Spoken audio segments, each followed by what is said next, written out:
Okay, so we continue with the text. We're in section 21. This is identifying vipassana or true seeing. It says, whatever thoughts or afflictions arise, they are not to be discarded, nor are you to put yourself under their power. So again, it's always about the middle way. Don't try to get rid of the things that you see as a problem or a difficulty, and don't be controlled by them. Being controlled by problems means you merge with them, and now I don't know what to do, this is all very difficult, and you get tangled in thoughts about a situation. So life is full of problems, physical problems, mental problems, financial problems, crises in many situations. Who are they a problem for? The one who is limited by them. How are we limited by problems? For example, when I go to the airport, we could be going on a small road, the first road, and there could be a tractor. And the tractor's turning to get into a field, and it misses the road, and the wheel is stuck in the dike, and the road's blocked. Then you have to turn, these things happen. So then you have to turn the car around, but it's quite a big car, so it's a difficult maneuver. Oh my God, we're going to be late. So now I'm persecuted by my intention to get to the airport at a certain time. This is not the fault of the tractor driver or the car driver or the passenger. This is clock time. In Tibet, not much was happening on clock time because they didn't have clocks. They had horses, and it would go as it goes, and paths fall away and have to be repaired, and it'll happen when it happens. And there is very little sense of being on time, because the on time is our clock time, and it is absolutely persecutory. As we touched on before, these time and efficiency operatives that were brought in by Ford to his car production and then to many, many factories were always saying you have the outcome, which is fixed and final. Therefore you have a deadline. Therefore you have anxiety to meet your deadline, and you're failing in the task if you don't keep up to speed.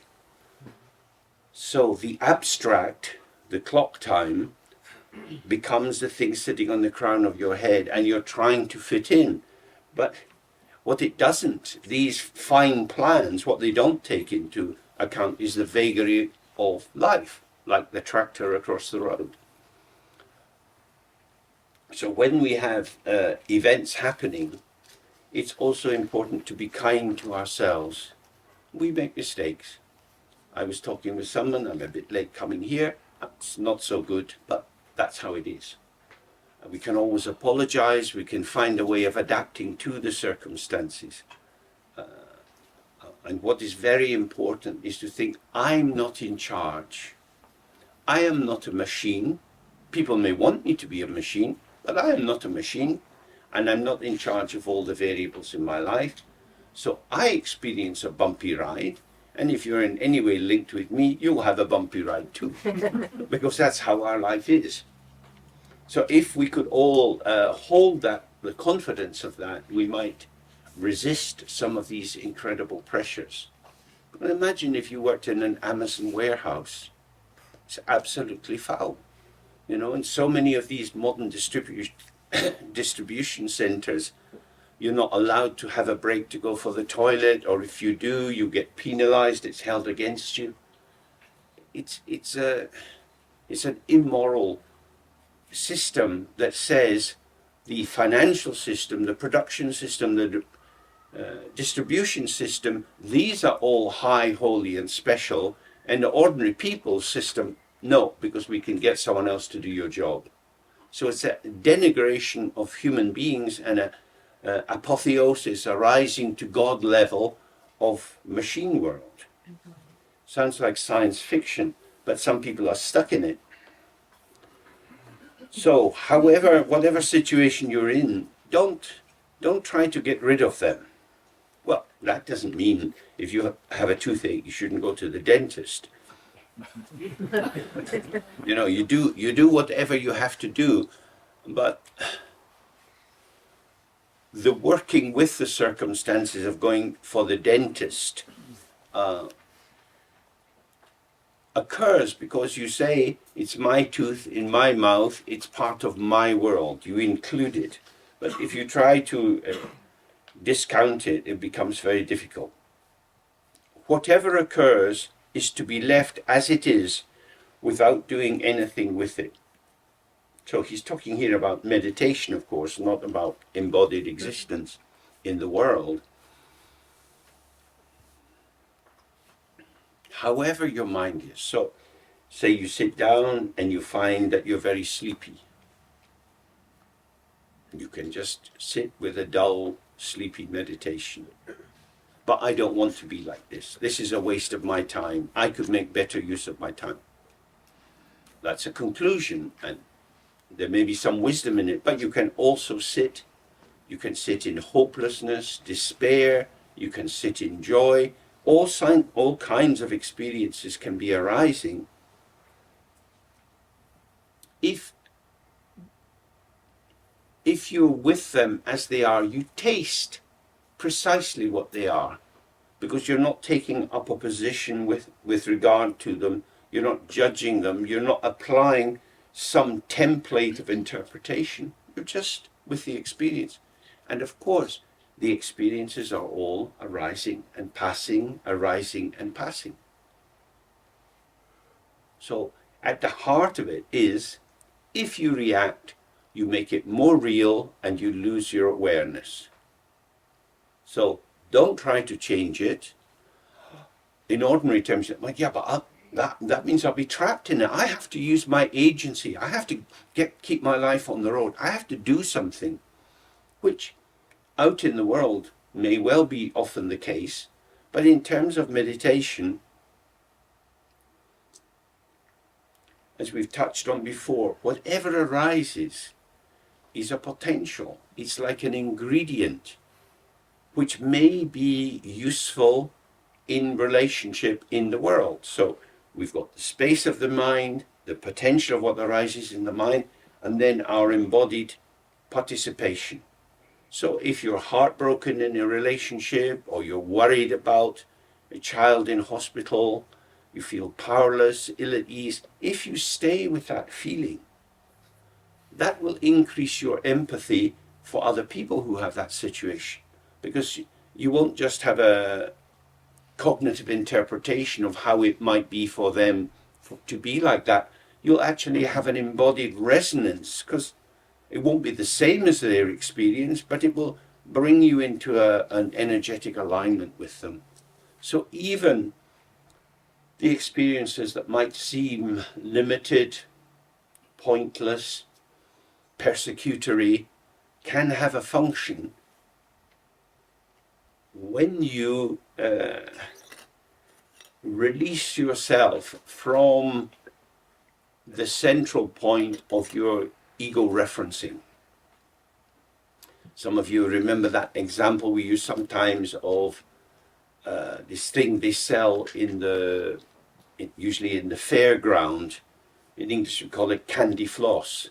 So it's spun sugar. So it's a drum and it's going around, and the man or the woman there, she takes a stick and puts it in and wraps it around, and then you get this spun sugar. Well, it's just like that. All these events are like gossamer. They have no real substance to them. But if you put in the stick and you wrap it around, you get something. And the stick you put in is me. I, me, myself. What this means for me. Oh my God, I don't like this. I don't want this. If you don't put that stick in, it's just tumbling thoughts, tumbling feelings.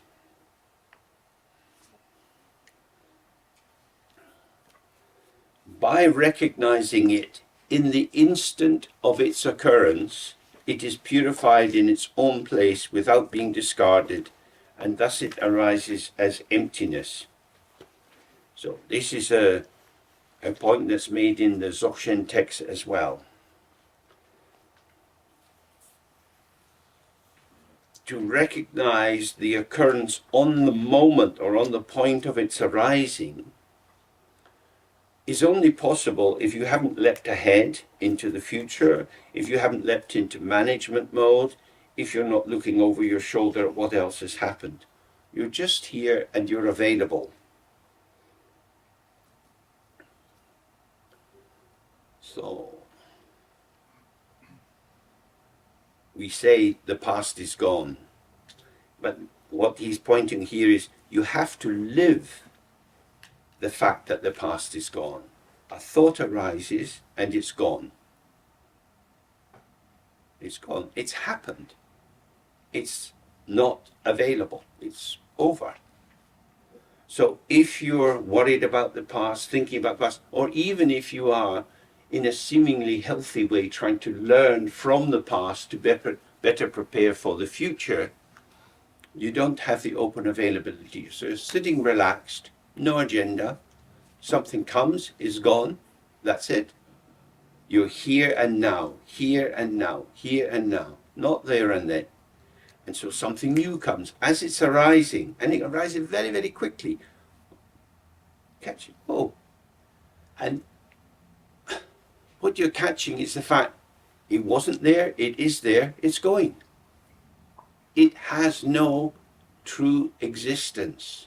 It is an illusion. This is how you can directly, whatever we say, feel, taste, experience the illusory nature of phenomena. There's nothing, there's something, there's nothing.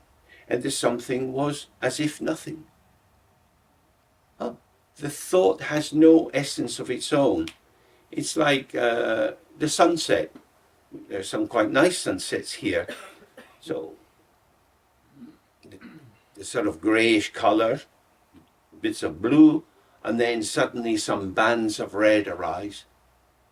Not there, now they're there, and then they're gone. And while they were there, they weren't anything. We say, it's a lovely sunset. So our conceptualization seems to imbue it with some sort of specialness, and you might be taking photos of it, and that you capture the moment. But it's ungraspable. So it's exactly the same thing. Not here, here, not here. That's how a mirror functions. The reflection is not here, now it's here, now it's not here. As you go in your car, reflection after reflection after reflection. Here, not here, here, not here, here, not here. Or not here, here, not here. Not here, here, not here. Just going round and round and round. Self-liberating, self-arising, self-liberating. And in between that moment, like the crest of the wave, oh, here comes the wave, and it's gone. It's already vanishing as it reaches its peak. There is nothing to grasp. There is nothing to build on. So he says, by recognizing what's arising in the instant of its occurrence, oh, it's a revelation. It is purified in its own place without being discarded. So it's purified because its emptiness is manifest. Its illusory nature is manifest. Again, if you had a painting, whatever you use, say you used oil and you can apply layer after layer and scrape it back and build it up. It's a work in progress, and it's designed to achieve something. You're attempting to produce a painting. So there's no painting with the empty canvas. There's a starting to make marks. There's the development of the image, building up the image, and hopefully stopping before you ruin it. So that's, you make something. But when you see how the thought comes, it's nothing. So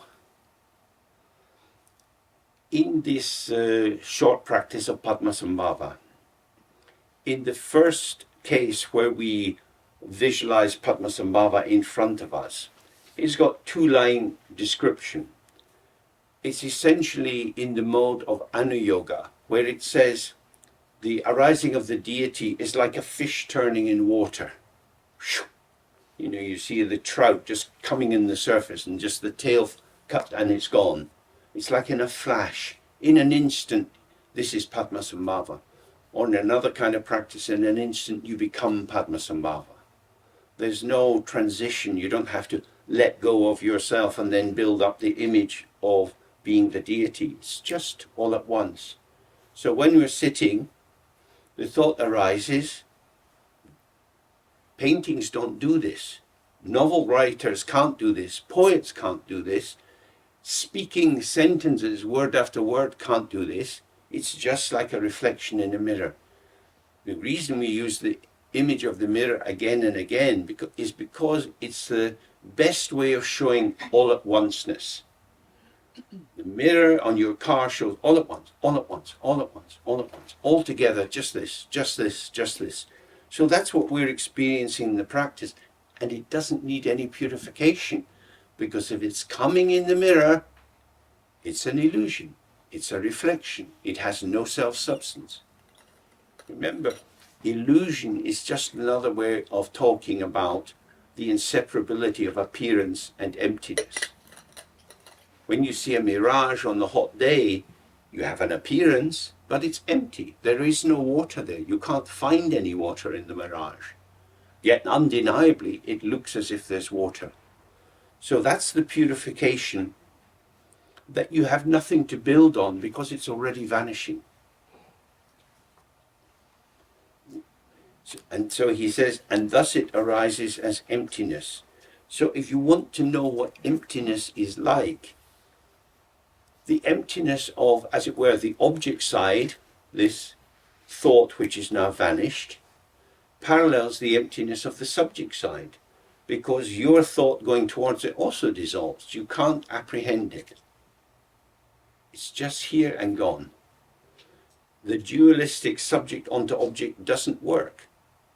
So that's why it has its own purification, because it's not there long enough for you to constitute it as something and then add your associations and build up your judgment about it. It's already gone. It's already gone. So the instantaneous nature of the vanishingness of experience is the self-liberation of the mind, because the more you see this, well, if it's ungraspable, why am I doing this? I'm a bit stupid. You can't catch it. So what am I trying to catch? This is a reaction that I'm bringing into the situation, a habit formation that doesn't belong here, because with this level of clarity that I'm starting to experience, there is nothing catchable.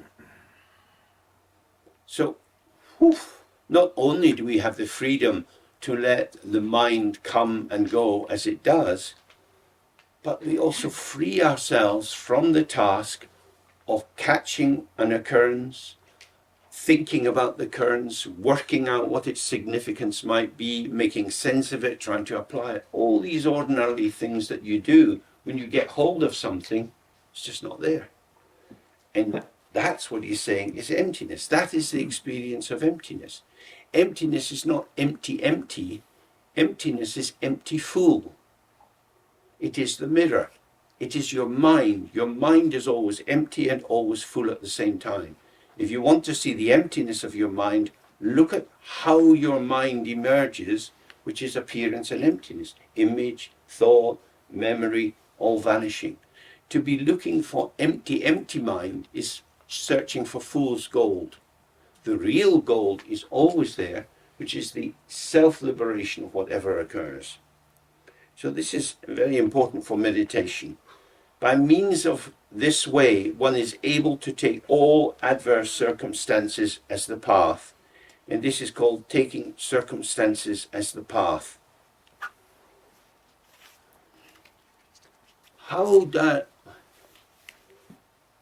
What is the shittiness of a shitty situation? Something happens, not very nice. So, for example, when I slipped on the rainwater that had leaked through the roof and I crashed down, my toe banged into something and it started to bleed. What is that? You say it's an accident, it's a kind of moment. Life doesn't stop. I can't sort of wave a flag, poor me, poor me, poor me, and so God comes and presses the stop button. We all sit still while James's toe is honoured as something very important. Life goes on. Other things happen. It's part of the emergence of the all-at-onceness. So these things happen. There's nothing much to do with it. I tried to clean it a little bit, hobbled over to look for the first aid box, which is in the kitchen, and so on. That's activity. That's a flow of activity, which means a flow of experiences. And there's nothing to build up on it. Because if it was very serious, I would have tried to wake one of the doctors. You have to go to the hospital, get stitches and so on. But it's just unfolding. Looks like something, but it's already a moment. And the initiating moment, the crash down and whacking in, it's gone. Now it's something else, something else. It's just like that. Life goes on. This is the truth of our existence. When we're looking over our shoulder and imagining the good old days, the past, this high spiritual experience I had, this special thing, it's the past. The worship of the past is stupidity. You have the present. You have the present as experience. You have the past as memory. So, after I ate my lunch, someone kindly brought me a dish, and it had some cherries on it, and some strawberries, and some apricots, and some blueberries. These are experiences, and I experienced them with pleasure and gratitude. And then they were all gone. In the here and now. Now he's putting the cherry in his mouth. Chomp, chomp. Now he's got, oh, don't swallow the pip, take that out. We know how to eat a cherry. It's experience. This moment, this, it's always like that. Moment, moment, moment, moment, moment, moment. Stay with that. Don't draw a conclusion. Don't project some eternal truth into it. You don't need to comment. So these are amazing cherries. They're so delicious. That may be true, but the cherry is itself. It is intrinsically, it doesn't need your comment. It doesn't need a narrative. That's self-referential. I'm talking about myself when I say the cherry was delicious. If I just stay with the sensation of the cherry, it's dissolving. That's a big difference, isn't it? Because if you just stay with the phenomena, the vanishing of the phenomena liberates you to be present in the next moment. But as soon as you comment, oh, these cherries are really good. Good in relation to what? Other cherries I've eaten. Some were less ripe, they were sour, they were this, they were that. You're brought into the field of comparing and contrasting, which is not immediate. There is no doggy bag. There's nothing to gain by holding on to what has gone, particularly in this style of meditation. Does that make sense? Yes. So it means if a situation seems unpleasant or pleasant, it doesn't matter because it is vanishing. So the text, they often say, no one point awaken to everything. Use some kind of formulation like that. If you see the actual direct impermanence of the mental events out of which you can develop all your storylines about your life, your purpose, what has happened, and so on. This is so ungraspable, so intangible, yet impactful. This is the one taste or the one truth and it frees every situation, because there will be no experiences other than this. If you stay with experience itself, it's when you take experience and you cover it in something, because it's also possible to have a cherry on its stalk which has been dipped in dark chocolate. That's also quite nice. But now you have two flavors in your mouth, and the cherryness of the cherry is not so available. Just the cherry, just cherry. The simplicity of the immediacy of this, which is vanishing, which is falling away, which is not a thing to be held on to. So when you coat things in your commentary, in your conceptualization, it adds flavor. In a sense, it adds value, but it's a confectionery. It's something cooked up. It has artificiality. Who in their right mind would have first thought about dipping a cherry in chocolate? So strange. The thing about the cherry, it's fresh. It doesn't survive very long. It rots quickly. Little worms like to live in it and so on. This is a fragile, oh, let's preserve it by covering it in chocolate. Let's preserve this moment by thinking about it. So just as you can take selfies, you can take photos of the world forever, forever with your infinite digital memory, you can take images of yourself. That's called conceptualizing the moment. Here I am in Germany, click. Mom, I'm in Germany, oh, click. Did I tell you I was in Germany? Click. It's like sending streams of holiday photos. You're doing that to yourself. You're here, this is happening. Do you need a commentary? Do you need a photograph of it? You were here. The photograph is not like the experience. It just isn't the same thing. The concept you have of the cherry and the cherry is not the same. So that's what he's saying. If you stay with the rawness, the nakedness, the uncookedness of the moment, it is self-liberating and refreshing. And if you layer it, all that you will experience is yourself, your own self-formation, because you will cook according to your own palate. You will add the ingredients which make sense to you, and you will remain within the enclosure of self-reference. So he says, by discursive thought itself, recognizing itself, it is liberated just by this. Now this is a little bit more complicated. It means, as the experience arises, we all have a strong habit formation of interpretation, of commentary. So the secondary thought, like a drop of chocolate, starts to move towards the emergent moment. This is an arising, arising, arising, arising, arising. When you comment on a thought, you don't catch the thought. It's already gone.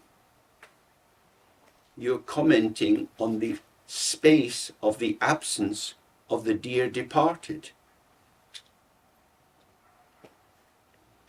The second thought does not catch the first thought, because the first thought has gone. So that's what he's meaning. If you recognize the first movements of your mental activity, which is trying to catch the moment, stabilize the situation, provide a true account of it, the thought that seems to arise to me towards the other thought, and the thought which arose first of all that attracted my attention, that seemed to be going, as it were, object to subject, and now we've got a thought going, as it were, subject to object, both are instantly vanishing. I cannot catch the thought. It's gone. I can make a string of signifiers, thought, like banging a tam, pom, pom, pom, pom, pom. You make different kinds of rhythms, but the actual thoughts never touch. They're always going and going and going. So that's what he's describing. And it's a very important understanding. Discursive thought, the thought that is about something, that's moving in response to the first emergent thought, by recognizing itself. I mean, it's not really the thought that recognizes itself. Rather than recognize, we might want to say revealing itself. Because if you see that the thought has no self-substance and it's already going to vanish, then even as it arises, its demise, its death, its vanishing is already part of it, because that's the nature of waves. You could stand at the beach and watch waves for an hour, for 10 hours, and each wave would have the same formation, arising, sinking, arising, sinking, arising, sinking. It's the same with the movement of the mind. So if you really see this, then the thought, by recognizing itself or showing itself that there is nothing here, is liberated just by this. There is no way to catch this. I have a habit of trying to catch thoughts. I haven't caught thoughts, but I've created stories about thoughts. I don't want to do that. And he says, and with this we awaken to the inseparability of what might be abandoned and its kinsman. Familie.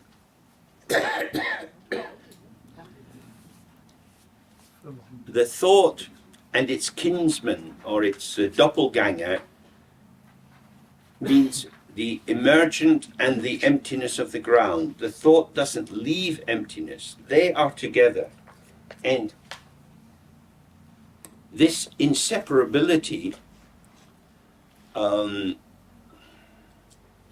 this is the basis of our ongoing liberation.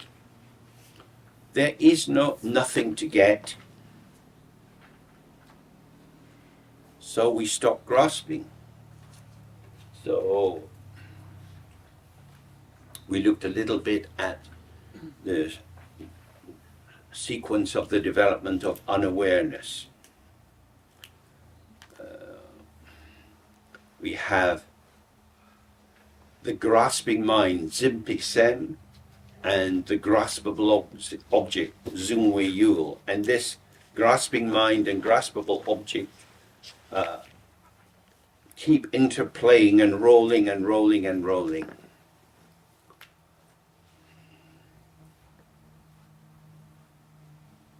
What is the grasping? Grasping at something. There is no something. So in Tibetan this is called Dag Sin. Dag in the Theravadan tradition means a person. It means the belief. The Zinpa, which means to grasp, also means to believe, because you grasp things not with your hands, but by your belief in their reality. So the belief in a person is imagining there's somebody there, and you hold on to that idea. The Mahayana thing is different. So the Theravadan view says, since there is no one there, if there's only the 5 skandhas, you see the absence of self in the person that you're trying to grasp. You know, this is anatma. Nothing to grasp. In the Mahayana tradition, we go beyond that, because in the Theravadan tradition they say the 5 skandhas are the irreducible basis of production. So it's a bit like going back and studying Newtonian understanding of physics, you know, where there are particles, or there are finite particles, there are atoms which can be described, which can be taken to function in particular ways. You seem to be on solid ground. And then in the history of physics, you go beyond that and you start to see the Rutherford atom with the nucleus and the electrons, and then you get further investigation of the nucleus with the protons, photons, and God knows what. There's so much in there, and it becomes increasingly ungraspable. So the Theravadan view is like 18th century physics. There's only these bits, there's only these 5 skandhas, and as long as you don't glue them together, there isn't a person. This is the absence of self or inherent existence in the self. In the Mahayana view, they say, okay, let's look at these compositional factors, the 5 skandhas. Don't take them for granted. What are they composed of? And so they take an atomic view. They say, okay, when we look into something, anything, maybe a little seed or something, and you chop it up with kind of basic magnifying glass that they had in India at the time, you can keep chopping. And so every time you chop something, you see, oh, this little thing has a top and a bottom and a back and a front and a side and a side. Oh, if it's got a front and a back, cut it in the middle. Okay, now you get 2. Now you look at it again, oh, it's got a front and a back and 2 sides and a top and a bottom. And so there's chopping and chopping ad infinitum. So that's the Mahayana analysis that shows that actually there's nothing there. That this is, there's always the possibility of cutting into pieces, of finding the parts of deconstituting whatever seems to be the case. So this is called Chö Anatma Drishti. Chö here means things, because Chö can mean Dharma in the terms of the teaching of the Buddha, but Dharma also means things. So all phenomena have an absence of inherent existence because you cannot find any final self-substance to them. So normally people reading this kind of text would be very familiar with this kind of analysis. It's a basis for moving forward. So when you're trying to grasp something, there's a question, well, is it actually graspable? So when I say, I like Mary, I'm talking about someone. Mary doesn't exist. The parts of Mary don't exist. There is no Mary, but there is a Mary. Mary is an illusion. If she's an illusion, what is there to like? Well, she's my kind of illusion. That's how it is, isn't it? We respond to the energetic quality of these ungraspable things. I want you. I want to spend my life with you. Don't change. Because I've fallen in love with you as you are today, and this one that you are today is my true beloved, and if you don't change, I will always love you. But if you change, it's not exactly a wholehearted welcome, because it's a fixation on a formation. This is why modern relationships, which are not held in place by social censure at divorce and the word of the church and so on, they tend to fragment quite quickly because of impermanence. What holds a marriage together is the ability to move with the dynamics of closeness and distance, and someone's irritability being impossible, and then what the hell, and we'll find a way forward. It's a dynamic movement inside that. So who do you love? Who do you want to take care of? If you see that the judgment, the assumption that the mind places on the person is simply an outer form of the judgment that you place on the thoughts arising in the mind, because the advantage of the thoughts is they show their vanishing very easily. You just sit with them, you sit in the meditation, and woof, it's coming, going, coming, going, coming, going, coming, going. But Mary, she's given you her number. Hi, Mary, it's me. Oh, would you like to talk? Mary exists. We don't. Mary, as you're talking to Mary and getting to know her, she could be lying in bed with someone. We don't know. The camera switched off. All kinds of things are possible. Because you are making Mary. You are making your Mary. And your Mary doesn't exist out there. Just as when you grasp at a thought, that thought's already gone. You're constructing the illusion of permanence and movement internally and externally. Wow. So when you hear Putin talking about Ukraine and the Ukrainians, then you know this guy is nuts. When you hear Trump going on about the immigrants, this guy is nuts. What are the immigrants? We know what they're like. They're all here to steal things. They're robbers. They're Nazis. They're this. They're that. This is the voice that never attends to phenomena. This is the voice that's wrapped in conceptualization, that is dogmatic in its approach to existence, and our world is dominated by it. But if you attend to phenomena, softening and releasing, softening and releasing, softening and releasing. So this is what he's saying here.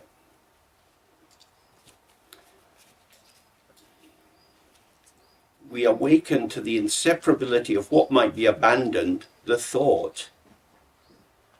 Abandon here means like you do the abandoning. You try to get rid of the negative thought. And its kinsman, which is emptiness, they're inseparable. So if the thought that you feel a need to abandon is empty, why are you getting rid of it? If they're going, go.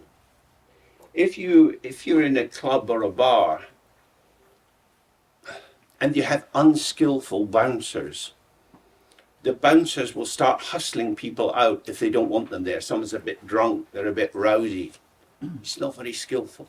You see an experienced bouncer, they're very, very soft and gentle. They come up, just a word in your ear, sir. I wonder if you might just come this way. I want to say something. Da, da, da, da. And they're walking them gently towards the door and then out the door. It's like they confront them, listen, you better behave now. Who the fuck are you talking to? I paid my money. I'm entitled to be here. Come on. You see what I mean? If they're minded to go, just facilitate their going. Don't block them. Don't do anything with it. So it's the same thing here. If you interfere, you inject energy and vitality into the dualistic formation. Very calm, very skillful. Perhaps it's time to go, sir. We'll get you a taxi. It's a long way home. Have a taxi. We can pay for it, don't worry. Peaceful. So just the last sentence, then we'll do some practice on this. This is the heart of the Vajrayana practice. Means it's the heart of Tantra and Mahamudra, because Mahamudra is part of the Vajrayana. It is called the meditation of reversal. So it's the reversal because instead of focusing on something that has to be manipulated, your attention is on the emptiness of the ground, which shows the arising and passing of these illusory phenomena, and so there's nothing to be done. So not only are you liberating the thought as object, but you're liberating the mind as subject. We touched on before this difference that's made between the mind as the site of consciousness, of dualistic activity, and the mind itself, which is awareness. So if you see the emptiness of the object, the grasping mind has nothing to hold, and that mind, the mind that is formulating, creating, organizing, is redundant. And that its busy structure releases, and you have open awareness. Open awareness is not other than an unnecessary intensification and involvement in the self-releasing energy of the mind. So your consciousness, like that example earlier, at night you're out with a fire and you take a burning wood out with the fire and you whoosh, whoosh, whoosh, and there's a circle of fire. There's no circle of fire. It's an illusion generated by the speed of your hand. You go to the cinema, frame after frame after frame is in front of the projector. The projector's running at the speed that allows these images to flash up at such a rapidity you can't separate them, and so you're in the flow of the film. So that's what the mind is doing when it's intoxicated in consciousness. But when there's no activity, there's nothing for the consciousness to do to sort out, because the thing that it would seek to grasp and judge and evaluate and compare and contrast, it's already gone. It's already gone. So gradually, the mind as active organizer becomes peaceful, quiescent. And then you're just aware, because the object is self-liberating and the mind is relaxed. Okay? So let's do this as a practice. Why is it called, the last sentence is a meditation of reversal? Oh, the meditation of reversal. That's what I mean. The reversal is normally your attention is going out to analyze and make sense of what's going on.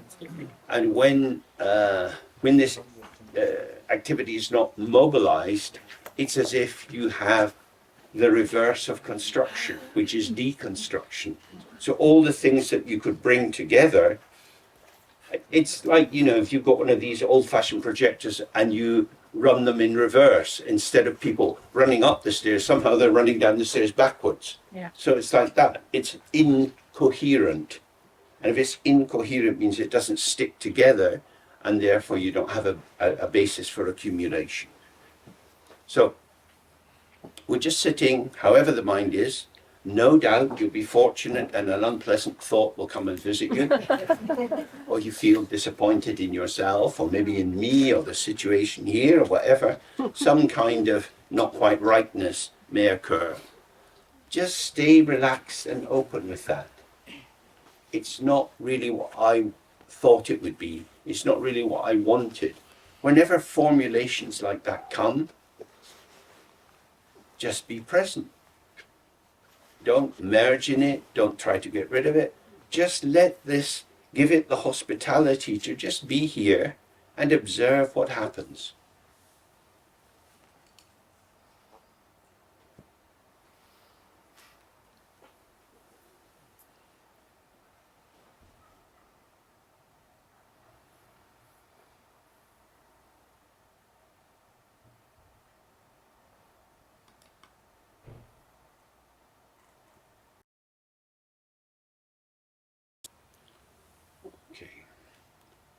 So he's showing us that there is no other ground or basis for what appears apart from the open emptiness of the mind. Therefore, everything which shows is emptiness. This is, if you like, a restating of the message of the Heart Sutra, where it goes through all the lists of the various constituents of what we take to be I, me, myself, my world. And then he's saying, there is no gain. There is no enlightenment. There's nothing to get. And then you have Om Gati Gati Paragati Parasamgati Bodhiye Soha, going to the other shore. On this side, the side of the ego, creation, reality, solidity, qualities, endless building up, changing, adjusting. Go to the other shore, self-arising forms, which are the luminosity of the mind, which are the radiance of the mind, which, if left to themselves, are self-liberating. And even if you enter into commentary on these self-liberating thoughts, if you're with it, as he's saying, if you stay with it, the commentary itself will show itself to be also self-liberating. There is no something, that something else can catch, because each something and each something else share self-arising, self-vanishing. So even if you go off in your meditation in a riff, and you're thinking about something, or your childhood or work or problems in family, could even go on for quite a long time, nothing has occurred, because each moment of that story has been arising and vanishing, arising and vanishing. The sheen of it, the shimmer of it on the top, that's the interpretations on the cognitions, but the phenomenal actuality has been arising and vanishing, arising and vanishing. There's nothing to grasp, but if you grasp at this surfacing, then you've got something. So if you make a very milky coffee and you leave it, gradually the fat of the milk will form a skin on the surface. Some people like eating that skin, some people don't. But the skin manifests out of the coffee. Traditional example for Tibetans is rust manifests out of iron, verdigris manifests out of copper. So conceptualization manifests out of the mind. It's a potential of the mind. But as a potential of the mind, it doesn't leave the mind itself. Iron is not red, but the rust is sort of red. Copper is not green, but the verdigris is green. So it looks other than what it's come from, but it remains empty however it looks. So the diversity of experiences are in the pattern of their showing. Their actuality is just coming and going, coming and going. A movement. The movement vanishes, the movement vanishes, and the formations are also self-dissolving. So you can sort of examine that for yourself. Say, for example, you're very self-critical, or you've done something you find difficult to forgive. There seems to be some lock-on in your mind where you seem to have caught hold of something difficult or unpleasant in yourself. When that arises, just sit with it. Let all the kind of finger wagging and blaming and pain and negativity be present, and stay with it. Observe how it is, and you notice it starts to dissolve. It does dissolve because its very nature is dissolving. Whatever arises vanishes. Nothing goes beyond that in terms of the mind. So if you immerse yourself in these thoughts, you seem to intensify the conclusion, I really made a mess of it, I shouldn't have done that, God, how do I regret that? And it's gone. I regret it, oh God, I regret it. I regret it. I regret it. Silence. I regret it. Silence. Silence. I regret it. Silence. Gone. Gone. That's the actuality of it. But you stay with the narrative, and narrative is always leaping ahead. Thinking is linking. You're building up pictures, and the pictures are an illusion. The past is gone. So this is very, very profound and very helpful, especially like in the sphere of therapy, where people are absolutely trapped in storylines, or in politics, wrapped in storylines about entitlement to invade another country, or entitlement about the history. You know, we've always done our best for the indigenous people, and we sent them to special schools because we wanted to help them survive in the modern world. All the racism that was implicit in many of these moves is dissolved because the storyline has to be maintained. The storyline has to be maintained.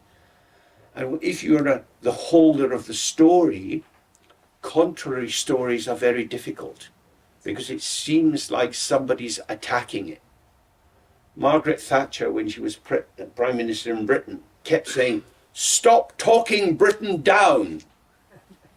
Britain is a great country. You have to pump it up, pump it up. We've always been good, we've always been kind, we've done our best, this is it. And any contrary evidence is, stop talking in that way. Be positive. Whoa. That was a very mad woman. That was a very bad woman who led to a lot of trouble. A lot of trouble. And a lot of compromises, because we won the Falklands War, but at a huge cost of our reliance on America. So these kind of situations, we have to see that if you hold to a proposition, if a country holds to a proposition, it will seek to control the press. As soon as a dictator's in place, like in Chad, in Mali and so on, the first thing they do is they attack the TV station. They take over the radio station and they start broadcasting their propaganda. Control of the media is control of the narrative. All public relations people are concerned with controlling the narrative. Taylor Swift is surrounded by people pumping out her story, her version, and all the rest of it. But the story is not how it is. How it is arising and vanishing, arising and vanishing. So we live in a culture that strongly privileges narrative. And immersion in the narrative is so seductive and seems to take you somewhere that the more subtle attention required to be present with the phenomena is not in most people's developed repertoire. So that's what he's saying. Any thoughts about this? No, it's right at the back.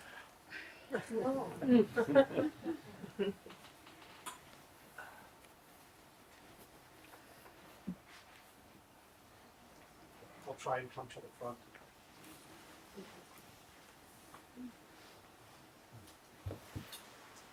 So I'm trying to, so in that practice we did, I had two kinds of experiences. In one of them, there was a thought of something like, oh, James said something really profound before we started sitting. I should have written that down. And I was on the point, as it were, and then it's gone. And then it's just really open, no, just peaceful, I guess. And then the other kind of experiences where it seems to me I'm not on the point, and I sort of get merged into the storyline of the thought for a bit, as if I go in, and it's as if awareness is just in the thought, and then at some point I get plopped out the other end. And then it doesn't have that same, doesn't feel nearly as peaceful or nearly as easy to just be with the openness that comes after the thought is gone. Because in that first experience, it happens, it's like, feels sort of bad for a fraction of a second, and then it's gone, and then it's very open. And in that other experience, it isn't. So I'm curious if there's any advice how to work with that second occurrence. Well, probably don't work with it. You know, it's the feeling that there's something to be done. It should be different from this. You're already in a ding-dong with it. So however the mind arises, whatever is arising, has no heart to it, no bone to it, no inner core essence, nothing which holds it in place except your belief in it. So if you believe this is not quite right, that becomes the glue which then brings the pathway of I need to do something, I need to change my mind, and so on. So in a sense,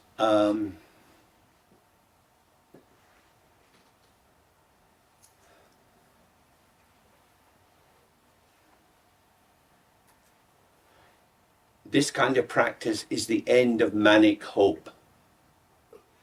It will leave you a sadder and a wiser man, because the omnipotence that the ego would like to have by doing something, my agency, my ability to improve myself, develop myself, we start to see this is rather an illusion.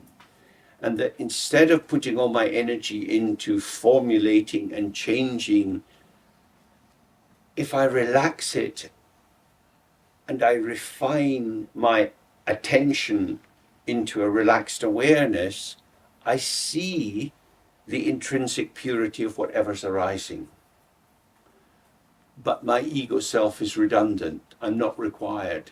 So in a sense, we have to be at home with the peace, with the quietness, with the contentment. There's a word they use in the Dzogchen text a lot, simpa, which means like contented. It's okay. It's fine.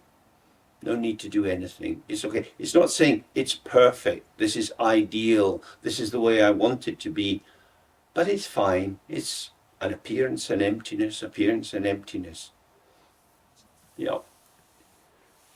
Okay, let's move on to the next bit. I do wish we had a lot more time, but we do not.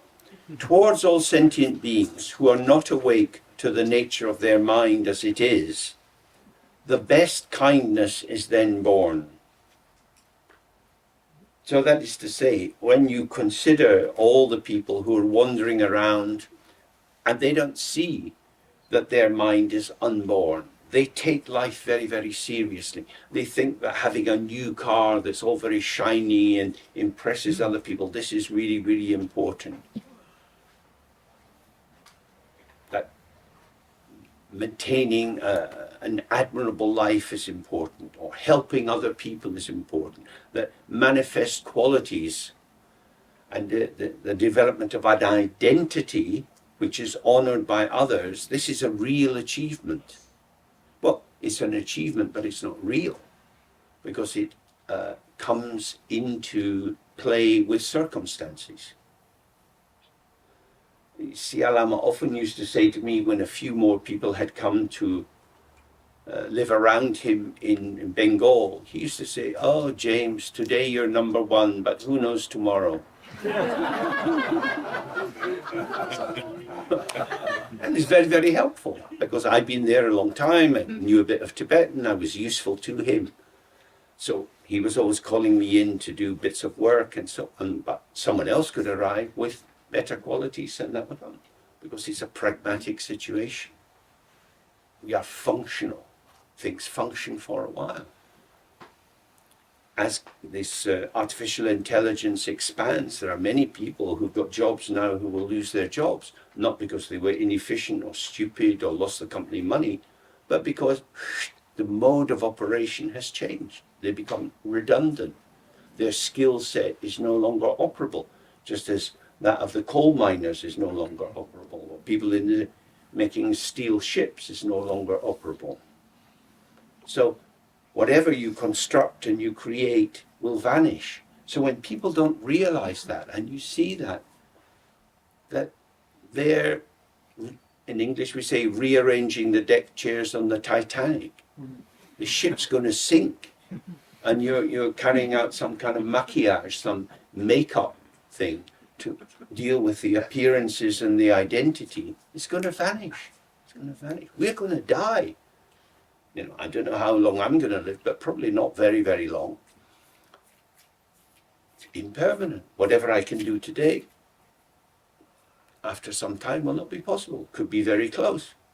So this is it. This is it. This is it. This is all there is. But mostly people are living within the three times, past, present, and future, making all kind of plans, preparing for this, doing that. These are fantasy futures, and indeed fantasy presents. So that's why he's saying the best kindness is then born, which is the kindness of being touched by the emptiness. This is not a pejorative emptiness, the openness, the ungraspableness of people's lives, and the fact that they don't appreciate that ungraspability and are endlessly looking to the past, to the future, rather than settling in the here and now. With this, by employing the activities of method, one traverses the stages of developing body, speech, and mind for the sake of all sentient beings. That is to say,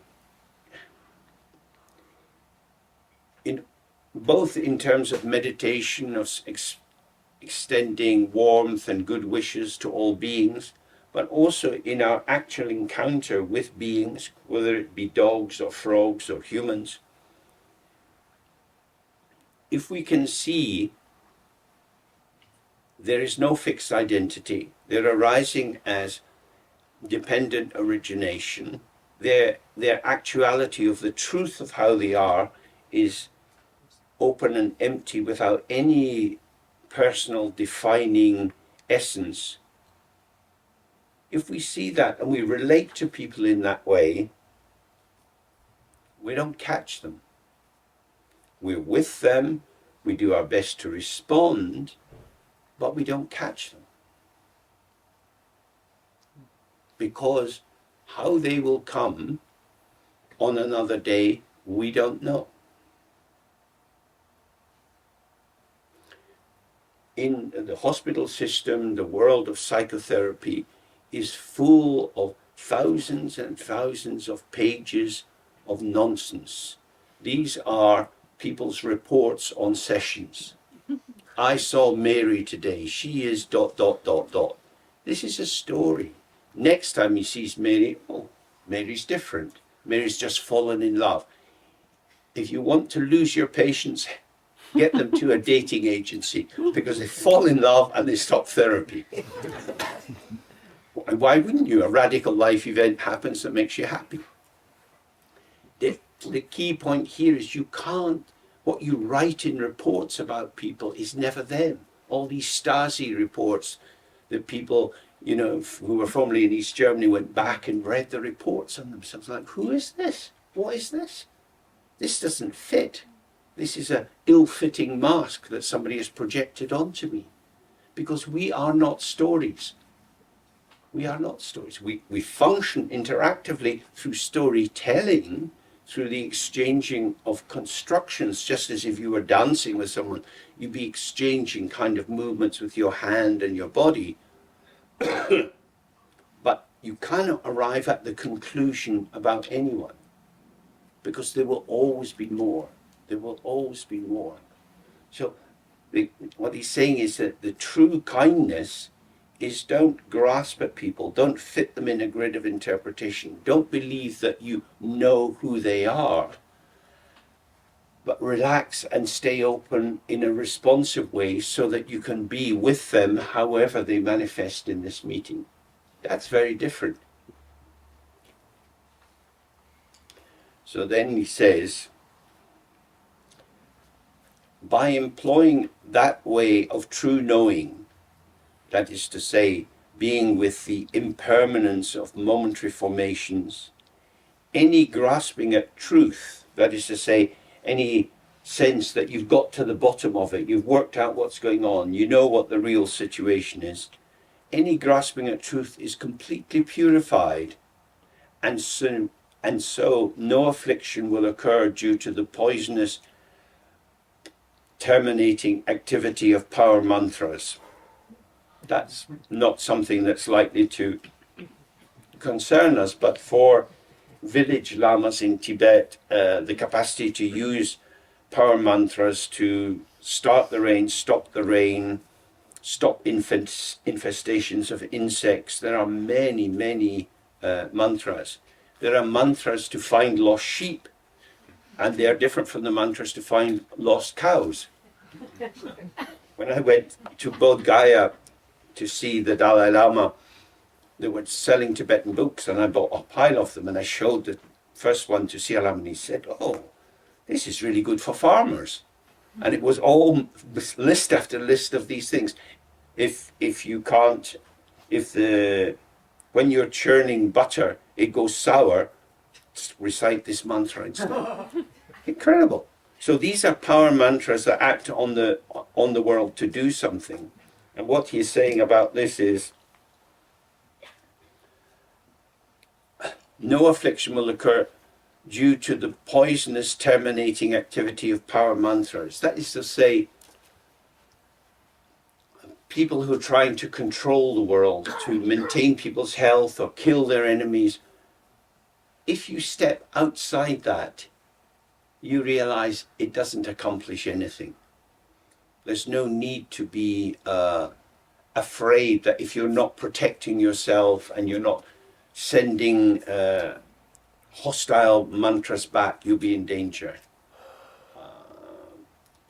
Translated into English, maybe in German too, is the biography of Ra Rinpoche, who was living, I think, about the 12th century.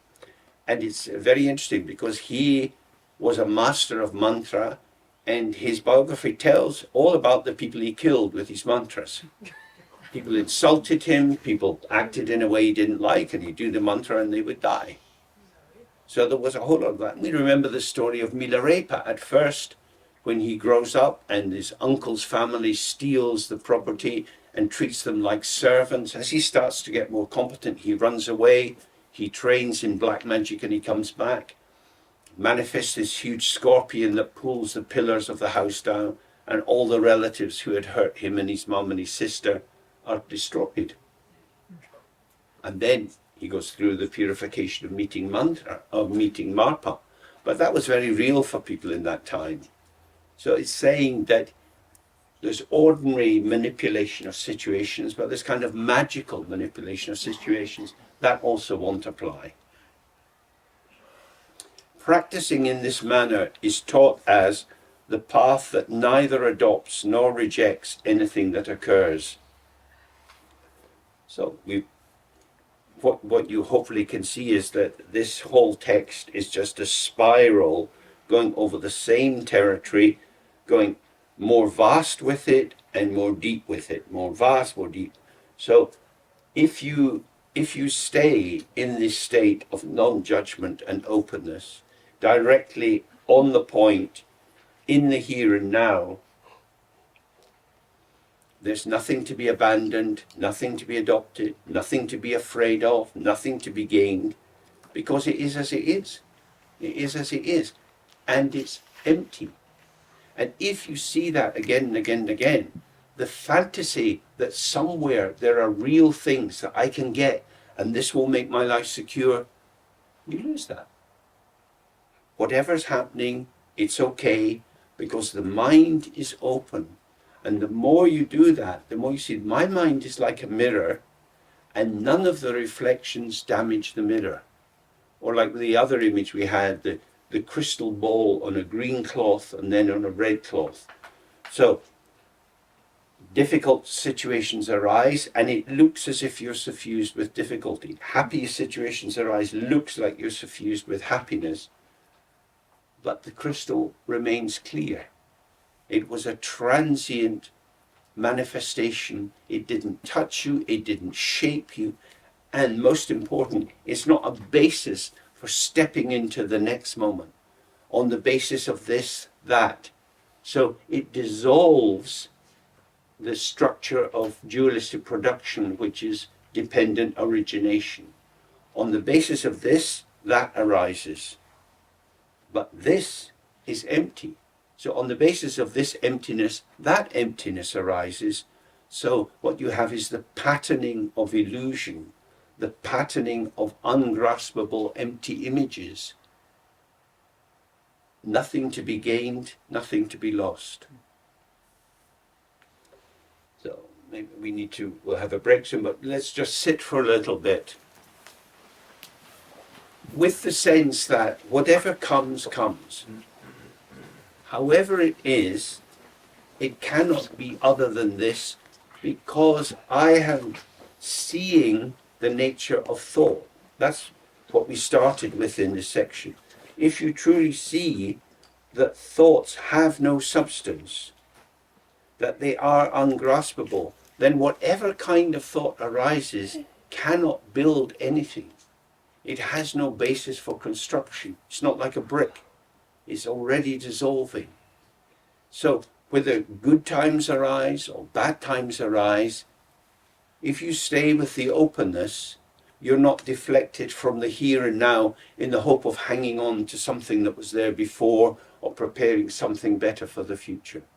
And this allows you to relate to other people in the here and now without any agenda, because agendas tend to always be connected with What's in it for me? How can you help me maintain my self-image? But here we have no agenda. We're not maintaining anything. The mask of identity is dissolving, and we're just present. We're just present. Okay, let's sit with this for a little bit and see whatever comes. Don't hang on to it. Don't get rid of it. But observe its self-arising and self-vanishing, however it is.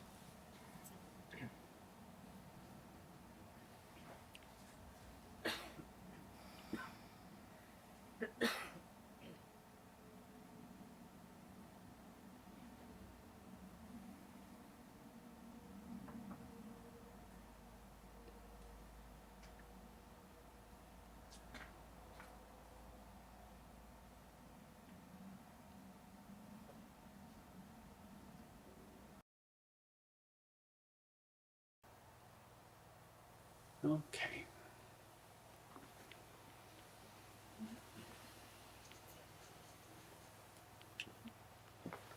It's a very profound idea that true kindness is to meet the other with availability and no agenda. Not with any particular skills or intentions, but just to be open and available and not to have any game plan of what you want them to do. Okay, if we have a break, can we come back at 5:30, please? That's 25 minutes. Okay.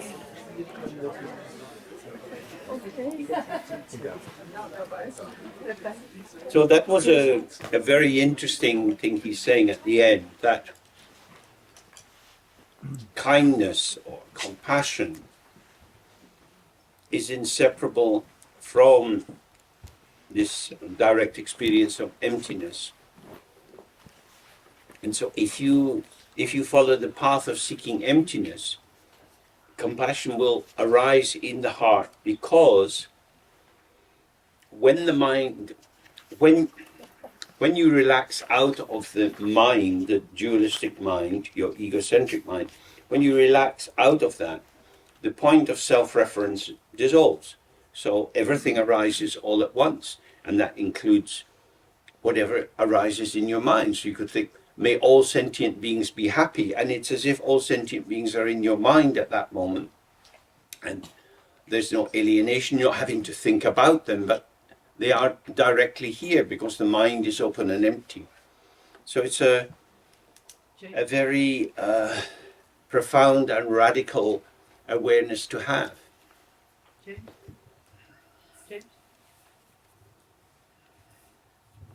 May I have a question on that? Because we started already the previous session with the same idea, to create an internal mood, like the mood for compassion. Does this mood have I mean, it's apparent that it has an effect on me, and also how I'm enacting in this world.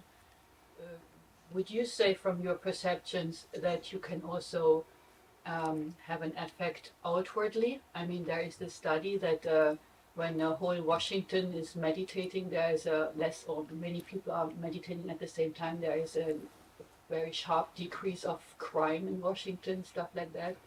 Would you say that it also has an internal effect to create this mood? Like me eating with the idea of gratitude for everyone who has provided to my food, things like that? How I learned to understand it was to act as if all of these practices are effective, but they're not instrumental. Because in Tibet there are a lot of people doing practice, but especially in East Tibet there are a lot of bandits. And if the bandits caught you in the open area, they take all your goods and they take your clothes and they leave you naked. So that's happening near the monastery. So the vibes of the monastery are not softening the hearts of the bandits. So I don't know whether that kind of force operates or not. I wouldn't know. I mean, if people gather together and pray for peace, or like Allen Ginsberg was getting people to sit all in a circle around the Pentagon and pray that it would rise up in the air. But the left. These things they're good as bonding exercises, but I'm just sort of suspicious of instrumentality that says this will definitely bring things around, because over the years I've been to so many medical herbalists and so on for conditions, and I got treated medically by Namkhai Norbu for a condition and with acupuncture points and this and that. Never did any good. We are, however, accumulating mantras, so there may be, maybe not, but maybe there is an effect, right? Well, what would this kind Lama here say? He would say, you're not accumulating anything, because whatever arises dissolves. You're accumulating numbers and maybe little movements of your counters on your mala. Can you accumulate merit? It's a way of thinking about things, because merit is generally for Tibetans, merit is the ticket whereby you get rebirth in a higher realm. So if you do virtuous things, it's a transactional exercise. The whole system was transactional.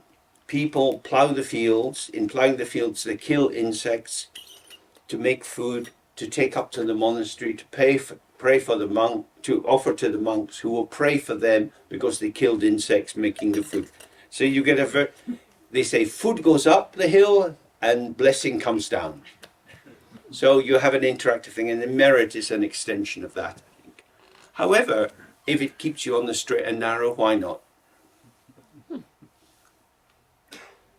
Okay, now, up to this point, we're in the section on the yoga free of elaboration, but he's been focusing on vipassana. And this vipassana, of course, clearly is very different from the Theravadan one, where you're scanning up and down through the body, noticing the impermanence of whatever arises, which gives you the conclusion, my body is not what I think it is. Here, you've got the sense that there is no graspability at all. There is no naming involved. But now he's going to look more directly at it. Regarding this meditation, it has three parts: analysis in terms of the three times, analysis in terms of things and non-things, analysis in terms of sameness and difference. Analysis in terms of the three times: the mind of the past has stopped and is no more. Mind here meaning the mental formation out of which you are generating the thoughts and feelings and interpretations and responses has stopped. It's not operating for you. The mind of the future has not been created and has not appeared. Now he can use the word created here because he's not talking about the mind itself, which is uncreated, but your dualistic mind is created in the sense that we're stuck inside the paradigm or the ethos or the belief system of duality, subject and object. But how that develops for us can be developed by the kind of thoughts that we take up and generate, and the other kind of thoughts that we try to restrain and avoid. So in that sense, the work that you might do in the future to make your life the way you want it, that mind hasn't arisen yet. The mind of the present cannot be identified in any way. So when we're sitting open, the mind, as the flow of experience, as we just were looking, that you can't catch it. If you can't catch it, you're identifying shadows, because there's nothing there to identify. You can still identify it, but then you remain in the duality of conceptualization. But if you actually stay with what's arising and you try to put a name on it, it's not possible. It's like the example that Pater Rinpoche gives, that it's like writing on water. If you had a pool of water and you put your finger in it and started to write your name, as you get to the third letter, the first one has already vanished. You cannot get your whole name into the water. So it's always vanishing, always vanishing. The mind is always vanishing. The mind itself doesn't vanish, because the mind as my mind, what I'm using, is a construct, a dynamic construct that interacts with the field. Then he says, when examined in this way, the manner of all phenomena is clearly like that. All of them lack any truth, and there is nothing more than imputations of one's own intellect. So the past is gone, you can think about it, but you're not thinking about anything because it's gone.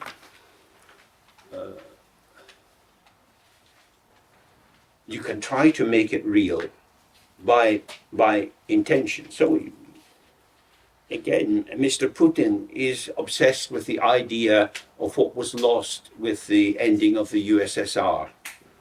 His father was very involved in his work in the government structure, and so the collapse of the USSR led to this shrinking. They lost Poland, they lost Latvia, they lost all these different places out of their sphere of operations. But in his mind, all of this is Greater Russia, and so we should have it back. So he's working from a map that's gone. It's an illusion, but he will attempt to reinvent that illusion. But he's saying here, if you really see it, the past is gone. Whatever it was is gone. You can create something new, but you can't bring the past back. So these 3 times have no substance. They are ideas that your mind puts there. Like, I'm sitting here in the Berghof. I'm sitting here in the car park of the Berghof. I'm sitting here in a chair, on a carpet, on a piece of wood, in the car park of the Berghof. That's the story I'm telling. The actuality is, here I am, and there's all this light, colors, shapes, forms, sounds. All of this is arising and moving, and then I tell a story about it. And my story anchors me in the conceptual world, where it appears I can tell the truth about my experience. But the Berghof is a name. I mean, now that it's getting a bit more Buddhistic, could change its name. Could change it to, I don't know, Jololumhari, they're in Mount Everest. Why not? It's a big berg. But we've got this name. It's only a name. All names are conventional. They point to the mind able to apply names to what we take to be the essence of things. So this is an incredible thing to say, that the past, the present, and the future are imputations. They are assertions put forward by mental activity, as if the mental activity was addressing something which could be addressed. That is to say, there is a referent to the term. So although we can say it's true for each of us, I am at the Berghof, or I'm in the Berghof, we're each in different parts of the Berghof. The Berghof from where I'm sitting looks out that way, and for you it looks looking this way. So what is the real Berghof? Can we establish the truth of this situation? No, because it's a potential which reveals itself according to your participation. So I think if you could just get the sense of what that term means, you cannot be in the Berghof. You can only be in your Berghof as it is at this moment for you as you are. It's a co-emergent revelation. It's not a thing that you can get, and you yourself will change through the time that you're here. So that's why he's saying The past, the present, and the future are mental events. They don't exist out there. It doesn't mean that there's nothing out there at all, that it's all is mind. He's not saying that. He's saying what we can access.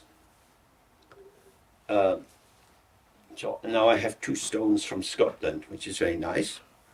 So these 2 stones from Scotland, one is big, one is small. I put them in my hands, I squeeze them, I have the feel of them. I'm getting sensation through interaction with the stone. I'm calling it a stone. Could call it something else. I'm describing what is going on. That's a series of thoughts. Whether my interaction with the environment is primarily through the body, or through my voice, or through my mind, it is always an invention, a story. Where am I actually? Here and now. Where is this here and now? Is here and now. But what's it? What is it? You have to be here. Are you here? Are you now? In which case, why are you asking the question? If you're not here and not now, you can say you can call it whatever you like, because these names will not catch it. Here and now is always open. It's where everything is. This is why we have freedom. Our fundamental freedom as human beings is that not the future is open, make of it what you will, some kind of American dream, you too could be the president. But it's here and now. This is coming into formation, and you can participate with it. And so for the meditation, we relax. We don't interfere with the ever-shifting patterning of the potential, because we just stay open with it, because we don't need to interfere. It just comes and goes, It doesn't cause any trouble. As we get up to move forward, there's a formation which arises of yourself in relation to what is revealed through the movement of your senses. And it's this, and then it's this, and every step you take, a different vista opens up, a different display of the potential. Moment by moment, you're living in a revelation. You don't get the whole thing because there isn't a thing, but what you have is a potential which, as you participate, will reveal itself. For example, say you're feeling something's not going right in your life and you think you'll go for a walk. You go for a walk out and you come to the local park, you walk around the park for half an hour and then you walk back. And somebody says, "How was the park today?" "Oh, I don't know." You were there, you were walking, but you were preoccupied with your thoughts. So the park wasn't revealed because you were not present to your senses. I'm sure we've all had that kind of experience. So that just shows that our availability plus the availability of the potential in the field to form itself momentarily into patterns along with our participation, this is what we live. This is what we live.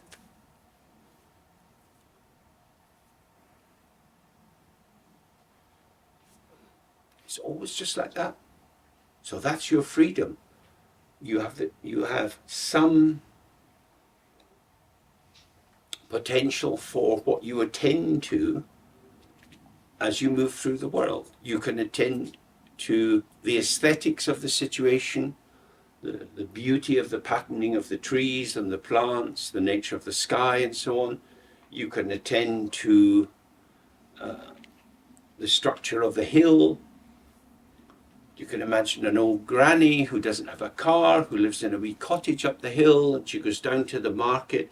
She gets to the bottom of the hill. Oh, goodness me, it's a long way home.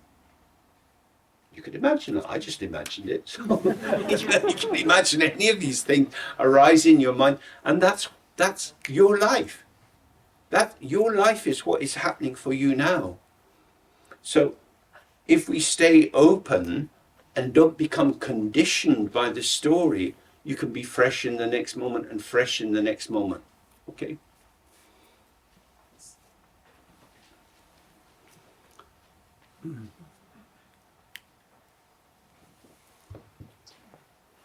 So is that meant also by cutting the roots? Like Ritsin Gordon said, afflictions come and karmic traces are coming, but they are in the past. And so could you please speak a little bit about cutting the roots in relation to the things you said now? Okay, Because so something was for me vibing.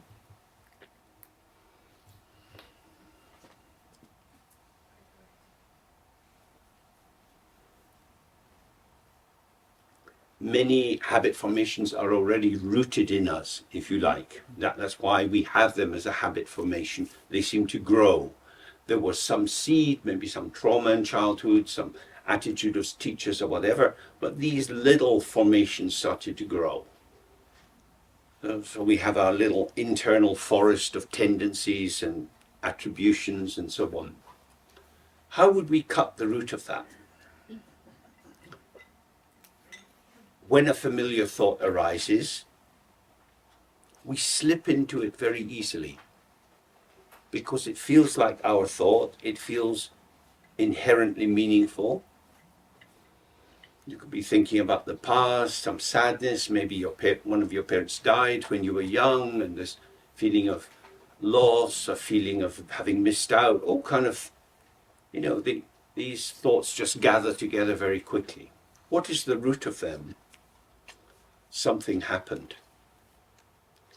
So in the past, we didn't stay present with the self-liberation of thoughts. We grasped at thoughts. We built up a storyline, which could have been a poor me story, or I'm so lucky story, or I want to go and live somewhere else story, any kind of storyline. And these storylines are the kind of roots that go down of the patterning of how we approach the world. We approach the world through our internal stories. Yeah? They are rooted in our belief. The root of every thought is this term which we don't have a good equivalent of in English, dugs in. We hold on to the seeming truth or reality or substance of the occurrence. But what we practice here is we see there is no substance. I've been grasping at illusions. I've been building up stories on the basis of fantasies. But they seem real to me. The problem is my belief. How do I free myself from the belief? We can do an object side. We can observe. We're sitting. You remember something from your childhood. It arises. Maybe there's some emotions that arise with it as well. You're kind of, you feel a bit shaky, or you cry. You just sit. You keep sitting. You keep sitting. Don't get involved. Don't push it away. Don't merge into it. Just stay with it. Stay with it. And it's gone. And it's gone. It seems so real, and then it's gone. So it's like a dream. If you enter into the dream starts to move around the chain. But you see, this is a dream. So by not moving, by not believing in the arising, the root is cut. The root of the object is the subject. Yeah? The root of the object is the subject. I say this is a tree. I've wandered around here. I've got quite big ears, although my hearing's not so good. I have never once heard a tree say, "You're James." The object doesn't speak. The subject speaks. So if we're telling the world what it is, we've touched on this several times now. If I tell the world what it is, that becomes the world for me. If I relax out of that and just relax the world reveals itself, but not as what I think it is. So the very act of relaxing and not projecting the past onto the present frees me from this burden of interpretation, and I have a fresh openness to the potential of the moment. Because, oh, I couldn't do that. I'm not that kind of person. Well, no, that's not for me. Oh God, they're going to have a party on Saturday. I don't like parties. I'm not going there. So lots of thoughts can arise in people which seem to nail them down. This is thought maintenance. You're maintaining an image of yourself, and because you're maintaining it, and it's so natural for you to maintain it, when it arises, it appears to be self-existing and true. It's as if the truth is coming towards you, but you've been ensuring that it's present in your own psyche. Does that make sense? Yes. So letting go of the past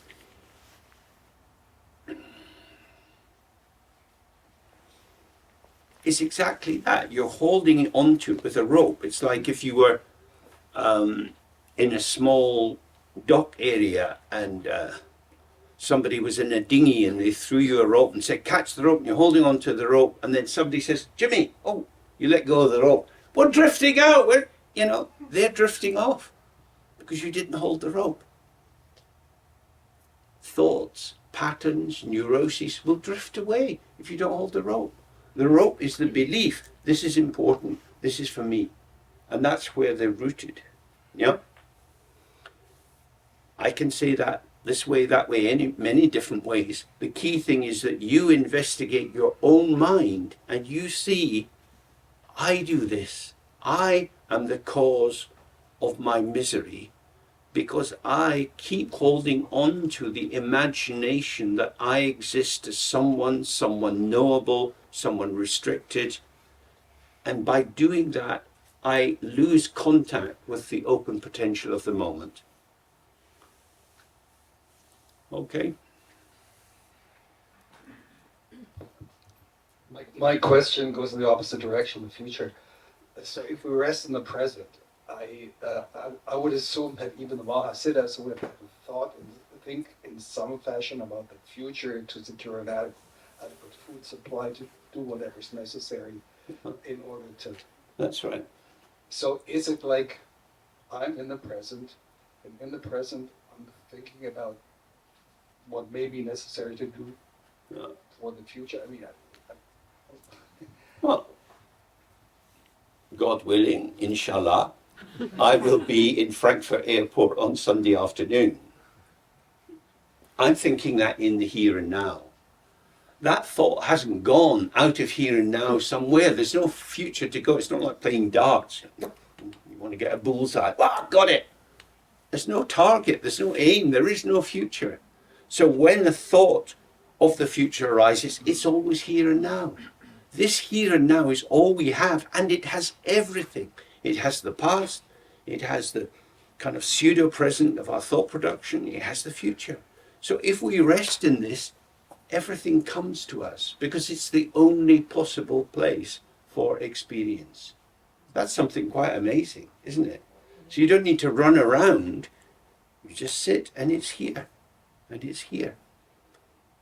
So for these yogis, they could have that, and that's, there's a lot of prognostication in village life in Tibet, and lamas were always doing mo's, which are predictions with their malas or teacups or whatever, all sorts of ways of predicting the future. And it's always a sense of listening in to what the story is and allowing an idea to leap out of that. There isn't a future that's already formed and there, but it's having a sense of how it might be. Okay. I'd also like to say, I'm aware that a lot of questions are asked by a few people, so I would be wondering if other people who haven't asked questions also have some questions, but they don't ask.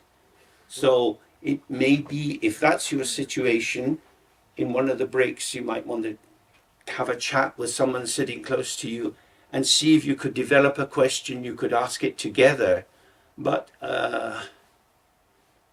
it would make me very sad if you left here with lots of niggly, unresolved thoughts in your mind. Much better to clarify it. So take the opportunity to do that. Yeah. How is it possible? It is said that the 16 Karmapa tells 1 year before exactly the day and the place where he's dying. And it was the way Yeah. it was like I have no access to the mind of the 16th Karma. I met him, but he was like some kind of golden force field. I have no idea how he did that.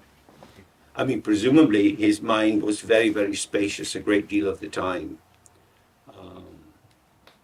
And with that, he could have something. But again, that's a strong force in Tibetan culture that people can predict when they're going to die, where they're going to die, how they're going to die, where they'll be reborn in the village, what their mother's name, what their father's name is. And they often write that in a letter. And then when people go looking for the reincarnation, they've got this as a guide. I don't have any access to that. It's not the world I live in. So, another question. oh yeah. Back.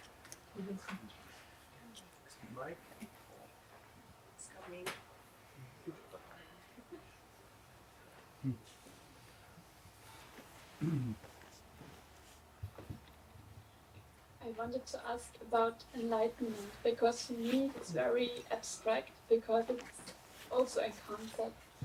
And how can I make enlightenment my motivation to meditate if I don't even know what it is?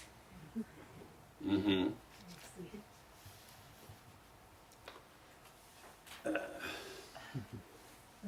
The Tibetan word that's usually for enlightenment is changchup. And chang indicate, well, the gloss on it's not the only reading of the meaning of the words, but chang is taken to be cleaning. So purifying all that needs to be purified, all reification, neurosis, habit formations, and so on. And chup means complete, having all good qualities. So it's at the heart of the practice. As you let go of the limiting factors that you are kind of stuck with, you have more freedom. And if you have that more freedom, then good qualities can arise. So what that looks like, we don't necessarily know.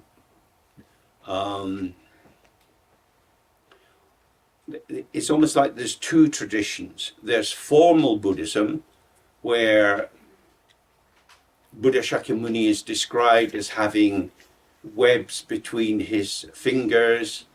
He has this urna between his eyes, this bump, the ushnisha on the top of his head. He has a fully retractable penis. He has 32 and 84 major and minor signs. So you know what he looks like. We never see anyone looking like that, but that's what he looks like. And so you have an idealized image which becomes like the truth of Buddhism, and you see often in the Tanka paintings, it's like that. And then you've got the stories of actual yogis. And Kalu Rinpoche used to tell about, there were two yogis, and one was always sleeping and the other was always drinking. And they lived apart. And people used to get very angry with them and said, why don't you do some practice? And in fact, the one who was always sleeping was connecting with his friend through the share of dreams, and the one who was drinking was always using the alcohol to dissolve his karmic formations and was always very fresh. So you cannot judge the state that someone is in by how they appear. Namkhai Norbu used to say this very much. He said, when you meet someone in life, you have no idea who they are. So always treat them as if they are a Buddha. Always treat them as if they are fully formed and enlightened. enlightenment presumably could take on any forms. And, you know, in Chan Buddhism and in Zen, there's many stories of these great meditators who had very strange kind of lives. So it comes back to this question, how should we live? That's for most of us, that's a real existential question, especially in a free, well, liberal democracy, which is relatively free.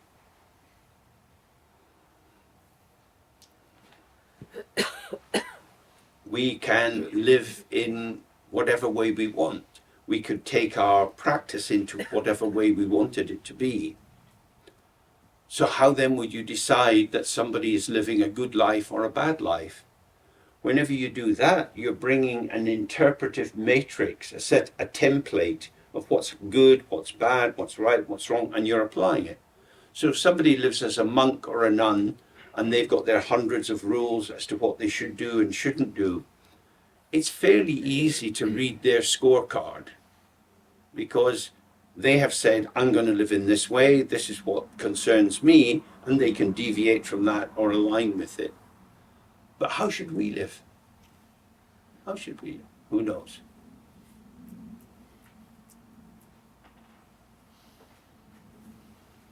How should we behave? Should we be kind? Should we not be kind? Who knows? Siya Lama had a fairly ongoing battle with his wife. They would get angry and shout, and then she would go and shout at Kali, the servant, and Kali would go and cry in the garden. And then sometimes Siya Lama's wife would go and cry in the garden as well, and then she would come to my little room and tell me what was wrong with Siya Lama. Lamaji, he always do this. Very hard for you, Amala. Yeah, he do this. Yeah. What does that mean? Should he have been kinder to her? Why was he unkind to her? I don't know. I don't know why people do things. When I saw many patients in couples, in groups, individually, I never knew why they did what they did. They just did it. You know, you can impute all kind of neurosis or developmental trauma or this or that. What you get is a description of phenomena. And then you can work with the phenomena themselves, or you can start to fantasize historical lines and reasons and causes. But that's fantasy, that's one's own thought production. So if you're a Freudian, you will have a different storyline from a Kleinian, from an Adlerian, from a CBT therapist. They're all stories. So that brings us back, how should we live? What is the best way to live in order to ensure we get enlightened before we die? I don't know. Because each of us has to find this for ourselves. We alone can have a sense of the vertical in your body. So you feel aligned. Other people may think you're a bit squeamish, but as long as you've got some basic sense, I'm aligned, I'm here, I'm like this. When you go way off, you can know that. Because now the muscles in my left thigh are having to tighten so that I don't fall over, you know? So when you get off balance, you can't stay relaxed, otherwise you fall over. You start to tighten up. So this is the same internally, mentally. When you become obsessed by something, you tighten up. It's very interesting with small children when they start to be able to tell lies. And you notice their funny behavior because they come in and they're doing, think what's wrong with you? No. Because they know that they've been displaced from the simplicity of just being straightforward. They've now become deviant. So we ourselves, this is in a sense what he's saying is, if you lead a very wild, crazy life, and you hurt other people and betray your lover and cheat people in business and do many of these things, there's going to be a lot of agitation in the field. And then we look at the text, and the text says, just sitting not intervening, allowing it to be as it is. You do that, and your regrets and your guilt and your self-defensive pride, all of these things arise, and you've got to sit with these. It's much more difficult. So we can learn for ourselves. You can cheat other people, but you can't cheat yourself, because you live with the consequences of that. And that's really something quite important, because if you do that, then, as you were saying, the meditation is inseparable from kindness to others, but it's also inseparable from kindness to yourself. Because if calm, relaxed openness is the path, and you want to follow that path, it makes you more aware of when you can't follow the path because you're up to something. And when we're up to something, we're cooking it, we're into something. So that's, I think, very, very helpful for thinking about how you live your life. But how you actually do it, who knows? Okay, shall we just proceed a little bit?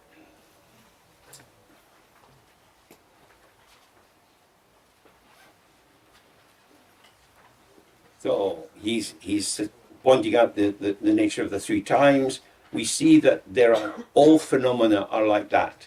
So all the phenomena which arise, whether they seem of the past, of the present, or the future, they all lack any substance. They are inseparable from the ground. All of them lack any truth and are nothing more than imputations of your own mind. So this is something to really sit with. And I mean, he's saying things. He could be a liar. This could be a sect. Actually, he was the founder of Scientology. Ron Hubbard was a reincarnation of Islam. You didn't know that? No. We're all, draw the curtains. We're in Scientology now.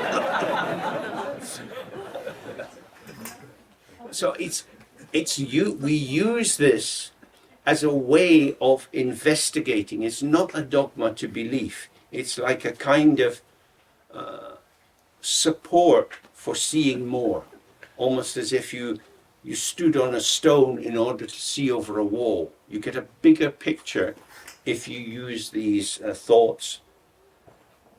But you need to investigate it for yourself. Just believing it and not applying it is not really worth anything.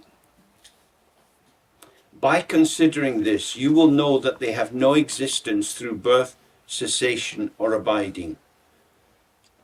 That is to say, when the thought or the feeling or the memory, whatever mental event arises, it doesn't come into existence. It's not born as something. It doesn't come to an end because it wasn't something, and it doesn't abide anywhere as something. In accordance with this analysis, Saraha, who was again a very great scholar, who became confused at the limitation of his scholarship and found a teacher who was a woman from a low caste whose job was to make arrows for hunting. And she became his guru, and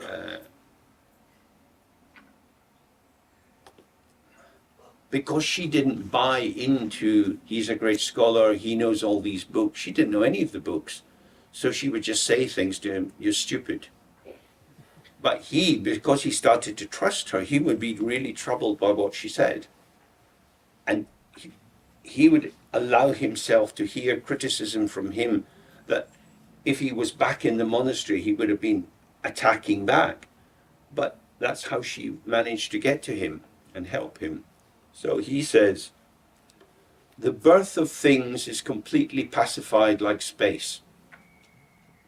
So this is quite a nice day for it. Outside we have the big sky and we have many patterns of clouds. Some of the clouds are fairly thin, some are quite thick. When you see the thin end of the cloud and you can see the way the wind is influencing the patterning of the cloud, what is the birth of the cloud? So a particular formation seems to come into existence. That is to say, you can name or identify that the shape resembles something else. It's an elephant, it's a boy, it's a whatever. Has anything been born? The cloud has no substance, but we can talk of it as if it was substance. So that's what he's saying. When you see that everything is like clouds or dreams or reflections, the birth of things is completely pacified. It's just open space within which these mirages, rainbows and so on, are arising and passing without being born, without ending, because they are simply the showing. I was going to say self-showing, but that's not so helpful. Just the showing of the openness of awareness itself. Things have been abandoned. That is to say, the concept of things has been abandoned because the thingness of things is a concept. If you start from a materialistic point of view and say the world is full of real things, if you were to abandon things, where would you be? Because your life is based on things. You're sitting on a chair, that's a thing. If you were to abandon all of these, what would you be doing? Even if you stood on one leg, you'd still have one foot on the ground, that's a thing. So if you start from the materialistic position, it doesn't get clear. But when you look at things and how they develop on the basis of naming and conceptualization,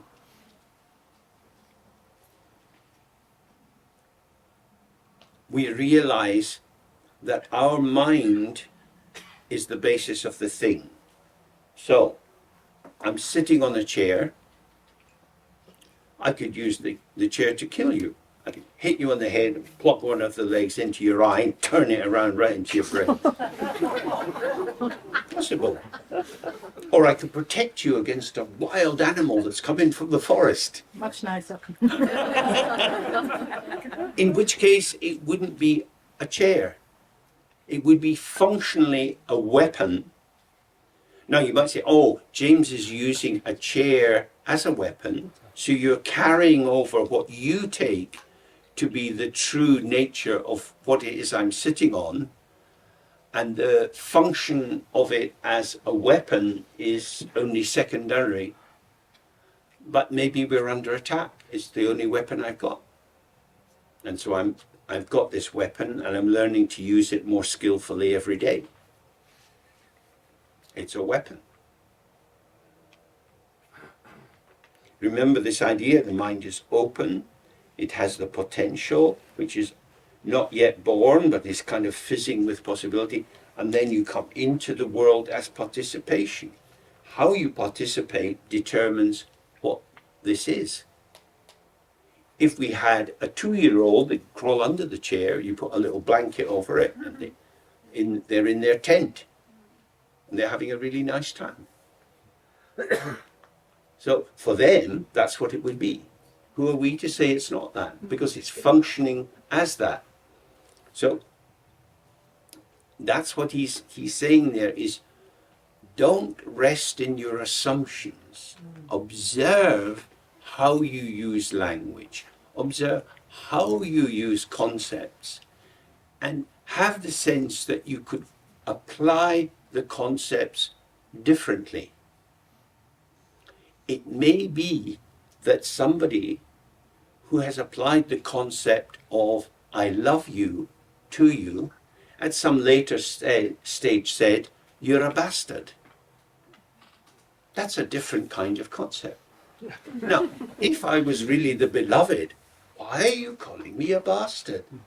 Because you are a bastard. If I'd realized that, I'd never have thought I loved you.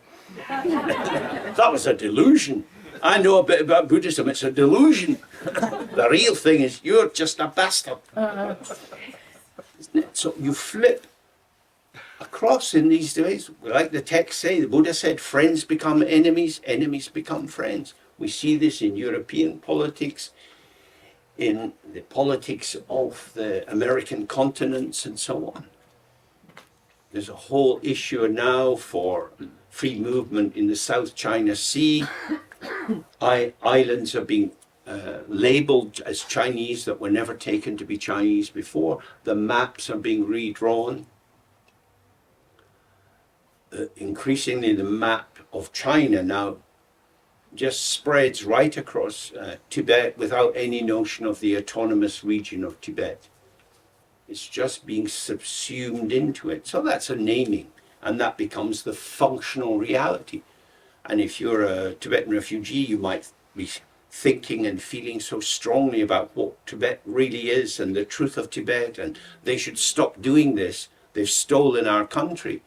But nonetheless, de facto, as enacted, as performativity, is China. And the Tibetan children are increasingly being sent to Chinese language only schools. So you'll have the transformation of the identity of the people.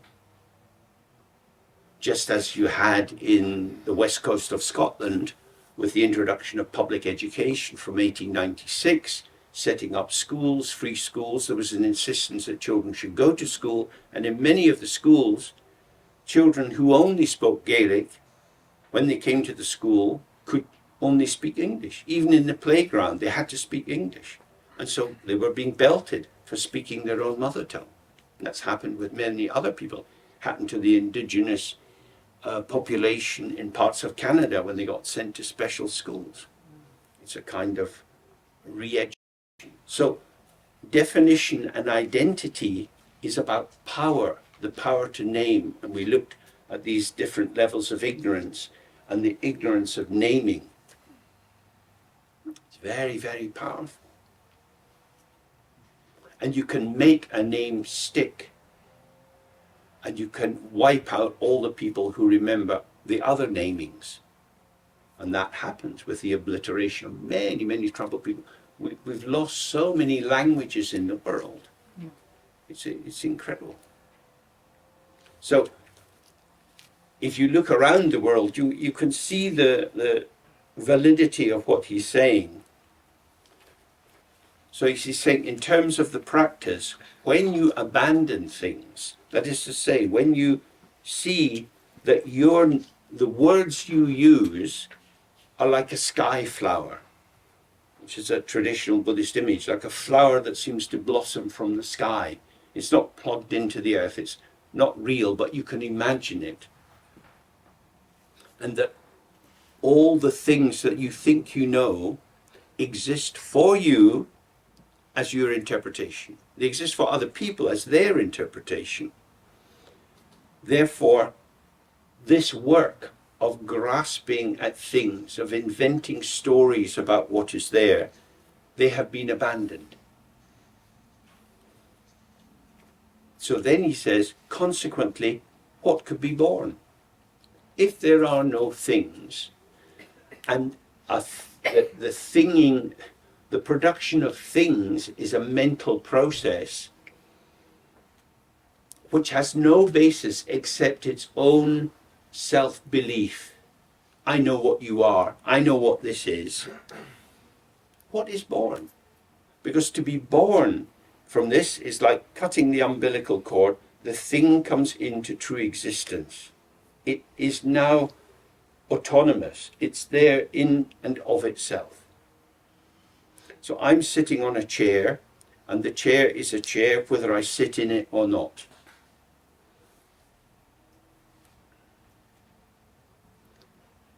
That's how it seems with the concept of the thing. But the chair has to be somewhere.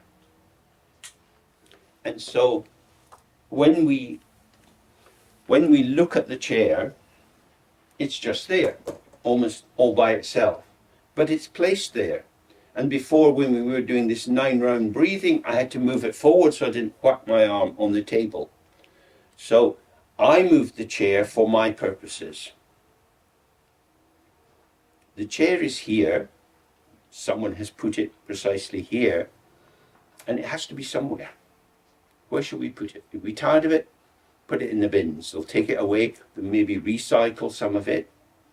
It has to be somewhere. Everything is somewhere. Past, present, and future, north, south, east, west. Location and duration belong to the concept of the thing. But the chair is always in relation to something else. It's in relation to being in the room. It's in relation to being in the dustbin, going out to the skip, going to the rubbish dump. The chair does not exist by itself. It does. Look, it's just a chair. No, it's a chair on a carpet. It's a chair on a carpet. When you think of things, you take out your little scissors and you cut a shape around what you're looking at. You disassociate it. You separate it from its context. It doesn't separate from its concept. The chair and being here arise together. There's chair and carpet and James arising together. And James can move away, we can take away the carpet, but then the chair will be stacked on top of other chairs. It will always be somewhere. Each thing is with something else. There are no autonomous things. Where would they be? Would they be floating in the sky? They have to be hanging from a thread, held up in some way. Wow, there are no autonomous things. Everything is dependent, interreactive. That really transforms the idea that there is an internal essence in things. The essence of things, the reality of things, is your mind. It's your mind. Now that seems very, very odd to say, because it seems obvious. This is not my mind. I can get up and walk out of here. Chair remains. Chair is a chair. Here it is.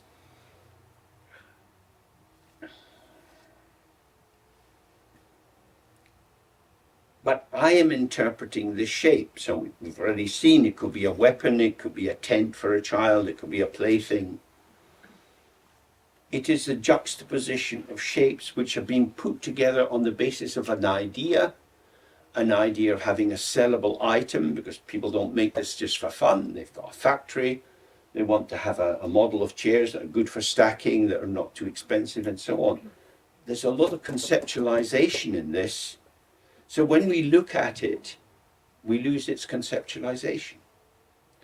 So if you're following the line of dependent origination we looked at before, this was made in a factory, the metal came dug out of the ground, the ore was refined, the tubular steel was created and bent a little, and you see all the history of the formation of the chair. Now you think, oh, but I'm following Mahamudra. The past is gone. It's just a chair. The chair is there all by itself. Where is the chair? Now. Is it in the here and now? Okay. What's arising in the here and now is thoughts about the chair. The chair is a thought. It's an experience. There's sensation from where I'm sitting with my back and so on. There's associated ideas and so on. The chair is a dynamic revelation. What do you think? Would you buy that?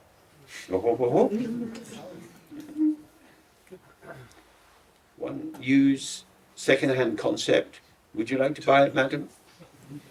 200 kilometers, one careful driver. The chair is an idea.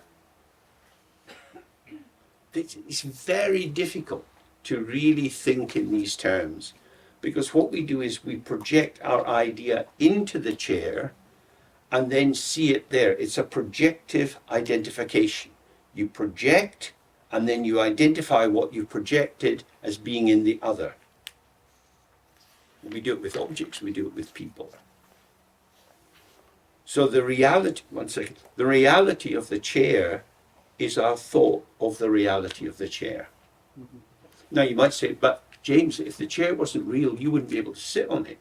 You don't just weigh 10 kilos. So it has to have some substance to it. It has to have some existence. It's holding your weight. That's a string of ideas. That's certain suppositions.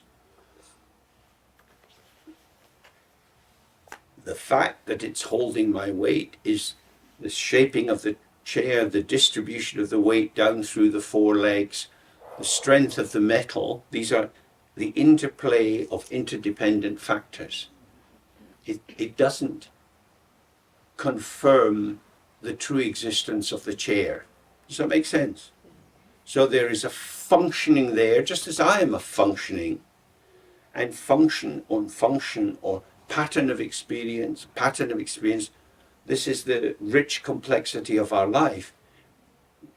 Now, maybe I should say that just very quickly, the word real in Buddhism, especially Tibetan Buddhism, is always referring to something being real and true in itself. So if you've got this idea, real is a negative word. Real is meaning that we attribute to something a quality of existence that it doesn't have. It's not real in and of itself because it's manufactured, it's put together, and it's dependent on conditions. If something was real, it would just be itself.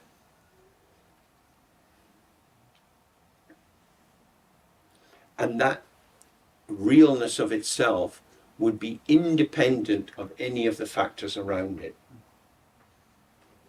So I've got a glass of water. You could say the glass is real because it holds the water. But if I just throw it down and break the glass,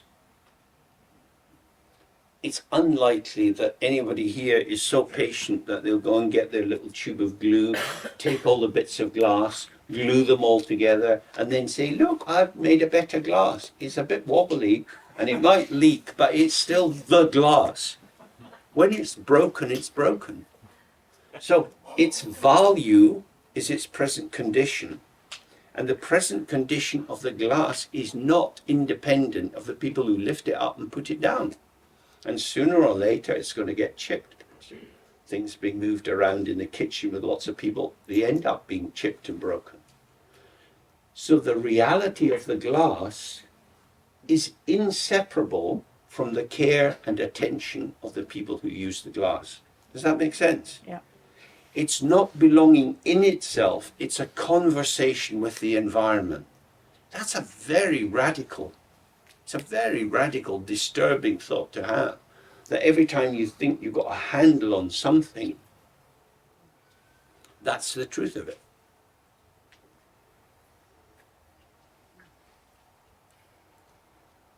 I remember being with someone in Oxford, and he was driving his car, his wife's car, very fancy car. And we went out and he was going to get some fuel. And he went to the pump and he lifted up the pump and he brought it to the car and it locked. Because this car was so expensive it could tell the difference in the scent between diesel and petrol. And he was so glad because Mrs. would have been incredibly pissed off. Put the wrong fuel in it. And that's so interesting because it's a car, you just put petrol in it. If you have a petrol car, that's what you do. You've got a car, you put in petrol. But this is a diesel car. It's very interesting. So our assumptions blind us to the differential potential of the objects of the world. So that was Pema Karpo. So he's quoting Saraha. From the very beginning, all is naturally unborn. Instead of naturally, we could say intrinsically. Not one thing has appeared which is born, which is separated out of the ground, which has become a real entity apart from emptiness. Now, the fact that it's emptiness doesn't dissolve it and make it vanish. It is form and emptiness, sound and emptiness, taste and emptiness. The five senses and emptiness, the five skandhas and emptiness. All of these are inseparable from emptiness. So there is formation, there is taste, there is touch, there is sound. But it's not the sound of something, it's the sound of emptiness. There is no individual essence to things. And so Saraha says, having been shown this by my guardian guru, I have awakened to it today. So this is from the Dharma point of view, this is very, very profound. Everything is naturally unborn. So even as we speak, we hope there are people in the kitchen making the food. The dinner is unborn. It is created, but unborn. Okay? So we're hoping that various ingredients will have been put together into something delicious, because it's quite a long day and we're a bit tired. Has something been born? Oh, what we say, it's a lasagna. That's a name. What is it? Maybe layers of pasta, different ingredients, some cheese or whatever. Each of these moving together creates a particular form, which we call lasagna. So if we take the name off it, because the name is applied to it, it's not inherent in it, there is a mélange of flavors, there's different textures as it comes into our mouth. Is there something there? Well, we hope that it will be digestible. So if it had real reality the way these stones seem to have reality, stomach would be complaining. We want to have food which will show its unbornness as it goes into our gullet and into our guts. Long live the digestive acids. May they be powerful. So you survive by destroying the seeming reality of things. This is an apple. The apple is being ground down without mercy in your mouth, without guilt, without shame. And it's going into pulp, and the pulp's going into your stomach, and then it comes out as caca. That's what it is. It's a process. The apple grows on the tree, picked from the tree, put in a basket, sold, brought to this place. You choose that apple, you eat it. It's a process of interaction. The apple has no reality. If you think it's real and self-existing, just leave it on the shelf and start to get insects living inside it. The apple, like the banana, like the pear, like all fruit, is in the middle of an arc. We've had waves a lot, haven't we? Nothing arising, vanishing. So in the springtime, the flowers come out on the apple tree. If there isn't a storm, if there aren't heavy rains, the flowers survive. Then you have the beginning of the apple. Then it ripens in a suitable way and it's taken from the tree. It's held on a stalk, just the way the baby, when it comes out of its mum, has the umbilical cord. The stalk is like that. It's the apple. It's an apple, but it's an apple connected to the tree. We separate the stalk. Now we have an apple. And the apple is in the process of its own decline. If you buy bananas, you keep them for 3-4 weeks and they've turned black and they got all mushy inside. You didn't do anything to them. You bought them and they were maybe green, and then they go green to yellow to black. And it's maybe not the kind of taste or quality that you want. We're talking about bananas as if there's a thing, as if there's a reality, something born. But it's a process. Everything is in a process. Even the chair is in a process when it seemed to be right. So that's why he's saying, from the very beginning, all is naturally unborn. Well, it's a very useful thing to take up and explore and see for yourself. Is it actually true?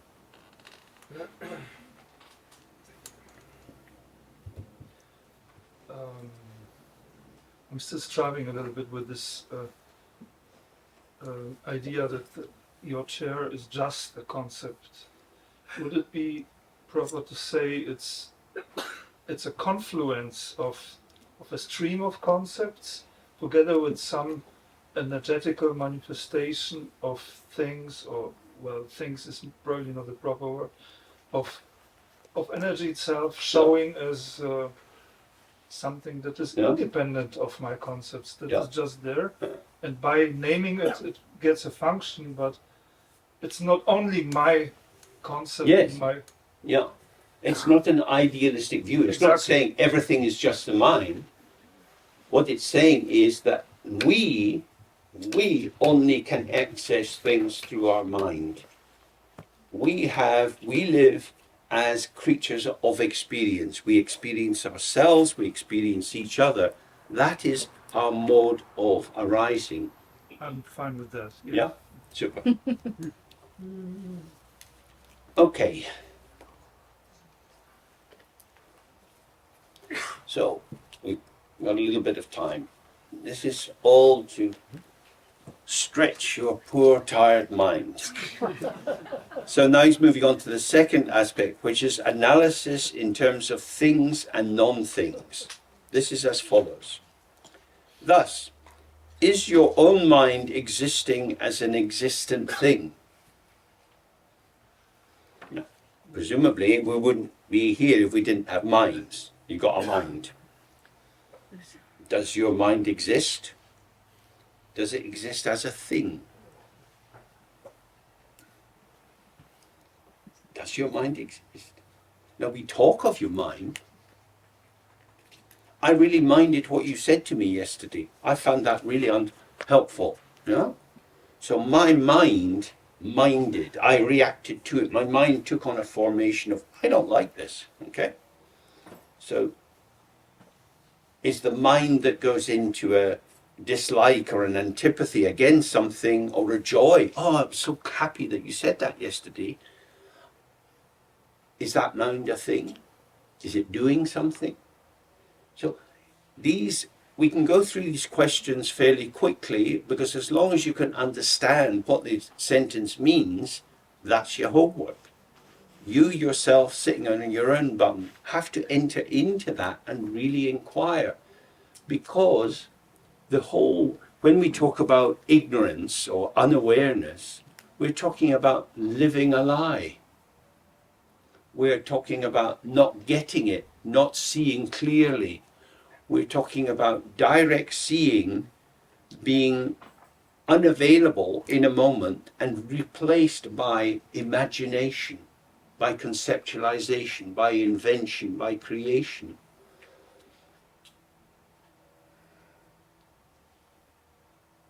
Is that true or not? Is this a story?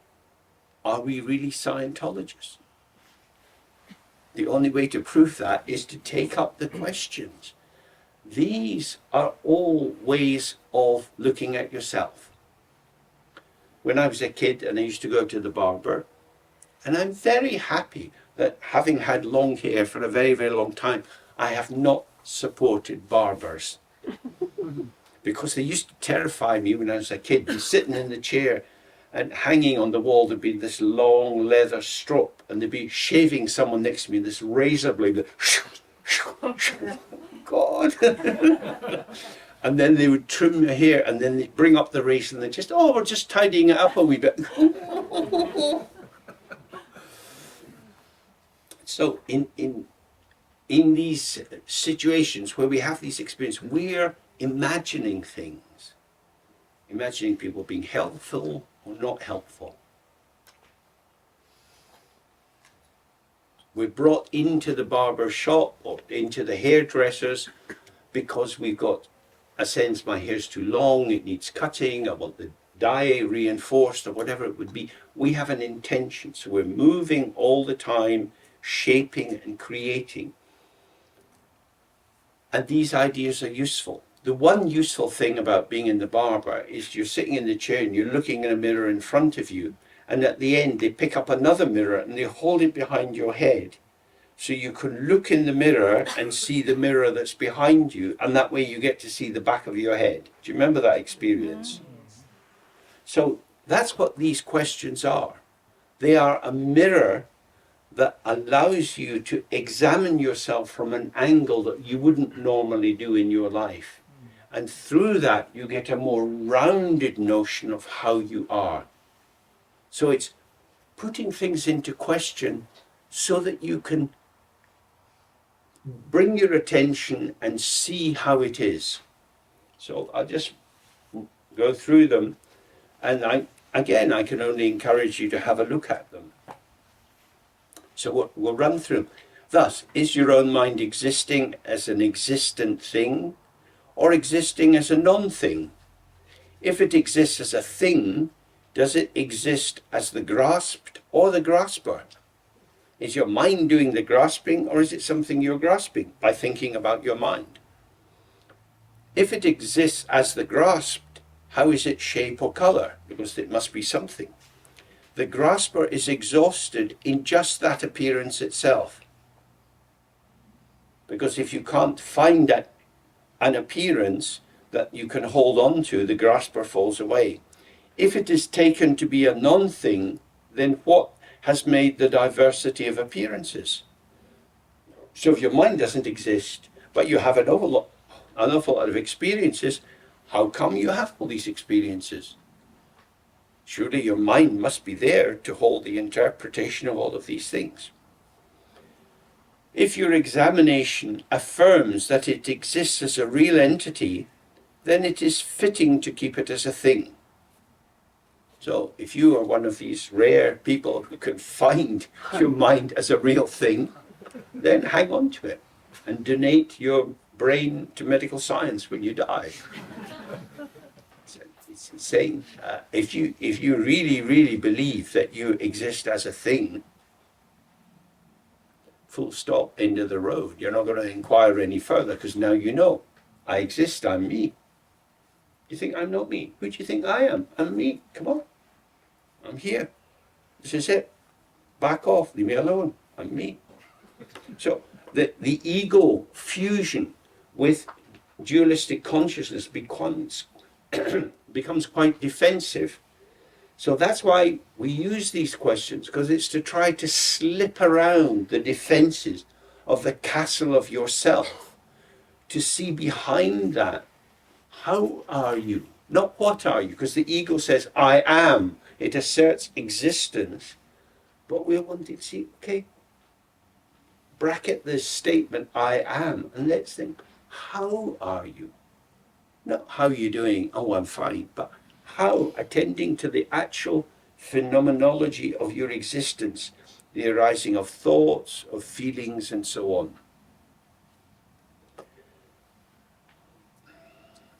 Yet, when examined with awareness, nothing can be found that exists in any true way, and so no phenomena can be found that could be taken as existent things. So he opens up the questions to ask, and at the end he gives a summation of the conclusion that hopefully you should arrive at. Why? Because our minds are all the same in their structure as being movements within emptiness. So whether you're predominantly happy or anxious or depressed or joyful, if you examine these questions, you come to the conclusion, I can't find any true or reliable existence in my mind, because my mind is movement. I'm sitting here, we've been here together all day, we've had lots of thoughts, lots of sensations, lots of feelings, arising and passing, arising and passing. This is your mind. Your mind is the movement. Now, we might think, yeah, but somebody must be doing it. There's somebody behind that's doing the thinking, the thinker, the doer, the maker. Let's say, okay, you believe that that exists. I am the thinker of my thoughts. So, here's a thought coming. Oh yeah, I have thought. I can see that I have thoughts, but I can't catch them because the thoughts come and they go. So I am the thinker of uncatchable thoughts. I am thinker of uncatchable thoughts. That's a thought. That's a thought. Arises. It's a mental event. I am Padmasambhava. I am Tara. Practice. I am Tara. I am Tara. You start to feel like Tara. You feel the blessing of that freedom of manifesting out of emptiness. What he's saying is all phenomena manifest out of emptiness. When we cleave to, when we believe in and adhere to the idea, I exist, that is a statement. That is a statement. Nothing wrong with statements. So all he's saying is, say what you like about whether you exist or you don't exist, but do be present in the moment of your thinking or saying these things. I don't exist. It's a thought form. I do exist. It's another thought form. I exist as James. I exist as Tara. I exist as Padmasambhava. None of these gets you there. You don't arrive at anything because they are all movements. They are all potentials. So again, if you really investigate this, you start to see, I am not a thing. I am the site of the manifesting of the potential of the emptiness of open awareness, and this potential manifests through participation. It manifests in subtle form when you're just sitting, but when you get up and you move about, you become someone. I'm on my way up the stairs to get my dinner. That's what I'm doing. I don't know what you're doing, but that's what I'm doing. You're describing a process. Who is it who's going up the stairs? I am. So it's so interesting. What you see here is the absolute danger of solipsism, of a self-referential chain of thoughts which don't arise everywhere. Who's walking? I am. Who is the one who's walking? Me. What do? I walk. You can't find the actual doer of it. So the reason he's offering these questions is it allows you to come at a slightly different angle to the issue, not where your ego self is on the battlements firing arrows and pouring molten lead on you, but it allows you to just see, oh, I don't exist, yet here I am. Therefore, I can't say I don't exist because here I am, and I can't say I do exist because I'm always changing. The content of me is the thoughts, feelings, sensations, and so on. They're always vanishing. So I neither exist nor don't exist. Is that true? But I'm here. You can't say I don't exist. So I both exist and don't exist. That seems like a contradiction. So you're getting close to what is established through conceptualization. And if you rely on the concept, you start from a false axiom or a false basic belief. I exist. We all exist. We're all here together, so we're all here. We're all human beings. We're quite able to examine ourselves. Let's examine how we exist.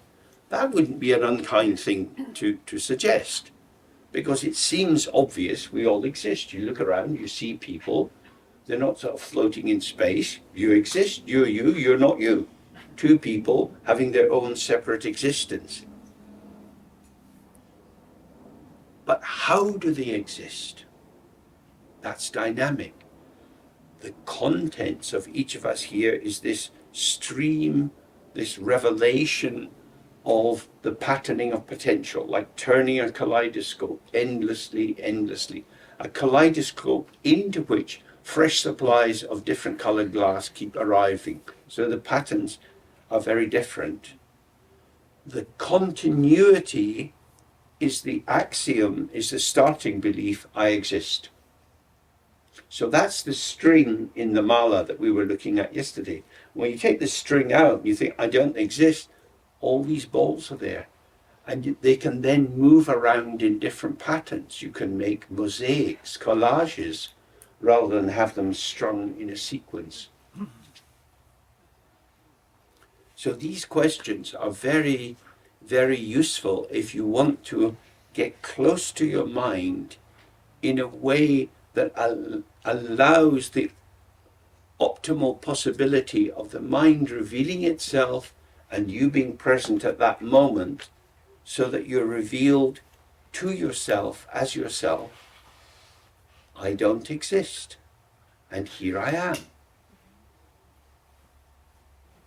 No contradiction.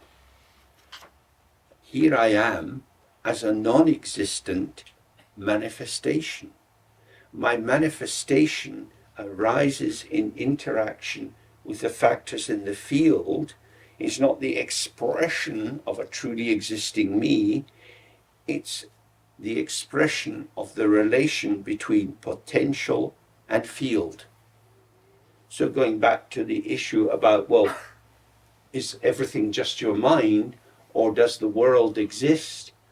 Clearly, there is something, there's colors, shapes, and so on. How they are revealed is us. We are each the revelation of the meaning and the formulation of the colors of the world. People who have trained in art, for example, will have an eye that's developed to color variation. They've worked on various color charts. So when they're looking at these greens, they'll be able to apply words which identify different greens. And if you don't have that training and background, it's not a lot of green. Quite nice, but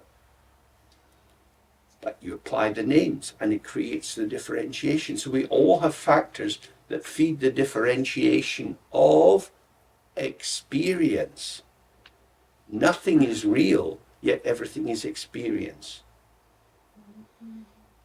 It's in here, it's in here.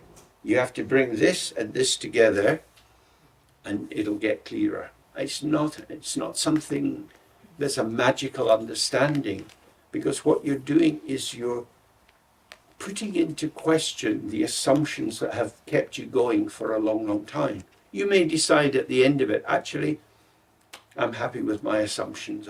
This kind of inquiry doesn't take me anywhere. Or you might think, oh, I can see that my assumptions are not pointing to any fundamental reality, and yet, out of kindness and the wish to connect with other people, I can act in the manner of these assumptions, which is the flow of kindness into the world. Because it'd be very tragic if from this retreat you were to go home and tell people close to you, you don't exist. You don't exist.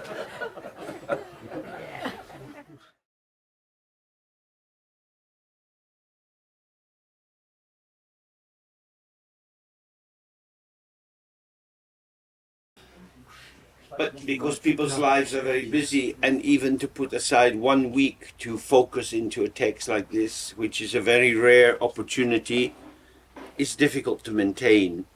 And I'm very appreciative of that. And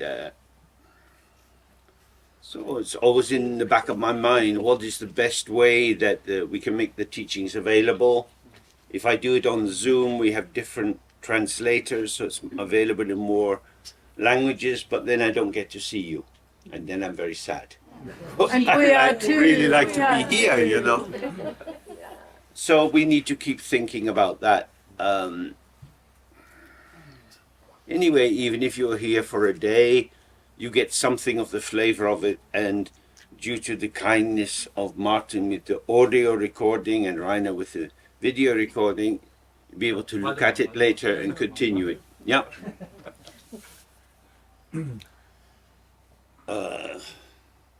So there were two other things I wanted to say. I'd made these comments earlier about Joe Biden.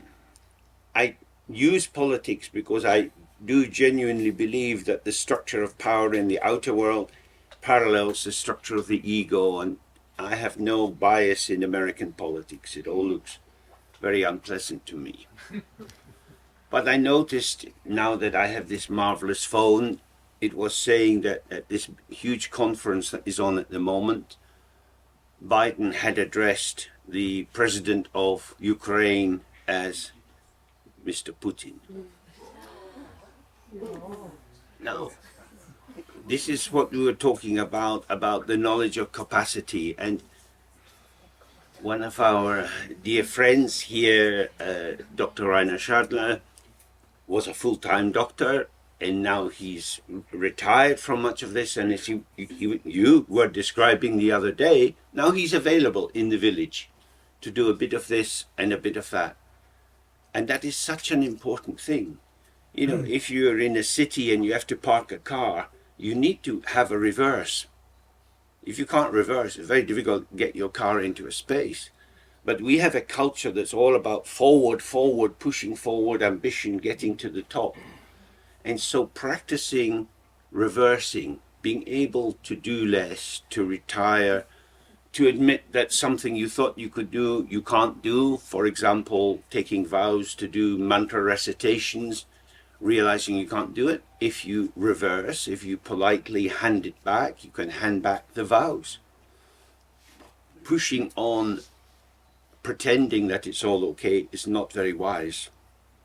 And we see many examples of this. So in our own condition, this is the living limit of our capacity, and it changes with time. So we have to work with that. And as we can do less, it's helpful that we actually do less. Because by doing less with more attention, it can take on a particular richness. So that's one thing. The second thing is, usually I'm more available when we have retreats and we can have chats a lot with people. That hasn't been possible for me, but I was hoping today and tomorrow between 2:30 and about 3:15 I can be sitting up on the veranda. If anybody wants to come and have a little private chat with me, we can have a little walk around.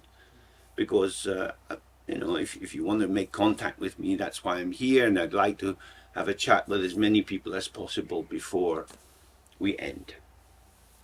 Okay, then we can go on with the work. We start with the refuge and bodhicitta.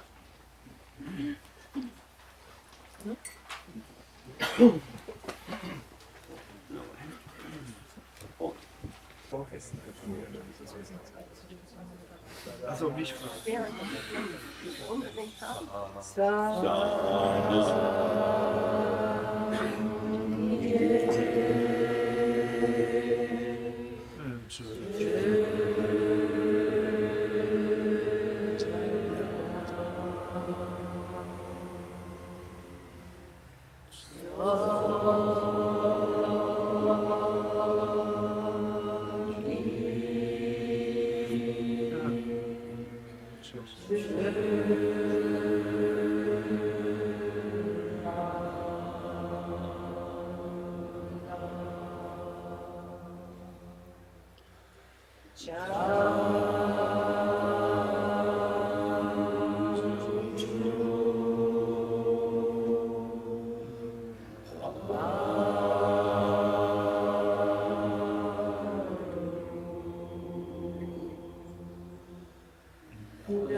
Okay.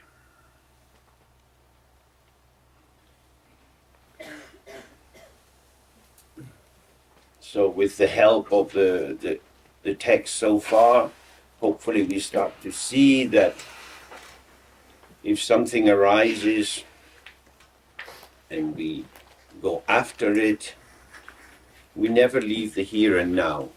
Everything that arises is always just immediately here and now. The problem is when we layer something over that, some commentary or bad feeling or whatever it would be. So allowing whatever comes to come and relaxing and being at ease so that we allow our old habit of judging and comparing and contrasting to fall away, and we're just open to what is there. This is the heart of the practice.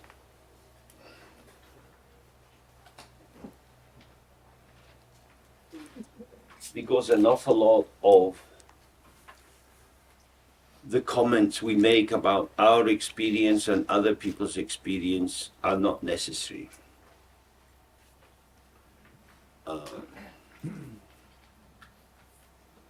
There's a term in English, gratuitous violence. It means somebody goes out with a knife and they just stab a stranger. It's kind of gratuitous. It's like gratuity. It's something freely given for no purpose. It's not due to a cause and effect. I hate this person. It's just, why not? Why shouldn't I? And we know in countries when there's civil war, all kinds of atrocities are enacted because people don't care. What the fuck? We'll never be found out. We'll get away with it. Things are done which have no purpose, meaningless tragedies. On a more personal level, this is what we experience in the meditation when we comment on what's going on. This is a gratuitous proliferation. We freely give concepts and ideas which are not required. It comes, it goes, that's enough. But no, we want to add our little tuppence worth, our little opinion. To what purpose? It's nothing to do with the moment. It has to do with the ego's anxiety. Sometimes if you're friends or in a relationship, you have an argument, there's always this question of who's going to have the last word. Kind of sealing the situation. And of course that's what our commentary does. Something happens and we put our sign or our signifier onto it. We don't need to do that.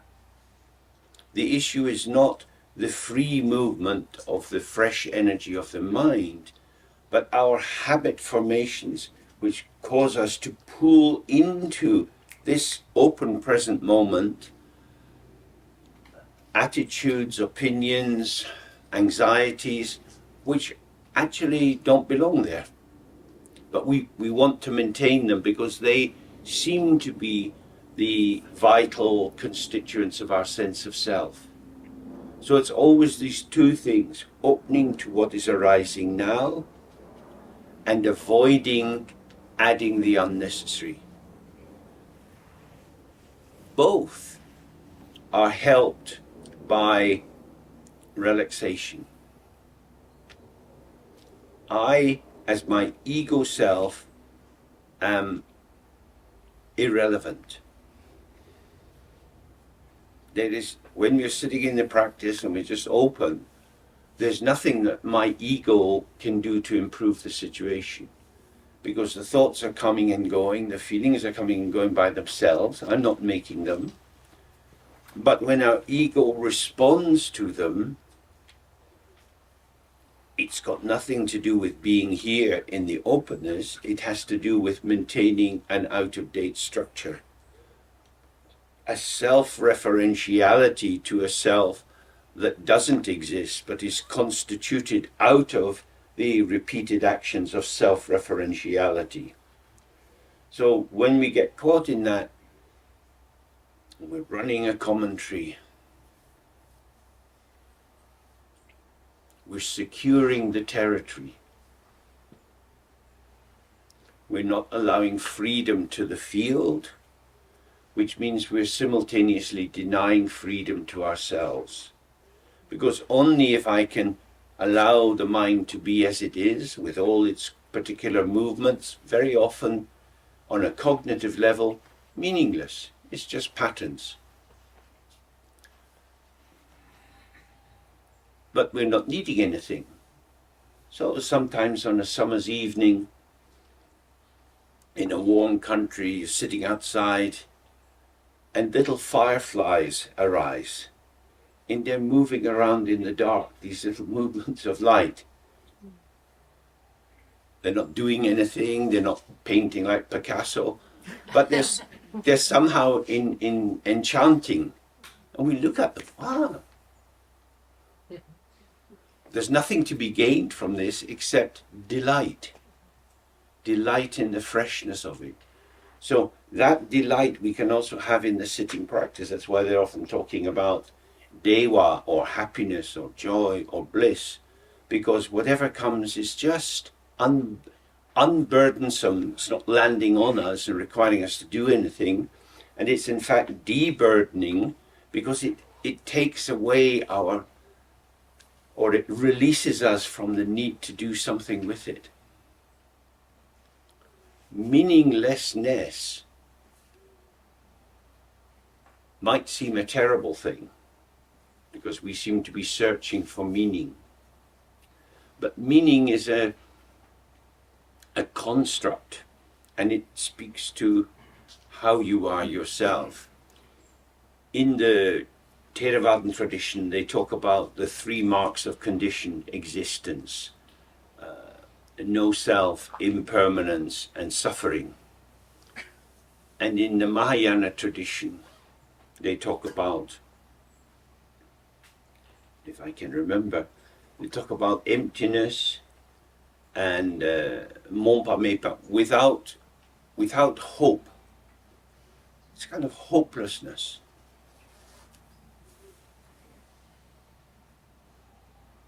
Why would it be advantageous to be hopeless? Now, normally that kind of word, certainly in English, it's a sort of sinking feeling. I feel hopeless. Oh God, you lose energy. But actually, if I'm free of hope, I can be here. Because hope is projective. It's taking you hope for something else, hope into the future. It's actually a diversion. Life's shitty just now, but I hope that next year it will be better. You're projecting into fantasy land. So, to let go of hope is to be here. But then it's just as it is. In our ordinary construction, that sounds stupid, because it's not very good today, and I'm stuck in it, and why would I stay in this stuckness? But when we're in the practice, we're directly seeing the impermanence of each moment of arising. So there is nothing to be stuck in, and therefore you don't need to have hope of something else. Do you see how these two things go together? The more you stay with the lucid, the clear showing of these many different possibilities in patterns which you don't need to organize, just like with the fireflies. It is what it is. It's not against me, it's not persecutory. It's just a kind of free display, a show, and we can relax with it. Not going anywhere, not making anything, not constructing anything. No doggy bag, nothing to take away at the end of it, except you're fresh, you're here. You're refreshed, you're returned to your freshness of being in the moment. You're resourced, you're resourced, you return to the source of all experience. So that's a useful thing to engage with. Now, the text.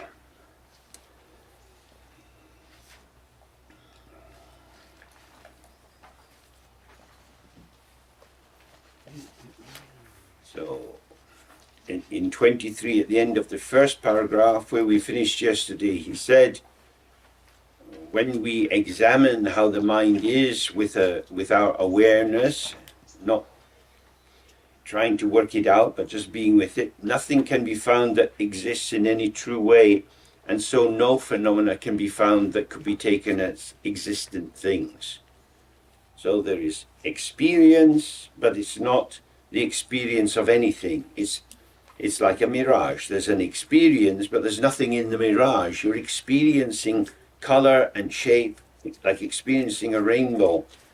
So there is the beauty of the ungraspability of the experience, and that's enough, that we could be satisfied just with this, just this.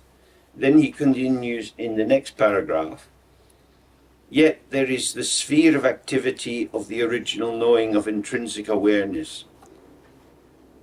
The sphere of activity is a translation of Chogyal.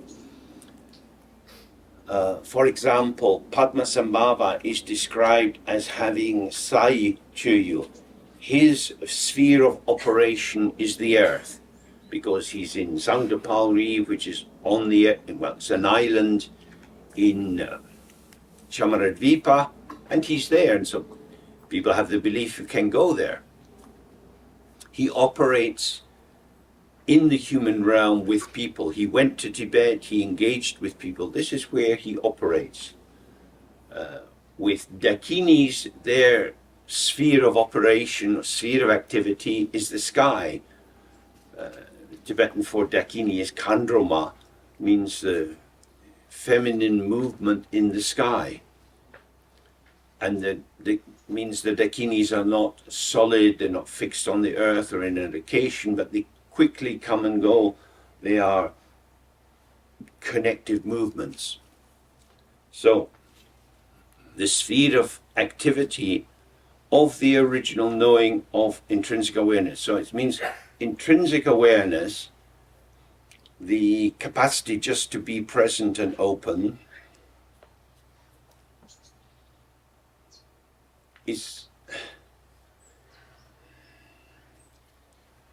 in a sense, that's, if you like, the passive side, or the receptive side, or the open side. We're just here. Various things come and go. But the original knowing of that intrinsic awareness is that it's not just an empty void aware of itself, but within the openness of this sphere of awareness, which is emptiness itself, that is to say, the field of activity of clarity is emptiness. That's where it's operating, because you don't have clarity if you have reification, duality, building up pictures and so on. And the original knowing is the knowing of the origin, which is emptiness. In knowing that it's empty, when appearances arise, they are the appearances of emptiness. So this is very practical in our meditation. So when you are sitting, and it becomes clearer for us that here and now, this immediate presence is an openness in which anything can arise, coming and going.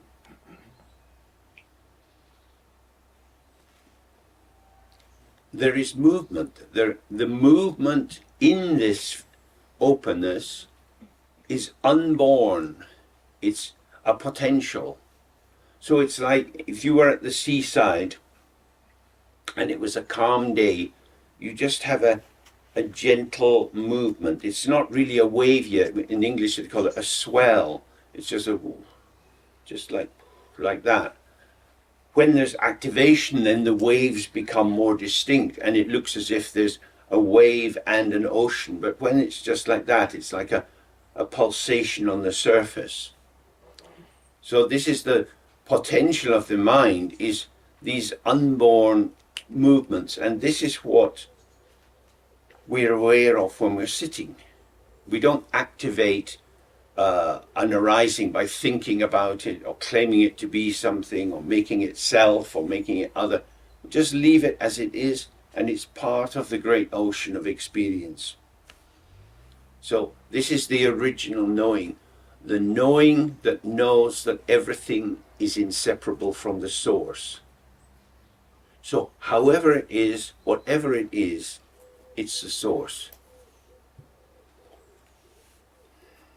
This requires for most of us a radical reframe of our experience. Because shitty things are shitty. Horrible things are horrible. We have bad times and they seem bad. Well, so how could bad times be the display of the ground? Surely the ground should be showing good things. What makes the bad times bad? There is a song, if I recall, even the bad times are good when I get back to you, baby. So it depends on who is your baby. If unborn emptiness is your baby, then the bad times become good because you see, oh, it's just like that. I love you, but you're a manic nutter, so anyway, I love you. So the mind is doing all these different kinds of things, inseparable from the source, like what we would take to be an ugly reflection in a mirror. Ugh! But there's nothing there. Now that's difficult because the immediacy of the perception and the judgment seems to establish some true existence in what we see. Oh! And yet it's just a reflection.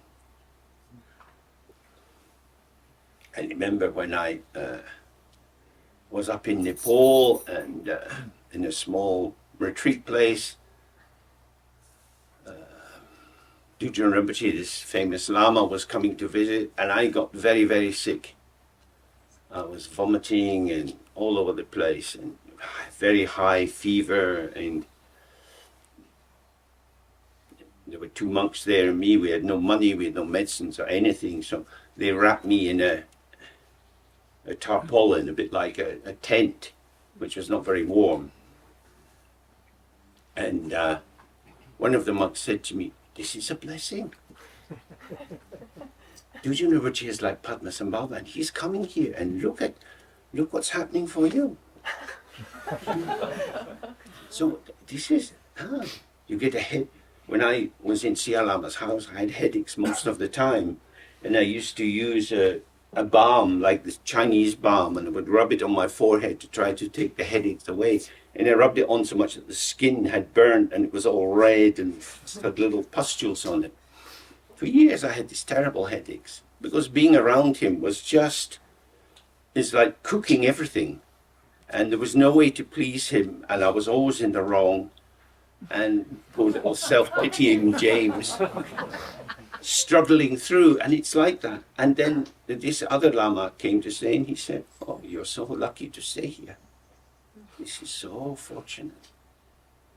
And then you see that the egoic interpretation of the situation and the actuality, which is just, here are the peaceful deities, here are the wrathful deities, here is samsara, here is nirvana, and it's all arising at once.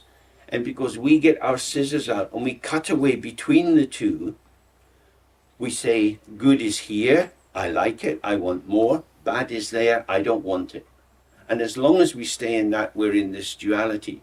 So that's the radical reframe, is to open to whatever comes, comes. Because if we go into judgment, we're out of the picture. We put ourselves as a separate experiencer of what's going on, and then of course we experience it's happening to me, so I'm being impacted and again by things I don't want. So we have to relax into it, and we're part of this more dynamic movement of whatever's coming. So that's the possibility. You're seeing that the sphere of activity, everything is unborn. And if you can stay with that, because these arisings are unborn, they will self-vanish, they will go by themselves. Nothing has been born, nothing has been vanished. And so all the commentary, all the judgment, all the self-referentiality, all the irritation of the other who's doing things to us, we don't need that entire interpretive structure. It's just this. It's just this. And then it becomes very simple. But of course it's hard, because the ego insists, this is terrible. You shouldn't put up with this. This is very bad. So this brings us back to something we've touched on before, which is vital. Is the world what I tell it to be? I say, this is a nice day. Or is the world what it shows itself to be? So if I'm telling the world what it is, I'm taking moments in what arises and constructing a pattern which becomes my conclusion about what's going on. But if I let the world show itself, it comes with a complexity, with a richness, with a diversity which is beyond my computation. Just like when I look at, even out the window here, at these small trees, there are tens of thousands of leaves immediately visible. I couldn't count all these leaves. There's more than the mind can work out. There is a richness beyond the ego's desire to control, if we receive it. And the thing is, the tree, the bush, is not asking me to explain the tree to the tree. The tree saying, here I am. That's it. I've offered all this to you. Birds fly in, little seeds will come, other kinds of birds will come, squirrels will run about and jump. I'm hospitable. But when we go into our formation and we try to say what kind of tree it is, how long it's been growing, it needs to be trimmed or whatever it is, that's a very different world. So in order to welcome the actuality of what is displayed, we have to see the redundancy, the non-necessity of our commentary and our interpretation. That is to say, for the purposes of gaining clarity to emptiness, all your worldly knowledge is useless, because it's not a key to open the door to the emptiness, because it's always covering emptiness in a conceptualization. It is the dynamic of reification. It's not that the worldly knowledge you have is wrong or bad, but like a key, it can open some doors and not others. And the door to opening, the key to opening the door of emptiness is an empty key. It's the key of just being here with no particular agenda. But when you have an agenda, when you've got something to say and you want to determine how it is, that key opens the domain of dualism, of entities which stand in relation to you. So that's our choice. Relax, do less, receive more, or do more, be active, and gain less. But the less that you gain is familiar and ego-syntonic or ego-confirming. That's the crossroads that we're at. So,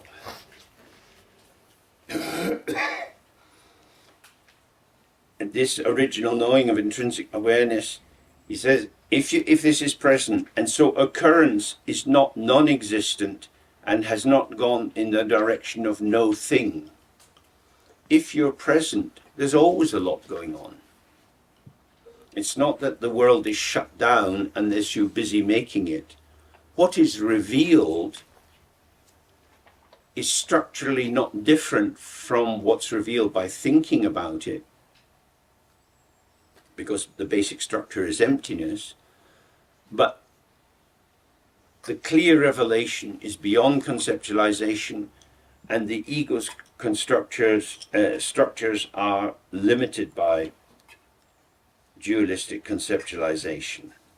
This being the case, there is freedom from both thingness and non-thingness, and so not having fallen into the paths of permanence and annihilation, this is called the middle way. This is a central Buddhist teaching. Does anything truly exist? Are there real entities?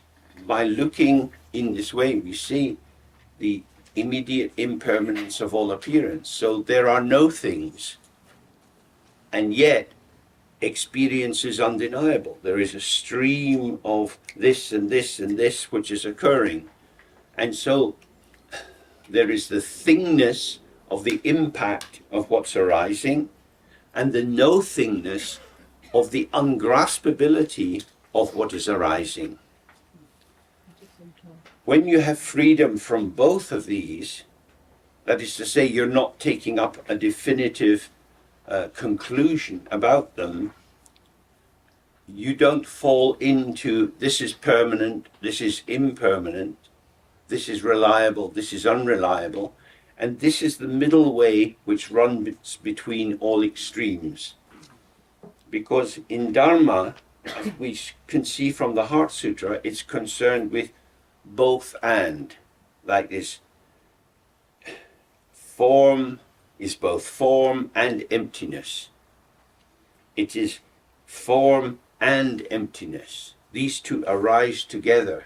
It's not an either or. But when we're in duality, it's always an either or. Do you want vanilla ice cream or chocolate? Both. Very wise. The middle way.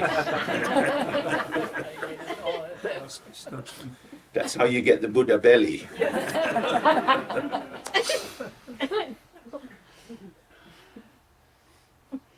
So this habitual dichotomizing of setting this group against that group, we see it in politics, we see it in economics, in rivalry, we see it in competitive sports. There is this belief that people's performance will improve if something is at stake, if they have to win, if they're going to be successful, because winning is everything and losing is nothing. With winning, you step into the sunshine, you wear your crown of laurel leaves, and everyone hails you, and if you fail, you're cast into oblivion. The Olympic Games should be banned. The idea that they say, oh, it brings people together, and no, it doesn't. It sets people up as great heroes, and it casts other people into absolute forgetfulness and oblivion. Winner takes all. It's insane. Competitive sport is a killer business.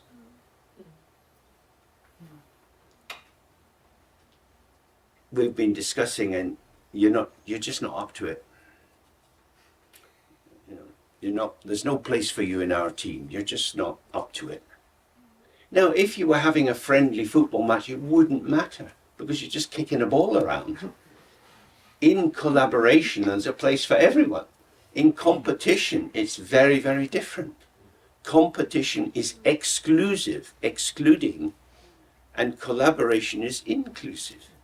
But so much of the dynamics of capitalism and communism, all these social structures are put around this against that.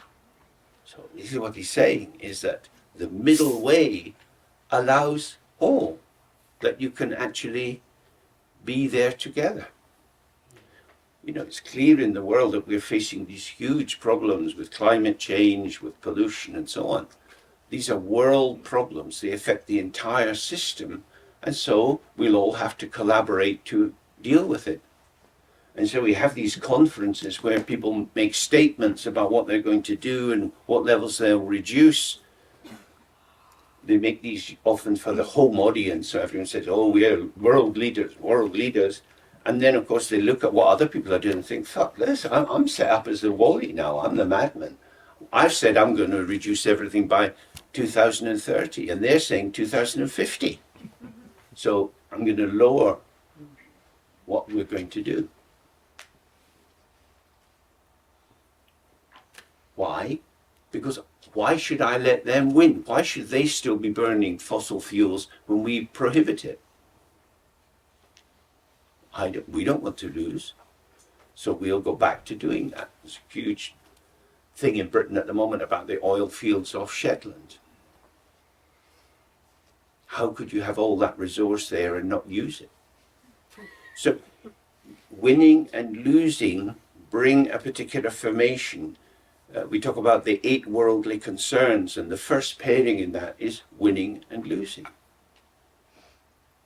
Now, what he's saying here is that's a structure of interpretation. It's not the truth that reveals the actual value of anything. All those who lose can also boil an egg, can also polish shoes, can get their kids to school on time. They do things, reasonable things. So when you have these big waves and you slice so that only the top millimeter has any real value, because that's what hits the front, that you win it, the tennis match in Wimbledon, and everything that's not up on that level is kind of not very interesting. What an amazing thing to do. These special people. But we're not special, we're ordinary people. What about us? What about us? In Russia, they're getting more and more of these ordinary people and putting them in a uniform, giving them 2 weeks of training and putting them on the front line. They get killed. But they're ordinary people, and there's a lot of ordinary people. They don't matter so much. This is what happened in the First World War. All these hundreds of thousands slaughtered in the trenches, and the generals were sitting in chateaux far behind the enemy lines with great cellars of wine, with foie gras of an evening and a nice beef Wellington. It's absolutely true. And the uniforms they made were very, very beautiful, made in Savile Row with very soft wool.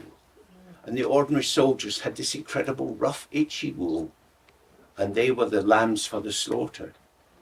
So this is, it may just seem like a meditation instruction, but it is a profound ethics for thinking about how you approach being in the world, to find the middle way that will be all inclusive.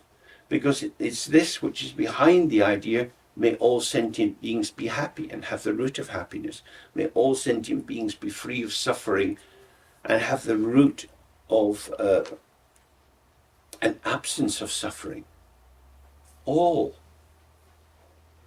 So only the middle way can be truly inclusive because it links the polarities. It's not the site of the separation of the polarities. It's not like a boundary keeping them apart, but it's the place where they meet. And in that conjunction, it's a kind of fertile conjunction, which again is symbolized by this Yabyum image, where the opposites, the male and the female, meet together. Their productive energy is joy, let's hope, sensation in the body, and new doors open up. It's a conjunction. So what he's saying is not just for sitting practice, but it's to help us look at the world. Furthermore, it is not established by following logical signs or by reversing through them. So it's not like following conventional structures, nor is it based on demolishing them. It's neither construction nor destruction. It is deconstruction. It is to see the emptiness in the construction so that it doesn't have to be dismantled, but as it were, it is collapsed from the inside when you see that it has no inherent existence. So here I have a table beside me. There's a top, and there's 4 legs and 2 beams on the bottom, keeping the legs in place. When we see it all of a piece, there is a table. And when we see how the bits of wood come together, it's bits of wood in a pattern. When you see bits of wood in a pattern, the tableness of the table is still there, but it's as if it's hollowed out. I remember a Lama saying it's like if you have coir rope. Coir's the outer, underneath the skin of the coconut, you've got all this matting stuff, and you can make rope with it. It's not a very tight rope, it's not very strong, but they use it for different purposes. And if you have a ball of it and you light it at the corner, it will smolder through, and the ash will look exactly like the coir. And then you blow at it and it's got no substance. And he said to me, well, emptiness is like this. The forms of the world continued. It doesn't all collapse, but it loses the sense of its solidity. So when you see the table is also simultaneously just bits of wood put together, and that these bits of wood could be arranged in different patterns, the potential of the pieces of wood is not diminished by their current juxtaposition as a table. Does that make sense? Mm-hmm. So you have the formation and the potential together. So if we see that in every situation, it deconstructs, or it thins out, or it puts into question our conclusion. It's a table. It's just a table. Clearly it's a table. It is a table. So we insist again and again, this is me, I'm like this, the Russians are like that, the Americans are like that, the Nazis are like that. Whatever it would be, we denounce these people, we've got their number, we know what they are. But actually, these are formations which are arising due to causes and conditions. So the emptiness, there's both the radical emptiness that it's experience arising in the mind, and we've got the more analytic emptiness that is revealed by the dependent arising of these factors being placed together to create the table. It's an illusion. But it's the sort of illusion on which I can put my illusory cup. Because it's all illusion. So we have to keep remembering, illusion doesn't mean nothing at all. It means an ungraspable appearance. Because if you grasp at this as being just a table, and you need some wood for a fire to cook and to stay warm, you might think, but it's a table, we couldn't possibly burn the table. It's just a bit of wood. If you're cold, just burn it, it's just wood. Make another one. No, but it's a table. It's not my table. That would be a terrible thing to do. That's when you have the over-investment in something. And if we remember the words of Proudhon, previous 2 centuries, property is theft. The common weal, the Dharma Dhatu, the openness of the field of experience has no owner. And yet, we have rules of property, legalized systems. Property is theft. It's a theft from the common good, marked by the law with documents which signify ownership. But what do you own? You own the table, the wooden table, which happens to be full of woodworm. Then you think, I don't think I really want this in my own house. So it goes from a gorgeous table to a terrible table, according to circumstances. So again and again, it's like softening our assumptions that we can have definite knowledge and then build on that knowledge and build on that knowledge. Lightly, delicately, seeing the potential. Just finish this last bit and then see if you have any questions.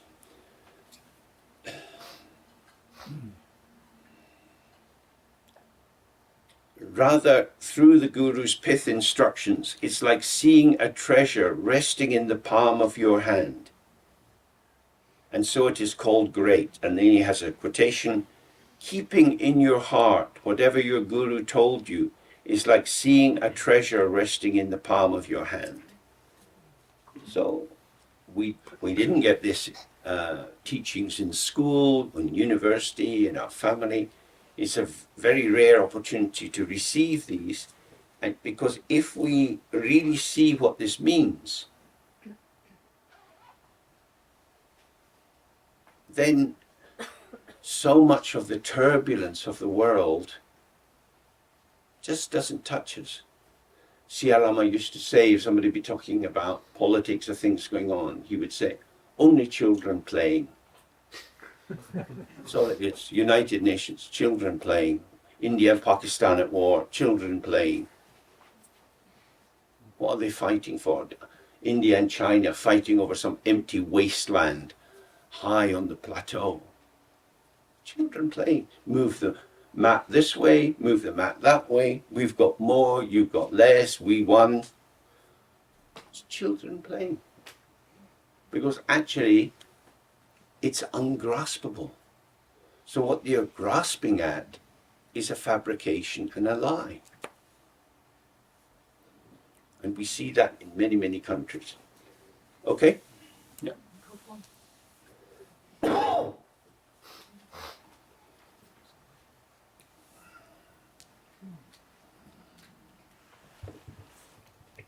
When we accept our participation in all that, aren't we always at the risk for then also being a little bit crazy, like these old sages? I can't hear you quite. Could you speak up a wee bit? Aren't we, when we are accepting our role in all this children's play, aren't we at the risk to then also act crazy like the sages on the Tibetan plateau? Mm-hmm. Yeah, that's why the advice is always to live your life in the manner of a dream. It's like a theatre. We take on these roles, we enact these roles, but they're never our true identity. So if we can hold them lightly, they get less invested with our ego. But when you feel it is the truth of your situation, then it becomes very solid. In my working life, I had a few good bosses and I had some atrocious bosses. And the atrocious bosses were always the ones who over-identified with their role. So they had a role in an organization and they somehow felt that they were the owners of the organization, the voice of the organization. And so they gave so much importance to what they did, everyone else had to bend and become compliant in relation to it. So I think it's if you can keep it lightly, you can participate in whatever you do. And the people around you, you will see, they're taking it very seriously. So you could live in a cave, but if you're going to be in the world and you've got responsibilities, you need to earn money. So if you don't set up an opposition between the spiritual life and the worldly life, if you see this is a field of arising, then this question is, how do I participate in the world but not of it? Seeing it in its arising and passing, but not taking it too seriously. For example, the social services department in Britain, the bit that the social workers are involved in, especially in childcare, they reorganize themselves about every 5 years. And they go between generic, offering kind of wide-based general interventions with one model informing them, to very specialized things in which you get the people working with eating disorders and people working with There's incest in the family and so on, all with their own remit. And they go fully into their reorganization, and after 5 years they realize this is not very good. So they reorganize again, then they reorganize again. And each time with great commitment that we found a new way forward. And when you look at the history of it, it's like non-progressive. And their problem is they have to demonstrate confidence. They have to be able to convince people that they know what they're doing. And of course, when social workers come into therapy, they spend most of the time saying that they feel completely overwhelmed, the law is too complicated. When they have to take a child to court and stand with them, the judge doesn't understand. And so their professional qualification isn't a key that opens many doors. So it's the idea that somehow this is a real world where we truly know what's going on and people are honest and hardworking. This belongs in children's storybooks. It's not what we actually experience. We experience a theatre of deception, often a theatre of cruelty, and perhaps altogether a theatre of the absurd. You know, storms, confusions, signifying nothing. So how do we stay with this without being lifted up with manic hope or cast down in despair? And that will take us back to the middle way. It's here, but it's not too real. So we do what we can, as Namkhai always said, working with circumstances. It never comes to an end. That was the big thing about the Nazi regime, you know, especially in relation to the movement towards the Holocaust, the idea of a final solution. We've worked out what the problem is, we apply this final solution, we get rid of all these people who are the cause of all our difficulties, and then we'll be happy. And that kind of thinking is applied in many, many situations. And it's naive, because when we sit with our mind, wow, it's weird, all these different things coming, and when you don't interfere with it, you see this incredible richness, endless movements which are often seemingly in opposition, and yet they arise and they pass. That's the basis of our being in the world. So how are you going to get a final solution to something that has no beginning and no end? It's about how you participate, how you find your place in that flow, doing the best you can with the potential you can mobilize, with the freedom to participate, which is partly from your side and partly from the situational side. Any other things before we move on? Okay, microphones.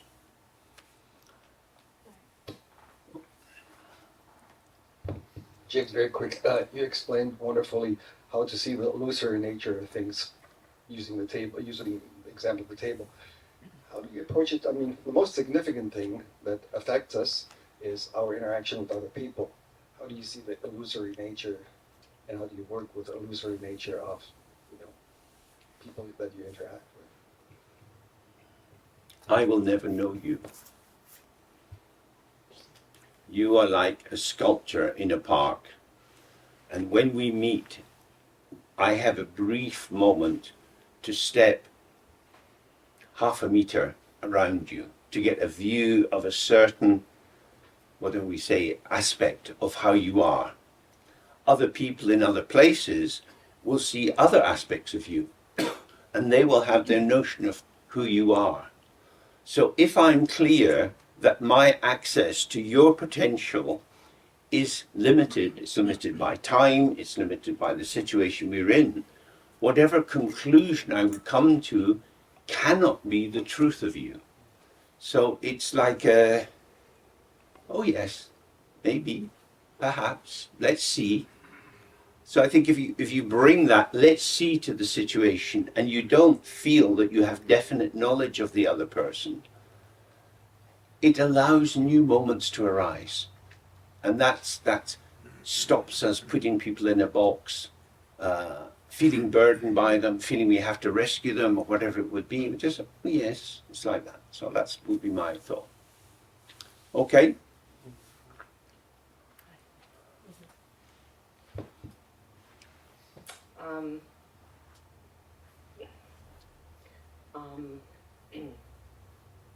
I think it's coming together for me, Mm-hmm. and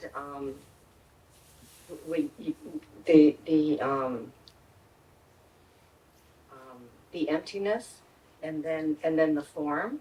In the middle is illusion, which is the middle way, Mm-hmm. right? And the word unborn was introduced yesterday. Well, for me it was. I noticed it yesterday. And you're also using the word emptiness. And I'm wondering if you could explain the difference. Between emptiness and illusion. Emptiness and unborn. As unborn, okay.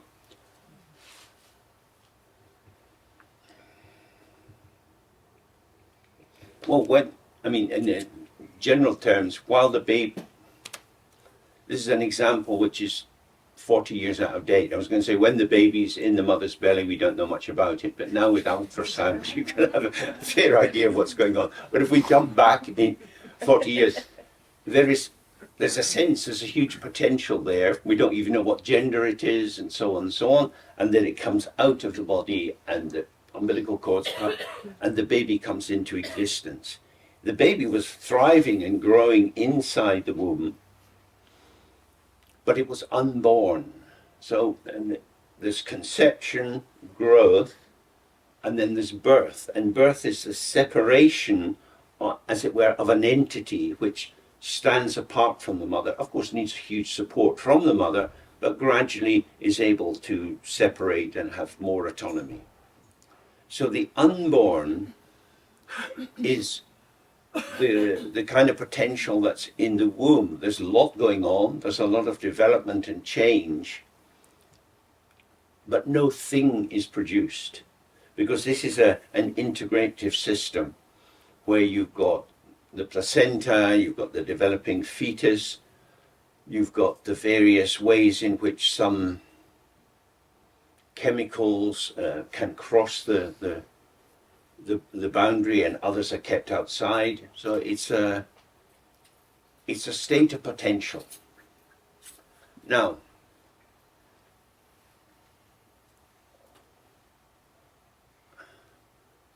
what marks something being born is a kind of naming or a marker. You don't see it so much now, but if you're in London and you see big buildings from maybe 150 years ago, down near the ground level, there'll be one of the stones that'll be inscribed, this stone was laid by the Lord Mayor of London, marking this building. So that's, in a sense, the idea of the building is now being planted and it's going to be created. So it has a beginning. So there are cars parked outside. They exist, we could say. They're born. But they're only cars when you switch on the engine. You know, they are a function. And so there's the settledness of the thing that you can take hold of, that you can walk around the car, you can take lots of pictures, you know where you are. And then you get in it and you drive it. And as soon as you go onto the road, you've no idea what you'll meet. It could be a big harvester, it could be all sorts of things. It could be a whole bunch of cyclists who don't want to move off the road. The car is then part of a conversation of what's unfolding, and you can't know precisely what it will be. So it's not an ideal example, but to make sense, the stasis of the parked car gives you a confidence that you know what it is, you know what name of car it is, what the horsepower is, and so on. You can make predictions about it, but its actual functioning is at the vagaries of its interactive field. So, in a sense, you could say it's more like a pulse between born and unborn, born and unborn. So, if you were in a restaurant, you're cooking, and you lay out the food nicely on the plate for the order, it's taken by the front of house staff and given to the customer, but they don't know how that customer is going to eat it. Some people might want to eat the steak first and then all the chips, or they start with the chips and they add lots of salt, and the chef's thinking, there's enough salt on it. They're doing it. So the dish is born as it leaves the kitchen. Here is your dinner, sir. I hope you enjoy it. And then it gets into a process of what the other person does with it. That their perception is different from the chef's perception, and so they alter it to their taste. There was a famous chef in London about 40 years ago called Nicolandus, and somebody ordered his classic dish and then asked the waiter for salt. The waiter went into the kitchen and Nicolandus came out and said, I would like you to leave my restaurant. I am the cook and it tastes perfect. You don't interfere with my food. Very interesting, isn't it? So that's like something being born. It's fixed. But actually, things are altered. So you buy a pair of shoes and you wear them in. They soften with you. So like here's Mahamudra, born, plonked in front of you, and you think, oh my God, what's this? And now you're getting a wee bit more comfortable, and you're finding that you can move around in it, and you're trusting, oh, this could be integral in my life. So it's a softening of the object that makes it useful, because otherwise it's a done deal, and you just sort of bow and worship it. Tibetan temples are full of books wrapped in beautiful brocade, which are probably read once every 10 years. Beautiful holy Dharma that does no good at all. And then you see some yogi and he's got an old book and it's very dirty because they're turning the pages with their oily fingers. It's a functioning text. So if you're functioning, you're mucking it up. So is it where the bornness of the fixity of the pattern, it's a bit deadening. Life brings life. Life brings alteration. So the birth is like a full stop. And when we look at the dynamism of how it's unfolding, we see the full stop can be transformed into a comma. It's a process. And because it's a process, we can't quite say where it began. So the process of the table is the wood, and the wood came from seeds that were planted, maybe through the shit of birds, or maybe through an intention of forestry department. And before that, there were other seeds and other seeds and other seeds way back. So it's an infinite continuity. Where is the beginning of that process? So we tend to ring fence something and put it in the frame, and then we know what it is. But actually, if it's in life, it's always leaking out. And all of this comes from emptiness. Yeah, it's emptiness, yeah. And moves towards emptiness. Yeah. So when that chef came out of the kitchen furious, he's saying, it's full. I finished it. This is perfect. It's perfect for you. You're the chef. You like it this way. This guy doesn't like it that way. But it's perfect. You see the madness of that position. So this is very... It's like the Hans Christian Andersen story of the Emperor's New Clothes. That there's this emperor who's always trying to be more and more impressive, and so his courtiers are bringing him silks from China and all kind of things. And he says, this is not grand enough. This is not grand enough. So one of them says, Your Majesty, I have this incredible cloth. Nobody has ever seen it before. It's very rare and very precious. Could I humbly offer it to you? So King stripped down. I'm putting this robe around your shoulders now, my lord. Oh. Then he steps out in front of the crowd and he's naked. Yeah, and stupid people can't see it. They Yeah. say, the tailor says, Yeah. stupid people. Exactly. Stupid people can't see it. Only those like you with this great wise eye can see this wonderful thing. And then the little boy starts laughing at him. Now, the real story is, when the little boy starts laughing, the guard steps over, cuts his throat. That's what would happen. Do you want to say this in front of Putin? You're a small, stupid man? Probably not. because the forces of power will protect the defined object. So this is, again, why this is very, very challenging, because it's saying we cannot stabilize the situation. We have to be present. We have to be mindful. We have to be responsive. We have to work with circumstances, which means we have to bend to fit in. And if we don't do that, we collapse. For example, in Britain after the war, we had huge, because we've been building so many ships in the war, we still had many shipyards, and they're building, but the machinery for making the ships was very out of date. And then countries like South Korea brought in very new machinery. It started producing ships at half the price. And so the whole British ship industry collapsed, almost vanished by 1970, because they couldn't modernize. Because they're thinking, but we've built so many ships. Our ships are all over the world. They're wonderful ships, just like the chef saying, it's a perfect dish. But they've lost the frame.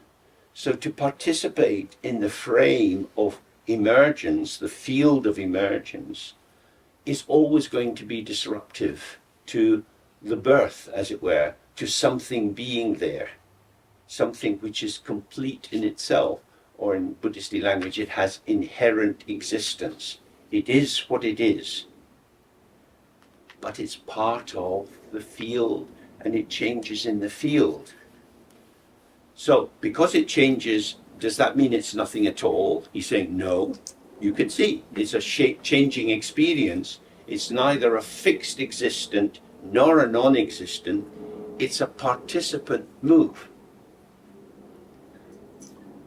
It's a participant move.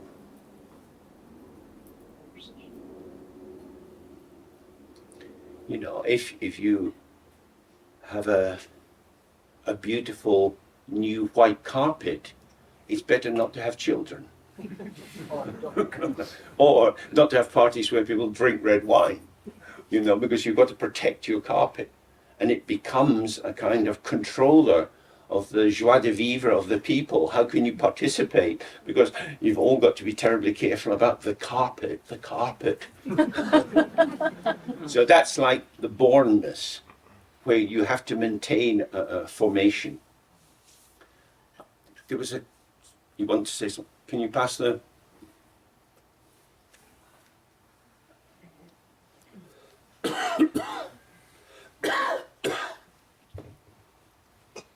Yesterday, when you mentioned the example of the chair, Robert used the term of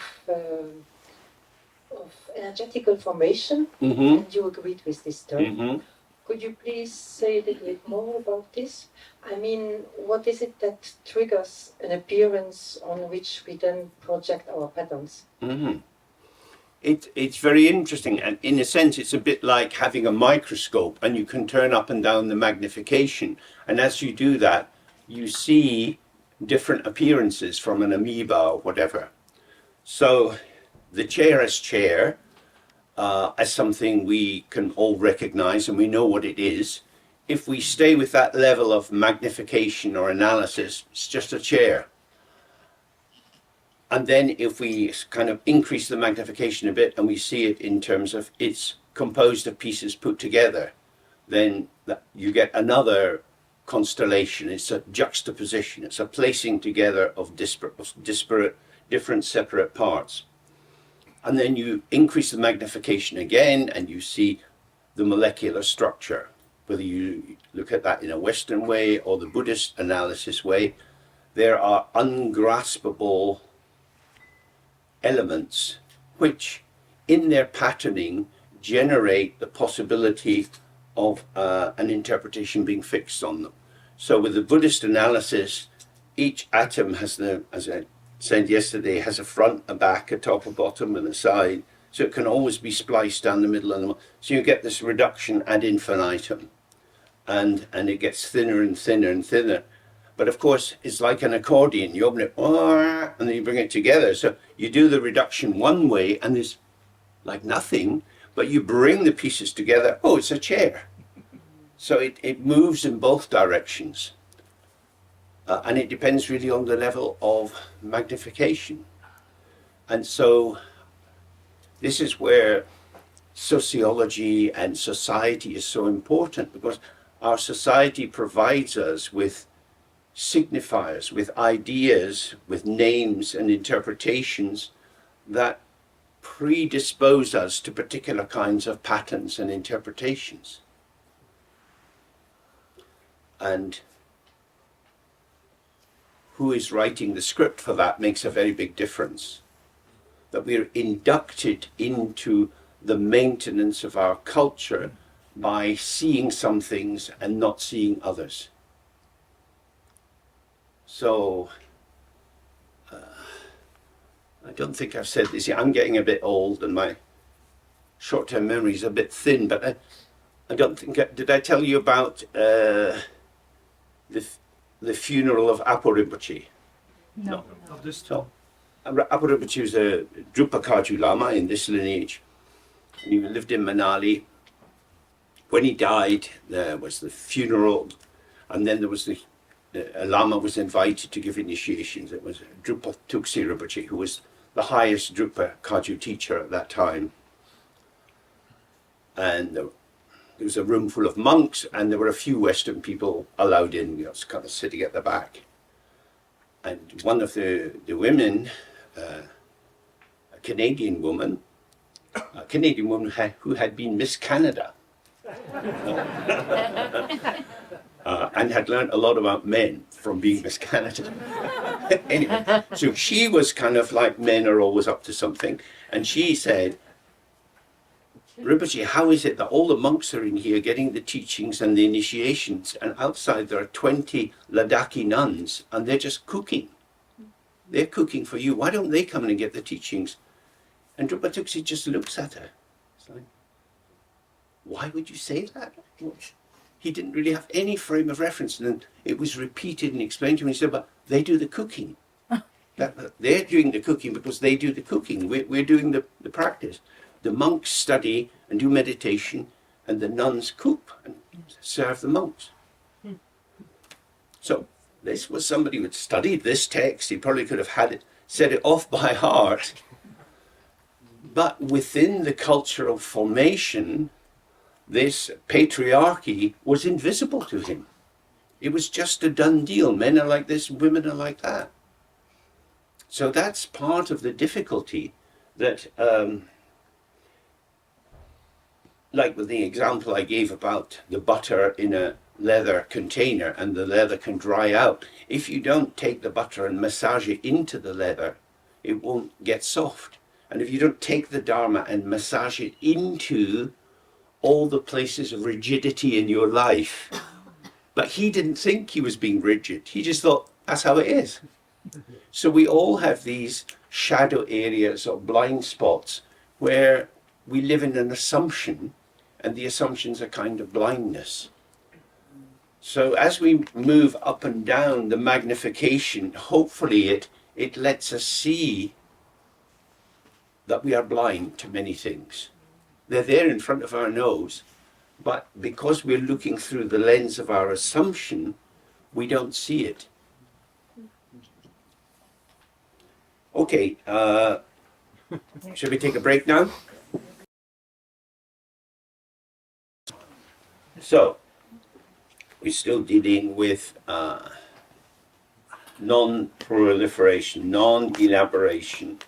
And we can see that the central part of this is, if you don't reify, if you don't solidify something and take it to be a thing, you don't really have anything there to hang it on. If you have no noun, then it's difficult to have adjectives doing some work around the noun, because there's no noun, there's no thing. So if we say, it's big or it's small, or I like it or I don't like it. We're talking about something which is an experience, an appearance, but there's nothing graspable there. So in a sense, you're talking about the shape of clouds, the shape of shadows.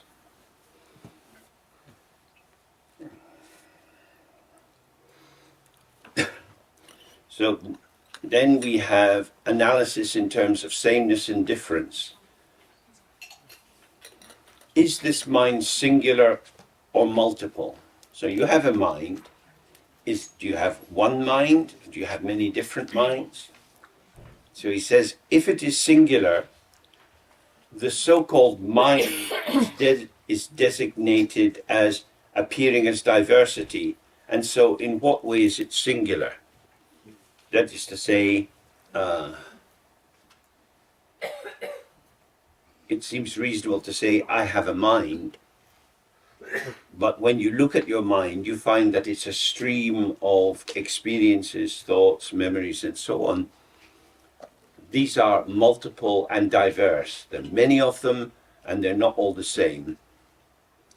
So how could it be one mind? If it is multiple, then how could all diversity be equal in their individual essences being emptiness?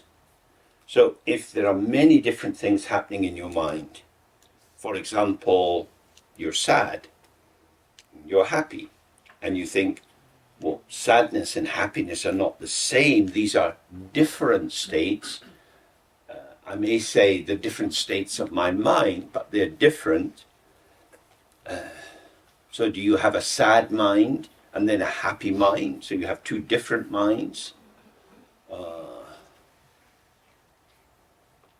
Because, and we do that because we say that the happy area requires a particular mood and the sad area requires a different mood. Like in a kosher kitchen, you have a preparation area and sink for items that have blood or meat, and you have another one for milk, and the blood and milk shouldn't come together because they're different orders of experience. One is representing death, the other is representing life. So you have to keep them apart. So if your mind is multiple, whether this seems multiple in the sense of a crystal with multiple facets, or multiple even minds that you go into, so that a self-state becomes a quasi-autonomous zone, then how could all diversity be equal in their individual essences being empty? Because all the things which arise, when we look for the essence of them, is not there. They are mere appearances.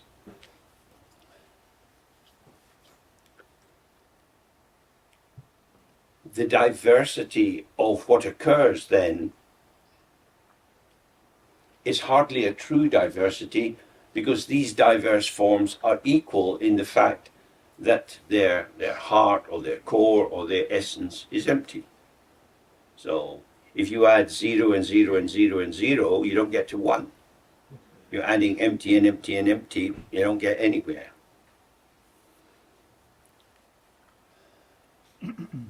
However, when you, and this is an important thing to do, particularly if you have a tendency to be a bit moody,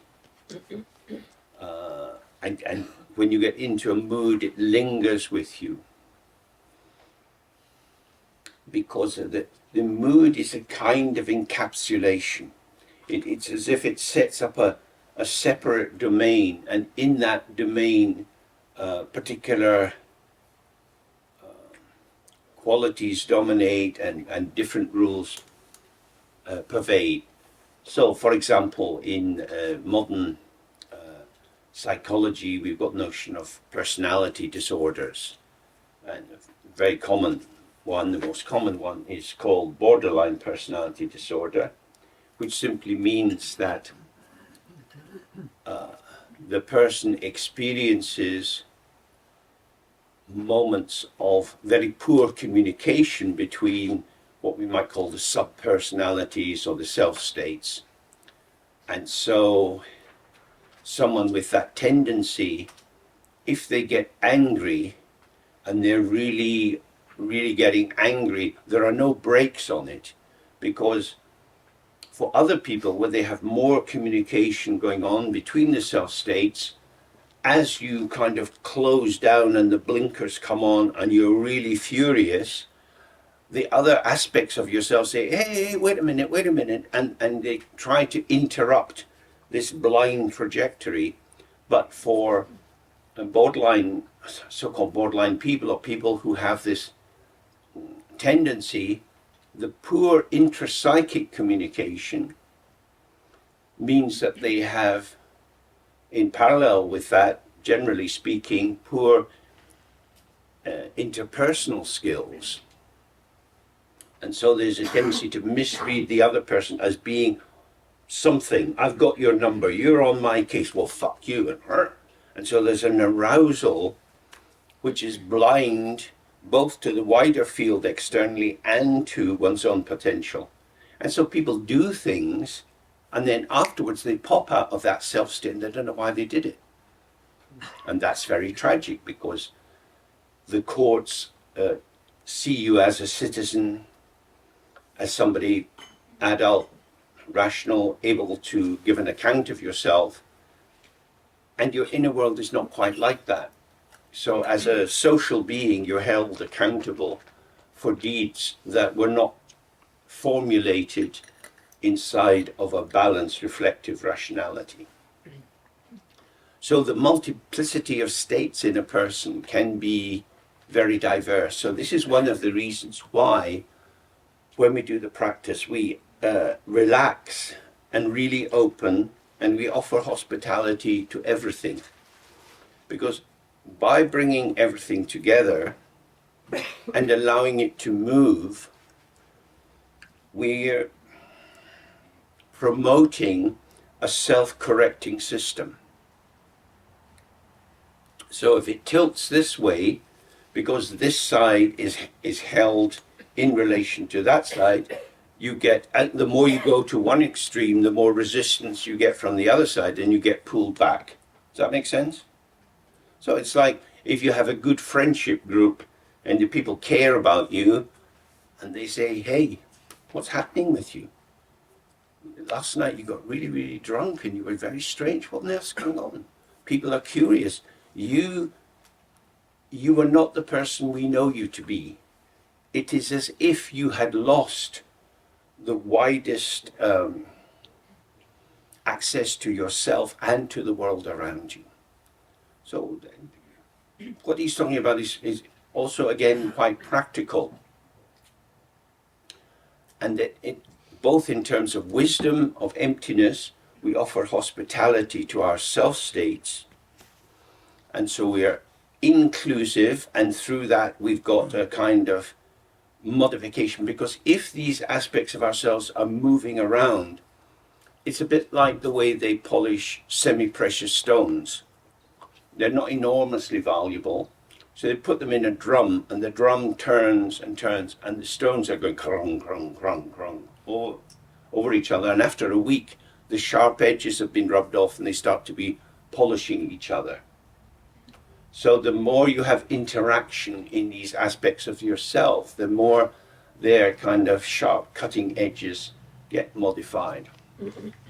So that's on the wisdom side. And also in terms of compassion, we can experience people lost in themselves, that they are unavailable.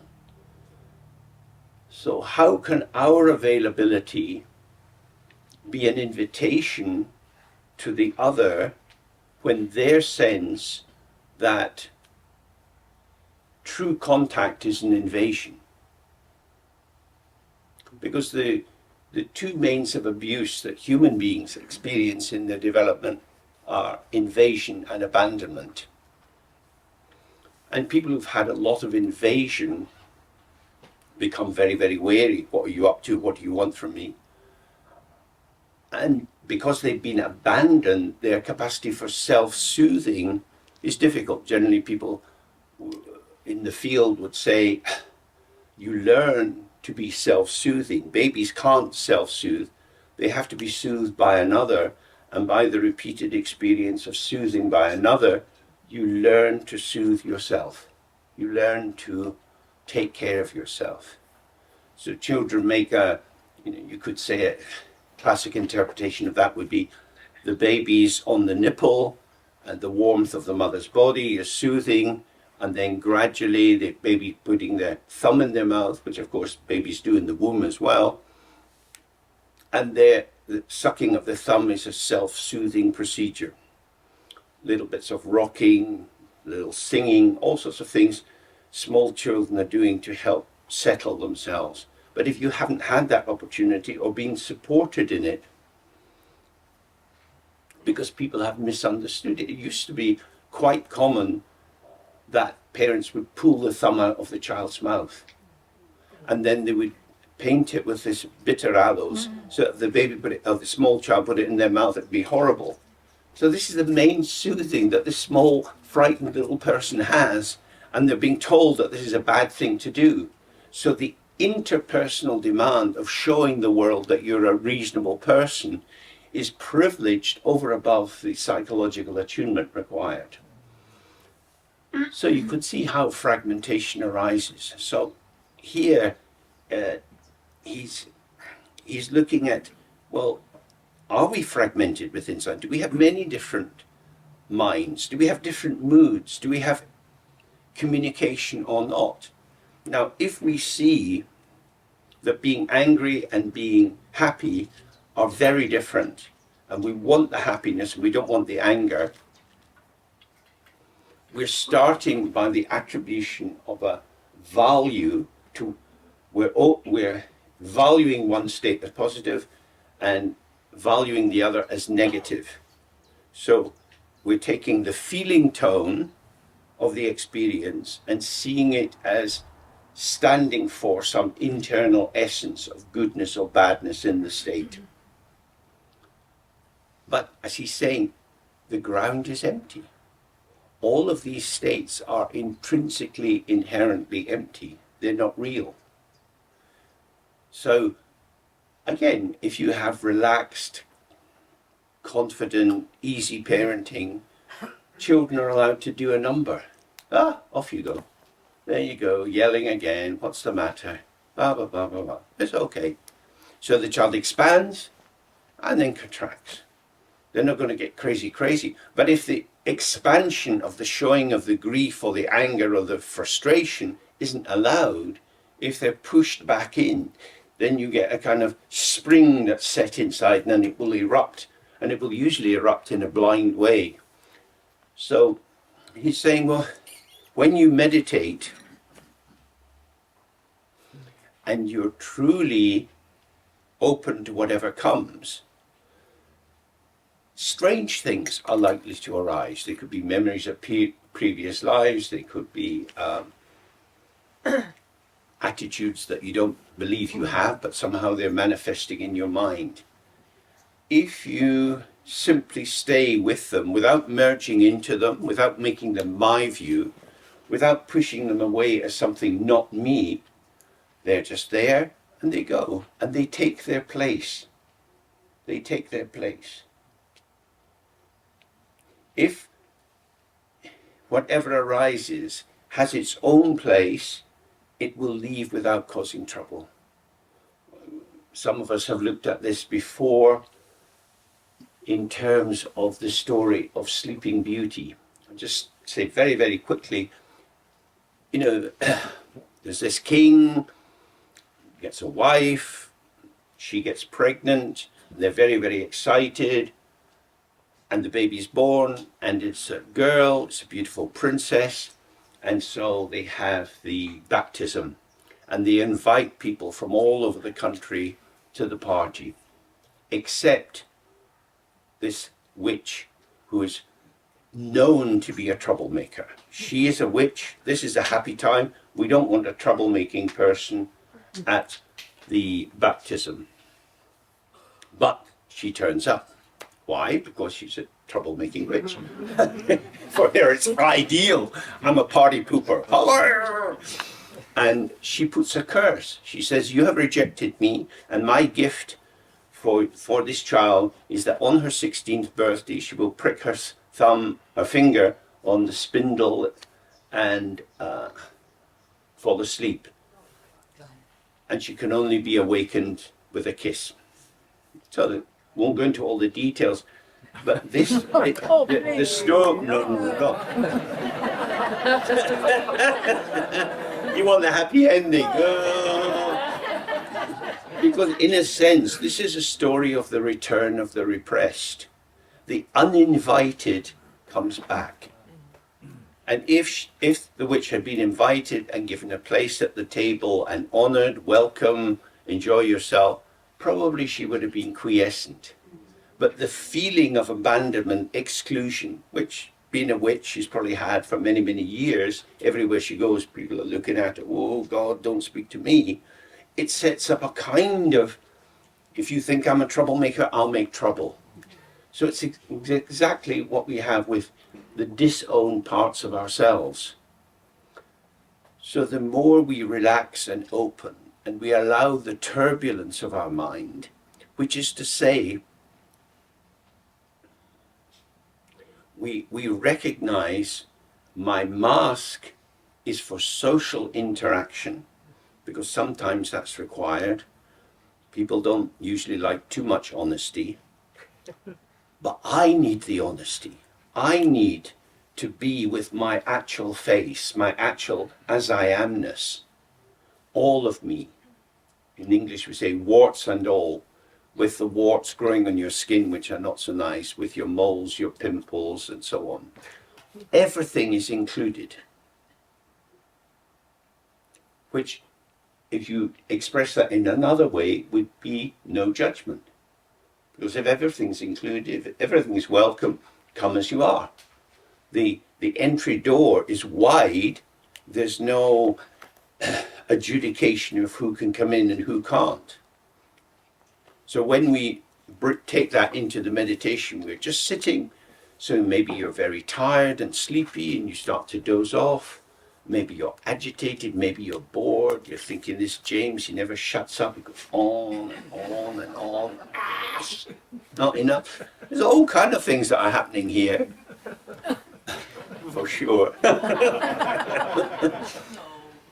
And that's your experience. It's not good, it's not bad, it's how it is for you. So if you're with that, and you don't need to simplify it. You don't need to trim off the bits that you don't think are socially acceptable. You just open to how you are. Then that's the basis for compassion, because you can then invite the other how they are. But if you're making a kind of choreographed dance in which you move in terms of learnt movements of politeness and niceness, there's no meeting. So traditionally in England, if you're of a kind of upper middle class, when you meet someone, you say, how do you do? And the other person replies, how do you do? And neither person says how they are. It's like two ships passing in the night, but it's rather polite. But if we're actually with the details are likely to be quite intense. Which means, if we are holding on, if we are holding on to one fixed notion of how we are, this diversity may appear like turmoil. We might feel a bit out of control. Things are happening that we feel shouldn't be happening. Many people have the thought, if you knew how I truly was, you wouldn't like me. So there's a lot of my story, my history, my tendencies, my opinions, my behaviors, I don't want you to know. So I'm going to be editing myself for you. And as we know, the consequence of that is, you say you love me, but you love the one I offer you, you don't know me. So it's a terribly, terribly lonely place to be. But the cost or the risk of showing someone how you actually are is that they might say, whoa, if that's how you are, I'm not sure that I can be here because you're too much. So this is very often the case in relationships. So to offer hospitality to yourself requires letting go of so many of the constructions that come with your karma, come with your social background and so on. So you have to release yourself, your self-formations, before you can open to the multiplicity of the movements of the mind, which is again the middle way between having only one mind or many different minds. Raphael, you had a... Sometimes I think in different Buddhist traditions they speak about release of karmic imprints the more you stay in that relaxed openness. Could you say something about that basically?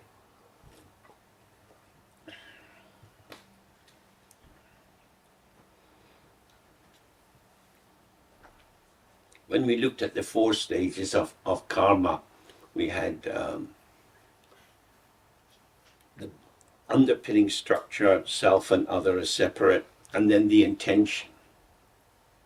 So the intention is usually something which will fragment the field.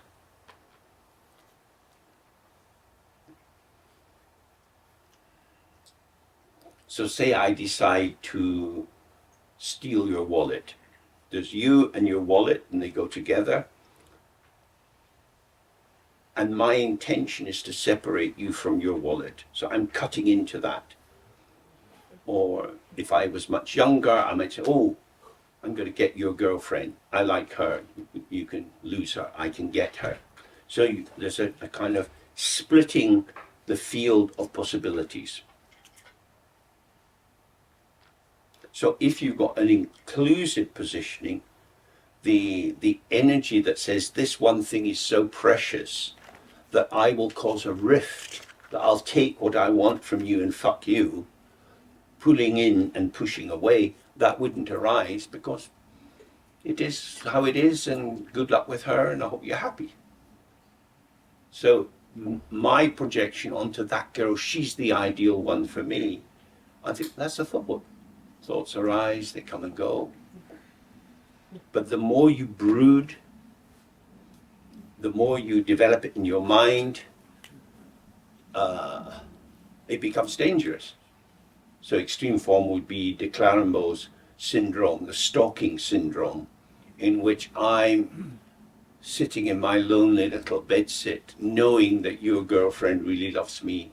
So I'm sending her texts and I'm waiting outside her flat and I'm following her to work because I know. And so you have a definite knowledge. There's no feedback in the arena that's showing that my view is right. In fact, everybody's saying, don't do this. Even the police get involved, don't do this. But the person keeps going. So that's where you don't have a relaxed integration of how it is. You get a kind of lock on to a particular reading which is pushed through again and again.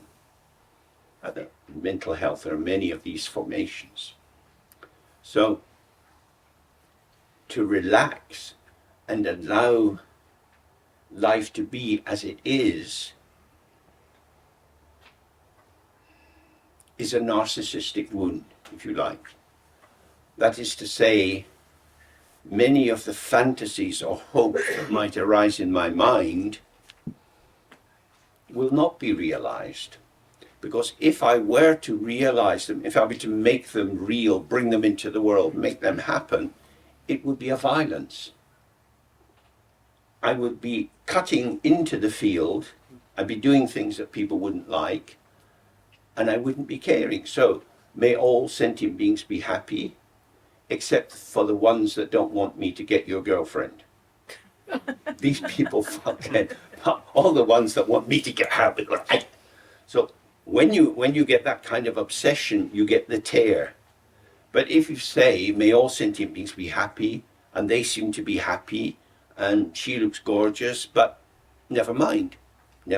So you have to, you feel the attraction or the projection of the idea, and you have to shake it loose. You have to relax it. It's just an idea. It's just a thought. It does not carry any true significance. But where that particular stalking syndrome operates is that somebody believes in the absolute truth of their entitlement, of their vision. They know the truth. Does that make sense? So hopefully we don't suffer from that extreme form, but we've probably all got it in different ways. You see it a lot in parking lots outside the supermarket, where somebody's got their eye on a place and some other bucket comes in and tooting the horn, that's my place, that's my place. And the other person's looking, ah. Because they've already projected their mind and their car into the space. So that's what then divides the field. It's very,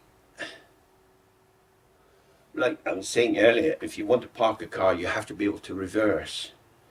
If we're going to maintain equanimity, we bring our energy forward, and then if we see actually it's a dead end, we have to reverse out of it. We have to let go of what it was. In the old days, people said, don't throw good money after bad. Like if you've been investing in a business and it's losing money, don't keep trying to bail it out. It's a lose.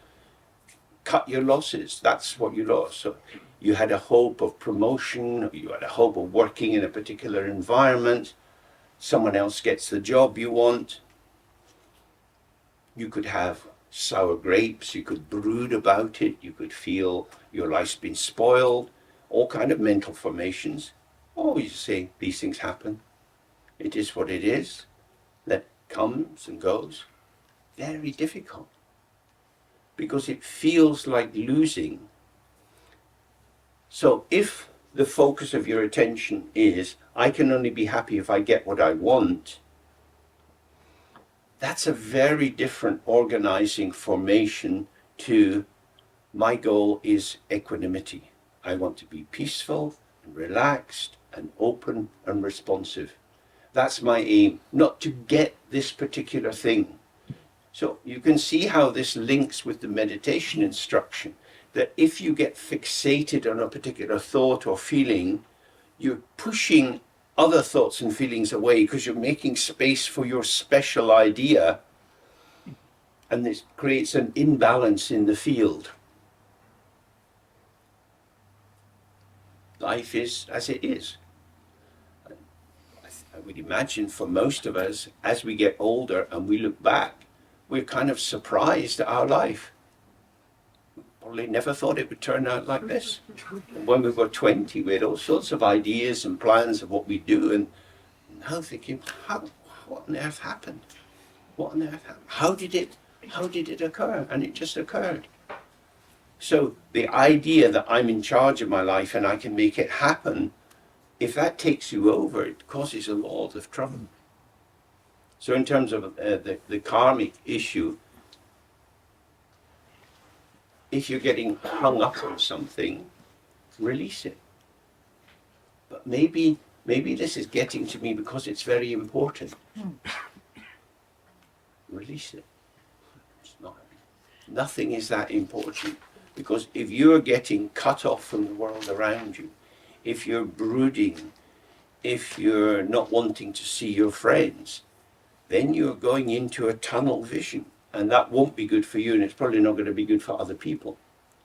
So many of these shooting events in America, people going into school, the people who do it are loners. They're people who spend a lot of their time on their own, brooding and brooding and brooding, and they weren't interacting with other people and say, come on, come and have a beer, what the hell are you on about?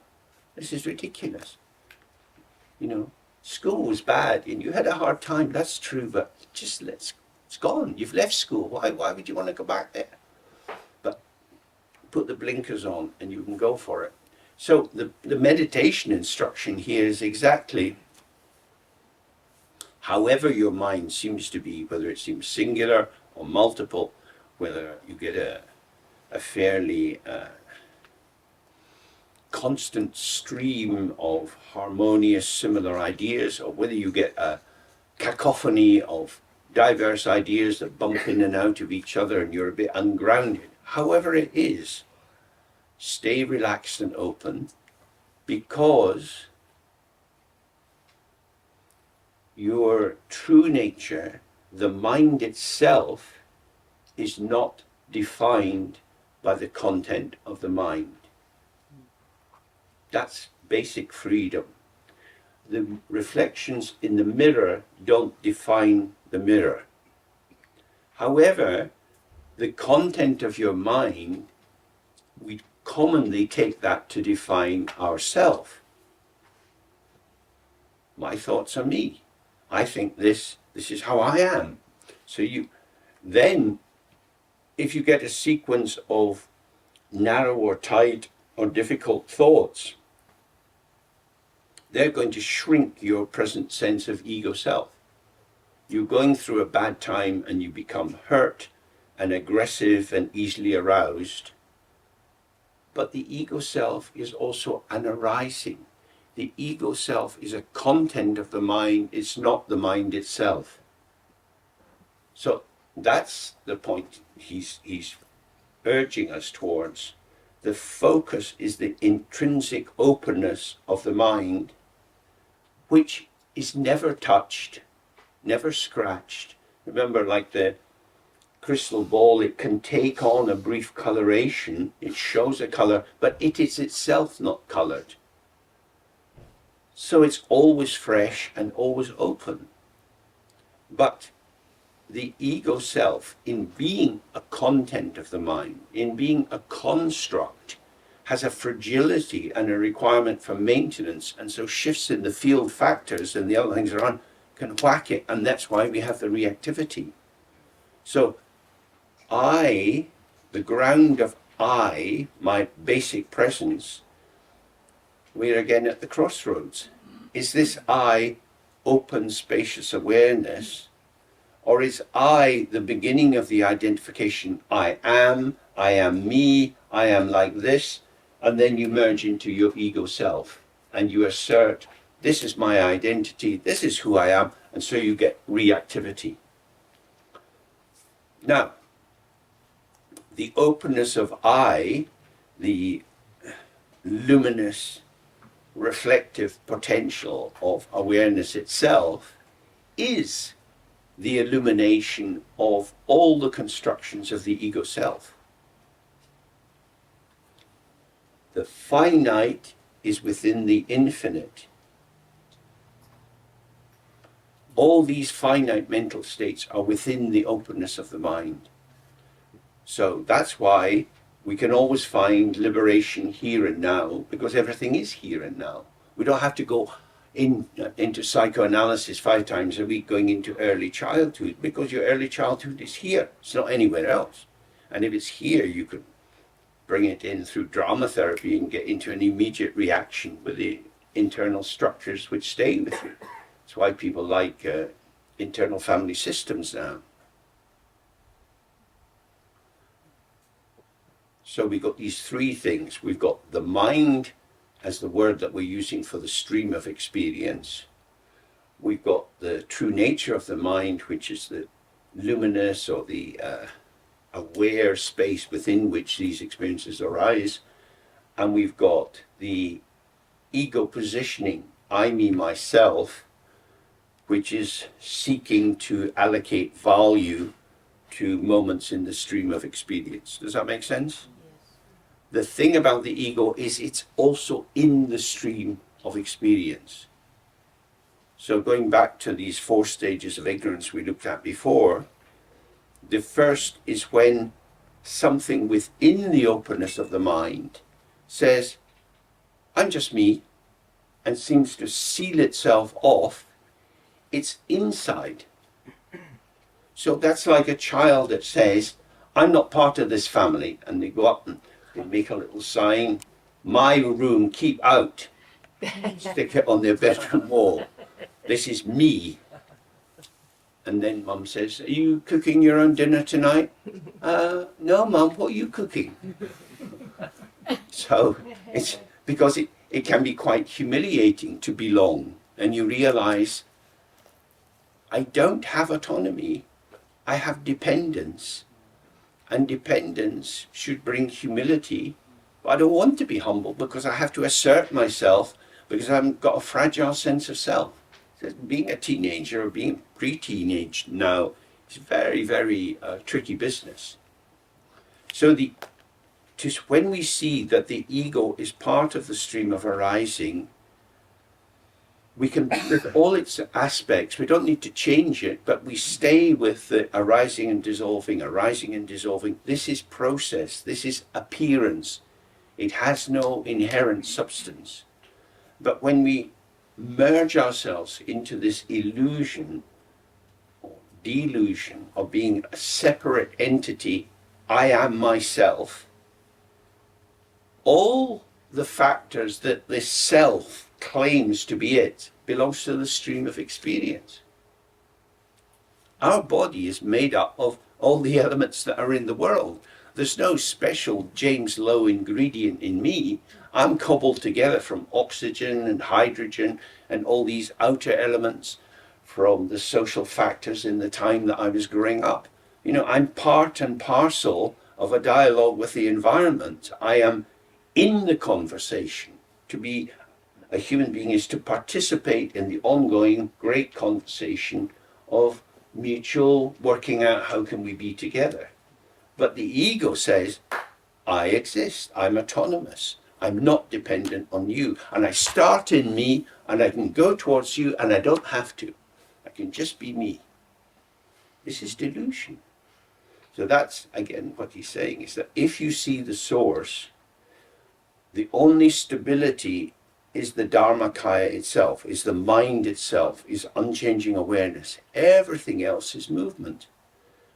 So the fantasy that I am and I exist as some unchanging essence of me is a false reading. It's an error. It's a mistake. It's a not seeing clearly. So in the meditation, we look, is there any essence to the mind? Does it have its own basis? And then we see, no, what we call the mind is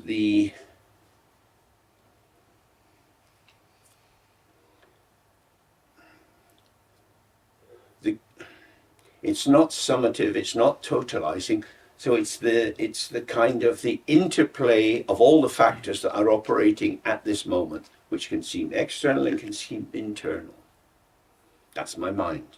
I look out, I see you guys, I have my thoughts, my feelings, keep checking the time because we've still got some work to do here. That's my mind. Tracking being here, tracking time, lunch, people leaving. That's the mind at work. It's me and it's all this interweaving. Where's the ego in that? The ego runs across it. Oh, it's my duty to do this and I hope it'll be good. And luckily, if we don't have too much of that, life's much easier. I have a question.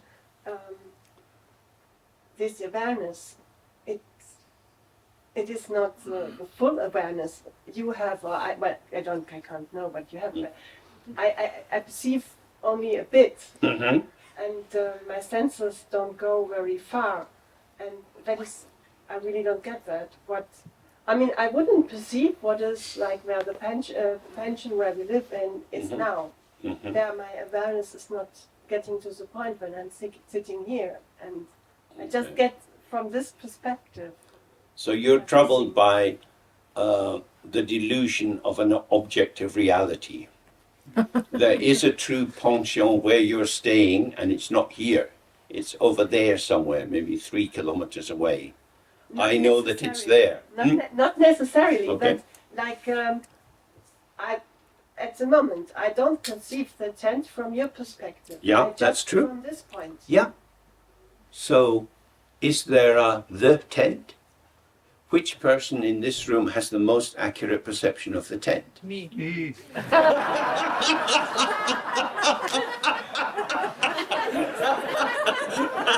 So helpful. Happy and hopeful. That's just, yeah. No, it's a really important point. Yeah. We all have access to our world. I don't have access to your world. You don't have access to my world. I get that, yeah. Each of these worlds is niched within a kind of, if you like, a meta world in which these individual experiences pulse. Yeah, but these I don't have access to the meta world. I don't have access to the meta world. No, you get your share. Just to share. And I mean, awareness is at least the way I perceive it, not something I could measure. So, yeah. But it seems to be measured for me when I have only one perspective, that perspective. Well, I think, how I would see that is I relax, I have, what arises for me is my experience. That's my share, my slice of this. The experiencer of the experience, to put it in that language, without making it too subject and object, is the awareness. It has no limit, but what it reveals is this. So, just as if you have a mirror, you could take the mirror in your hand and you could bring it close, and you just see the reflection of your nose. You take it further away, you see your whole face, and you turn it around and you see the hills and the trees. The mirror is like the mind. So the infinity of your awareness means it can be very, very big or very, very small. Yeah. Maybe I expect something different. I don't know. It could be. It could be that we have the sense of this overarching awareness that sees everything. Well, I had once. Mm-hmm. I was taking acid, but because of spiritual reasons. So.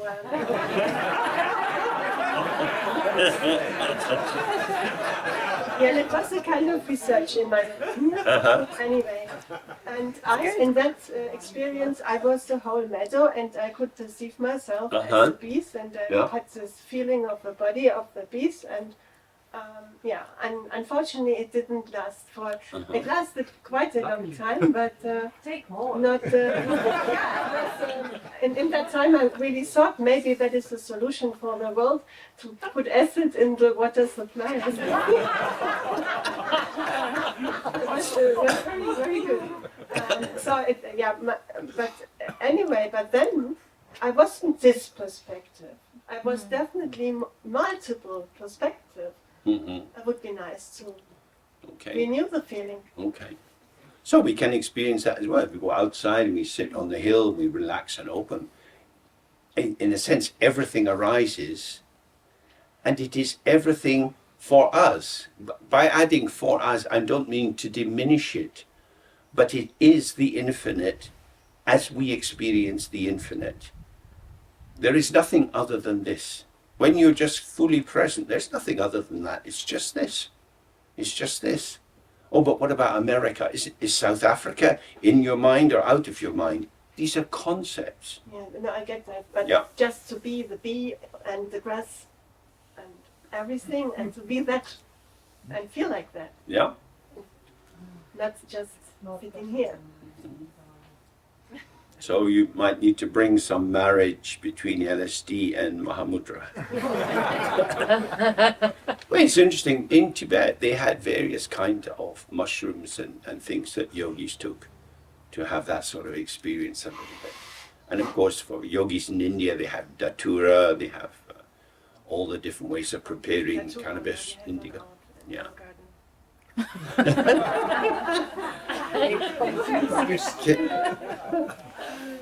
But it's very interesting, because when you have the chemically induced experience, it dissolves your ordinary frame of reference, and so you get that kind of entire infinity experience. In that state, you can feel at one with everything, but functioning's a little bit difficult. Yeah, well, with money particularly there. Yeah. Yeah. My sense is you can have more of these infinite experiences, in a sense, I mean, the chemical induction gives you an instant access to something which you can't hold on to and you can't maintain. It's like a peak experience and it vanishes.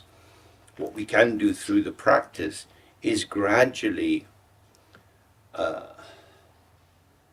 loosen the mind-forged manacles, the tightening, the imprisonment, the slavery that we have to ideas, and we experience more of that openness.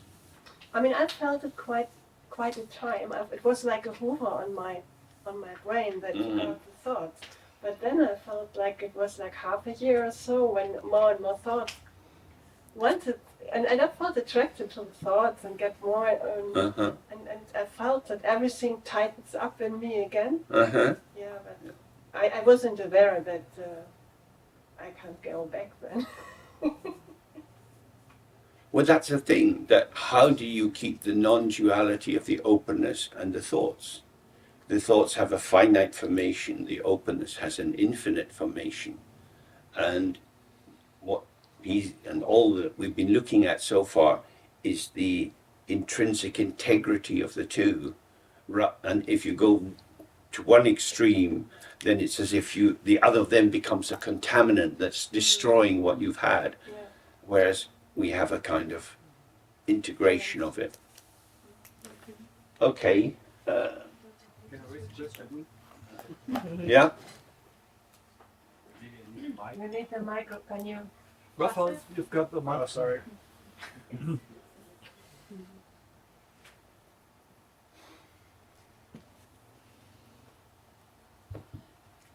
James, when you describe how the ego arises from the Bisschen lauter. Okay. Yeah. Yeah, no. When you describe how the ego arises from the open mind, you said it's one of the thoughts that there are. It looks, at least for me, that it has a kind of special quality in the sense that it looks as if it has a kind of control over the focus that we take. And therefore it's not one of the thoughts, it's a kind of, not special, but in a way it's special because it seems that the ego can control the focus of the mind when its focus is coming.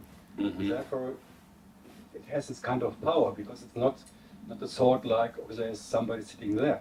This thought is easily to get off, but ego thought, because it has this power, it's not so easy. So I think it would be interesting to invest how experiences are without focus, because if there's no focus, then there's no ego.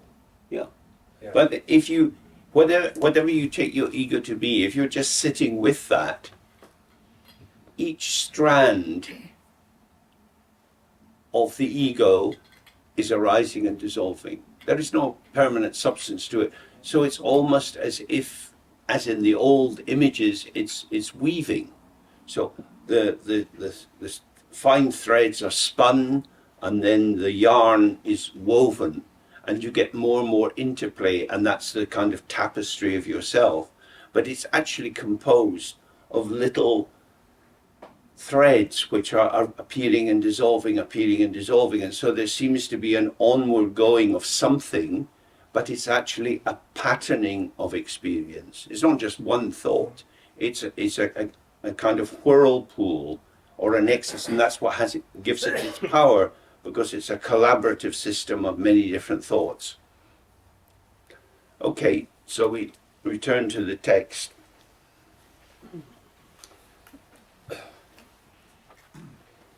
Being beyond having diversity and being free of limits, this is called the Mahamudra that is completely non-abiding.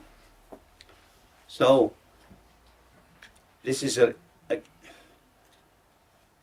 when he says being beyond diversity, he means many different things. He doesn't mean the diversity of emptiness. So, when the different thoughts that arise, the memories of the past, plans of the future, all these seemingly very different mental constructions, happiness, sadness, and so on. When we see that each of these is truly empty,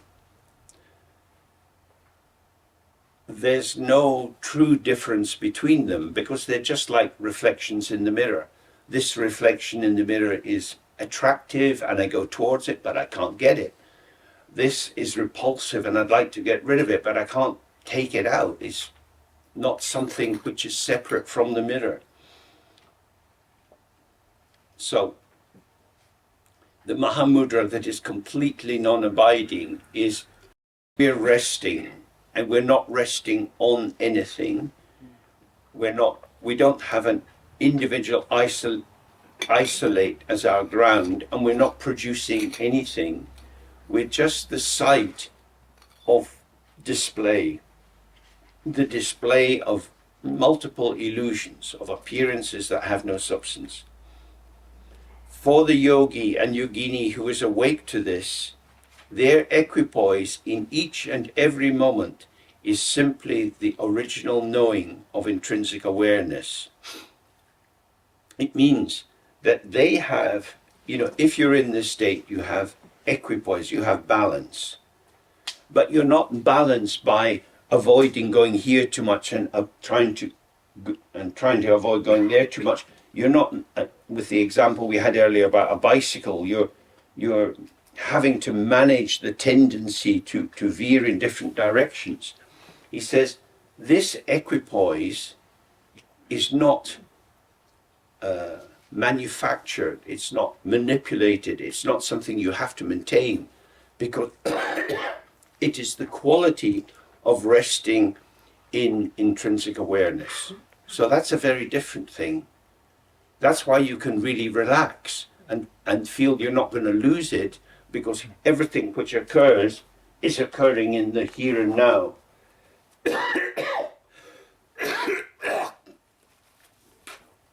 You nasty snot, you.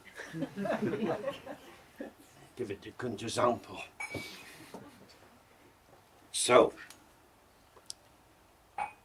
in this state, which is always open, there is no rebalancing necessary, because it's not operating in a dualistic field, trying to manage a force field of difference and opposition, and it's not a thing trying to find its own ground and plant itself.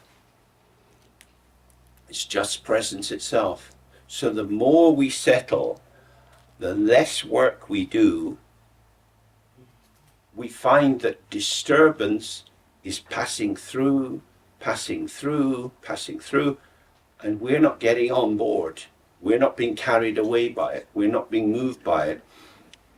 So movement is unobstructed, uncontrolled, uninterfered with, and stillness is there by itself. You don't have to manufacture stillness, and you're not doing anything with the movement. So that's what he's pointing to here.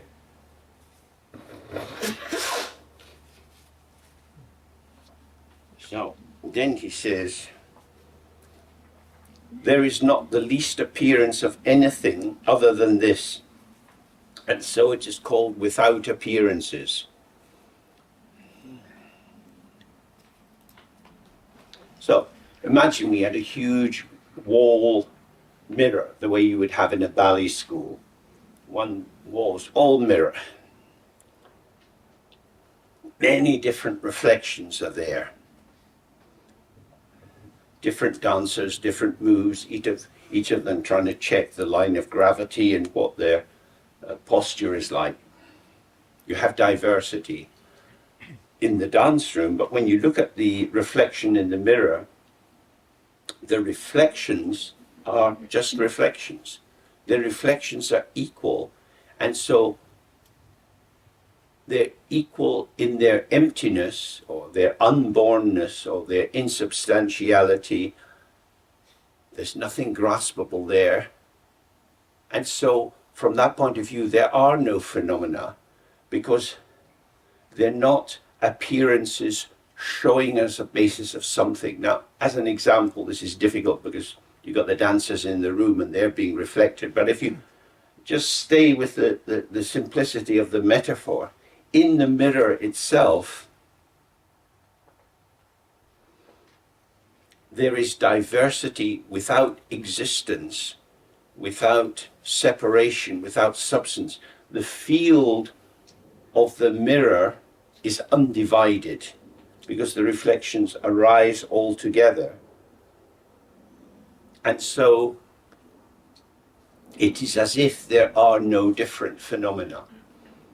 When you turn and you look at the dancers, you can see different ones. You remember their names and they're doing this and this one's got a problem with their back. And, you know, you build up a story about what is different about them. But when you look in the mirror, all of these reflections are simply reflections.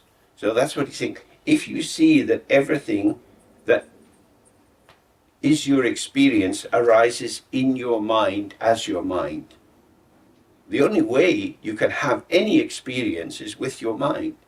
The experience is in your mind. So there was a I impute, that's a plane high up in the sky. The plane is not in my mind, but the sound of the plane is revealed to me as an experience. That's in my mind. I only can access the experience of my mind. I can't go outside it. I never get anything outside my mind.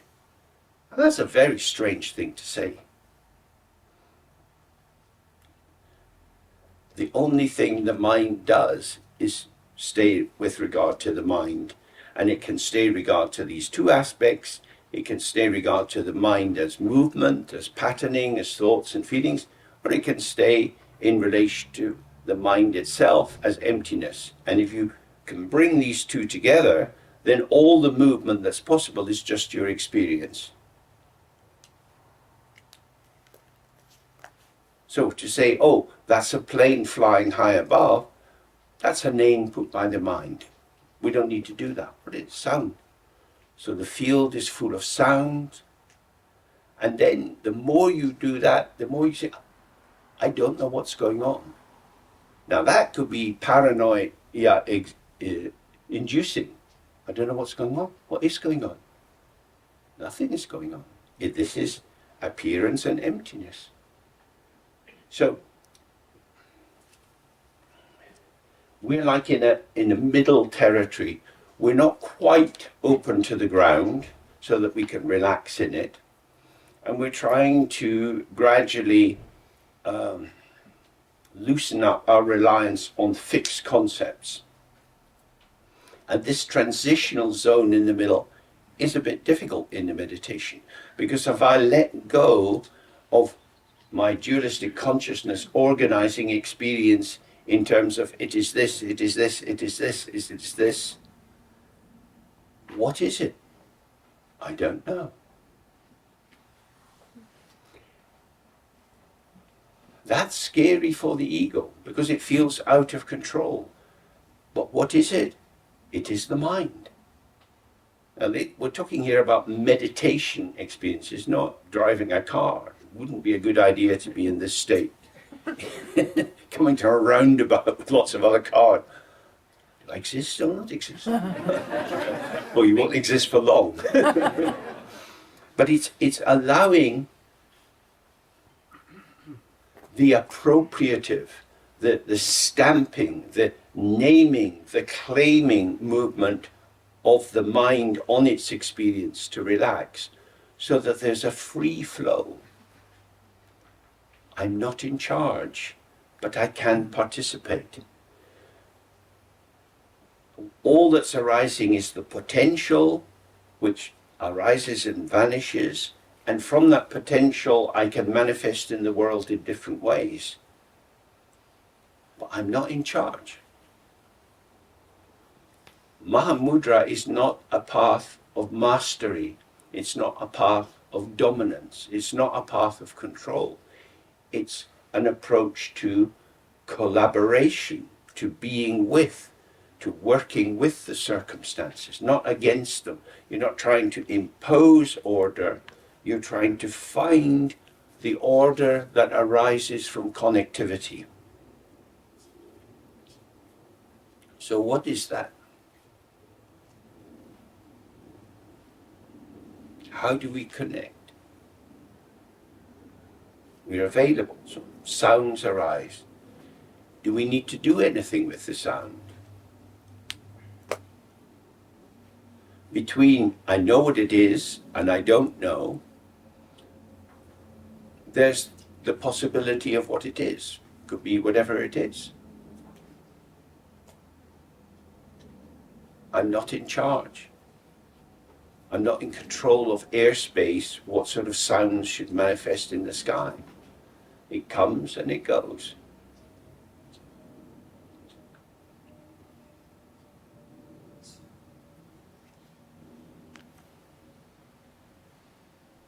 Then we hear sound and emptiness.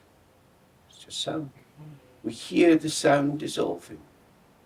But if we are actively trying to work out, but what sound is it? What kind of airplane would that be? Is that a Boeing?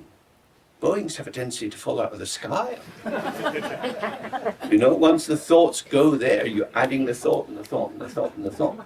But if you just listen, it's sound and emptiness. Sound arises out of the empty sky and vanishes. And all the speculation that you can have doesn't establish anything. We suffer from this proliferation, from an excess of mental energy focused on interpreting and making sense and ordering experience. And Mahamudra is pointing to there is an intrinsic ordering, which is the non-duality of appearance and emptiness, the non-duality of thought and emptiness, memory and emptiness, plan and emptiness. That's how it is. But what is it? That's how it is. So if you, how, the way to approach how is you have to be with what's going on to find the how, because the how is a revelation. But if you ask the question, what? You don't need to be with it. In fact, often it's easier to say what something is if you don't know anything about it. Because it becomes then virgin territory that you could impose your fantasy on. What is it? Well, whatever you say it is an interpretation, because it will never be the whole truth. Like with the table. It's a table, but it's also a pile of wood.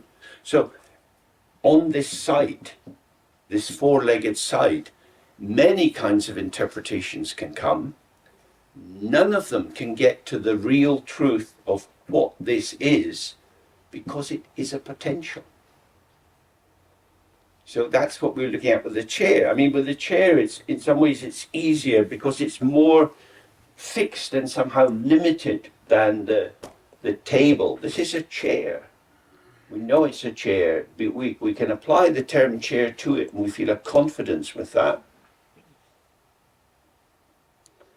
Because the patterning of our interpretive thoughts around it are in the service of the maintenance of the object. We want object constancy. Because if you don't have object constancy, you get anxious.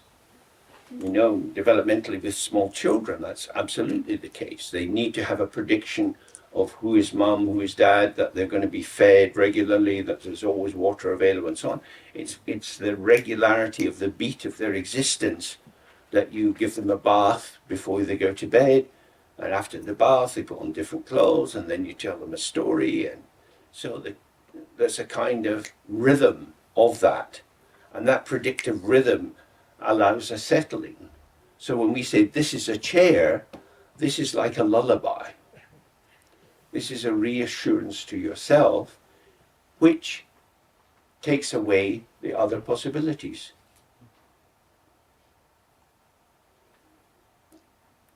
Now you go to sleep, have a very nice sleep. Mama's going to go into the kitchen and drink a bottle of vodka.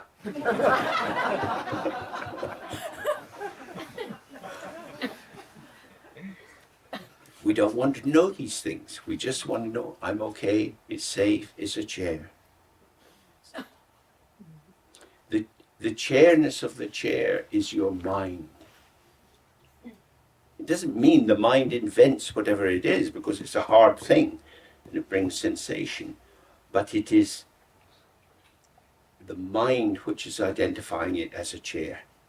Yeah. I've had a nice experience. I watched that there's something falling under your chair when you was coughing. Yeah. And so I looked, what is that? Maybe it's something of your coughing. Yeah. But then I've seen, oh, it's a little ball. Yeah. So I looked at this all the time. And then your foot stepped on and kicked away a little bit. I always looking there. And then I thought, try not to be fixated on this. Uh-huh. But I found out it's a little ball from your microphone. Yeah. I all the time thought, should I go there and try to show it to James? Yeah. Oh, this would not be so höflich, polite. Polite. So wait. And I tried not to get distracted, hearing what you're saying, but always a little bit thinking, I must say it to him. When I will do it. So now I thought, now I say, Super. look there's a little ball. You can put it. Yeah, I can put it back. And then you'll be happy because you'll know where it's in the right place. Yeah. And then you can go to sleep. So that's a very, very helpful description, because that's you describing your mind at work. Yeah. Trying to work out what to do, what's right, what's wrong. Yeah. And when we're actively trying to order our experience, even to find the right order and do it in the right way, it's quite ungrounding. And one possibility would have been you would have said, weird shit, it is what it is. I also tried. It's interesting that how, if you observe exactly that moment when you're pulled into it, and then you've the thought, oh, let it go, doesn't matter, but you pull back again. So what is that? It's the pattern maintenance, because the pattern gives a sense of meaning. You're thinking about something, you want to be helpful, you don't want to intrude. So many factors start to operate on that. And of course, that's what's happening in our meditation as well. So, if nothing has happened, if there is no right place for this little ball to be, it could be anywhere and that's just where it is, then there's no hook for all you at that mental activity. But having a notion how it should be sets in train a whole lot of motions. Because you want to correct an error. So we often have that. Some thoughts arise in our mind, we're not very happy with these thoughts, how can we make them better? They are what they are.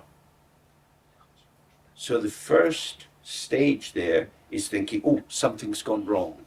What is that? It shouldn't be there. What is it? It's just that it is what it is. Yeah, but. And that is such an interesting, when you catch it in your own mind and you feel this need to be involved, to work it out, to add some value. This is a flow of mental activity. This is another mental construct, an idea, a signifier, which is seeking to be useful, to do something. And one and then another and another. All on the basis, something's gone wrong, something must be done. The revolution's in danger, to the barricades! And that's, ooh. But it is what it is. Very difficult to let it be when it is in a pattern that doesn't seem right. So in an extreme form, we would see that as a kind of very obsessional thing. Do you know this film, As Good as It Gets, with Jack Nicholson? Yes. Have you seen it? It's a really wonderful, wonderful film about the nature of obsessionality and the need to control, and how awful it feels when you don't have control. When he meets this woman and he falls in love and he can't control her. He can't control her, and it just drives him crazy. And gradually he finds a way of, I can be with you even though you do things I don't like. It's a so many films have very deep insight into the themes that concern us. Okay, so we'll just bring this section to the end.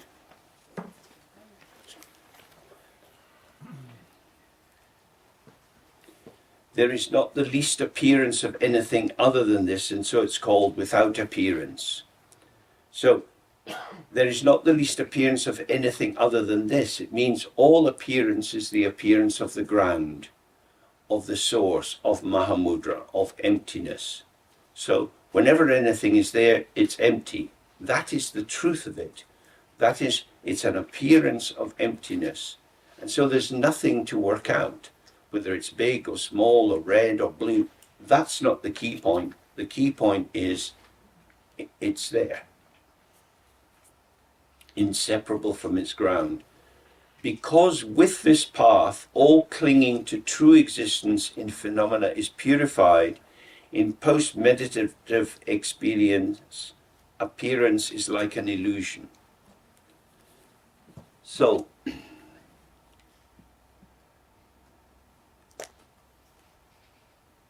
many experiences arise. If we don't reify them, if we don't catch them, if we don't take them as the appearance of something, that is to say, clinging to their true existence, then the phenomena themselves are purified, because actually there's nothing there. The inherent existence of the object and of the subject is imputed. It is a mental activity. The mind is not discovering the truth that is there. It's inventing the truth that it presumes to be there and then believes in. The reality of the object world is created by your mind. So, here is a stone. If I take this stone and I push it into my eyeball, I can blind myself. That's an extreme example.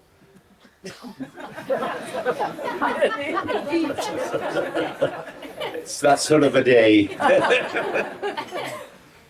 So I don't want to do that, because I want to maintain this particular situation.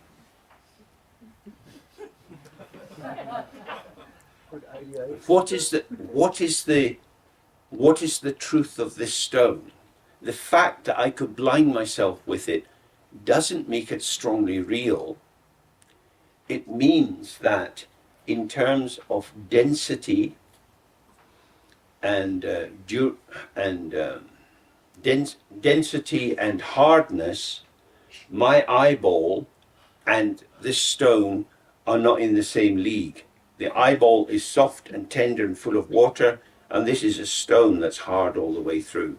So if they come into contact, it's as if the stone wins, and the hardness of the stones and the pain in my eye proves something real has happened. The pain indicates nerve endings and so on that are being torn or shattered. So you could say, well, the pain is indicating that. You could say that the pain is indicating, James, if you want to commit suicide, that's not the best way to do it. Better try harder. Or the pain is arising, it's sensation. Don't interpret it. Even though I was the agent making it happen, release that, now there's a whole field of hot, painful sensation. How is it? Not what is it, not why is it, how is it? You sit with that, it's ungraspable. Pain, if you've had intense pain in your life, you know that it can take you over completely, and you can try to get away with it. But if you stay with it, it shows a very different face. This is used in Britain now in all the chronic pain clinics. They teach a basic form of mindfulness.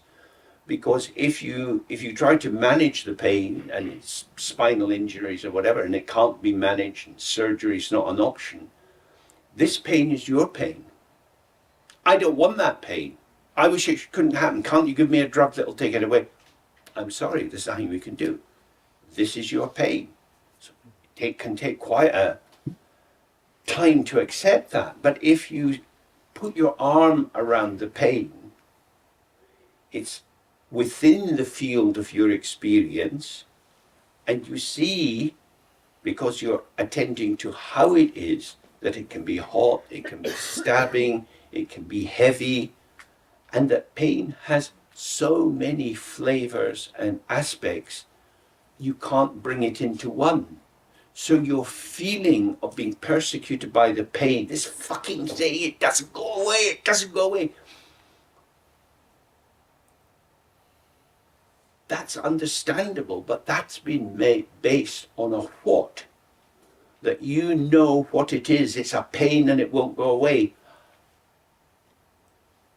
I've worked in a clinic like this, and the issue is to help people get close to the thing they want to get rid of. Because it's only by being with the pain as it emerges that you realize that the pain is not something to getting at you. It's not attacking you. It is now, for better or worse, part of the ongoing field of your experience. And so when you embrace it, it starts to take its place in the family of experiences. And so you can be happy, you can be chatting with someone, having a coffee, and then the pain kind of emerges into the field, and then maybe you're silent for 5 minutes, just kind of reeling with this, and then it abates a bit, because it's dynamic. So the heart of it is always who, why, where, when, what. These are rarefying questions. They will take you to a conclusion, to somethingness. But if you stay with how, it turns you towards the process, and you start to see, actually, all my experience is emergent process. That's very, very different. Because you don't need to try to master it, you don't need to feel the slave of it or the victim of it, you are with it. But of course that's tricky, because if from our ego position we think, I don't want this, I don't want it, then immediately you're back with, I'm being persecuted by this thing, and you disown it. And the paradox, which is shown again and again in clinical experience, it's only by putting an arm around your life that your life starts to ease up. But if you're fighting with yourself, then what you've got is solidified notions of the fantasy future that's never going to come real for you now, and the disappointment and the rage at who did this thing to me and so on. How is it? How is it? So the whole of Mahamudra is about how. It's the same, the whole of Dzogchen is about how. And when you slip into what, then you're into the assumption of inherent existence. What is it? It is a this. This is what it is. And you sit with the name, and the name seems to be a vehicle that takes you into its essence, because the naming of the thing expresses the underlying truth, which shows it is what it is. But what is it? It is what it is. It's a chair. It's back pain. But But it's a process. This chair is also a process. It's a process in a rhythm that we don't normally tune into. That's why we looked earlier at a microscope. If you turn up the attention high enough, you'll be able to see with an electron microscope, you can see the dynamics of the metal, that it is process, it's movement. It's only on our particular level of perception that it appears to be solid.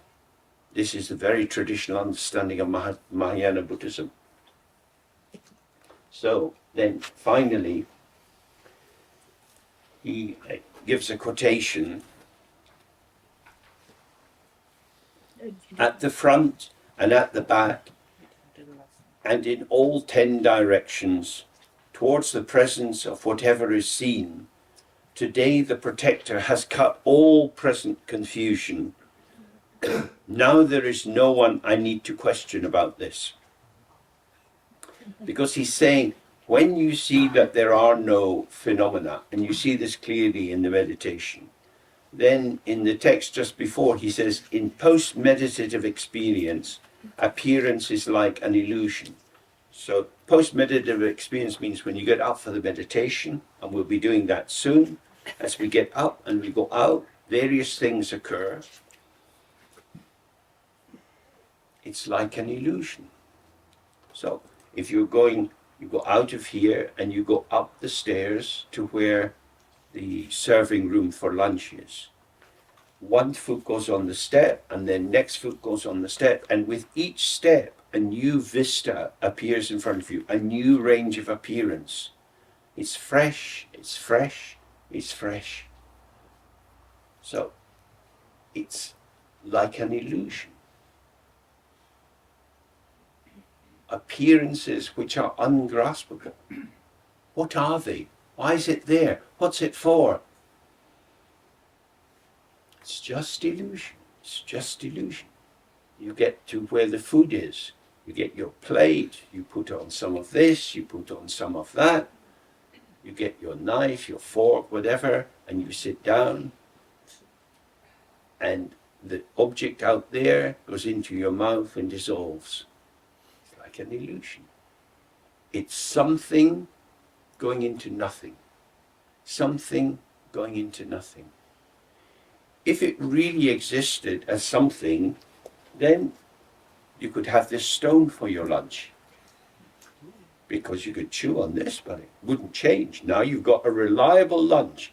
You can have this every day until you die. It won't change. We don't want that. We want an impermanent lunch. Because it's a process that we engage in with the world through the 4 activities of the yogi: walking, sleeping, eating, talking. Sometimes slightly different ones are identified, but usually just 4 activities. We walk because we move, and we eat because we need to stay alive. We sleep to rest, and we engage with the world. This is all we do. And it's a process, and it doesn't go anywhere. So the key thing is, as we've been sitting, we want to relax into the here and now. And when we go out of here, we are walking in the here and now with everything in the here and now. And if we don't fragment the field, it all goes together. It's all at once. And we're part of the all at onceness. So instead of cutting it that I'm having this experience and I hope the lunch is very tasty, and you get a referential, egocentric interpretation, if you allow all these thoughts to vanish, it's all at once.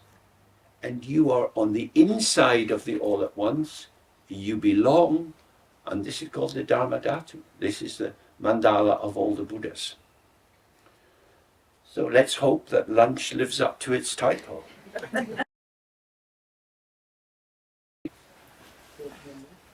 So we've looked at this session, this section of the text, which began with the Vipassana and then moved on to the absence of elaboration or proliferation. And we see that it doesn't mean that there isn't creativity or innovation or new formations, but rather that because all of these forms which arise, whether they seem to be repeated and habitual or they're fresh and new, are not different from the ground. They arise unborn, they don't come out, they don't separate off, and therefore there is no elaboration, because all the elaborated forms are not other than the open ground of awareness. So when that's clear, it's like a magical solution to many different problems. Because you have this kind of thought, you've got that kind of memory, you've got this sort of feeling, so how do I manage this, how do I manage that?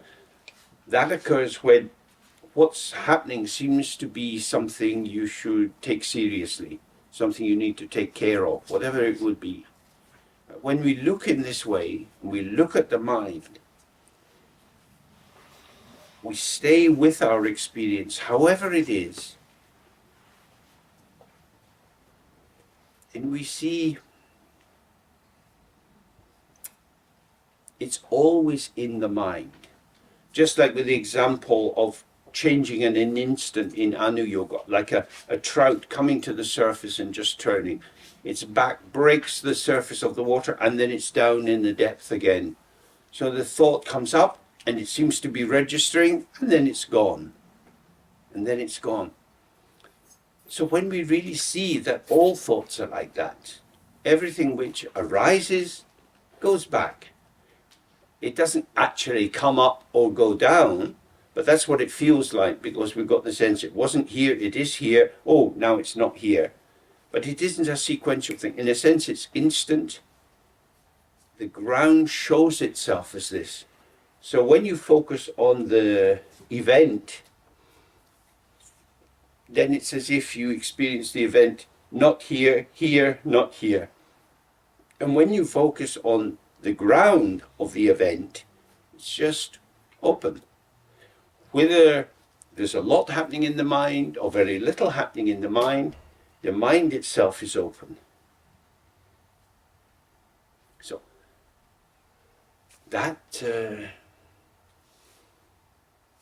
addresses all the different kind of experiences you can have. Loneliness, sadness, moving towards death, being very happy, going on pilgrimage, whatever it would be. Relax into the here and now. Don't stray from the here and now. Everything is just here, ungraspable, like an illusion, and the next moment and the next moment. So you're always here. When something arises that seems to be real and special, and you want to take hold of it, it's moving. So if you're grabbing the moving thing, it takes you with it, and now you're not in the here and now. If you stay in the here and now, things show themselves for what they are, and then they're gone. This is very, very important. What arises in the mind is not a cow. It's not something that you can milk and get something more from. It's just this. So when you think, but what does that mean? And why did that happen? And what will I do with that? Then it's like a cow. If I keep working with it, I'll fill up the bucket with ideas and possibilities and thoughts. Why would I do that? Because I'm doing that. These ideas are not coming from the thought. The thought's gone. They're my thoughts about the thought. So the thought itself is not a cow. It just is this, and then it's gone. Sometimes the mind is hazy, sometimes it's dull, sometimes it's bright, sometimes it's quick, sometimes it's sharp. If you look at the book Simply Being, you'll see many descriptions of the different modes of the mind, and they're all not other than the ground itself. So you don't need to think about what it is. James, I have a question. Okay.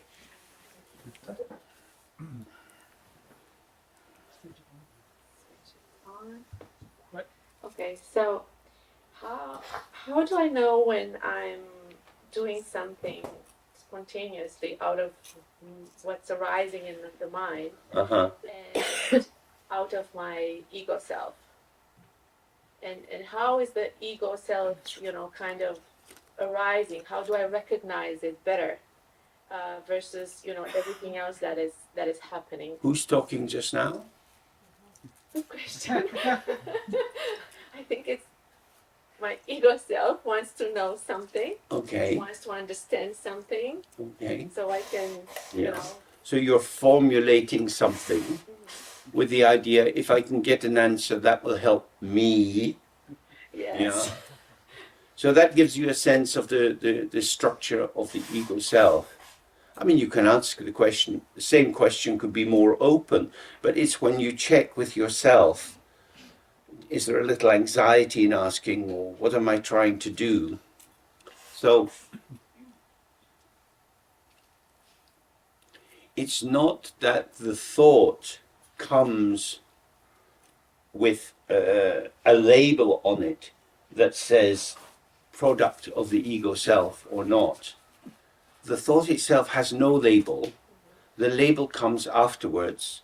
So when you're sitting in open awareness, you're trying not to label your experience, and so you have more the sense of the freshness of it. So it's coming and going, coming and going. But when you come into the world and you've got worldly responsibilities, you've got to sort things out, then in a sense you are accountable. You have to make sense. Who has to make sense? The ego self, using the tools of consciousness, of reflection, of planning, of analyzing. It's quite difficult to bring a relaxed open awareness into a scenario where, if it's a business meeting, there might be rivals there might be people looking for your job or who want to push you to a side department. So many life events are bringing us up towards the surface, and it's as if what is of value is out there. So what we can bring from the meditation is having practiced being open with whatever occurs with these inner events, whether they seem good or bad, as a kind of mini baby step. We try to bring it more into a ordinary situation, like a domestic situation, where there isn't such a formal structure. And if there's discussions or difficult things to stay, without saying anything, just relaxing in the out-breath, and then a conversation can begin. And as you find yourself being sucked into it, you start to notice, oh, I've been here before. Because in the meditation, I'm sitting open, and then suddenly I'm not open. I've fallen into the thought. You can fall into the inner thought, the inner event. You can fall into the outer event as well. Somebody says something and suddenly you're on your horse riding around. Okay. So the answer is always, don't block the flow of the energy. Relax and open. Because otherwise you get on the horse and you're trying to steer it and direct it, and you lose all your spaciousness. It's not that you're on automatic pilot. You're not playing from a script, although we're absolutely full of old neurotic scripts and so on.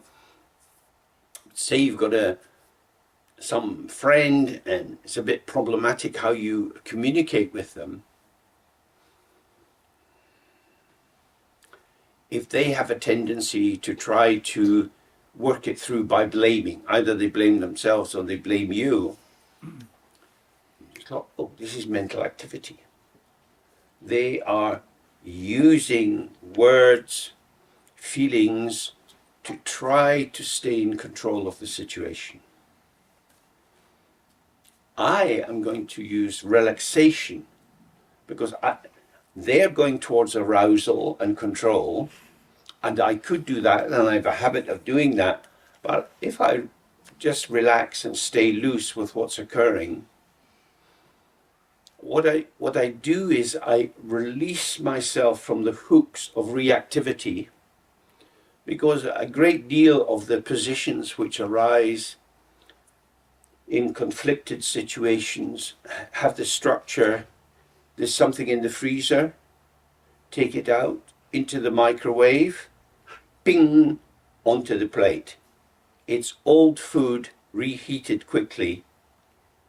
It's not fresh. It's not fresh cooking into the moment.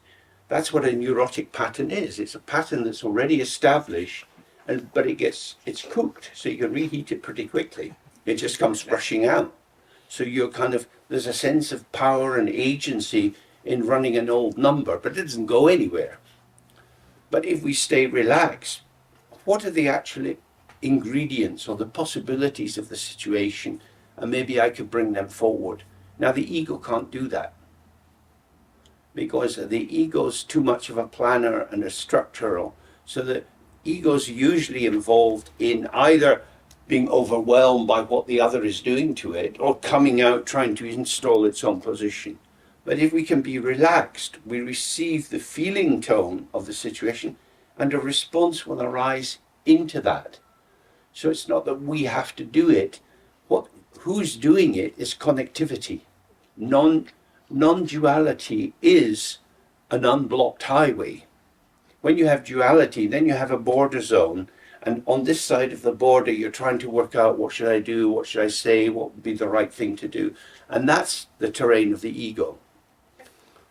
So the more we trust non-duality and relax into that flow, we don't know what we're going to say, we don't know whether it's going to be successful or not, but we have to trust.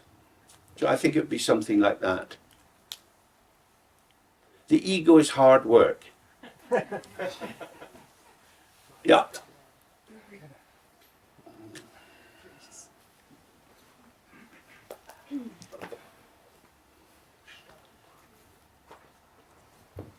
This is a direct practice question related to what we're doing. This is essentially a meditation manual that takes us through stages, shamatha, going into vipassana. You can't just turn to the last page and say, hey, I'm going to do that, in essence. So my question, I think, is really important. What we're reading has to be accompanied by or paralleled by meditation insights, or whatever you want to call it. So my question is, how do you know when you're ready to move on without deceiving yourself? Moving from one stage to another, one question to another. When do you know you've laid the ground? Okay, so if you were learning about climbing, and you have a rock face that's got maybe lots of pinions in that you can hold on to, or it's got big cracks that you can hold on to, and then the next surface has no nails hammered in, and the ledges are more fine, you'll soon find out whether the second thing is beyond you, because you fall off.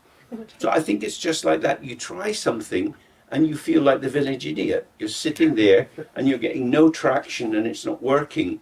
So then go back to the previous one, because there's something unresolved, or I'm importing something that's not quite fresh.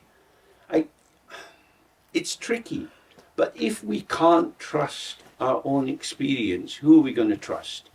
You could tell me for an hour what it's like for you having these experiences, and I'd be getting a second-hand version mediated through language and your capacity to formulate. You live with the direct experience of it. So in truth, only you can do that. And I think sometimes the idealization of the teacher and so on really doesn't help, because this is hard-earned learning. And if you stride ahead of yourself, that hubris will lead to a collapse. But if you stay on the baby slopes because you're anxious or whatever, it's a little bit more difficult, because who's going to encourage you to keep going? So that's why joining a Sangha group or coming to retreats every now and then can be useful.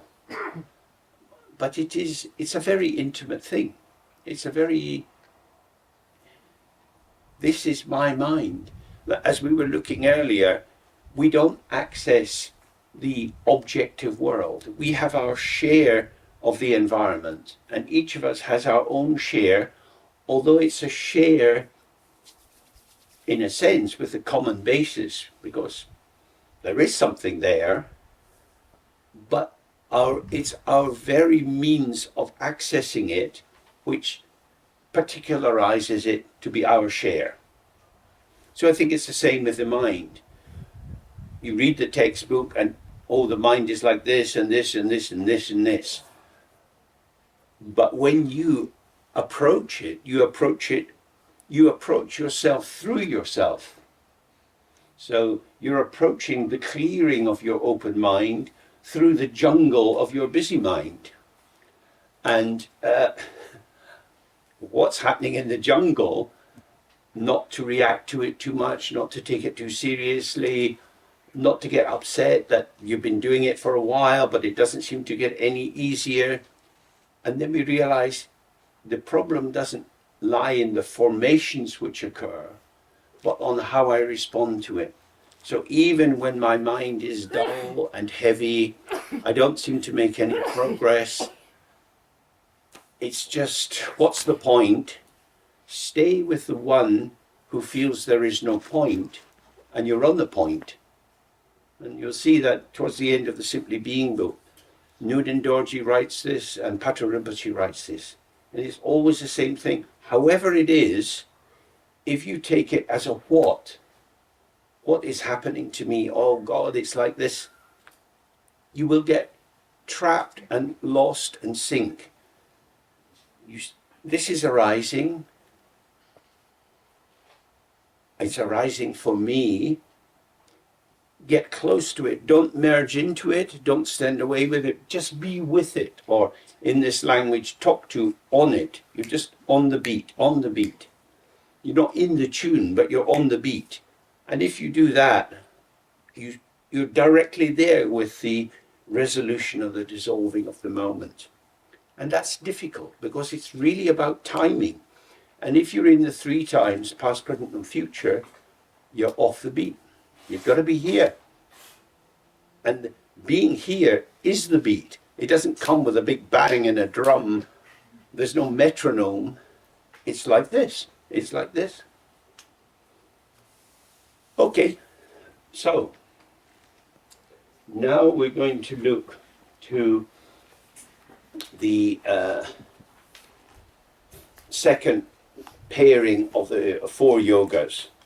Second, the extraordinary practice has 2 aspects. When it says extraordinary, this is a normal categorization, the ordinary practices and the extraordinary. Extraordinary here just means not ordinary. It doesn't mean kind of magical and rainbows everywhere, unfortunately. So this is composed of the yoga of one taste, the equal taste of all phenomena as the inseparability of appearance and mind. And secondly, the yoga of non-meditation, the certainty that all phenomena are the intrinsic co-emergent Dharmakaya. So what we've done up to now is a preparation for opening to this. Because if the equal taste of all phenomena is the inseparability of appearance and mind, and we know that the mind is both spaciousness and movement, so phenomena can be the movement of the mind taken as object side or taken as subject side. And so he will start to explain this a bit more.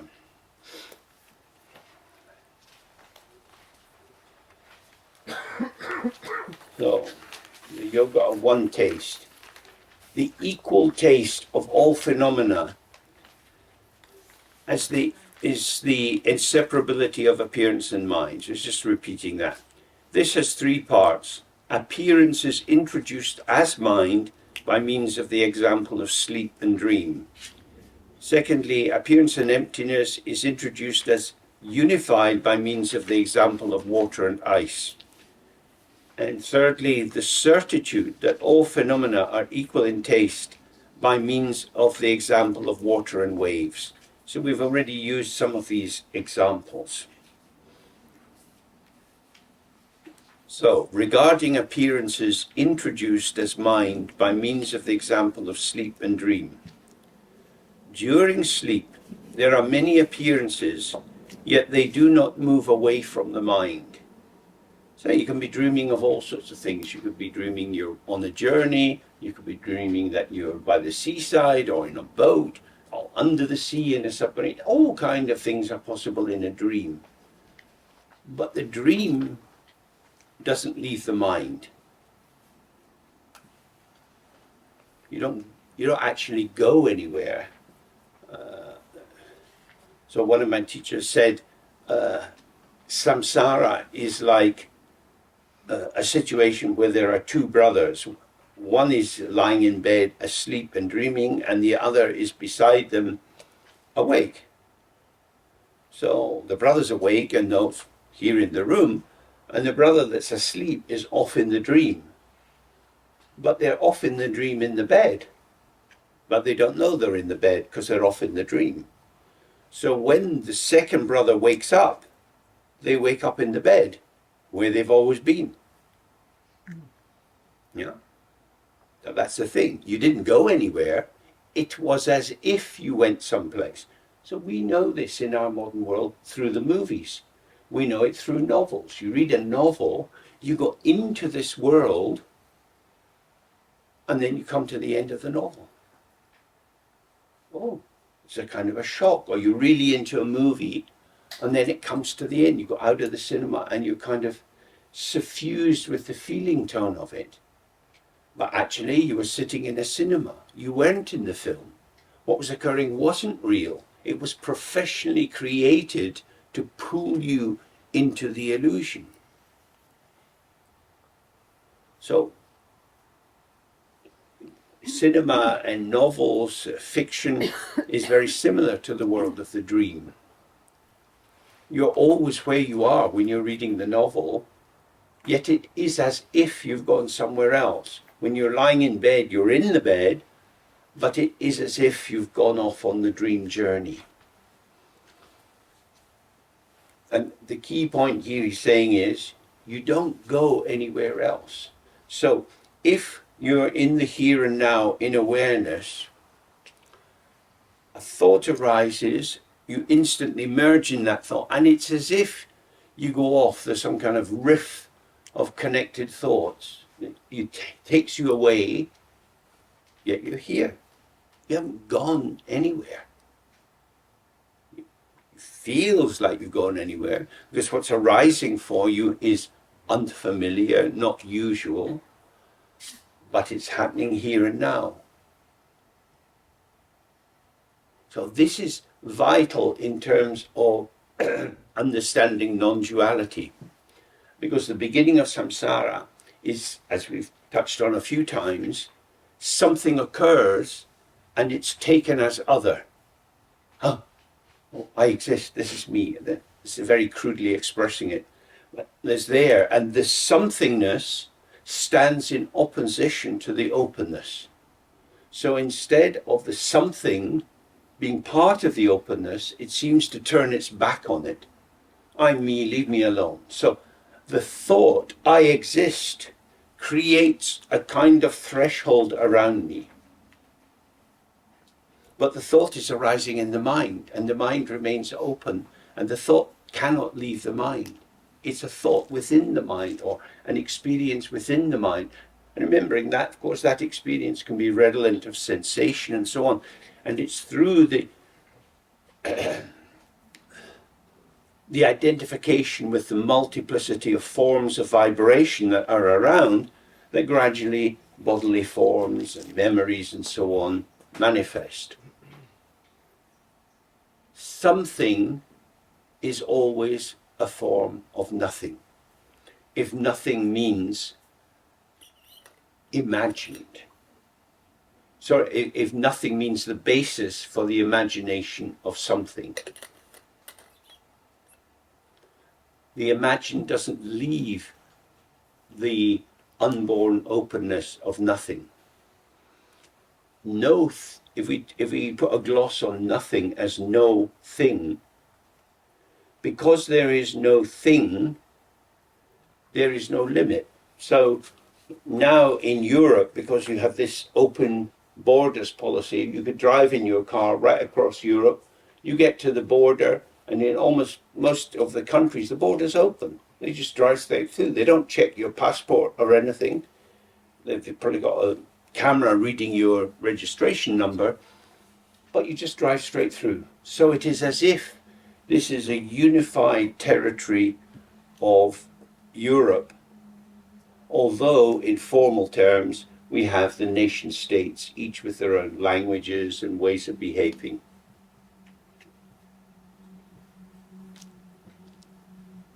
So the movement of the mind is unimpeded. There are no real borders. But when the thought seems to turn on itself, its own gyration, its own self-reflective movement generates a sense of here I am this, I am this. And with the re-insistence of the sense of the environment, I am this, you are that. I am this, you are that. This and that are not the same. And you get the beginning of that duality. Both are within the openness of the mind. Both are mental events. Both are ephemeral experiences that have no internal essence and no capacity to define anything. But when we believe that they exist, when we believe that they are truly separate, then you get a hiatus, a tear, a gap in the continuity. Brexit equals unawareness. Brexit is ignorance, manifest. It truly is, because now we have all these borders and all these checks. So you come to Europe and they keep checking you as if you've come from South America, and you're thinking, why we're just living across the way. We're part of this whole thing. And no, you're not. Because if you act as if you're on the outside, other people will say, you want to have that freedom? Well, fuck you. You have the freedom. We're going to check your passport and stamp it, as if we had no history of being linked. So, when in the old days in Africa, when there was Rhodesia, and there was a movement towards democracy, there was a universal declaration of independence, and an idea of arming the white farmers against the blacks, and a huge war broke out with Mugabe and all the rest of it. And it was exactly like that. The more the ego determines its territory, it goes to war. Self is good, other is bad. Or sometimes other is good, self is bad. If you have too much idealization, you feel you're worthless and nothing, and you go into a kind of masochistic position. But there is a violence in reality, or reality is violence, because reality is the insistence that this is not that, and in fact fundamentally this is other than that, and so they're turned back to back. So again, here with the statue, the couple who are embracing are face to face, and in the face to face there is a direct cognition. But imagine if she had his back to him, then there's a kind of blockage of the connectivity of I see you, you see me, because our primary connection is through the eyes. So,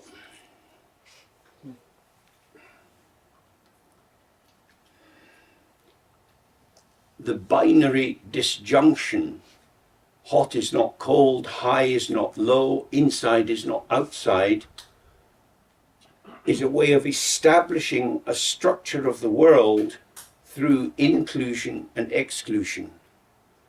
all people above the height of 2 meters can join the circus. If you're smaller than 2 meters, you're not allowed in the circus. So there's that one group on the basis of height, there's another group on the basis of weight, there's another group on the basis of the size of your nose. You can group people according to any characteristic.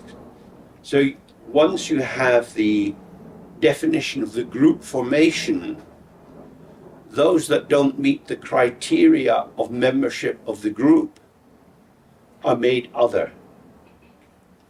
So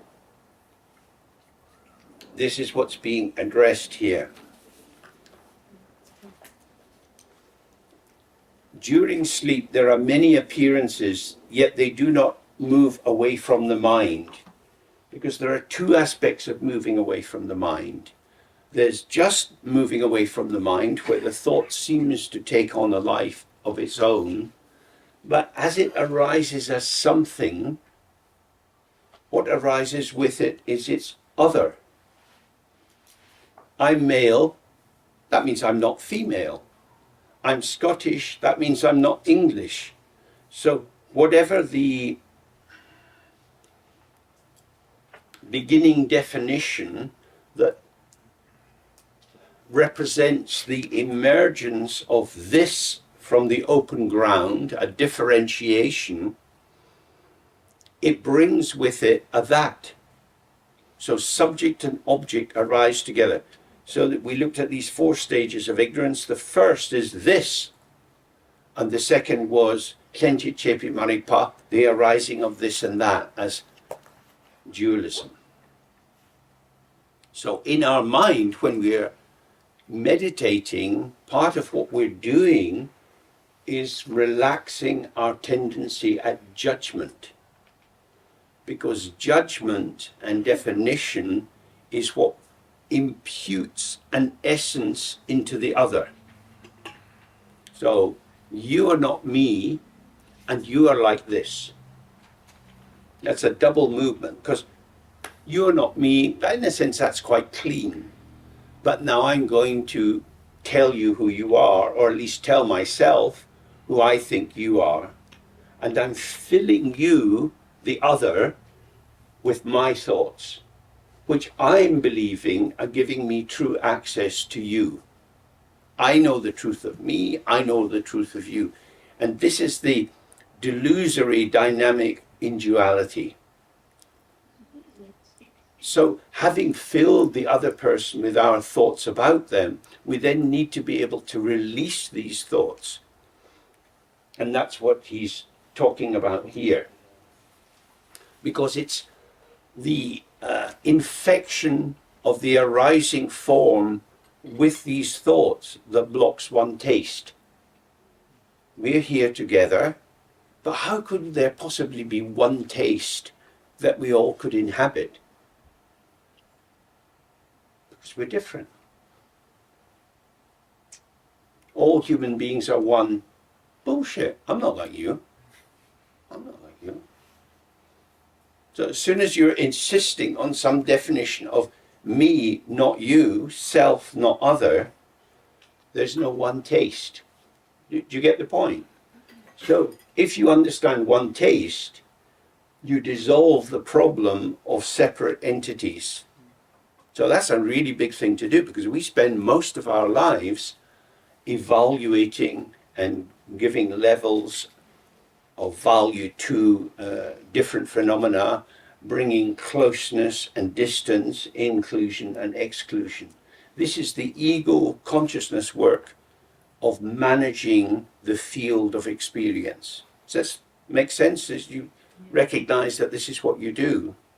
But if everything has one taste, then it would be very different. So that's what he's pointing to. So we have to see the problem is I rely on my self-referential thoughts to maintain my integrity, but these self-referential thoughts isolate me from the field that I belong to.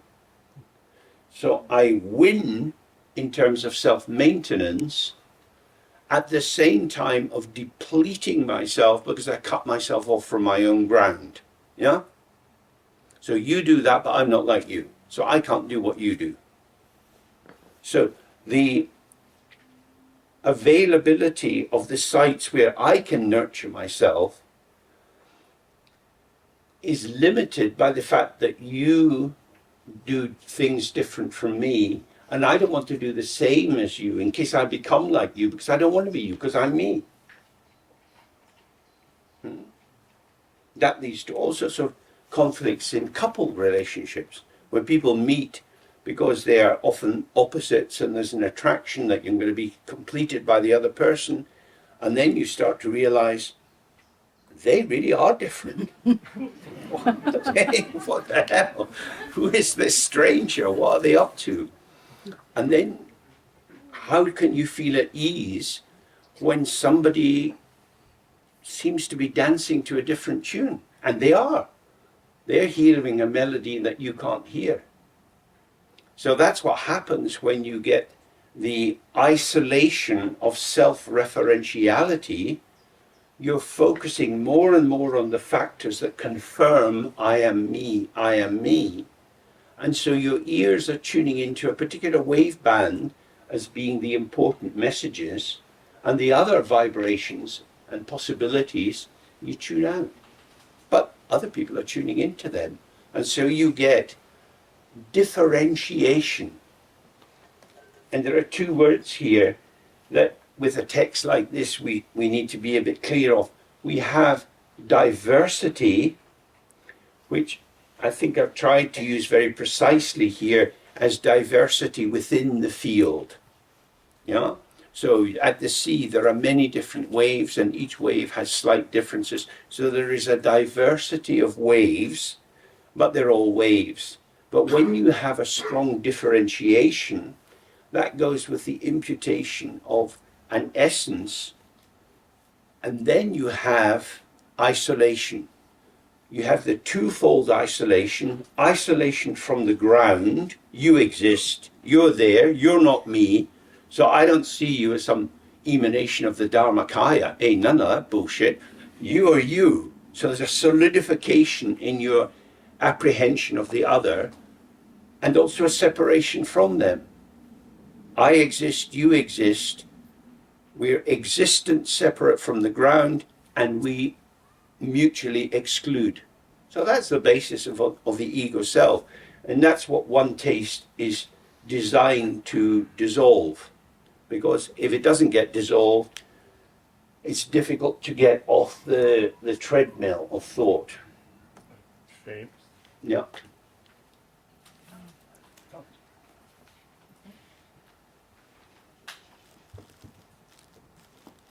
In the Padma Puja, we are eating sour and meat and so on.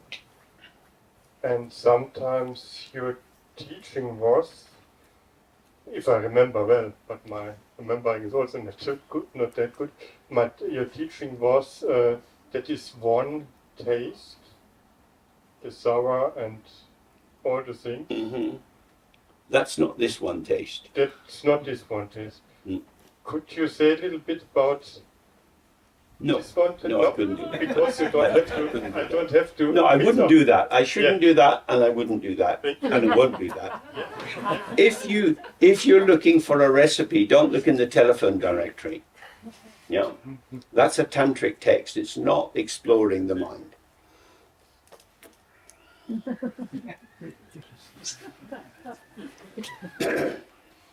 So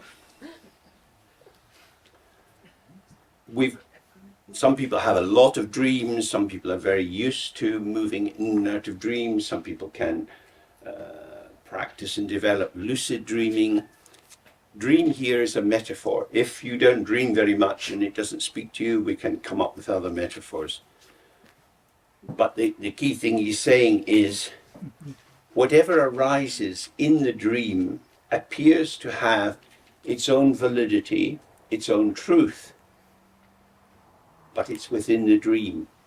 No matter what is proposed in the dream doesn't exit from the dream. It doesn't become something apart. It cannot become autonomous. It has no inherent existence.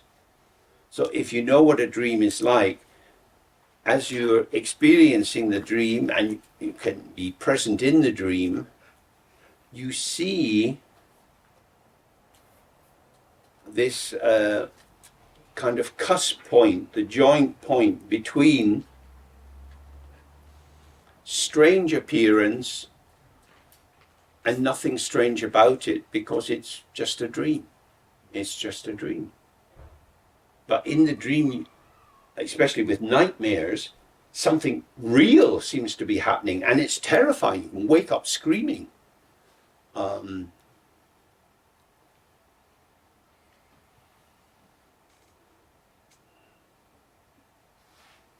you don't recognize it's a dream until you wake up. While you're in it, you're kind of trapped within it. But where are you? You are where you are.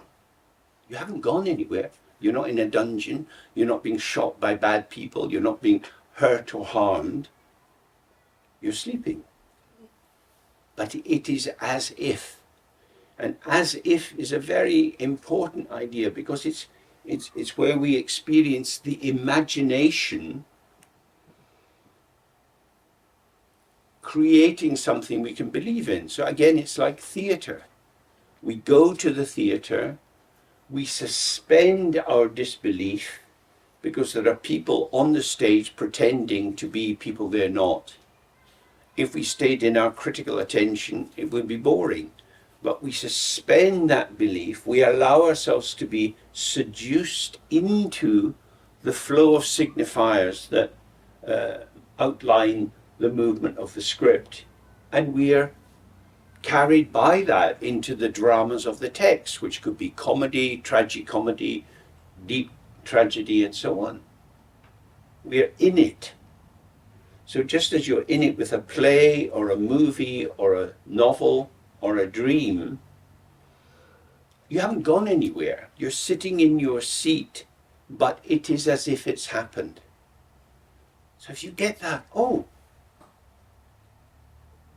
when unawareness arises and there's something, it is as if there is something, but it's actually in the open ground.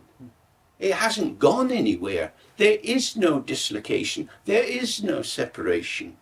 It is as if you have come asunder. You've separated out from the mother. The umbilical cord is cut. You are a separate person, but you are rays of the Dharmakaya. You are the energy of the field manifesting moment by moment. So your delusion is the belief that the as if is true. What is the exit from the as if? It's the as is. It's like this. It's like this. When you're asleep in your bed, you dream you're somewhere else. You haven't gone somewhere else. It's just what happens when you're cozy in your bed. So if you wake up in the middle of the night and you're upset because of a dream, you don't need to come into my bed and wake me up because I've got work to go to tomorrow. You just remember it's only a dream. It's like the story. When I read you the story about the big green frog and you smile because you like the big green frog, but we're looking at a book and there's no big green frog in the book, that's like a dream. You believe things that aren't true. That's it. That's the whole teaching of the Dharma. We are stuck with our belief. The belief is the separative function because the belief attributes true existence. You go to the play, someone comes onto the stage and they start to speak these lines, and that's who they are. They're trained to invite you into an alignment with what they're proposing. It is as if they are who they say they are, yet they are not.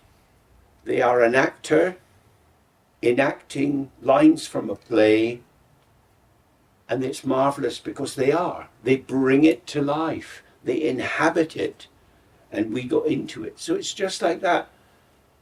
There is no there is no inherent existence in any phenomena.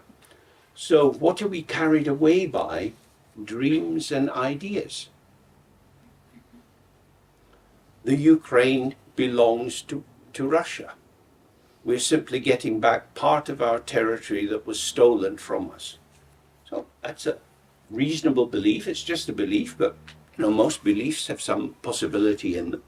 And that's what Putin and his friends have been pumping out for a long time.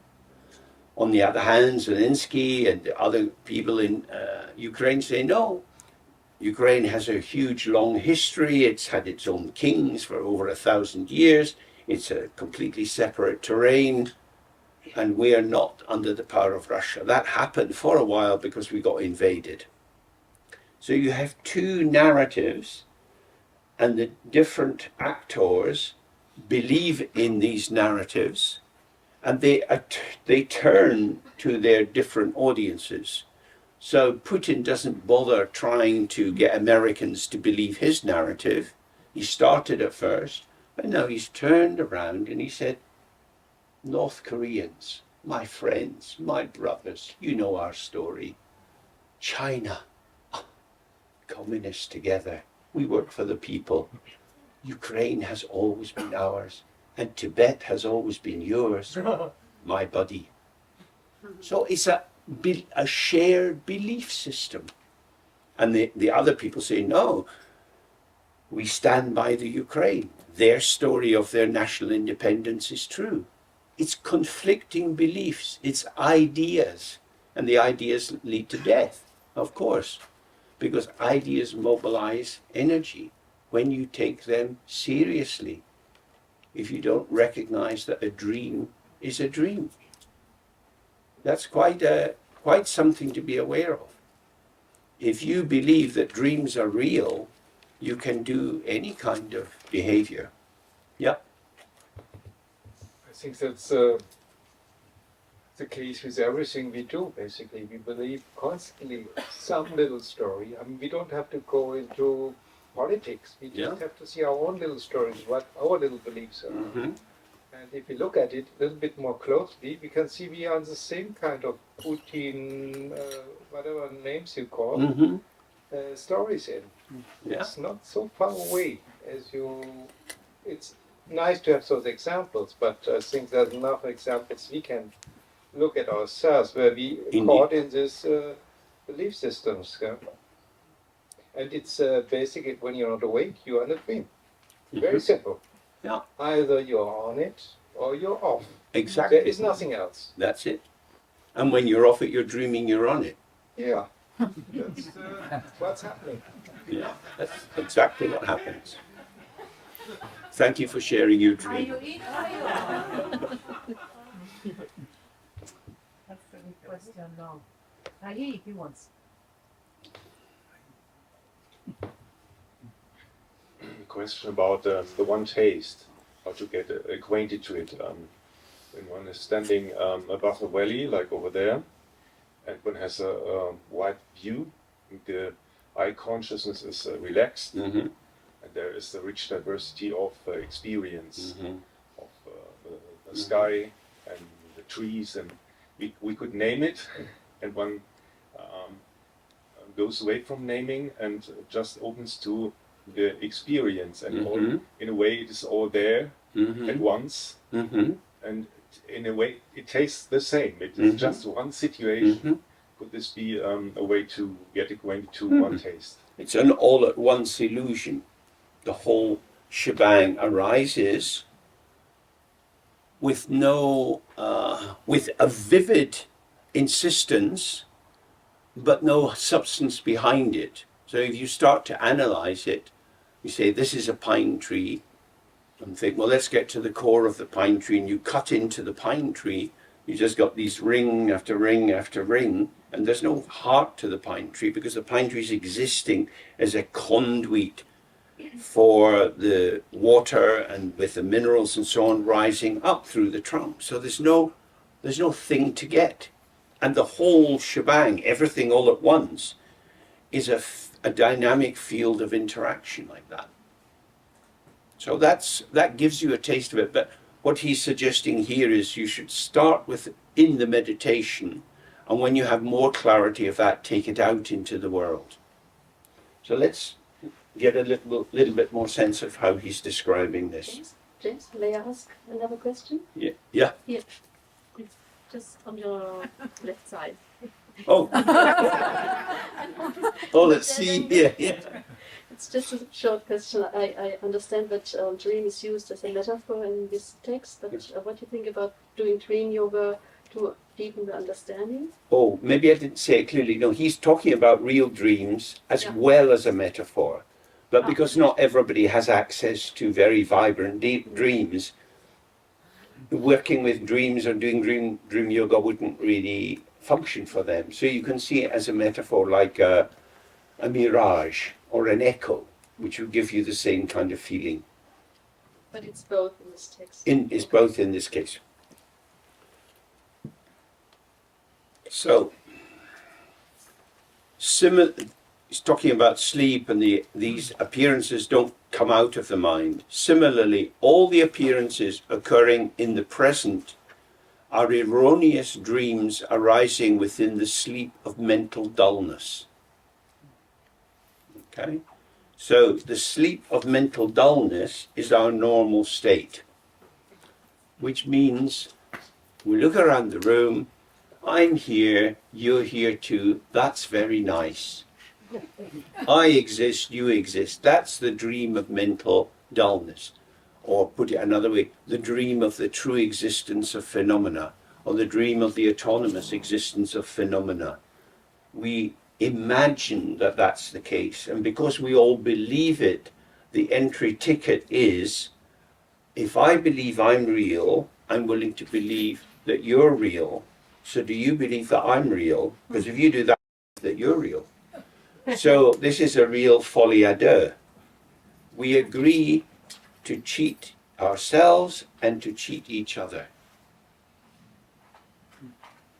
Not very inspiring, but that's clearly what he's saying.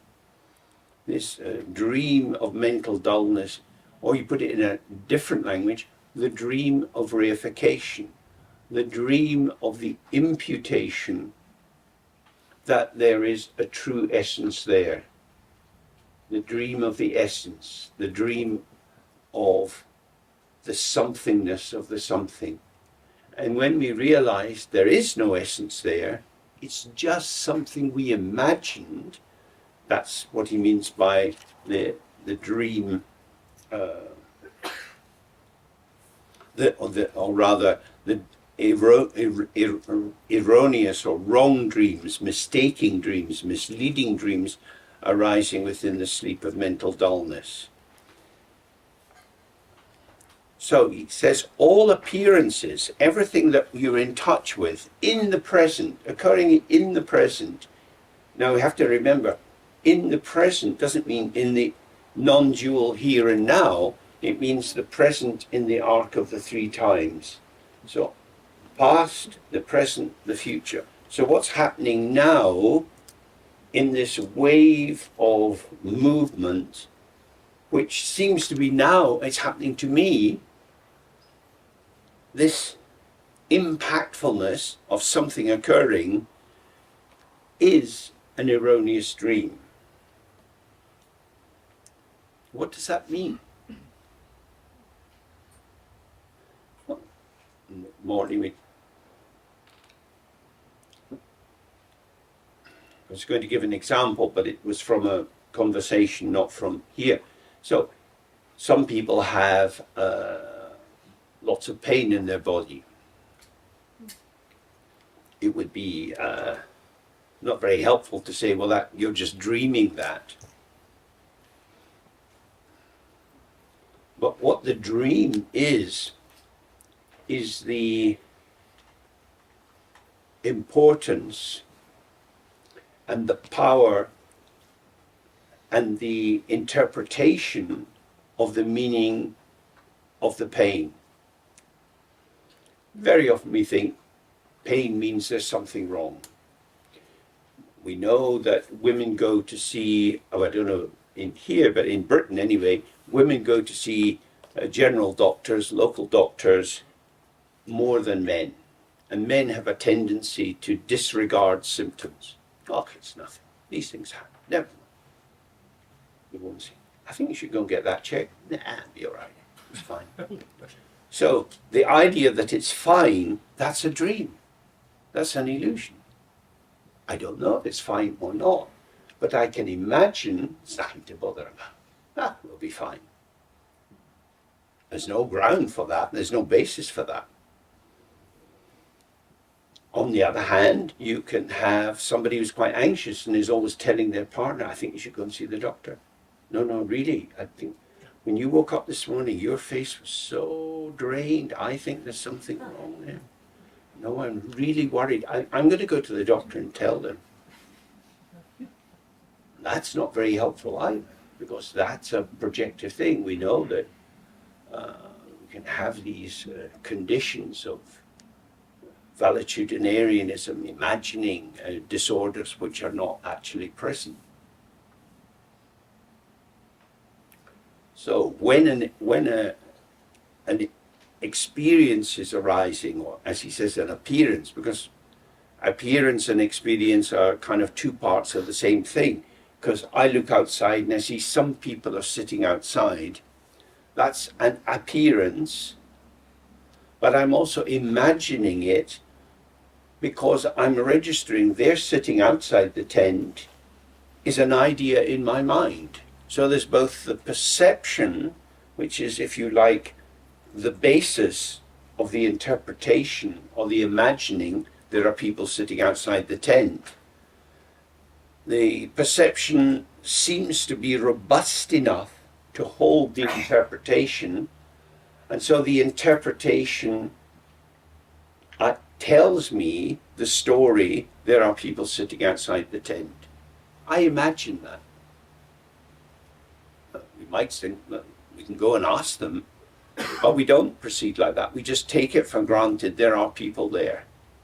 There are shapes and forms. These are people. What I experience is not them, but my experience of them. So dualistic consciousness is always a second order experience. It's not a first order direct experience, because consciousness works as a mediating capacity between the very thin, flimsy, very fine quality of the presentation through the senses and the apprehension of something. Yeah? So consciousness is doing that. It's kind of reinforcing the solidified potential of the situation. And that solidification is an imagining. So, because it's very important to get the sense of what he's meaning here. It's very, very precise. Sorry, I don't understand that. It's too subtle for my mind. Sorry. Okay, let me just go over this again, because it's all the appearances that occur, everything we see, people outside the tent, inside the tent, we think we see something real. Yeah? What we see is light. Light comes into our eyes. But I'm looking out. Now, there's a lie for a start. I'm looking at you. No, I'm receiving light coming from you. That's the fact of it. It feels like rays are coming out from me and catching you. Like the tongue of a frog, not a fly. But it's not like that. I'm receiving and interpreting. And my interpreting can't happen out there because I'm receiving in here. I'm interpreting what I have received. So there's the five sense organs feeding into the five sense consciousness, which feed into mental consciousness. I can see you. That is a mental event. Normally we think it as a realistic event. I'm here, you're here, I see you, no big deal, happens all the time, that's how it is. Real. I'm real, you're real. The reason I can see you is because you're real. That's why. If you were an illusion, I'd see right through you. No, it's not like that. What we see is,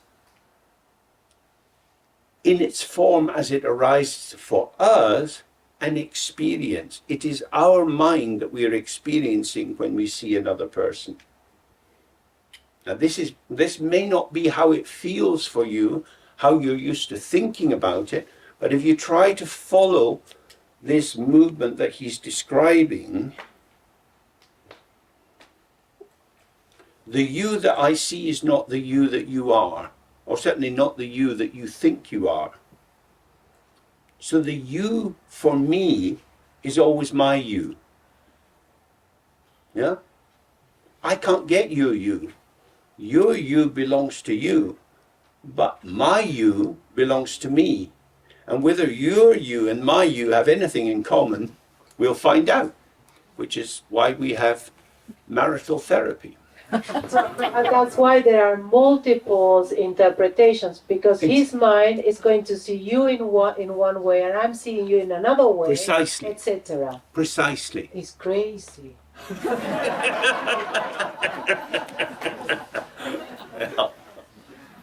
Yeah. And well, what is amazing is that we actually manage to collaborate and do things together through this conjunction of our dream worlds. We don't need any mushrooms nor any alcohol because it's happening already. Yeah, it's like that. But because the ground is the same, the shared dream world that comes together with, of course, we've been tuning into each other for some days now, and so as a group we can, in some moments we're breathing together, we're following the same sorts of ideas together, doing meditation together. You get a kind of increased sensitivity to how it might be. But actually, the otherness of the other is my imagination. I can bring the other close. I like you. So I say, I like you. There's something about you I like. Or, I don't know who you are. I've known you for some time, but I haven't a clue who you are. So the first, I like you, is a feeling tone. And the second, I don't know who you are, is trying to work out, well, who are you? So the second formulation comes about by, what did you do? Why would you do that? I don't understand. You know, it's like, you're a puzzle. You're an enigma. I can't get to the bottom of this. And the other one sidesteps that by saying, I like you. Yeah. So these are ways in which we mediate distance. So his precise formulation, again, is all the appearances occurring in the present, like now and now and now, the appearances being our sense of the true existence of what's occurring. These are erroneous dreams, false dreams, misleading dreams arising within the sleep of mental dullness. That is, I don't recognize that my mind is at work in the invention of you for me. There's a processing of the information coming in through my habit formations, and I come to the conclusion, you exist and I like you or I don't like you. But that's my mind. I say I like you, but how could I meet you when you, for me, is always mediated by me? Even if you kiss someone, even if you have sexual contact with someone, you might be, if you're in deep sexual union, there's not too much conceptualization going on. And actually you might then wonder, well, who was I doing that with? Jean-Paul Sartre writes in great detail about the phenomenology of intercourse, saying that You're only really with someone during foreplay. As soon as you start intense sexual activity, you're in a world of your own. Because as the sensation arises, you may believe that it's a shared experience, but it's your experience. That's a troubling notion. But if we step away, if we step away from that, why is it erroneous? Does that mean then that my knowledge of you is false? So if you have a parent and they've got a new baby and they're spending time with the baby and they're getting to recognize the cry of the baby, they know about the feeding times, they know about what the baby's habit is when they wake up in the middle of the night and the best way to respond. To say then to the mother, you don't know your baby, you've just been on a very rapid learning course of how to interpret the signs offered by the baby, but sometimes you get it wrong. And because you're a new mother, you get a bit anxious. And then your mum comes in and says, don't worry, picks up the baby and the baby relaxes. Because Granny's not worried about the baby. Very, very interesting. So what's happening in the mental field of Granny that's not happening in the mental field of Mum? Mum's still trying to work out, how should I behave? I don't want to make a mistake. I don't want anything to go wrong. This precious little thing, I'm responsible. And Granny's thinking, been here before. I remember, my God, she's saying to her daughter, don't worry, let's remember what you were like. You were trouble. You wouldn't sleep. You wouldn't eat. This one's a doddle. Very, very interesting. Because the grandmother is relaxed and her relaxation creates a field in which the baby relaxes. And the mother's determined to do her best, but there's an anxious arousal that goes with that. And that agitates the baby. So what's being transacted is a kind of energetic vibration. It's not that Granny understands the baby better than Mum, but the Granny's not trying to understand the baby. She just does what you do with babies. She doesn't have to think about it. That's a very big difference. It's not cognition-led. So the erroneous belief is there's a right way to do it. And if you do it the right way, it'll work out well. But he's saying, it's not like that. Because it depends. It depends. So he's going to say more, okay? Very short question. When it says it's erroneous dreams, linguistically kind of suggests that they are true dreams or correct dreams. Would they represent somehow some aspect of what actually happens? Yeah. Or is this just a wrong conclusion from language? Well, here, because he's talking about the present, this is not a nighttime sleeping dream. This is like the daydream, the dream of the reality of the other as a knowable reality that I can know and that I do know. So that's the erroneousness. You exist, I can apprehend the truth of you, and I can hold on to that and use that as a basis for dealing with you. It's not a nighttime dream, but it's the dream, but you could exchange a dream for delusion. So the erroneous delusion that somehow I'm living in a shared world with other people and we're all real. So the term erroneous is here qualifying the fact of dreaming altogether. Exactly. It's not that there are just these dreams and that dreams. Yeah, they're all erroneous. Yes, okay, thank you. So,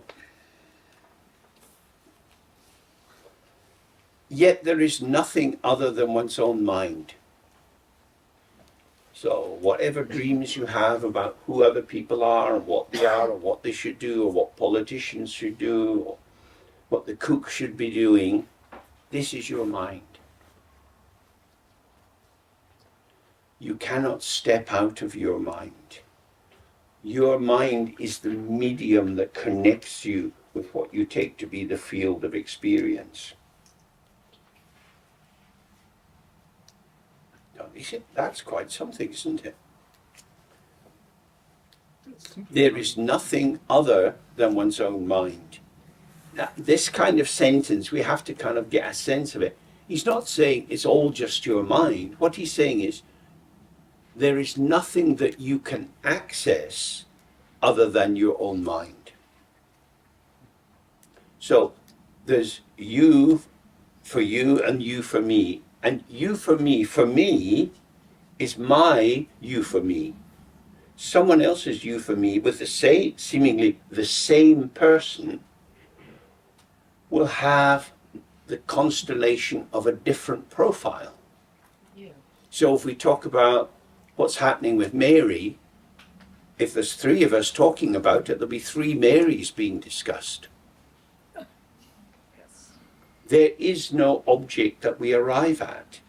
It's always partly us. And this is so important because this means I am not floating nowhere as a voice from nowhere.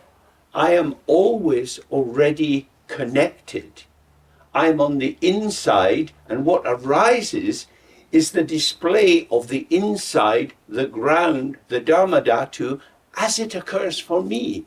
And you are also on the inside, and what occurs for you is your experience of the Dharmadhatu. And they're both valid experiences. It's not that one is right or wrong. We're not on an island of self looking at something over there. So if you remember, we were talking about openness, potential, and participation. And the openness includes the whole field, everything coming all at once. The potential is what I can bring to my development of my living sense of how it is. And then I participate into that. Because if I think I like you, I might move towards you. And if I think I don't like you, I won't move towards you. So that's my mind that's determining the proximity that I want to have with you. And of course, you have your mind.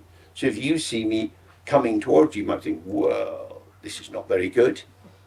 Because your constellation of who you think I am and my thought about who I am, they slip away. They're disjunctive. Which is why in so many business meetings, there's a lot of misunderstanding. Poor communication in businesses is enormously impactful in terms of efficiency, generation of profit, and so on. Because people think they're talking about the same thing when they're not. Let's talk about plastics. Are they useful or not? We could discuss that. There are different kinds of plastics. They're made in different ways. A bit like nuclear fuels, they have a kind of half-life. Some plastics will stay in the earth for a long, long time, and others start to disintegrate. Some disintegrate really rapidly and don't cause much of a trouble. Others go into these tiny, tiny pieces that then get spread out. There's a lot you could think about with plastics. What is the truth about them? Let's turn to science. Scientists carry out research. Have you read the research? All this detail. The thing about research is it has to be interpreted. There is no objective truth that will come and punch you on the nose, except perhaps a punch on the nose. That will get through to you. But facts, people have spent years and years and years going on about climate change or the impact of smoking on health. And vested interests, board members of the tobacco production companies discounted it as lies, as deceit, and pumped out their lies because their truth was the truth of the dividend for the shareholders. because they were shareholders also. But that's not true, that's a lie. But they believe it. They're concerned with number one. Someone else is concerned with the fact that their fathers get emphysema and gasping and gasping and can hardly breathe, and it's tragic to watch. That's my truth. Oh my God. The other person's thinking, I don't know, nothing to do with us, but I've got a yacht. That's true for me. That's why morality is so difficult, isn't it? Because where's the common basis or the common good when the potential for fragmentation is so big? So this is a really tricky area. There are no real fragments, there are no real entities, and yet finding deep communication on a common cause, that's pretty difficult too. Not because we are truly essentially different, but the tools that we use in order to make sense of the world and how we should participate in the world are so diverse that we tend to, through our family, our culture, our education, we tend to pick up different tools, and by utilizing these in different ways, we come to different conclusions. It's not that other people are stupid or bad, but they just join the dots in a different pattern. And it has to be made sense of or interpreted. So this is something very challenging. He's saying you can't make one taste. There is one taste, but it's not one that you can make. So if you had enough research done, everybody should agree about it. But it's not true, because there are different ideas. As long as the formations are arising on the basis of mental activity, you will have diversification. On the basis of the ground, if you open to the ground, you'll find one taste. So when we're looking at the mental activity and what it creates, it's erroneous in that it seems to create entities which are truly separate, but they're not. They're not actually fixed entities at all.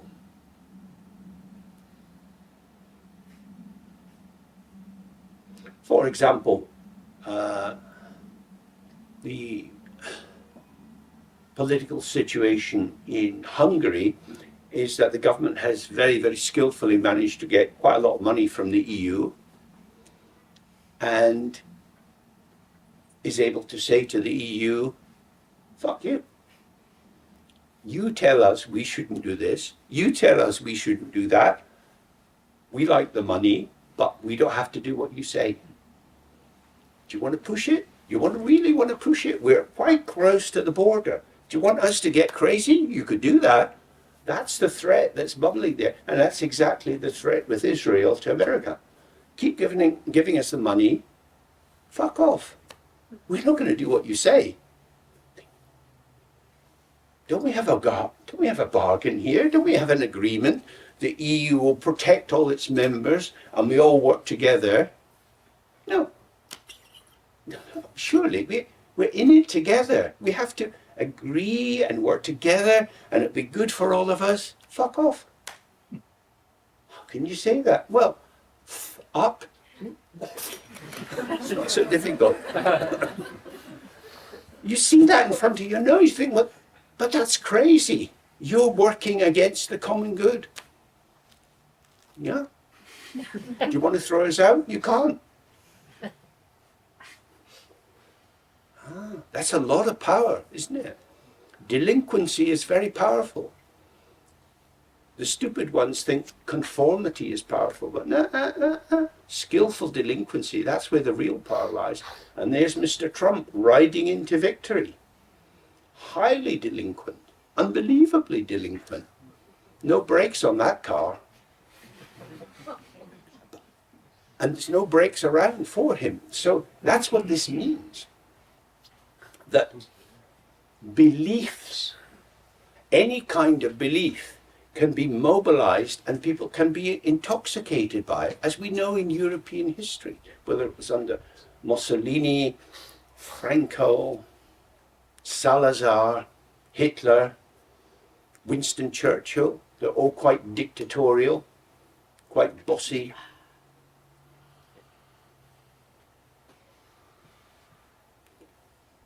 What you had was top-down decisions. You didn't have bottom-up decisions of inclusivity. And therefore these structures fragment at a certain point. So he's pointing here to the illusory nature of all mental structures. And again, we have to come back. Illusion means like a mirage. There is, in ordinary language, something there, and yet the somethingness of that being there is very, very thin. It's so thin, it's like a spider's web, like gossamer. It's nothing showing as something. It's like before the sun has come over the horizon, you get a soft, gentle light pervading the sky. It's suffused. So that's the quality of that. It's ungraspable. So, we'll take a break just in a minute.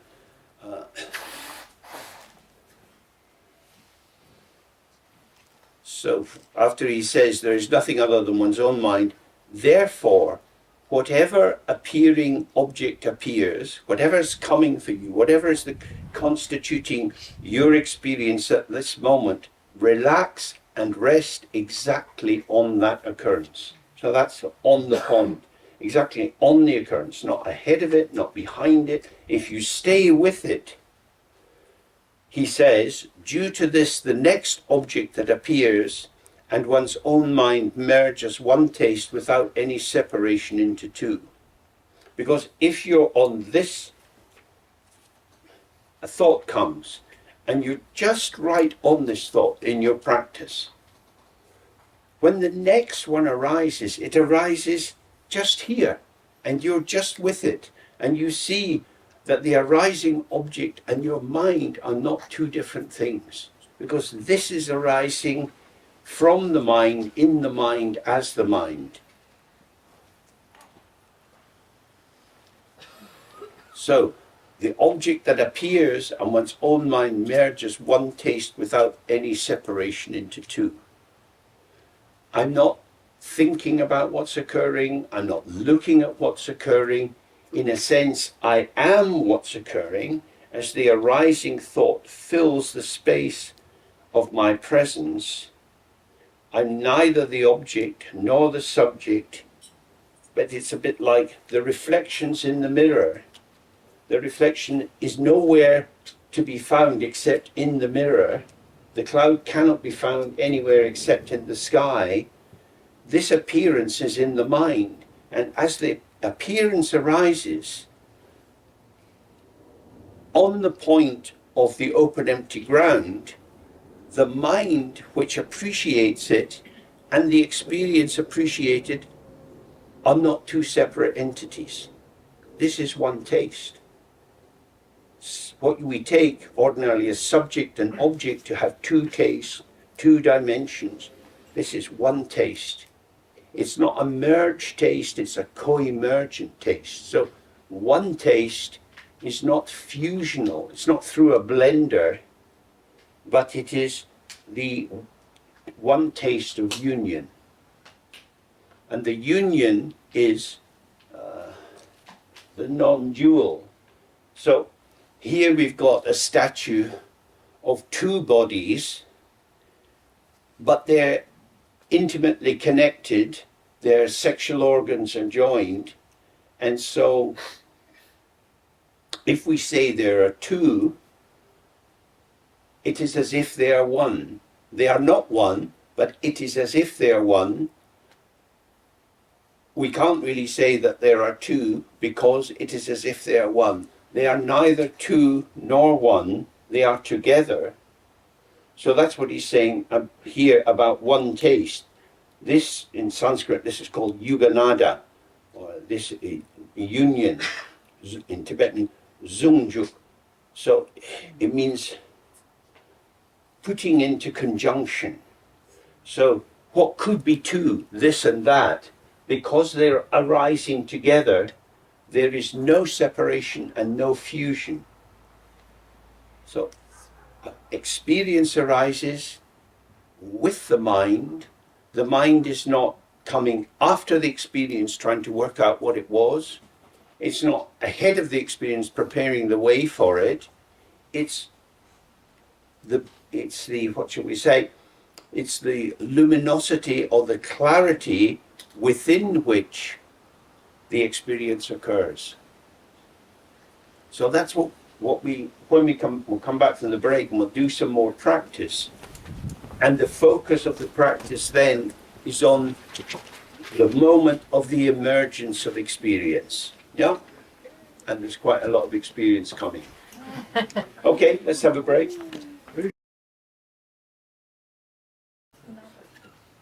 Okay, so let's do some practice. This way he's unfolding the situation can be quite difficult to find a way through. It can seem just like a barrage of concepts. It's only through our practice that these formulations will start to make sense. Because just as we can do a practice of Padma and imagine him in front of us and rays of light coming, this Mahamudra practice is also a practice of the imagination. So imagining that the mind is spacious and thoughts arise and they have no inherent self-nature. It is always in the mind. Everything is moving in the mind. But let's not talk. Let's just have silence, relax in the out-breath, and we'll stay for some time just allowing whatever comes to come.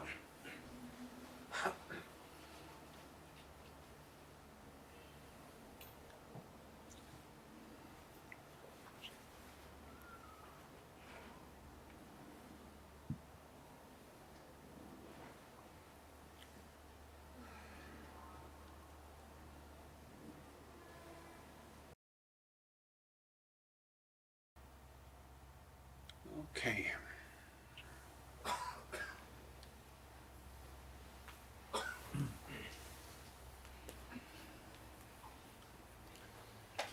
So when we're doing the practice, we don't want to be straining too hard. The mind comes as it comes. The body is the experience, or one of the modes of experience of the mind. The mind experiences the body. In terms of the text, the body doesn't experience the mind experiences the body, different kinds of experiences arise. The mind itself is relaxed and open, but the body gets into a dialogue with sensation and so on. Don't keep it too tight, don't try to control it. If the mind needs to move, if the body needs to move, if you slump or twitch, don't take that as a kind of interruption to the practice. Just remain open and let however experiences arising continue. If we do find ourselves getting caught up in correcting our experience, then you can just take a little time out and reflect on, well, what is my template? What is my rule book that I'm using to correct the experience? What do I think is going wrong? As I take the same, the mind comes the way it comes. If you keep the appearance or the experience, or here he says like the object, something is occurring, it's in the mind. Like with the image of the dream. Whatever happens in the dream is in the bed. It doesn't go anywhere else. So the movement of the dream never separates from its own ground, which is openness. So we stay like that.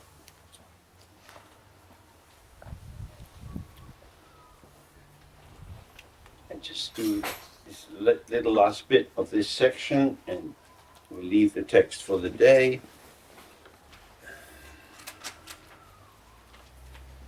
He says, the powerful yogi Milarepa said, the complexion experienced as the quality of a dream is the master who introduces appearance as mind. Do you understand? This is quite tricky. Complexion means how the face shows itself. The term the face itself is just openness. So the text that we worked on, some of us worked on before, the Sweet Simplicity text, belongs, as I said before, to the style of Mowo Dzogchen, the Mahamudra of the essence of the face. So face has complexion. Our complexion arises out through the face. It's an outward tilt. And then we have the expression of the face. So Mowo, or the ground emptiness of the mind, is the potential of what's here. And when the face is calm, it's not like an engaged face. It's not showing very much. Its complexion, just as we can see the health of the body through the complexion. You can read if somebody is very tired or very excited or agitated or angry, because it alters the coloration that's expressing. So this expression is what arises in the mind. And then you have the overt expression, which is as you participate and you relate to other people, you show that you're interested or friendly or bored or in a hurry. And so you're communicating out to someone else. So the complexion is like the cusp or the meeting point between the mind as openness, the mind as potential, and then the mind as participation. The complexion is like the participation. This is very metaphorical.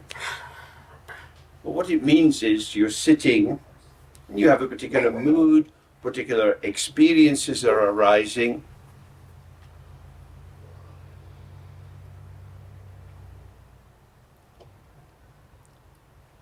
This is how it is for you at the moment.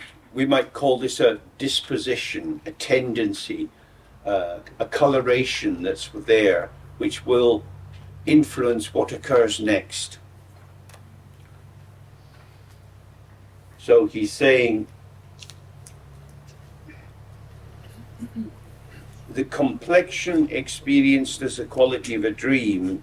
So whatever the mind is expressing in the space of the mind, it's not, whatever it's showing, it's not dualistically sharing it with anyone else. It's just occurrence, and it could happen in any direction, any formations that's going on. We might say it's the sound of a tractor, we might say it's me. It's just this, in the presence, the showing of the potential of the situation is there. And this has the quality of a dream.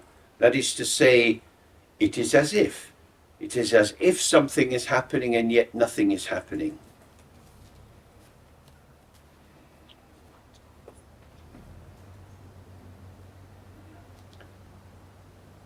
Whatever is arising in the mind is the quality of the dream, the showing of how it is at the moment. It doesn't define in any way the face itself, because as your health changes, as your mood changes, as you get more tired or more refreshed, your complexion changes. So the patterning of your thoughts, the rapidity of your thoughts, the kind of experience you thought changes and changes and changes. It's just like complexions giving a sense of the sort of feeling tone of this moment of emergence.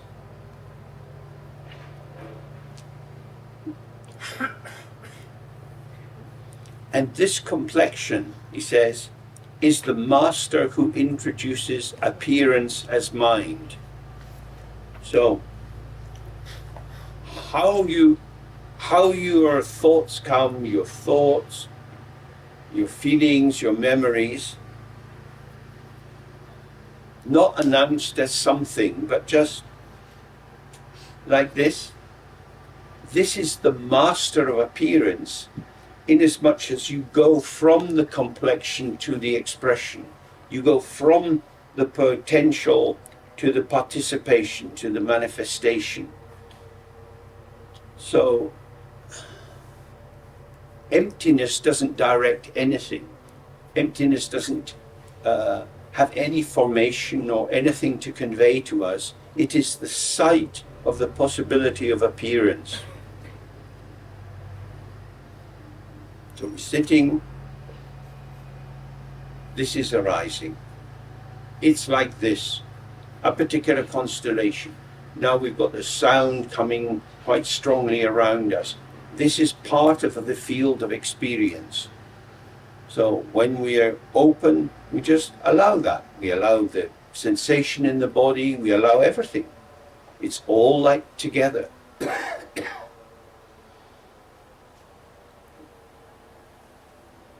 If we move, if we go forward into the world of appearances, if we participate, this arises from that feeling.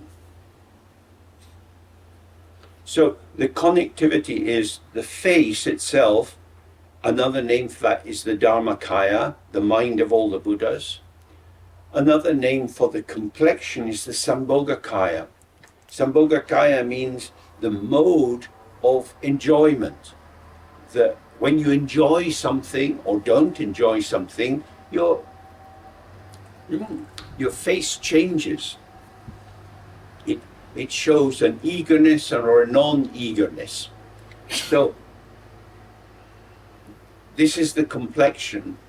And then as if we were to get up and do something else, as we arise as appearances within the sphere of possibilities, which are the possibilities current now, not a kind of general portfolio of potential of all the things I've ever done and could do. It's exactly how it is now. Because how it is now, this is what we access. The things that are not here, we don't access. This is the absolute constellation of our life here and now. This is all we have, is this, with this sound coming in, being a bit tired on a hot afternoon. This is our life. This is it. So from that, we move into participation. So it's saying that it's, although we use the example of the mirror and the reflection a lot, and that seems to be an instant, the emptiness of the mirror and the reflection, there's also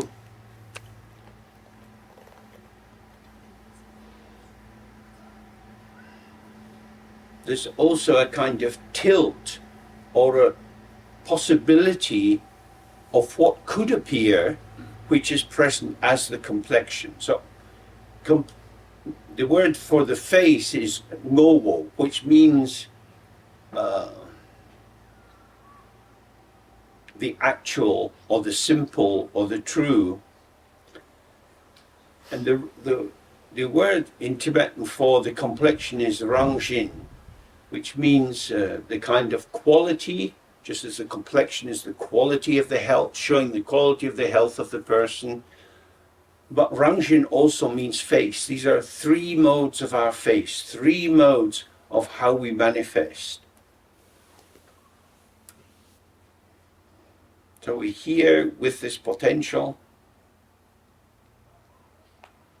Most of the time we're not in touch with the potential, because we align ourselves with a trajectory of intention. We organize our ideas, our plans, our time.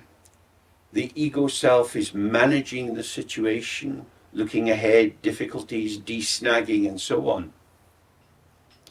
But if we stay with our actual potential, that will influence what you can do. So if we go back to a simpler time in our lives, if you're spending time with babies or very small children, this is a metaphor now, their level of availability to do anything is the complexion, because they get tired, they get hungry, they get thirsty, and therefore you're moving around with small kids, you always have to have water and something to eat and so on and so on. Because when it arises for them, it absolutely tilts their availability. If they're not happy, they're going to be screaming and they won't settle, and that will interfere with what's going on. So the baby doesn't manage its experience, it just shows it. Well, we have learned to present a face, which is a mask, which is an intentional showing that puts a torque, puts a twist or a turn onto the situation. So he's saying here, if you stay with how it is, without interfering with it, it will show you your actual resourcing for the moment. And you can speak your resourcing.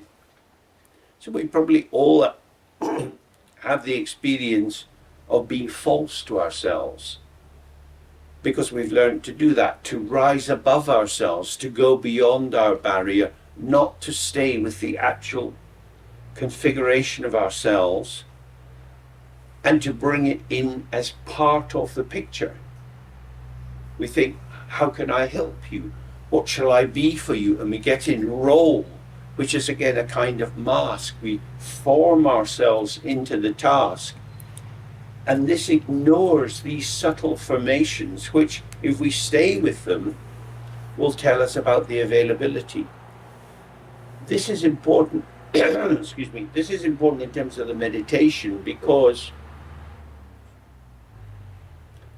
it's very difficult to have profound relaxation if you're ignoring this kind of shimmering inner surface. It's easy enough to overlook, but it has its way. I think we touched on this idea of a water meadow, that in the hills, when the river comes to a flat bit of the plateau, you often get a meadow where there's a lot of grass growing, and the river is going under the grass, under the earth. So it's not deeply subterranean, but it's just under the surface. And these currents are running through us. These are the currents of this potential. And if we disregard them, then we go from here I am and we leap into the formation. And that's a violence to how we are. And we've learned to do that. The job must be done, get on with it, don't hang about. Quicker it's done, then you'll be free. So it's like leap into the situation. This is real, this is solid, this is important. We kind of know what that's like. Now, then all that he's been saying about, you may as well throw it out the window, because I have to do it.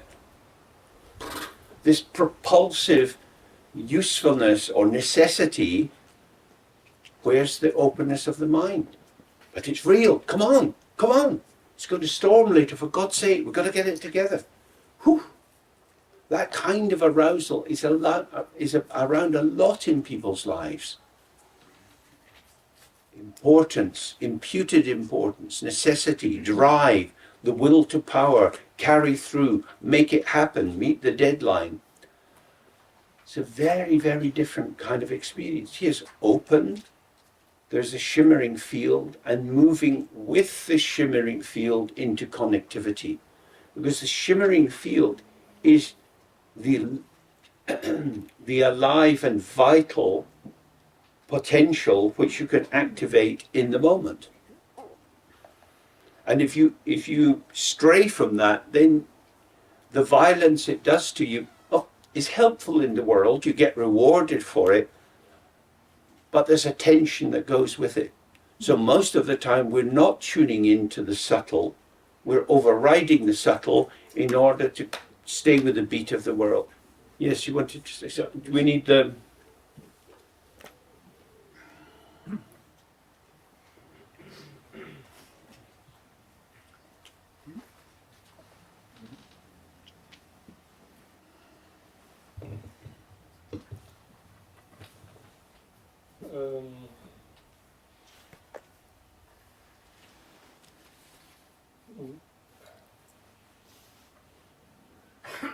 You talked about the stream from the action arises in the complexion, or towards the complexion, and where, for me, where does this direction of the action form or come from? And maybe then seems to me that there is no free will, and if, for whom?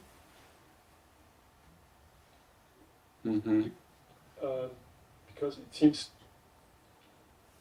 that there is a spontaneous action in the moment of appearance of the complexion, and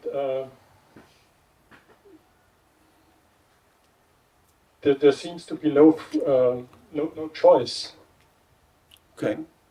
Free will and determinism, that's a binary that you get a lot in Western thought. It doesn't really have an equivalent in this kind of thing. What they'd be talking about here would be an availability, that if you're encapsulated, if you're in a cocoon of habitual self-reference or habitual beliefs about the situation, this cuts you off from the wider sphere of possibility, and that will direct your activity. Because I am like this, because this is my family history, this is what I like, and I march forward from that. You're marching from an assumption, from a habit formation. So that's not really free will. I feel free because I'm being myself, but the self that I'm being is highly conditioned by all these other events. So, with these three aspects that we're looking at, the openness and the potential, and as we come into contact, like if I'm looking at you now, and I see the shape of your head and your t-shirt,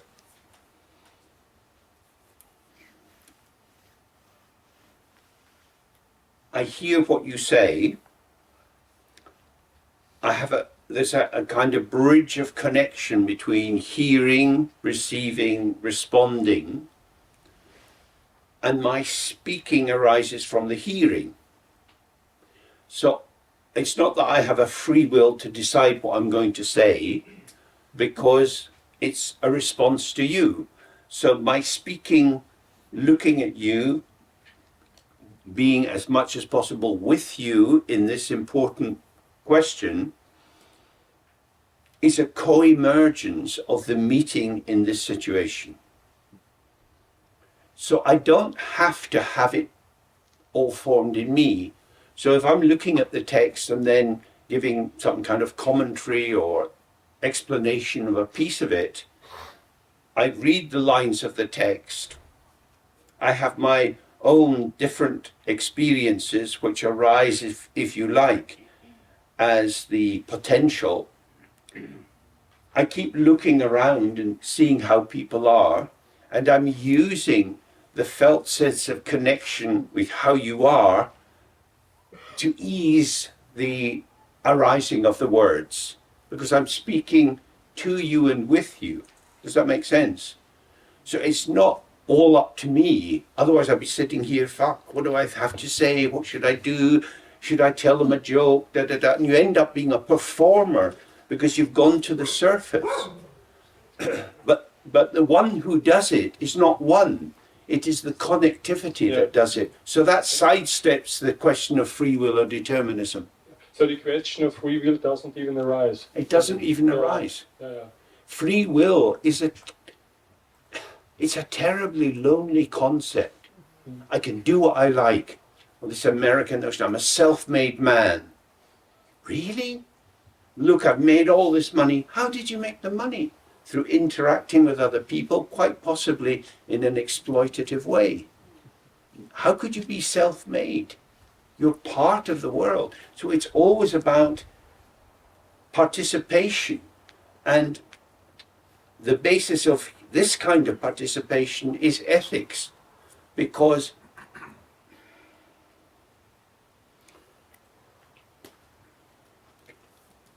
what is the feeling tone of being for myself? I'm for me. So I'm already in a formation, yeah? That's like the beginning of a monologue.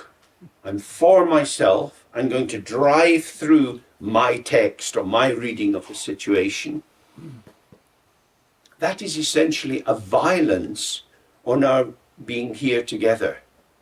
The interactive field, if dominated by a personal monologue, would just be a violence. It would to tear the possibility. So I'm always trying to find my way into the field and speak through the field, as the field, with the field. So it's not me as myself explaining this important text. Then we go crazy. It's like the text is allowed to breathe through your attention and my participation in the way of bringing this forward, and it emerges, it takes life through our being with it. And the amazing thing is the quality of sustained attention that you're able to give to this rather difficult, challenging idea, which could easily shift off into some abstract philosophizing. So we have to bring it back to our lived experience again and again. So the question, well then, is who's doing it? If I'm looking at you and I'm responding to you, am I talking? Or is it you, me talking? And if we get the moment of that you, me talking, then terms like co-emergence start to make sense. That you are my ally in speaking. That's a very interesting mode of collaboration, because it immediately takes away the loneliness. I don't feel so exposed that I'm going to lay myself bare in front of you. You could then examine me and analyze me, and that would be very frightening, but we're in it together. So this, I think, is such a powerful way of supporting being with people. First, you have to have the connectivity, and then the movement occurs within it.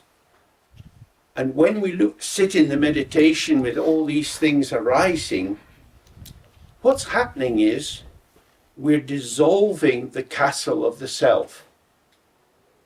Because we see directly, I'm not a thing. I'm not a thing. Again and again, every time we're sitting, there is this movement of potential.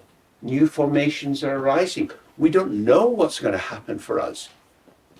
So my dream of mastery, that I'm in charge, is being weakened and dissolved by the actuality of how my mind is. Does that make sense? So I don't need to struggle to open, because just being with myself, with the potential, it's a potential because it's in a sense, it's my potential, but it's also my accessing the potential of the field. I can't access the whole potential because each of us will have our share and appreciate it in different ways. But if the less private agenda I have, the more I can receive how you are, which kind of joins the dots inside me in a particular way, because you phrased the question in your particular way.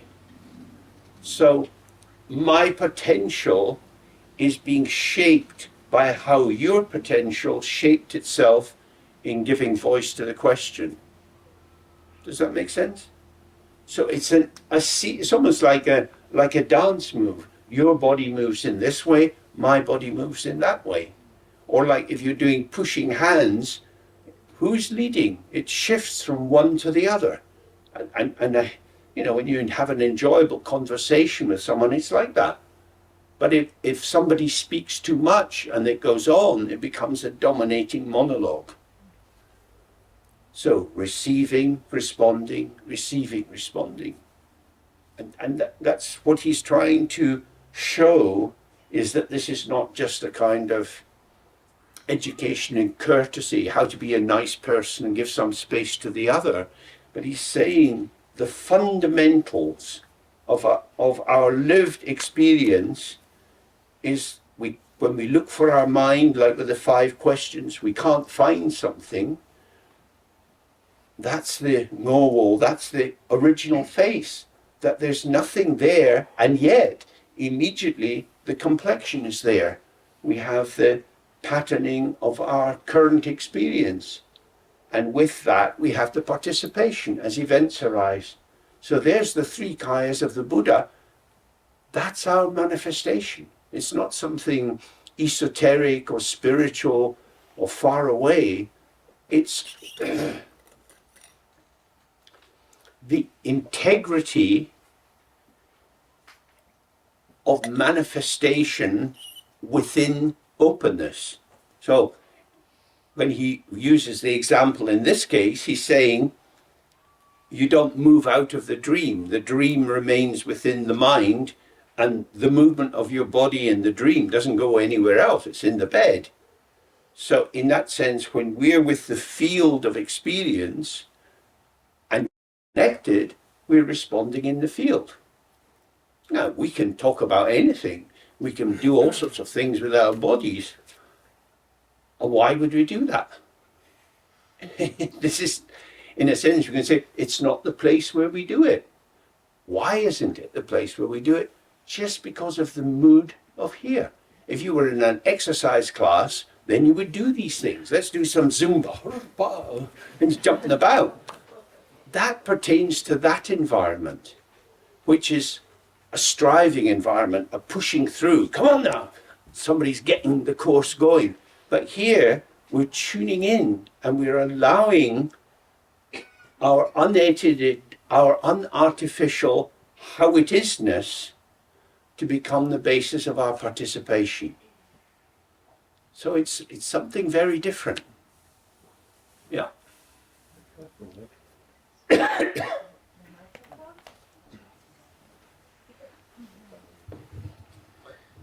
still try to understand why Milarepa has chosen this metaphor of a face. In our situation, we have about 100 faces here in this tent, and there's a lot of communication. But he has been sitting, as far as I know, half of his lifetime alone in a cave. And where's the face that he's talking about? Well, of course, his face would be turned towards Mapa. Mapa wouldn't be there, but he would be feeling or experiencing for himself the face of his teachers. That was his dialogue. I mean, we are always face to face with something, whether it's a storm tonight or a pleasant evening or chatting with someone or the dinner. We face the world, and in a sense, the world faces us. So our participation is part of the disclosure of the world. That's kind of Heidegger's territory. But it also points to something important, that the hiddenness or the covering of the world, the veil or the masking,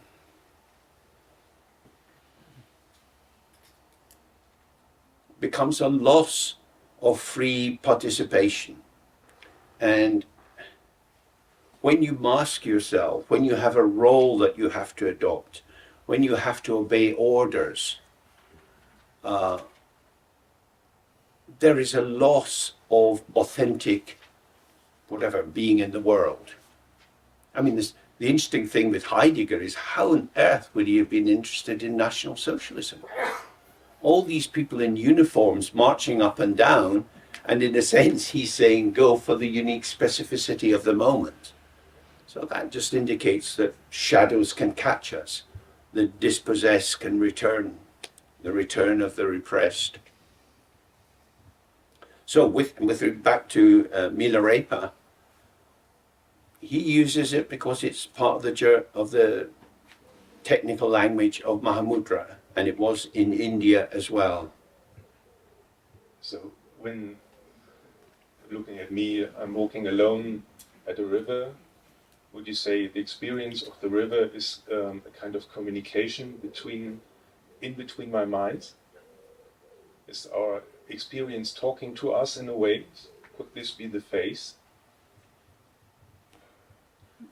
Could say the face of nature. You could say it's the face of the potential of the ground, because if you call it the river, you're already pulling the event into your human consciousness.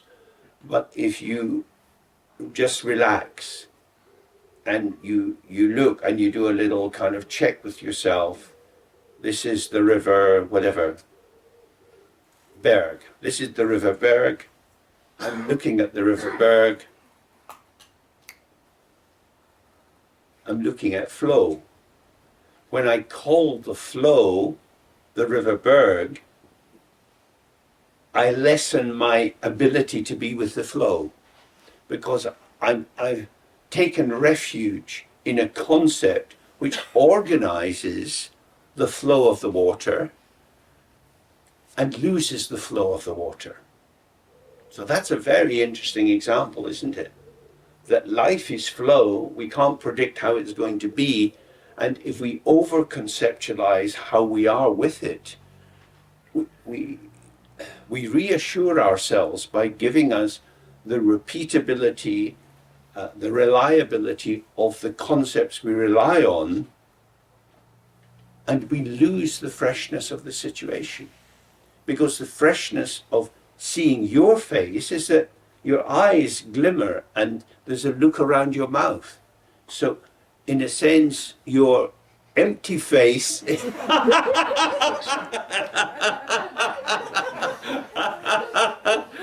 your empty face is shining through, and that's your complexion, that's your availability. And often the mood of our situation doesn't really permit that, because we're in role or we have to perform something. So the subtlety of face-to-face meeting is often not there. You know, like Martin Buber had his famous simple but very pertinent issue of the I-thou and the I-it. So if I relate to you as a thou, which is not quite a you, but it's almost like if I feel you as a thou, I'm already inviting you in. So many Christian prayers are addressing God as thou. It's a kind of, I have access to you and you have access to me. I, thou, here we are. Here's the co-emergence. Or we have I, it. I'm looking at you. Don't know why you said that. I'm a bit tired. What the fuck are we doing? I don't know anymore. And it goes off, because there's no connection with the I, it. Either you have to control me or I have to control you. The it is deadening, because people are alive. And if you treat people like things, you end up in a dead world, which, you know, happened like in Russia with the gulags. It happened in many, many situations where if you don't stay with the face, bad things happen.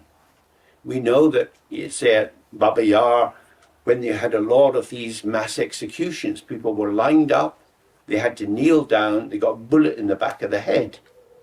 And the reason you put the bullet in the back of the head is not only because it's a very quick and efficient way to kill someone, it's if I have to shoot 2,000 people in a day, looking them in the face, I'm going to get traumatized. And that's what they found. Because the face-to-face is, if I deny your face, who am I? So it's quite a powerful kind of metaphor, and that we reveal ourselves as much as possible. So I don't know if any of you have seen the Karmapa putting on his black hat, but he's just sort of sitting there and he's doing some kind of meditation. He puts on this black hat and he sits and he's doing some mantra, sitting with hat, and you're looking at him, you're seeing his face. And I think people have very different experiences there, because it's radiating out potential. He's not being someone, he's not performing anything. He's made himself available for this radiance to flow through him, which we all can do, which is when we're most alive. Very, very interesting. So, the face and the mask. The self is an aspect of the repertoire of our potential, but it also can be a mask that hides the subtlety. Now, and come to you in a second, I just want to make a point here. There's this English psychoanalyst, Donald Winnicott, who had this idea of the true self and the false self. And the false self was the self that comes towards the other enmasked, with a mask on. But he also was exploring that if it's your true self, if it's your absolute authenticity, you're very, very vulnerable, because you've no protection at all. So, you know, if you're going to be with someone and you're getting into something sexual, it's quite helpful if both people's clothes come off at the same time. Because if one person is naked and one person is clothed, the power balance is immediately there. So there's something again about the face and the gaze, because so much is real through the eyes, just sitting and looking at someone. If it's not mutual, it's scary. Because if I'm openly gazing and you're staring at me, I'm getting a bit pinned. Does that make sense? Yes. So, for Winnicott, some degree of masking is required to survive in the world. Now, we could reframe that as the disclosure of the radiance into the situation. If it's to be part of a co-emergence, it has to be harmonious. So if you have an experience on the retreat and you go and you've got a small Sangha group at home and you share it, and people have had some sort of experiences as well, there'll be a quality of receptivity. But say you're a family person and the other people in your family are not very interested, and you go home and you tell them about what happened on the retreat, and they say, why would you bother doing that? Which is a sort of response you can get. Yeah. It's like, you will never understand me, and there's a terrible loneliness that can arise from that. So that's where the false self or the masking or the editing of the showing could be there. And we probably have to have both. So going back to the Martin Buber, the masking is not about making the other an it. It's more like,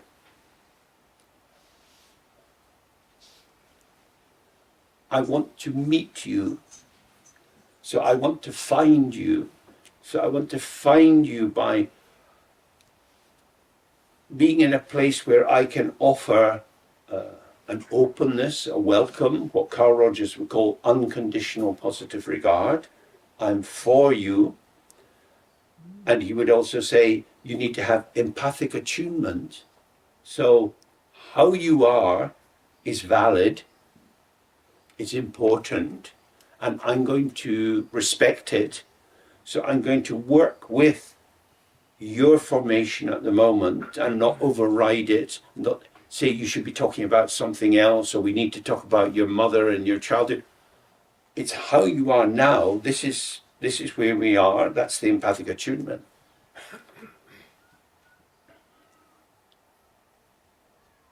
And that then becomes the basis for the I thou, because the invitation is like, don't come into the therapy as a patient. The formal structure is you have to be a patient to get into the room, but your patientness needs to dissolve because you're a person. And we meet, in Carl Rogers' term, person to person, which is the same as face to face. So when we're talking about compassion, we've got these different notions, like a top-down thing. We pray to Buddha Amitabha, and Amitabha sends these rays of light, and they go out to all sentient beings. And we hope this will bless all beings and make them healthy. But the actuality of kindness is much less predictable. It's not something that we do to the other or even for the other. It's something we do with the other. And in English, kindness, the kind is linked to you're kind. You're my kind of person, which is linked to kin, to family. So if we've got the sense of being the same sort of being, that we are sentient beings, that we're embodied, and that we can connect, that's a very good beginning. So if we're in the same kind of arena of potential, and when I look in your face, I see, it's not exactly the right example, but I see the reflection of my gaze, because you're looking at me, your gaze is soft, there's an openness in it. I hope I'm gazing in the same way. So we have a movement of two opennesses. We're in the same, in English we'd say, the same neck of the woods. We're in the same kind of domain. And then connectivity moves. So that would be the co-emergence without the need of the will to power or a free will. Because why would you have a free will when you can have connectivity? Because the field is unsevered, unbroken, and belonging and collaboration and withinness, that is the mandala itself. And when that's ignored, we go into our wars and hostilities and dominations. So this is very much linked from here, because one taste is also, if you like, if I taste you, okay, so you got your hand up, now I'm looking in your face, so here we are together.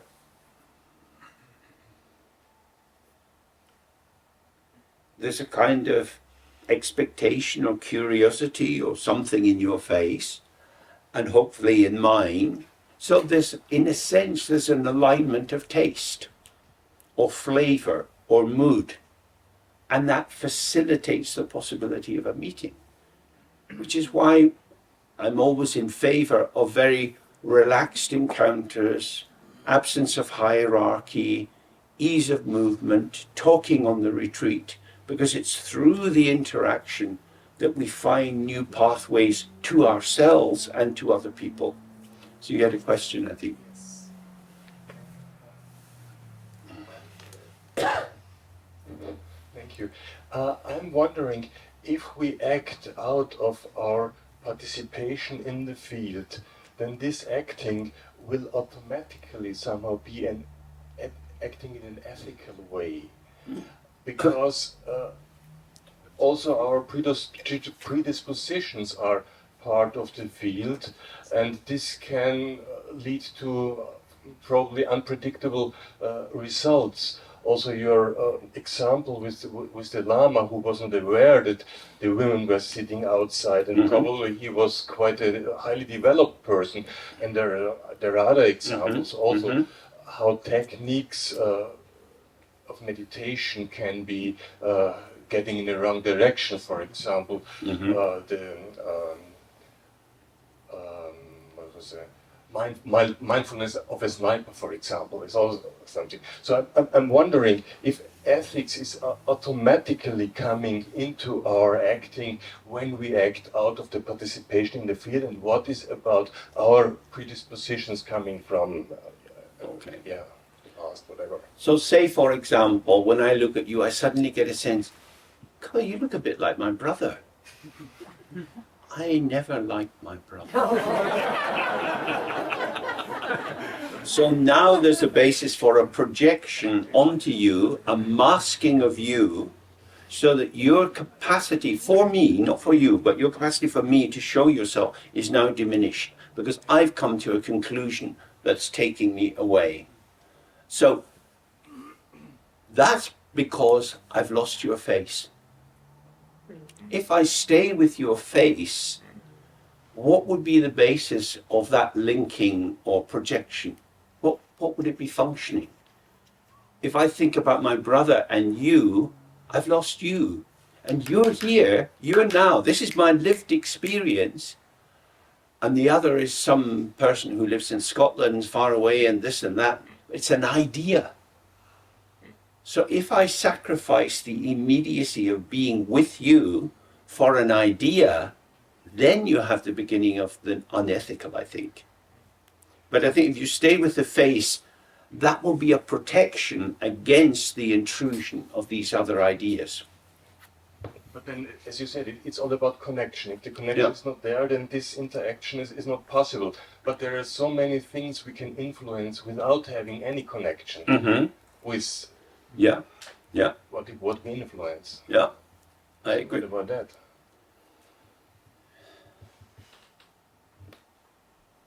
I think if we have very little time opening to and enjoying genuine contact, then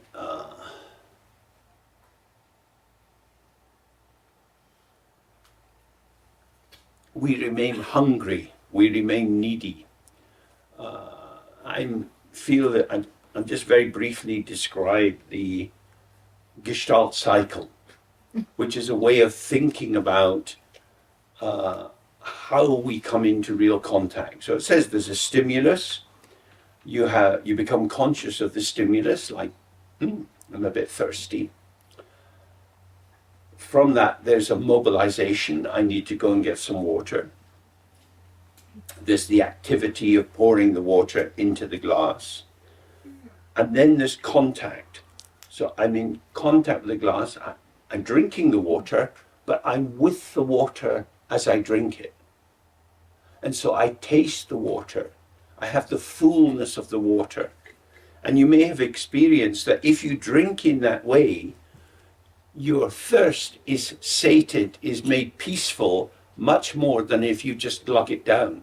You're throwing the water through you because you're appreciating.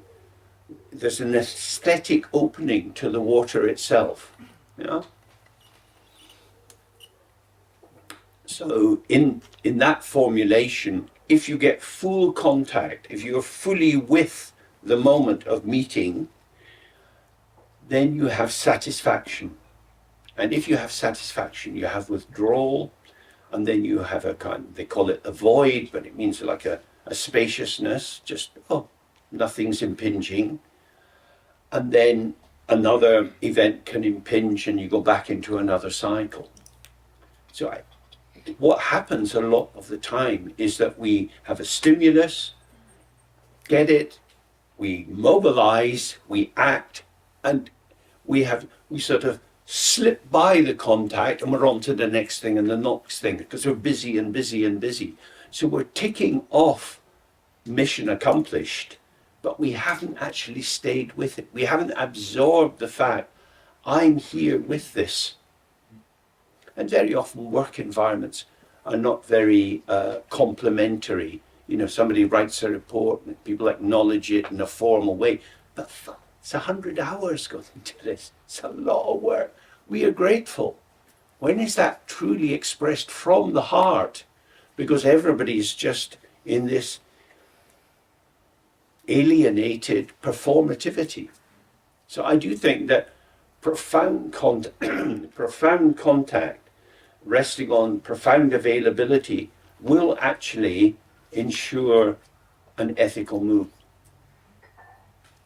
It's when we abandon the other for our idea, for the deadline, for the necessity, when we use the other as a thing, we use it. I mean, most of us as adult people have had different kinds of sexual relations, and we can probably remember when we're younger being in bed with someone and kind of you can't find them.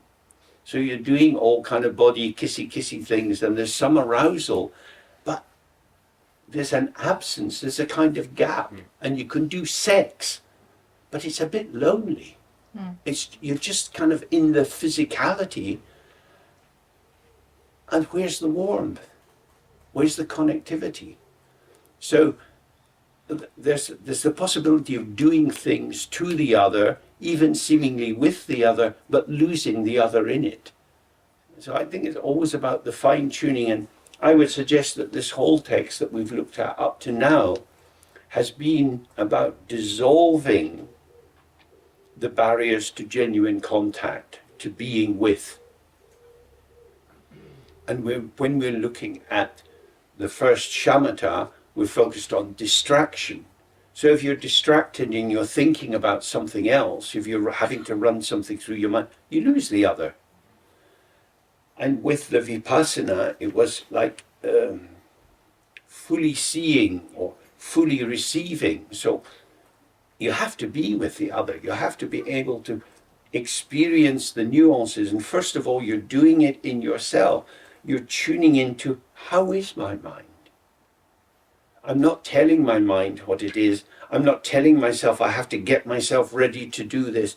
I'm not mobilizing myself with the will to power.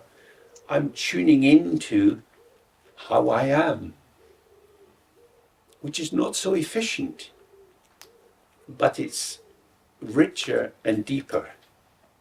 Efficiency is a dreadful god.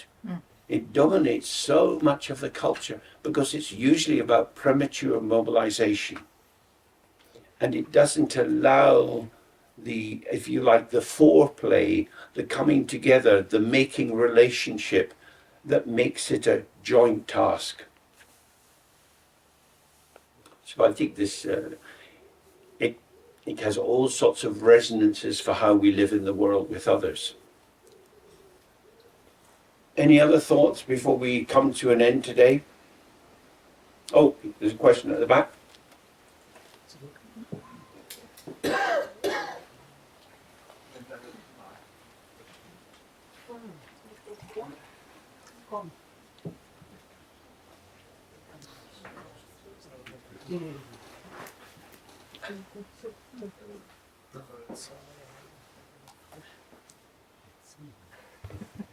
Is this connected with the Zen saying, show me your face before you are born? That would be a parallel kind of approach to it. Because when you're born, your face comes into the social domain. It's a relational face, but what's the face you have before that? Before you're pulled into the dialogic? Very interesting seeing newborn babies' faces, you know, and seeing how they kind of develop some sense of contact, you know, through smell, the tactile qualities. And of course, coming through the birth canal, the head gets a bit bumped about and the face is slightly settling into itself. But it's a really important thing, how we receive the face of a child. And very often, of course, we tell the child, the baby, the newborn, the naked, unprotected little form, we tell it who it is. We're so happy to see you. See who? You know, we're drowning the baby in concepts. They may be warm, tender concepts, but we're wrapping them in our idea. We're welcoming them into the world of conceptual elaboration. And And that's the mask then. And that's an invitation to be one of us. And of course, babies are there's a huge amount of research on this now. Babies, by about 2-3 months, are checking out, what do I have to do to get attention? Cats do the same. Cats are quite keen on this, but babies work out smiling, winking, and who you'll get something from or not, who'll pick you up and sing you a wee song, who'll change your nappy. So they're scanning the environment for the possibility of affection and connectivity. Okay, it's been a long day, been here, there, and everywhere. And we'll move on the text. We're almost at the end of it now.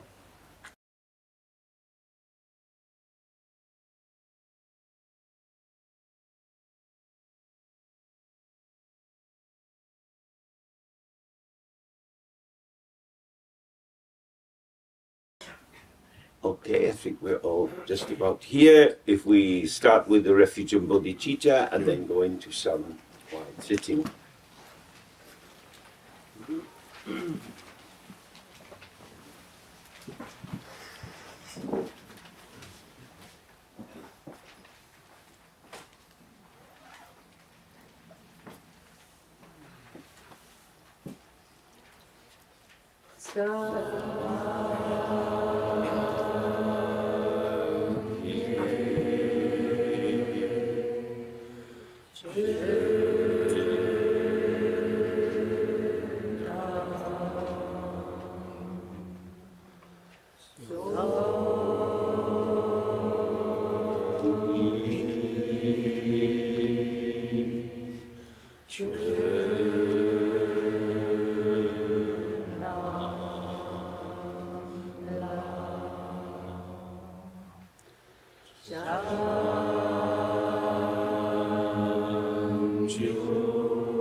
Okay.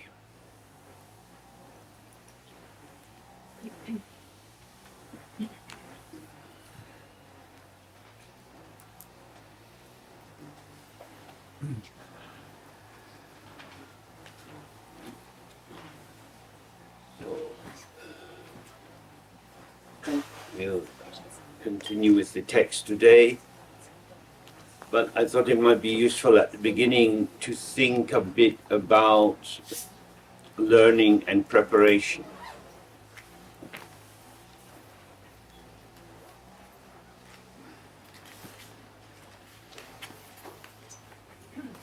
Many of the activities we engage in are repetitions.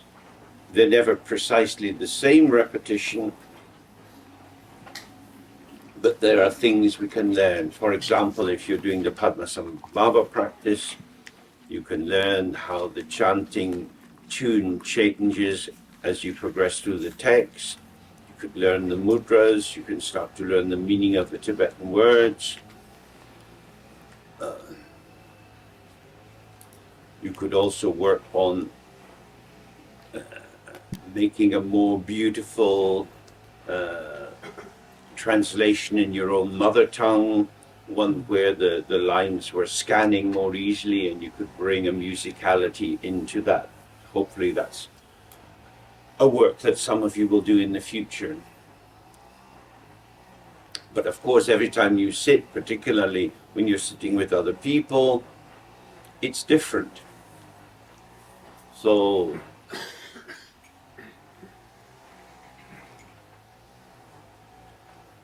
in the last century, there's a Russian theater director, Stanislavski. He wrote a very famous book, An Actor Prepared, and he's looking at how do you prepare not just to be in a particular role, but how do you prepare to be an actor? How do you think about what you're trying to communicate to other people? If you're going to communicate, you have to catch the people first, or make a bridge or to the audience, or an invitation to the audience to join you in what is being created. And he developed many different exercises. Other people were doing similar things, like the Polish Grotowski. These lines fed into the Actors Workshop in New York, method acting, like Marlon Brando and so on. It became a way in which you prepare by linking your life your own lived experience into the text. Because if you just have the text as text, there's a vitality, hopefully, in the words of the text, but there's your life vitality. So how do you align the two? And I was thinking about, there's a text which was translated and published by a Polish researcher, Rene Nebetsky-Vuchkovich, called the Cham dance. Cham is the kind of dance that they do in Tibetan monasteries, you know, with symbols, and they're doing this enactment of the story, various stories, the 8 forms of Padma, but the most fundamental one is the story of the triumph of good over evil, where in the early first translation period, after Padmasambhava had been in Tibet, and his family, especially the king himself, King Trisong Detsen, came deeply into this tantric and Dzogchen understanding. But after 2 generations, it started to fall apart. There was a kind of entropy, and the king arose in reaction to King Rinpoche, who had been very, very devoted. This usurper Langdharma tried to pull apart the edifice of Buddhism, because there was an unresolved conflict between the local gods, the traditions of the regions, and the shamanic working energetically with the mountains and rivers and so on, and the Buddhist teaching, which seems to be more above.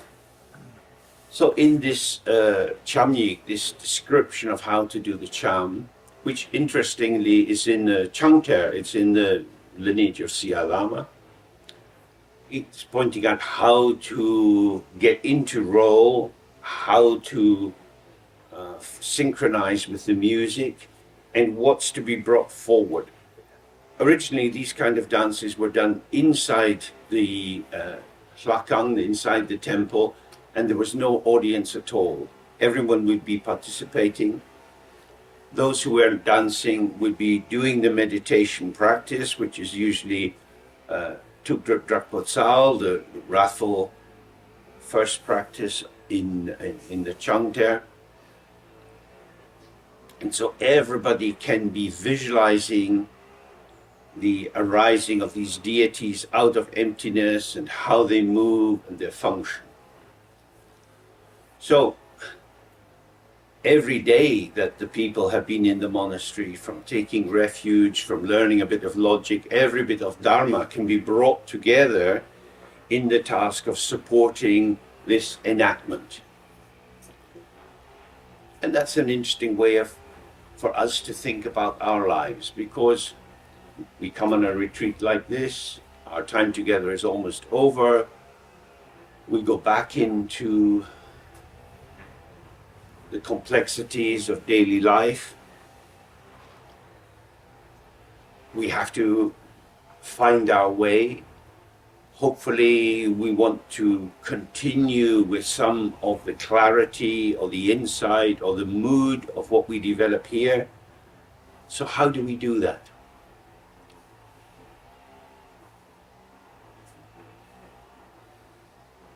Is the technique the most important thing? Because in this text he's offered many specific meditations, he's outlined how to do them, and he's suggesting that we engage in these. But perhaps more fundamental, there's a mood of trust, which is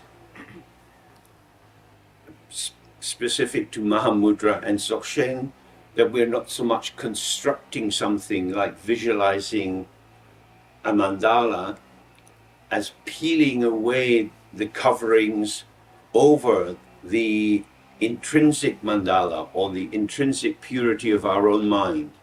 So there's this double move. On the one hand, we're doing practices like the refuge and bodhicitta, which are creating an orientation, preparing a pathway of participation, and at the same time taking the structures of interpretation and belief which we're operating in and seeing their emptiness, seeing that actually we have no need to activate them, and therefore that opens up a space within which we can move. These two things can be done in harmony.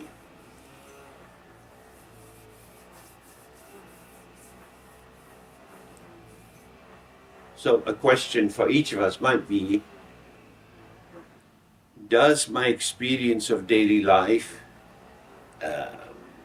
on your own or in a family, at work, in your childhood, can I utilize all this interactive learning in the service of the Dharma? Because otherwise, Dharma becomes a very thin layer, a sort of patina over daily life, or else a parallel stream that you're doing your Dharma and then going into ordinary life. And if we want to integrate the two, we have to see the value of ordinary life. Difficulties with colleagues at work, pressures, sense that you never have enough time to do the job as well as you would like to do. All of these kind of niggles and constraints, can this be in the service of the Dharma? Because these are moments where we have an idea of what we should do, there's some kind of ideal, and then we find we're not fulfilling the ideal. And it's almost like trying to swim but finding your head's going under the water again. You have to pump yourself up and then you sink again. Can we utilize our daily life as exactly the medium for the Dharma understanding that we have? Because as long as these two are in opposition, there'll be no synergy, there'll be no support moving between the two, and we're going to get very tired. So I would invite you to take a little time on your own now and then talk with people near you about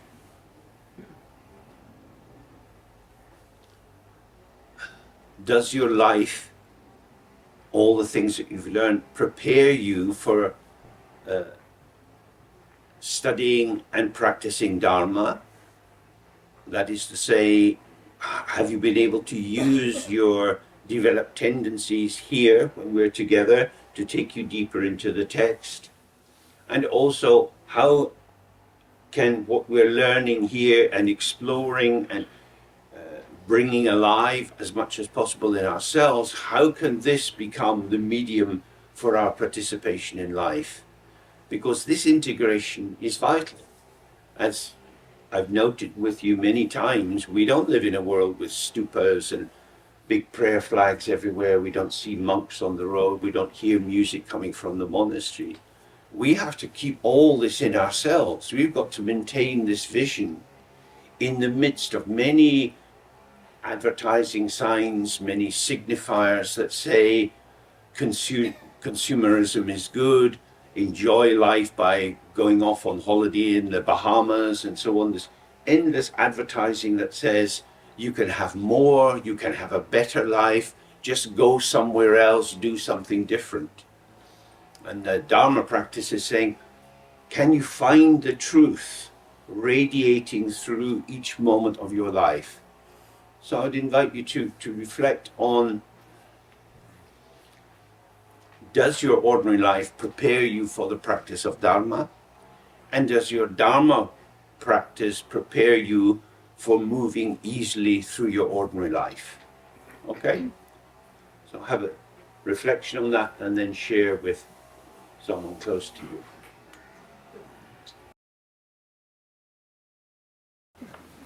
Is there anything you would like to say about that?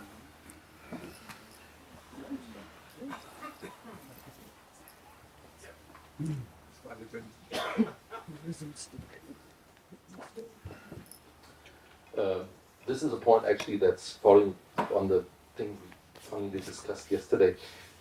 We were talking about this novel from Hermann Hesse, Siddhartha, and I found it quite interesting because you see the figure in the novel, and he's doing some holy things, and he's doing some things which are not holy at all.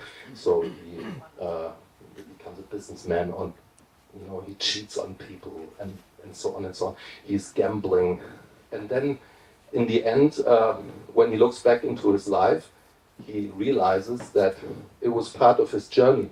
So again, it's not that he's thinking, oh, I did all these horrible things, but they led me somewhere. So that's maybe a nice way also of looking at life, because we cannot meditate all the time, we have to work, but maybe all this is also part of leading us there.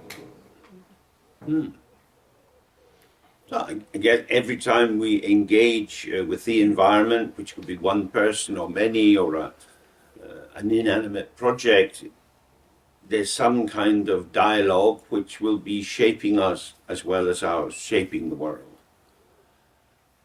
And any other thoughts or comments?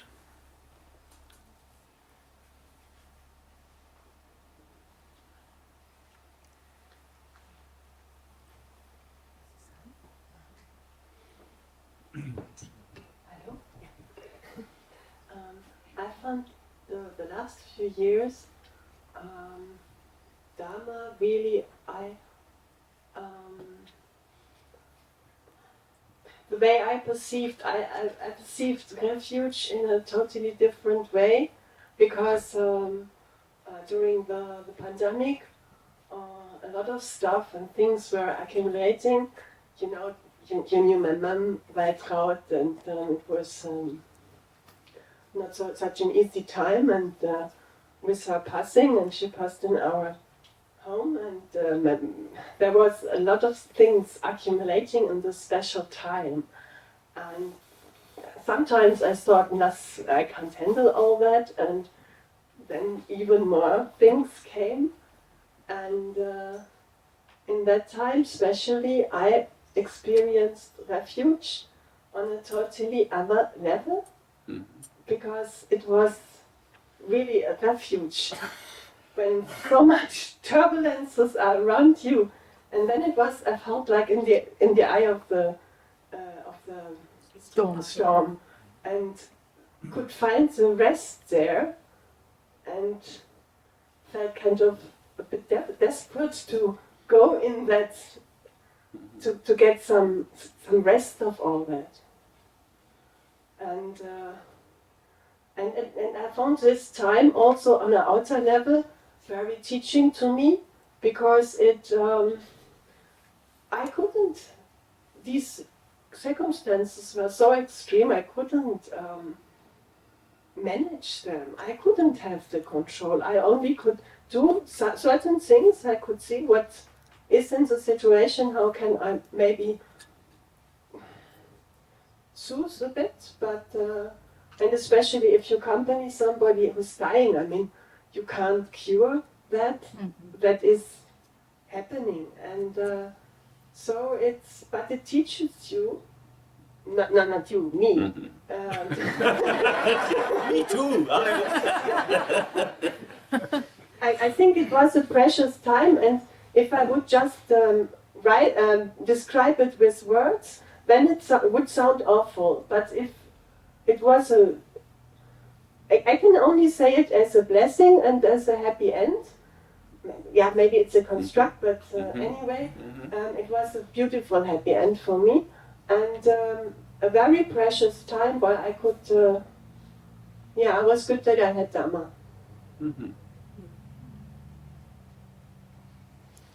So, maybe an aspect of that is that before that turbulent time, there were certain rhythms and patterns to your life, and you could take refuge, if you like, in the repetition of these rhythms. You know how your life is and what you're doing, and then these storms are blowing across it.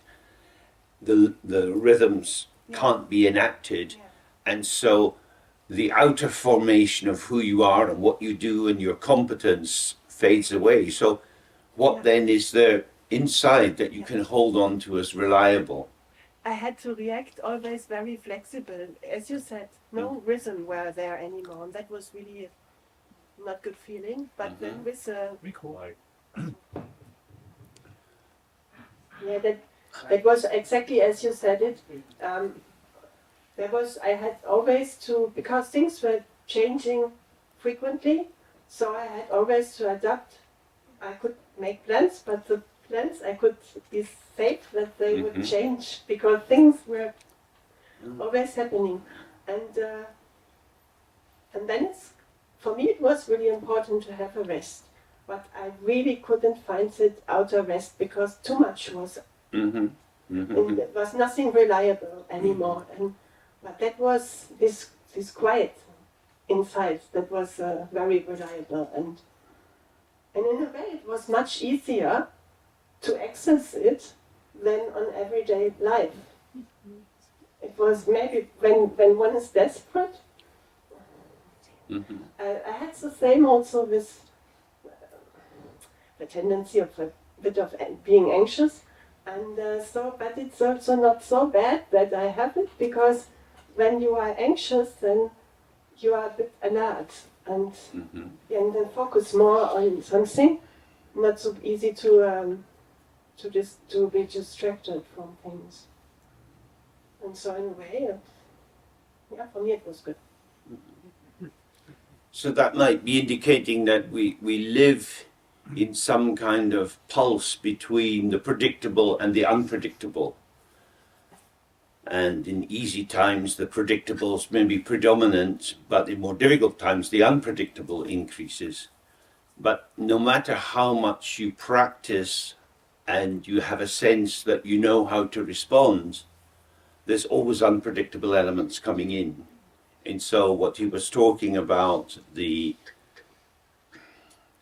arising experience being inseparable from the empty ground, and that nothing that arises is other than the display of the empty ground, that can give us a refuge which is not resting on formations. So however the formation of life comes, you can be there in the here and now, because there's no leaping into the future with a prediction of how it should be, or no transporting of past structures into the present. And I was thinking about goalkeepers in football, because that's quite a hellish job. They have this big area, and they do lots and lots of practice, people kicking the ball to them, and then in a big match they have a penalty shootout, and there's somebody over there determined to get the ball past them. And it's almost like a samurai training. They're trying to read the way the person kicking the ball towards them is moving as they go towards the ball, so that they can predict the trajectory and jump in the right direction at the right height. And if it triggers a usual response, they may well go wrong. So they really have, when it goes well, it's a kind of co-emergence. And I would imagine a lot of the time they don't know exactly what they did.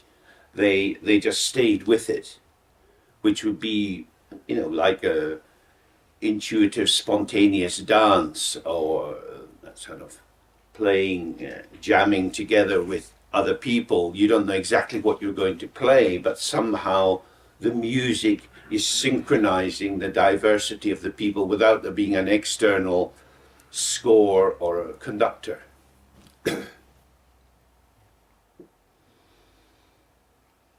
Any other thoughts about does Dharma help you prepare for life or engage in life? Can we have a microphone going back? She wanted to talk. Oh. Very shortly, we were discussing about the difference between formal and informal practices, and then contemplating about the possibility of taking life as informal practice, and then the meditation mat as a formal practice, and trying to to build a bridge or close the gap between the two of them, because actually there is no separation, and looking for the support that the techniques and the tools of the formal practice give us to apply them on whatever is arising at all times. It's a little bit like the example that you were giving about the waves as formations, like in life, especially if you have kids, there are always bombs dropping everywhere, and like you keep on this, coming to a state of shock, and on that state you can, hold to the practices or the qualities that the practices give you, and the resources that we have that are always there and present, like the ground, to gain stability, to handle the best we can in the benefit of everyone who is involved. So to me, it's enormous. It's very, very precious, yeah. And it's getting better along the path, But it's a daily practice, so thank you.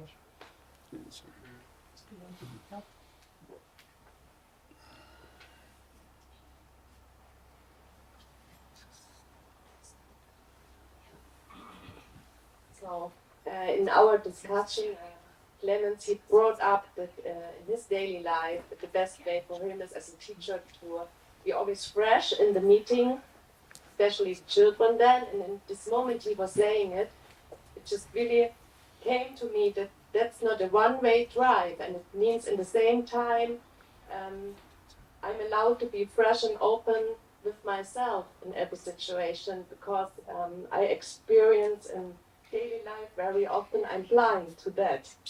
So the same it came when I was walking around a few minutes ago. So the struggling in when I look for an easy way for myself, is it egoistic or not? It's maybe not about that, because if I find relaxed and easy ways in living, I'm more available to all others too. So it can't be bad.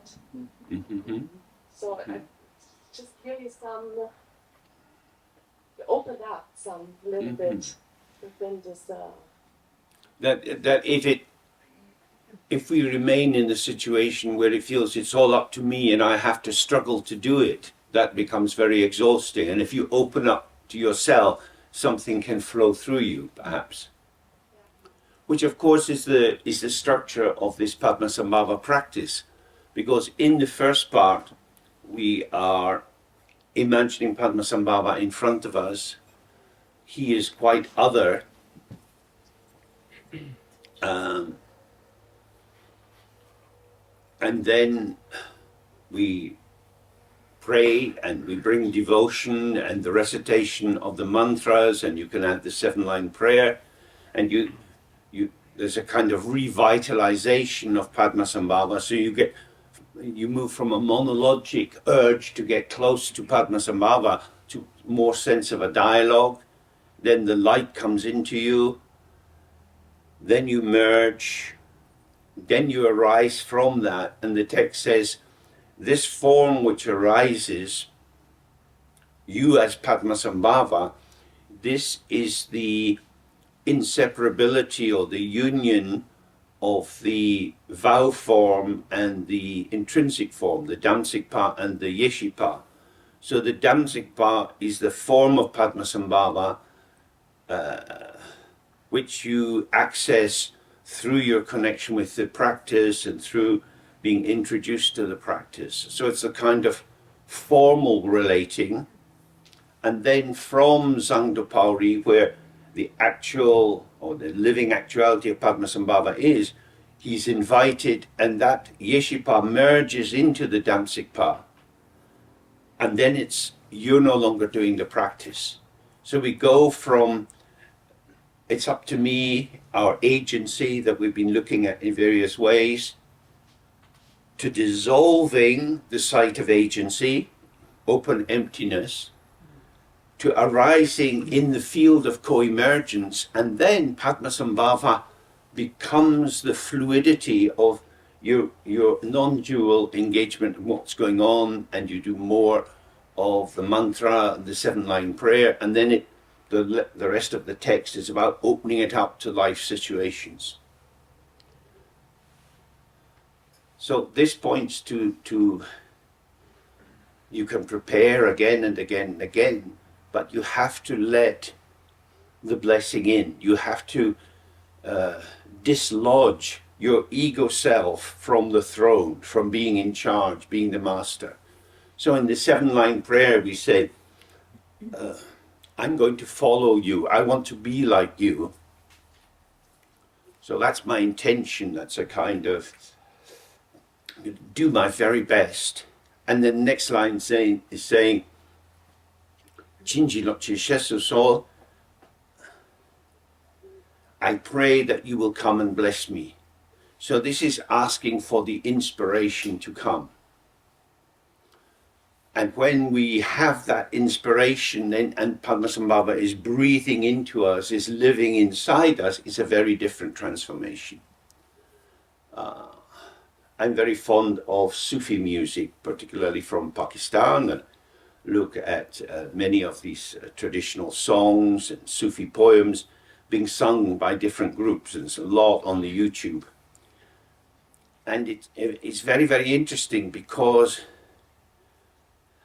you can see the same artists singing the same songs again and again, and there's always this issue is, will the inspiration, will the spirit which is brought in, will it arrive, and what will it do to the music? And when the spirit arrives, the whole music is transformed, because the singer is now being sung through. They become a vehicle for that manifestation, which is really what the Padmasambhava practice is like.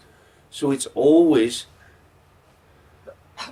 we can prepare and we can prepare, but if that's done on the basis of being wrapped inside the cocoon of your ego identity, it's very sad and lonely. We need to move out to the world, but we also need to breathe in. We breathe out, we breathe in. This is the inspiration.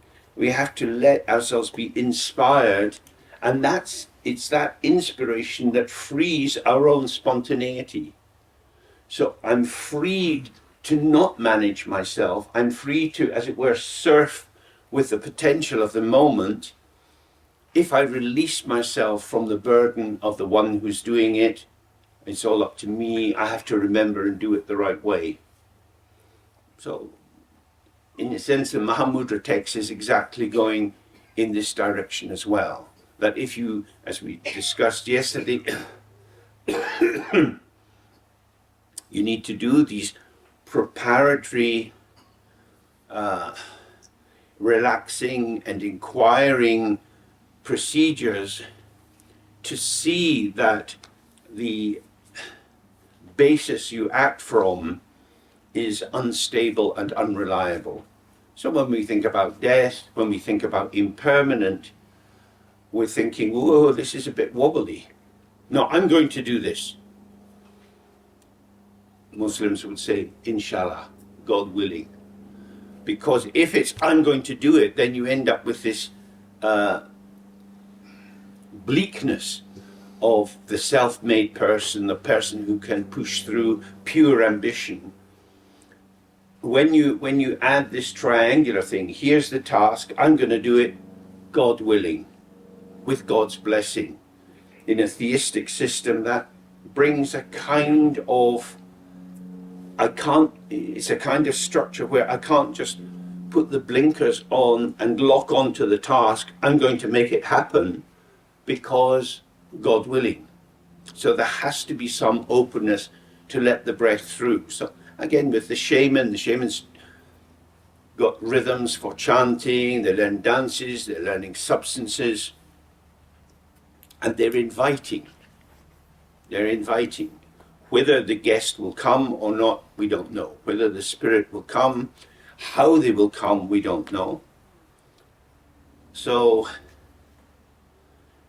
it's the balancing of having some intention, some capacity of control, and some open invitation. Let's see how it goes.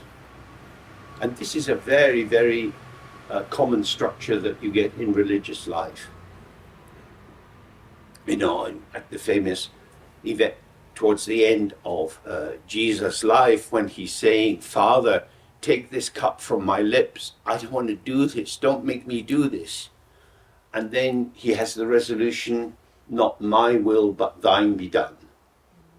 That however I construe what's going on, whatever terror it has for me, that's not the whole story. So by opening up the space of arising, you have a very different kind of experience. So there are many approaches to doing this. You can do it with devotion, you can do it with clarity of analysis, you can do it by merging again and again in emptiness. The key thing is, if we don't find a way to step outside our egoic selves need to be the boss, to be in charge, we will get exhausted, because we're like a car that's got a finite amount of fuel. You burn up that fuel, the car won't run anymore. So it's like, how do you plug into this sort of universal fuel? The lotus source, the unborn source, the energy of the ground. Because the energy of the potential, excuse me, the potential of the energy of the ground is vast, and within that, our ego self is able to utilize what the arena within, the small arena within this great potential, the small arena revealed to us through our karmic share. So we have our tendencies, what we like, what we don't like, and so on, and we do more of the same. So when we do the practice and we step out of that karmic or egoic formation, in that openness, like when the guru dissolves in you and you merge and then dissolve into emptiness, at that point the ground open potential is vast. You could arise in many different ways. Karmic habits come, but when you see, oh, this is a formation of the openness, it's not going from being open to being me again, but this me, the meanness of me is empty of me. This is the energy of the ground. Then you have the resolution, because that is what keeps the door open, and you can move with your intuitive participation in the dynamic field. So it's a real issue. We need to prepare, but not over-prepare. If you over-prepare, you end up with a sense of mastery, which again closes the arena. So it's always inviting. And if you do these longer tantric pujas, later on, and if I stay alive, do more of this long Padma practice, a great deal of it is inviting connectivity with the widest field of nurturing. So you're feeding those who are lost and abandoned, and you're receiving nurturance in the form of light from the various deities. And it's always about communication. Ignorance, unawareness is isolation. And from isolation, you're condemned to the vision within this separated field. If you relax into the wider field, the ground, it opens. And for the people who are practicing in a theistic way, they would have a sense of God's blessing is coming into us, and they would be inspired that way. So whether you feel the opening is coming from the ground and spreading around you, or whether you feel it's an adhisthana, a blessing coming from above that's flowing into you, it's always about loosening and moving so that you don't stand in the way of non-dual connectivity, and that you awaken to co-emergence as being the truth. Because as long as we're in our separate self, we're always trying to connect and trying to connect with the other. And because the other is other, it's then very difficult to connect with them.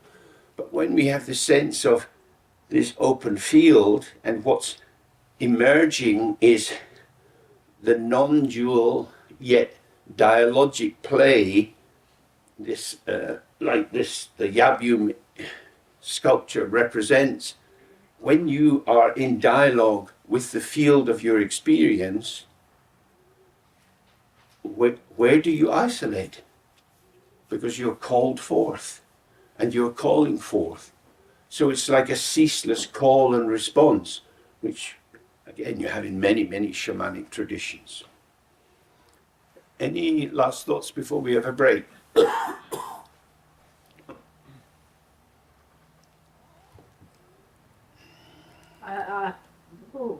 I have a question about what you just said, because my experience here in meditation has been to contact more the nonsensical arising of whatever stuff comes up in meditation. And you use the word refreshing quite a lot. And that sort of like, I thought refreshing, it just doesn't make any sense whatsoever. What's refreshing in that?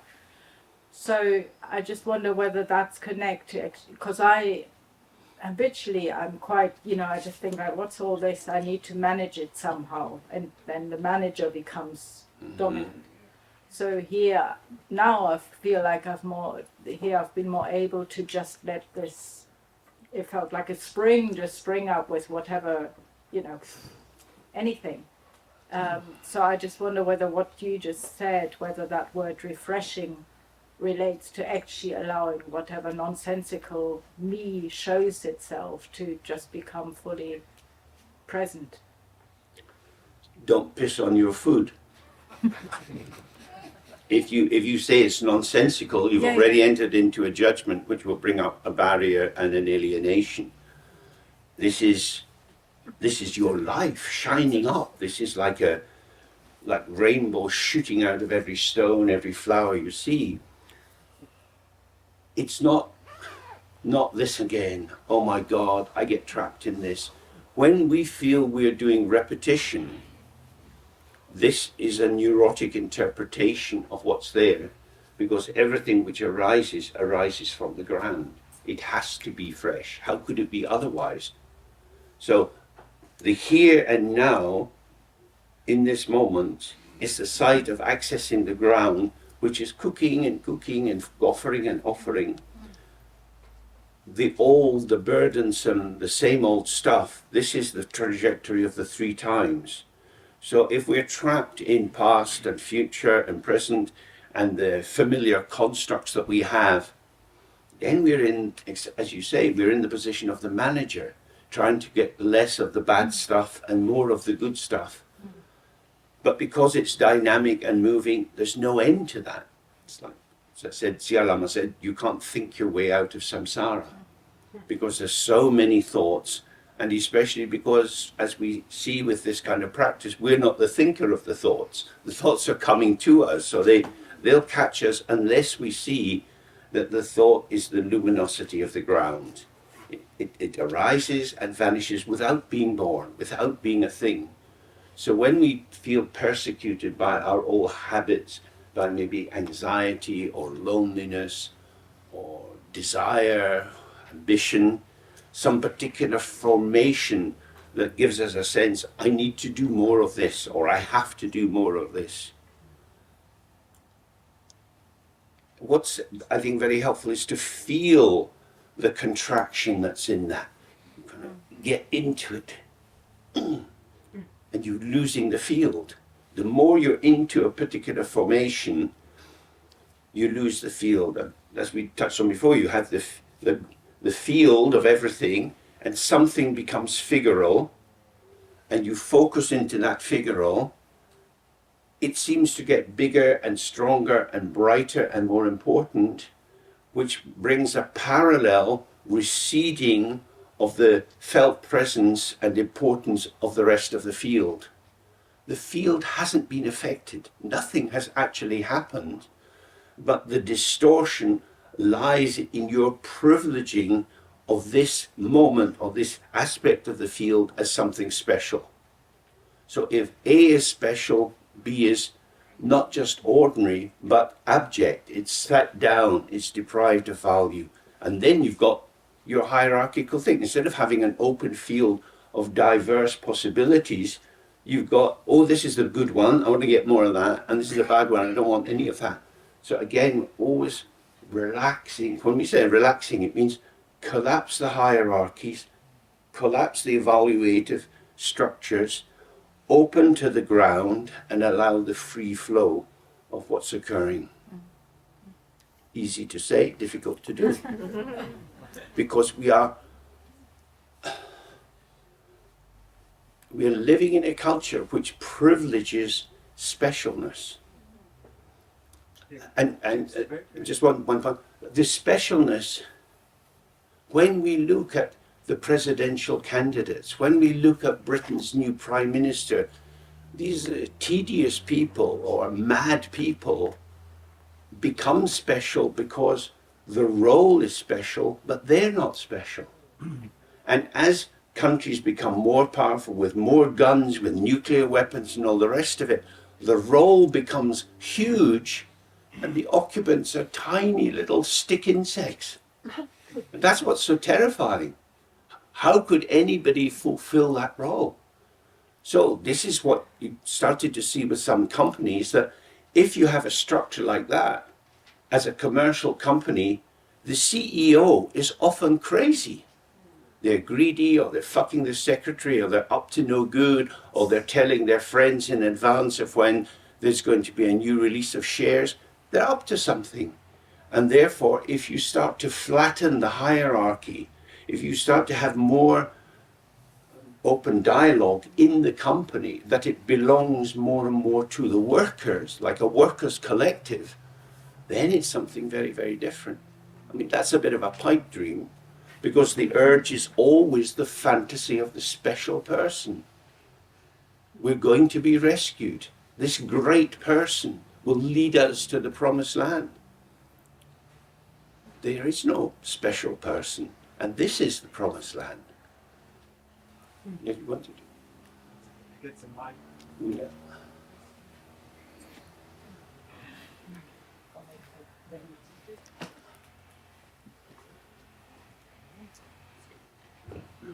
Just a very spontaneous view. I think if you say it's easy to say but hard to do, I would say it's easy to say but hard not to do. It's more a question of that we don't have to do, not that we have to do something. Exactly, exactly. That's quite correct. Okay, shall we take a break?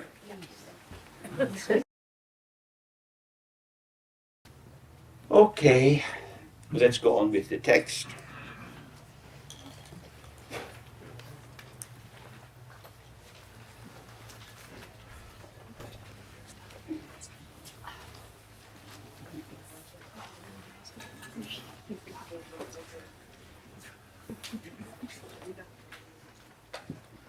So, on the page 14, there's a final short quotation. As it is said by Saraha, all the three realms, without exception, are colorings done by a single great desire. So the three realms means the upper, there's different ways in which it is interpreted. Sometimes the three realms means above the ground, on the ground, and underneath the ground. It can also be the realms of desire, the realms of immediate experience, karmic realms. So it means essentially everywhere. The first line we could put in another way: anything which occurs anywhere at any time and is taken as something happening to me. This is a true event, a real event. These are colorings done by a single great desire. The single great desire is here meaning the desire that things exist. So the power of I exist, that exists, generates coloration, the attribution of value to these many different things. So just as we have the clear light coming from the sun, and when it hits a crystal, the different colors come out. And if we see that, we see the invisible light or the clear light has a potential which arises as color and the different qualities. The dull light of grasping at inherent existence gives rise to the colorings or the different qualities that we attribute to things. So one is light arising, forming patterns and vanishing, the self-liberating of the inner form, our thoughts, feelings, and so on, and the outer forms, the moments of the arising of phenomena, which is a ceaseless flow. But when this is held inside the frame of duality, there are many different things, and we know they are different because of their qualities, their coloration, and so on. So it kind of links to the previous thing, that if you see the ground, all the many forms of samsara are liberated because there is no other source, and they are the display of the radiance of the ground. If we don't open to the ground, we think, I'm here, you're here, oh, you're like that. That's a sort of green top you're wearing. And then we're working out the differences and similarities between what arises. So the mental activity of interpretation, of naming, of giving quality follows from there being something to evaluate. But just in 1 second, if you say, oh, it's just illusion. It's just illusion.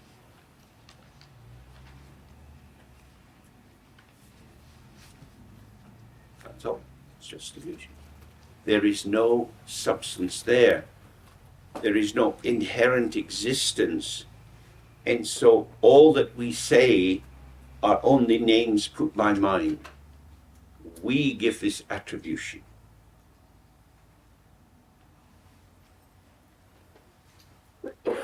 And we don't need to give this attribution. We give the attribution because we don't see directly. So seeing is fresh and open. Not seeing leads to imagining, which leads to fragmentation of the world and the elaboration of many different things.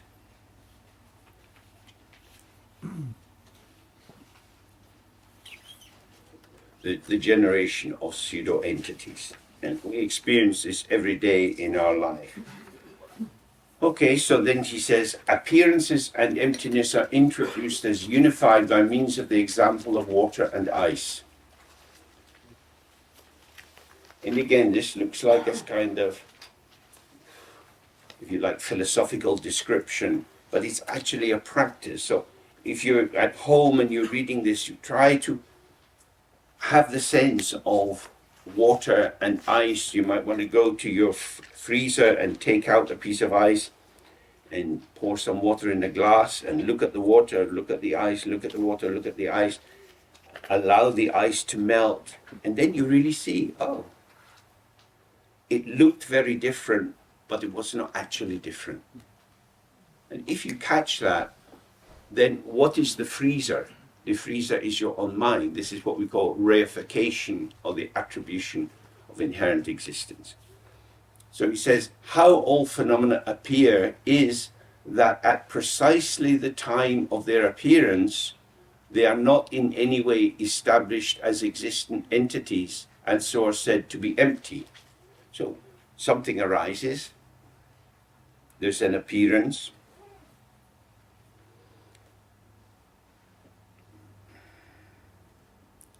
is there an existence? Does it have its own existence inside? No. So when they have the border guards in America looking for illegal immigrants who are coming over the river and under the fence at night time, and the police vans are going around and shining their big spotlights, they're identified illegal immigrant. And in that moment, that's all they are. Whatever qualities they have, whatever skills they are, entirely irrelevant. They're held in one definition. So when you have that, you establish a person as a thing, as having an inherent existence. What is the status of this person? Illegal immigrant. And there's no need for any further discussion. But when you see that the person is tired and wet and covered in mud and they've been through this is a process, a journeying. They might have walked all the way from Guatemala. There's a whole life story, a sequence, irrelevant, because it's frozen, illegal immigrant. So there you see the flow of the interactive being of this person with their hopes and dreams, a little streamlet, suddenly frozen. They become like ice. If they become ice, then we don't see the emptiness. While not existing as entities anywhere, appearances are everywhere, and therefore this is called the unity of appearance and emptiness, or one taste. So wherever you look, whatever you look at, whether it's cars or people or gold bars or guns, everything that could seem to be strongly real, to have its own definitive identity, these things do not truly exist, because as we look with the table, with the chair, these are all formations manifesting in it due to causes and conditions. There are no self-existing entities. So he's going back to say, hopefully you've really examined, really looked for yourself till you're clear. Whatever I seem to take as something, when I look again, I see that this something is embedded in a field. That is to say, the chair is always somewhere. We take it out of the tent, we have to put it in the ground, we put it in the house. Everything is somewhere. It is dependent on relatedness. There are no independent autonomous entities. If we're really clear about that, then in the next bit of his sentence says, appearances are everywhere. And therefore this is called the unity of appearance and emptiness. All appearances are empty, appearances are everywhere. This is the rich diversity of emptiness. This is one taste. So this again is the absolute simplification in life.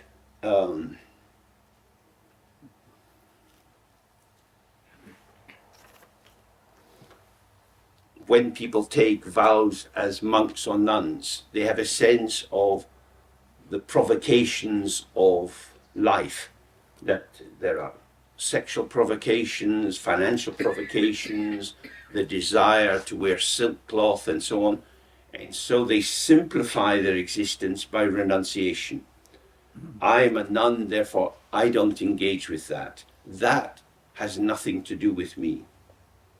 Which is a simplification of the field of experience, but it's also a kind of restriction.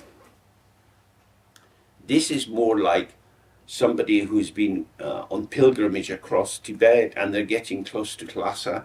If we think back, it would be very busy, it'd be like some medieval festival in Rome, with there's jugglers and there's stalls selling food, and you've been walking and walking and walking. Wow, there's all this. But you keep the mantra growing in your mind. Everything is Padmasambhava, everything is Padmasambhava, everything is Padmasambhava. All colors are Padmasambhava, all sounds are Padmasambhava. And this is a kind of inner protection.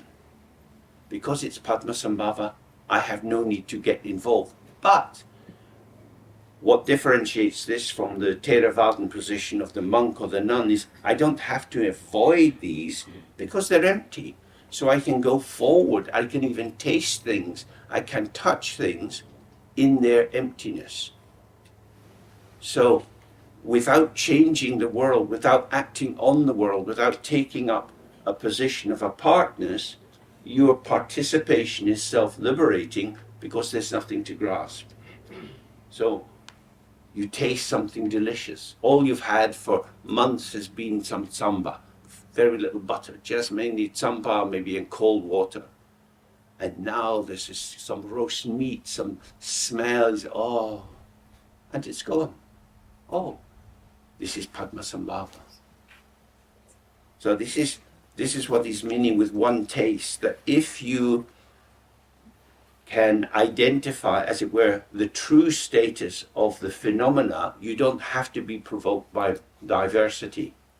If you take the diversity as real, you're going to put on the vertical axis. This is better than that. I want more of this, less of that. So from the Mahamudra point of view, we're not doing this transitional transformation into Padmasambhava. We're just staying directly. We've been looking at the mind.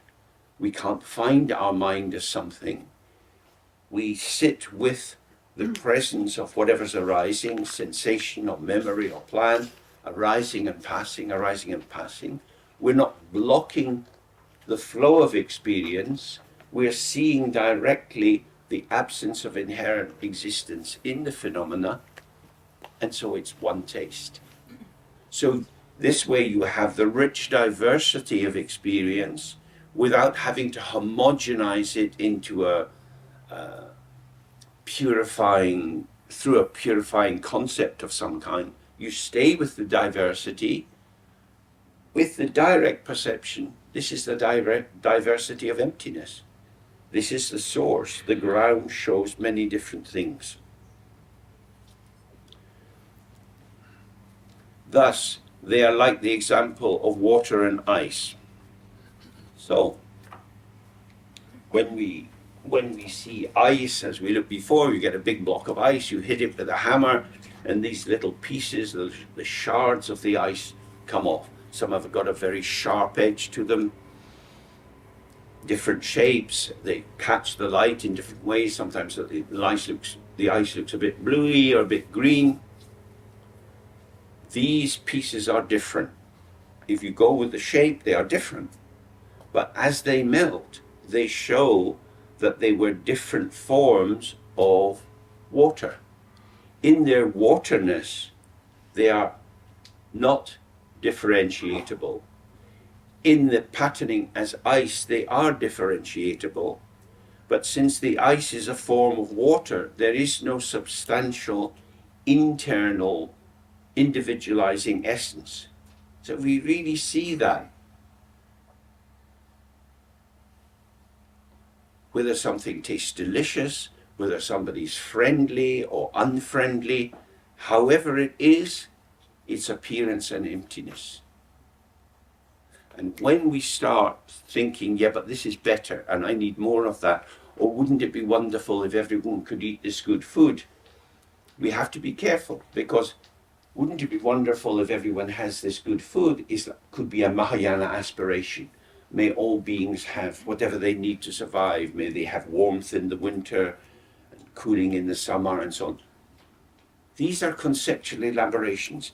They are done with a good heart, but they still create a kind of theater of entities. So when we're doing Mahamudra practice, if you mix the yanas, if you mix these different viewpoints, you can get a bit confused, because a positive thought comes in and you think, yeah, I really believe that. May all beings be happy. Well, why not say may all beings be sad? Why is happiness better than sadness? You're already creating a tilt in the world. Not from the point of view of human beings, happiness is better than sadness. From the point of view of awakening to the unborn ground, they're equal in one taste. So it's very important to practice Mahamudra as Mahamudra, and don't add in bits of this and bits of that. Keep it very simple, very clean, and then you get the clarity of the view coming into your experience, or we can call that meditation, and that then allows you to move in the world with that clarity.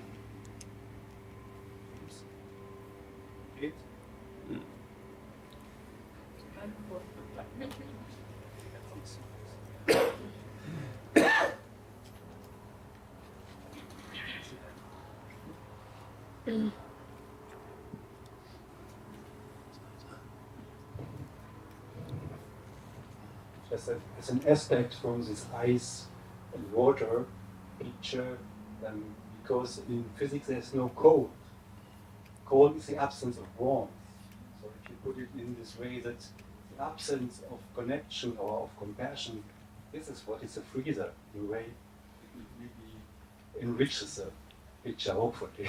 Yeah, absolutely. Connectivity is fundamental. Isolation is a delusion. It's not the case. So we come in, it's through ignoring the actual, the unity of the field in its diversity, that we come in as isolates. That's exactly so. So then he says,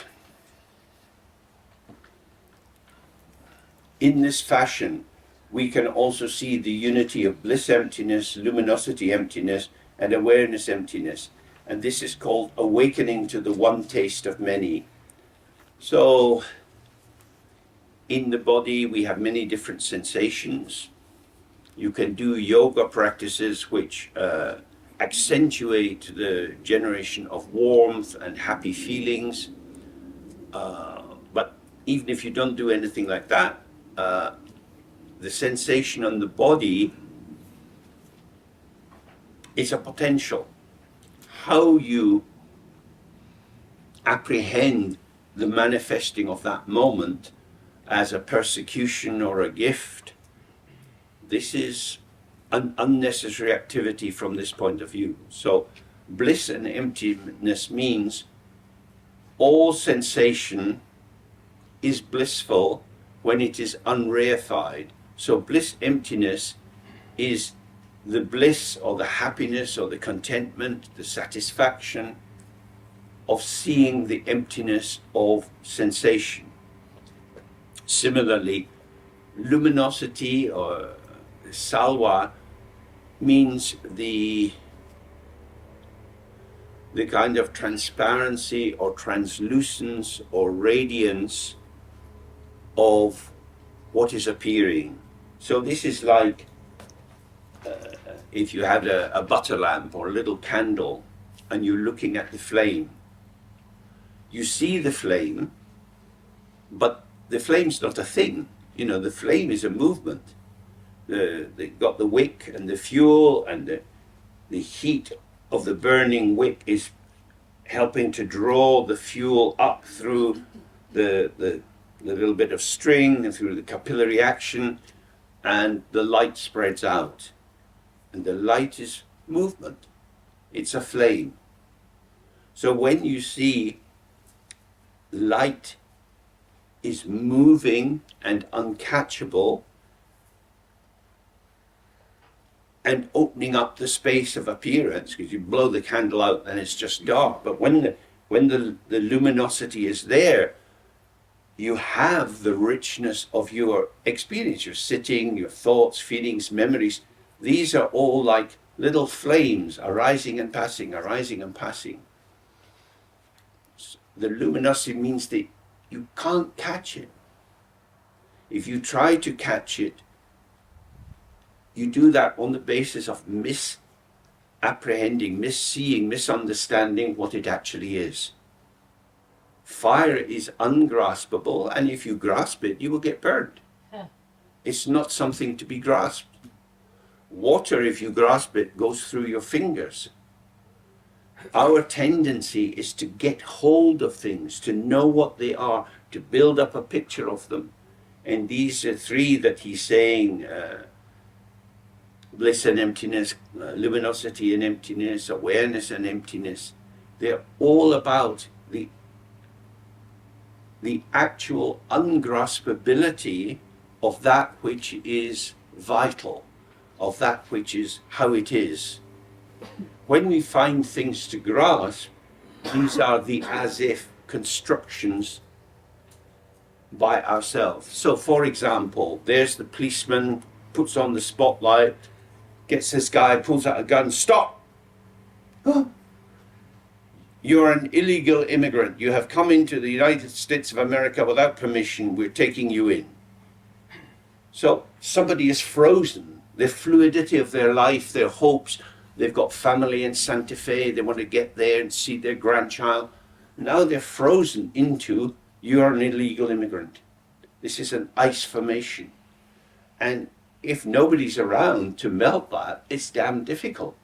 You know, that's why having liberal lawyers who give a bit of free time, pro bono work that helps to take them back into the flow. Otherwise they're trapped. And that's happening all over the world. And we do it internally as well. We freeze and grasp the frozen and think we've got something. But if you stay with it, it dissolves. It never was a something. So the delusion of the somethingness and the movement of the grasping together, this creates the prison of the imputed inherent existence. Yeah? And we do that a lot, trying to work out what should we do, where should we go.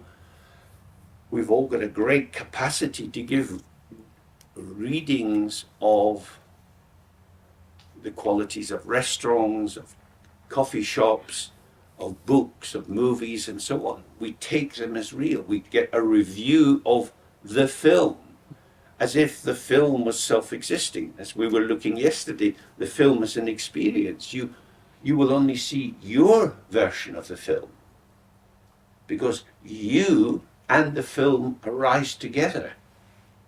You as a subject cannot get an object because your participation brings about a shift on the nature of what you take to be the object. If you wanted to go down a pathway there, you could evoke Heisenberg. But for our purposes, we won't go there because mixing modern physics and Dharma is a very tricky business and probably a waste of time. So it's the emptiness here means the potential of the situation is irreducible. That's what the emptiness means. When you get it, it's as if you've got something. So here's this person suddenly arrested at the border, another illegal immigrant.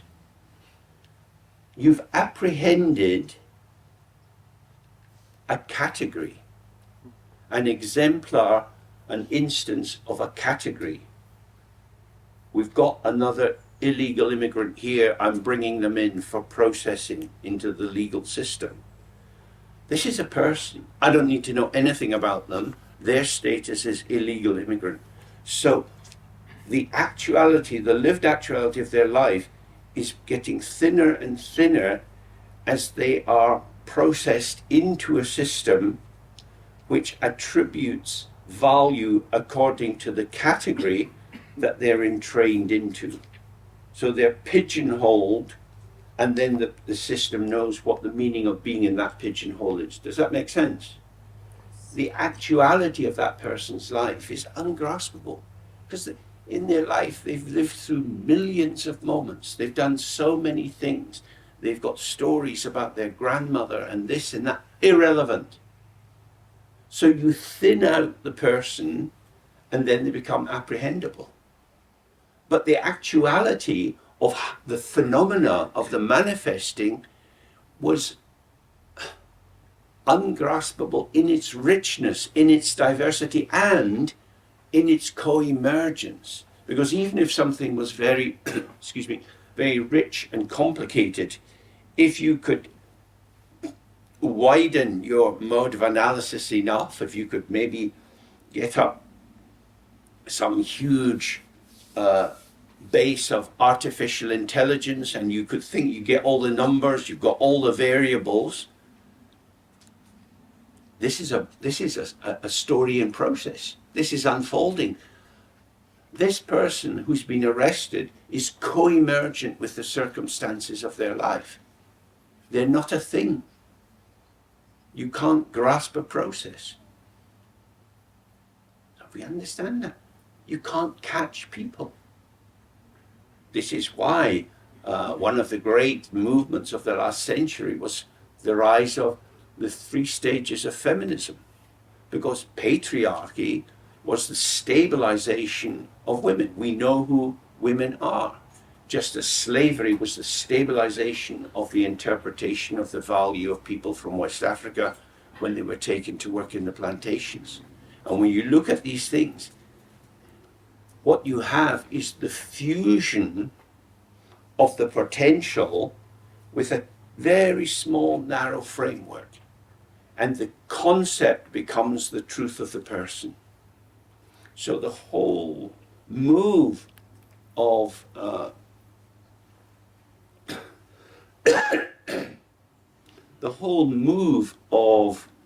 Mahamudra is to stay with the freshness of the here and now, the flow of phenomena, the disclosure of the potential of the ground. This. As the text says, unborn and unceasing. Nothing is being born, nothing is showing, but this showing, which is unborn and empty, never stops. There's endless variety. So when you get something, this means you're not in touch with phenomena. You've shifted into an abstract conceptual realm in which ideas about become the truth and the actuality is disregarded. It used to be very common for the father to know who his daughter should marry, because he's had a chat with, some local landowner, and he's looking for a daughter, and he's old, but his wife has just died, so Mavis, who's 18, should be married to this guy who's 60. And it'll be a good match for the family, because it'll secure work for our boys, our sons. These kind of arrangements were very, very common. But what about the girl? What about the girl? Oh, you're going to get married. This is who you're marrying. This happens a lot in many countries, in which the potential of this young person is frozen. They're like a bulb when the climate gets cold, and the bulb hasn't had enough sunshine to open. This is the trend. They remain just this bulb. So this is it has registers with ethics and everything else. Then we have awareness and emptiness.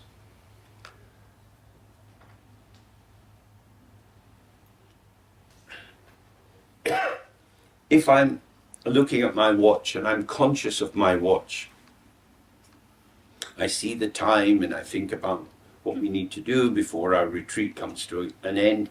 And so a stream of thoughts or signifiers move from that. That's movement within the realm of conceptualization through the media of dualistic consciousness. Awareness is not in that situation. Awareness is the bright sphere, the illuminating sphere, like a clearing in the forest where the sunshine arrives. It's bright. It's this, and this. Awareness is present with this.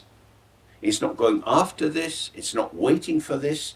It's just with this. So awareness is withness. Consciousness is aboutness. Does that make sense?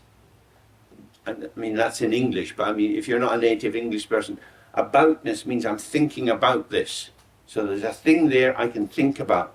But withness is the instant co-emergence, the openness and the appearance, just like this, just like this, just like this. So that's the domain of awareness, and consciousness is running up and down the register of the three times. And that's where we locate people like the illegal immigrant, like the value of women. As different countries now work out retirement ages, with the demographic, more and more countries in Europe that used to have early retirement, particularly in France. The government, is trying to push a delay in the retirement age, and the trade unions are resisting it very strongly. They're saying you're going to live much longer. If you're retired for 40 years, where's all the dosh of your pension going to come from? This was said when you probably had 10, if you were lucky, 15 years of retirement, and now it's extending out. So this is thinking about someone and how we locate them in the dynamics of the situation. That is consciousness. There's nothing wrong with consciousness, but it is acting as if there are real people who are living longer. There's a finite amount of money in the economy, and therefore we need to make choices. Awareness is with. It is with the moment. As we know that economic planning is often very, very inefficient.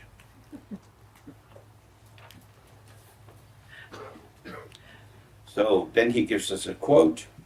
If this is awakened to, everything is this. Means just this, as in this moment, it's just this. No one will find anything other than this.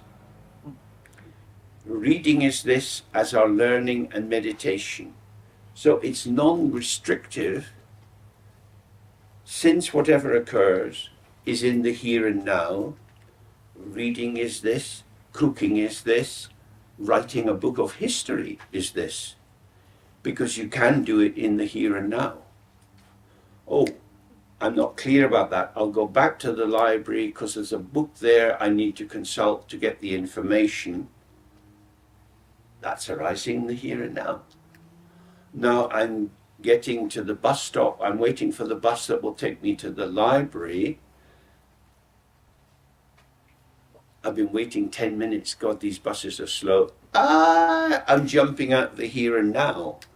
I've got an expectation. So if you take what arises as your medium of transport, it will take you through the 3 times.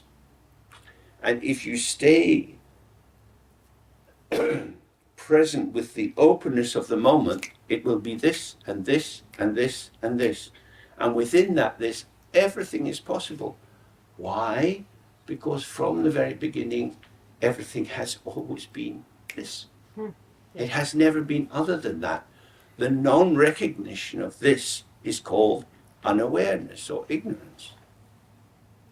But when you're in ignorance, you don't access the immediacy, the this of the here and now open ground. You have the construction of phenomena enduring through time and space and so on. You can dissolve the finite constructions of the deluded ego into the infinite, but you can't dissolve the infinite into the finite. The finite is pervaded by the infinite, is not other than the infinite, but the infinite is irreducible and so cannot be contaminated by the finite. So that's enormously important. Sometimes they use the image of the mother and child. The child comes out of the mother. The child identity or line of manifestation is the mother. The mother is emptiness. The child is phenomena. The mother and child come together. This is the non-duality of appearance and emptiness.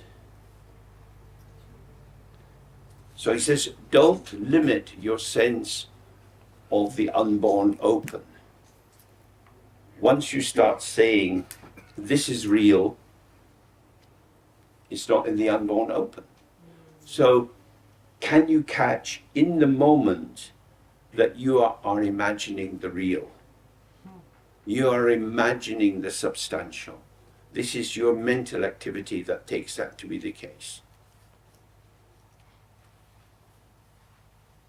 So you're walking home at night. Oh, I should give a caution. This may be scary. You have to tell people in advance. You could be traumatized. So you're walking home at night and someone comes out of the shadows and they've got a hammer and they're swinging their hammer at you. Luckily, just behind you, there's an off-duty policeman. Happy ending. Moment of horripilation, uncertainty. All's well that ends well. It was scary. something was happening. Something was happening, occurring, manifesting, moving. How we engage with the movement is we can move. But I couldn't move. I was frozen solid.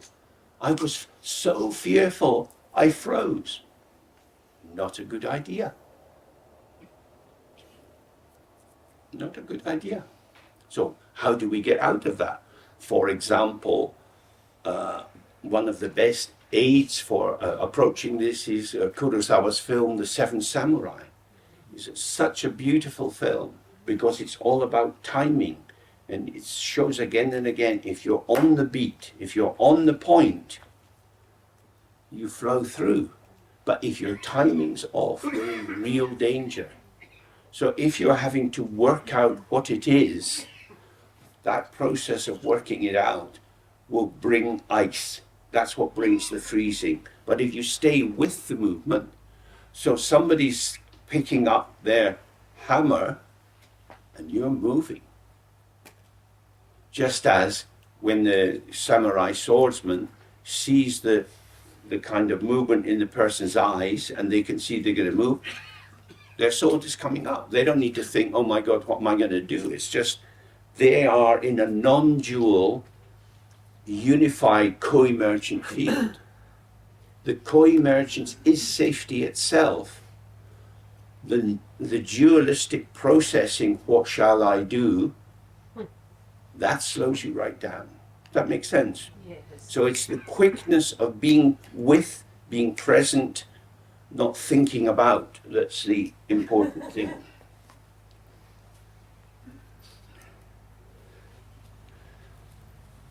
So now he's going on to the third example. Determining that all phenomena are equal in taste by means of the example of water and waves. Just as waves arise from water itself, awaken to the way that all phenomena are one's own mind's nature, emptiness arising as all possibilities. Water can take on many different shapes. It can be coming as raindrops, as a waterfall, as a stream, as the ocean, as water in the shower, water in a teacup. Water is extremely generous in its availability. So this is like our potential. The waves come and go. The shape, we've gone over this before, so I'll do it very briefly. The wave is not other than the water. The wave is the ocean. And simultaneously, it's a mode of expression of the ocean. So it is as if it's other than the ocean, which in terms of the shaping, it would appear to be, it is as if, and yet it never is born out of the water, out of the ocean.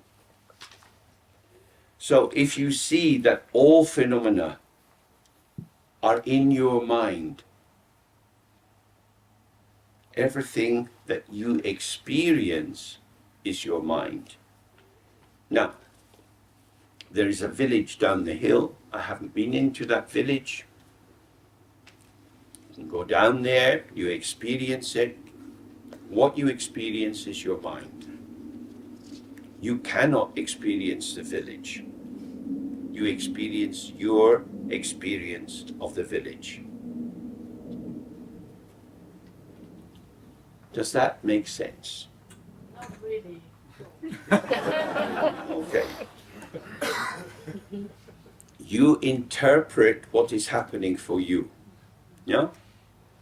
So you go into the shop and you want to buy some biscuits. And you look at the packet and you look at the price. You think, fuck, these village shops, they always put a markup. If I was back in town, the supermarket wouldn't dare charge that. That's your mind.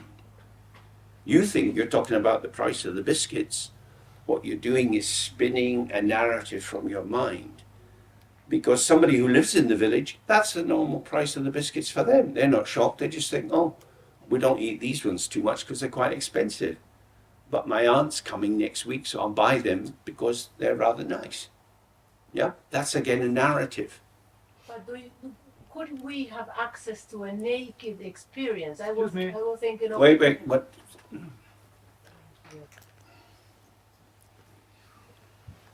So that's the label of my mind, but can we have access to an experience that is naked of conditioning and labels, and is that possible? I think it's not, because I only have my freaking mind. I don't have another one. I don't have one which is totally clean so that it can catch the phenomena without being contaminated. Well, you go into the shop, your little watch pings, oh, time for meditation, trained by Thich Nhat Hanh, ping, mindful standing, all these colors and shapes. Are there any biscuits there? Color and shape. The woman who runs the shop is looking, wow, is this some strange...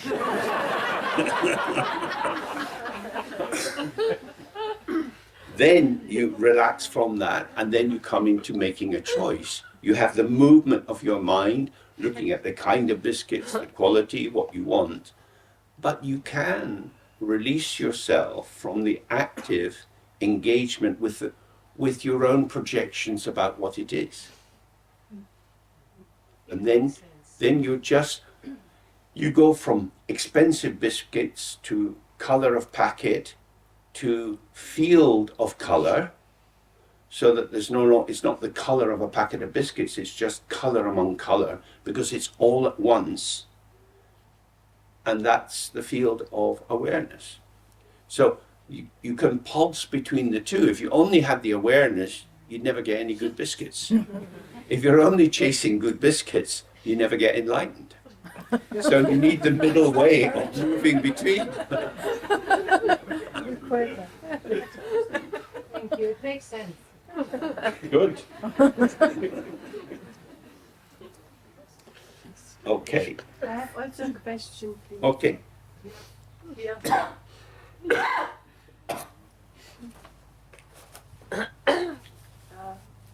Maybe could you please explain the same in what you just did, but with the Bodhisattva vow, is it then if I only perceive, I mean, I don't get that. Okay. I mean, are the other people all enlightened, but I don't perceive them as this, or you know what I mean? You come to the dance school, that's wonderful. Yeah. We're going to help you become a really good dancer. I notice that you've enrolled for the tango class. Yeah.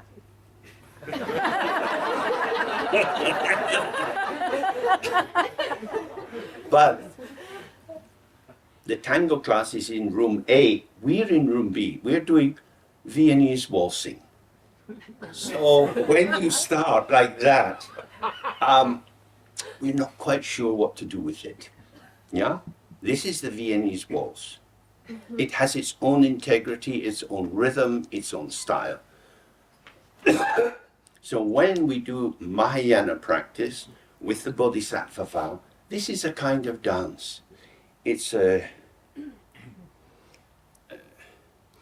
formulation, a patterning of a reading of the potential of the situation.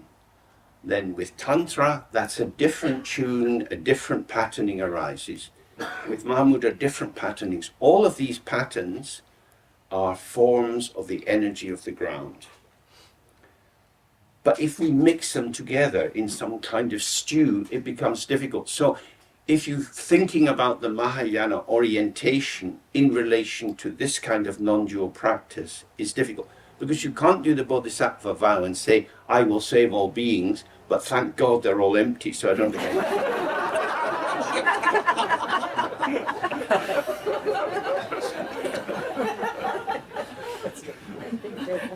So if they always say, do the practice as if that's the whole practice. That's the only practice. And then you go into the next one and the next one. And it would be like, not that I've ever done it, but going into a gym and going to different machines and they activate different muscles. No.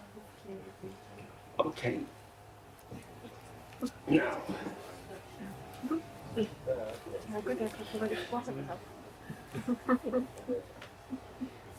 So Saraha says, for as long as patterns emanate from the mind, for that long they have the guardian's nature.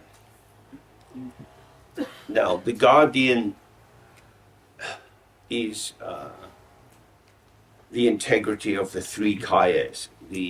These patterns that emanate from the mind, if we see that they come from the mind, that they are arising and vanishing, you have the protection that they are unborn and have no capacity to split the field by creating reification and opposition. If you don't see that these are mental experiences, if you think I am seeing real people who have their own inherent existence, then you lose the protection of the guardians. So, for those of you who've done a bit of the Padmasambhava practice, after you do the second recitation of the mantra, then we have 4 short verses which come from the Leodunma, the 7 chapters of prayer, which 7 chapters describing Padmasambhava in Tibet and how he spoke to the king's son, Yeshe Chogyal, and so on. And one of these, which is this is the authentic voice of Padmasambhava. He says, whatever you see, this is appearance and emptiness. This is the appearance of the guru and emptiness, because the guru is manifest in the world but has no self-substance. So if you take that as a kind of reassuring point of contact, Padmasambhava wouldn't cheat me. All phenomena are not different from Padmasambhava. This is appearance and emptiness. They're saying all sound is like mantra. Mantra is the effortless, unborn sound emanating from the heart of Padmasambhava. So here we hear outside somebody is kindly chanting machine mantra. So you have this noise wherever they're doing cutting the grass. If they're cutting the grass, do they have to make so much noise? Could we go and tell them to shut up? Are they on our land? Many, many thoughts could come, but you hear it. It's like mantra. It's just sound and emptiness, sound and emptiness. As soon as you reify it and put an interpretation onto it, you have choices, you have decisions, you have opinions. But if you just stay with what you hear is sound. What is it the sound of? It is the sound of emptiness. No, it's a machine. It is the sound of emptiness. So this is the crossroads that the practice brings you to again and again. Do you stay with what is proposed in the teaching, with the integrity of the view, or do you introduce your own egoic sense of, that's a noise, I don't like it, I wish it wasn't happening? Now, I'm formulating what the meaning of that sound is. Meaning for the person making it, probably, they're using a machine to some intention. But I could say, oh, I find that disturbing. I don't want that. What do we actually hear?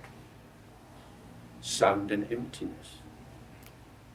So once you enter the interpretation on the basis of reifying it, you can make any kind of comment you like, and that imprisons you.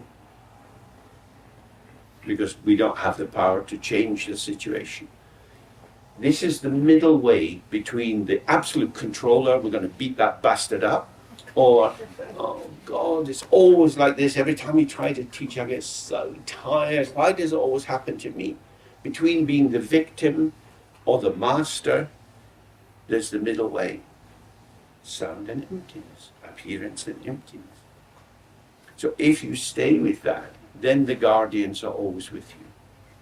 Because you're not that you're integrating, you're realizing that whatever occurs is within the integrity of the three kayas. That's what these 4 verses in the practice mean.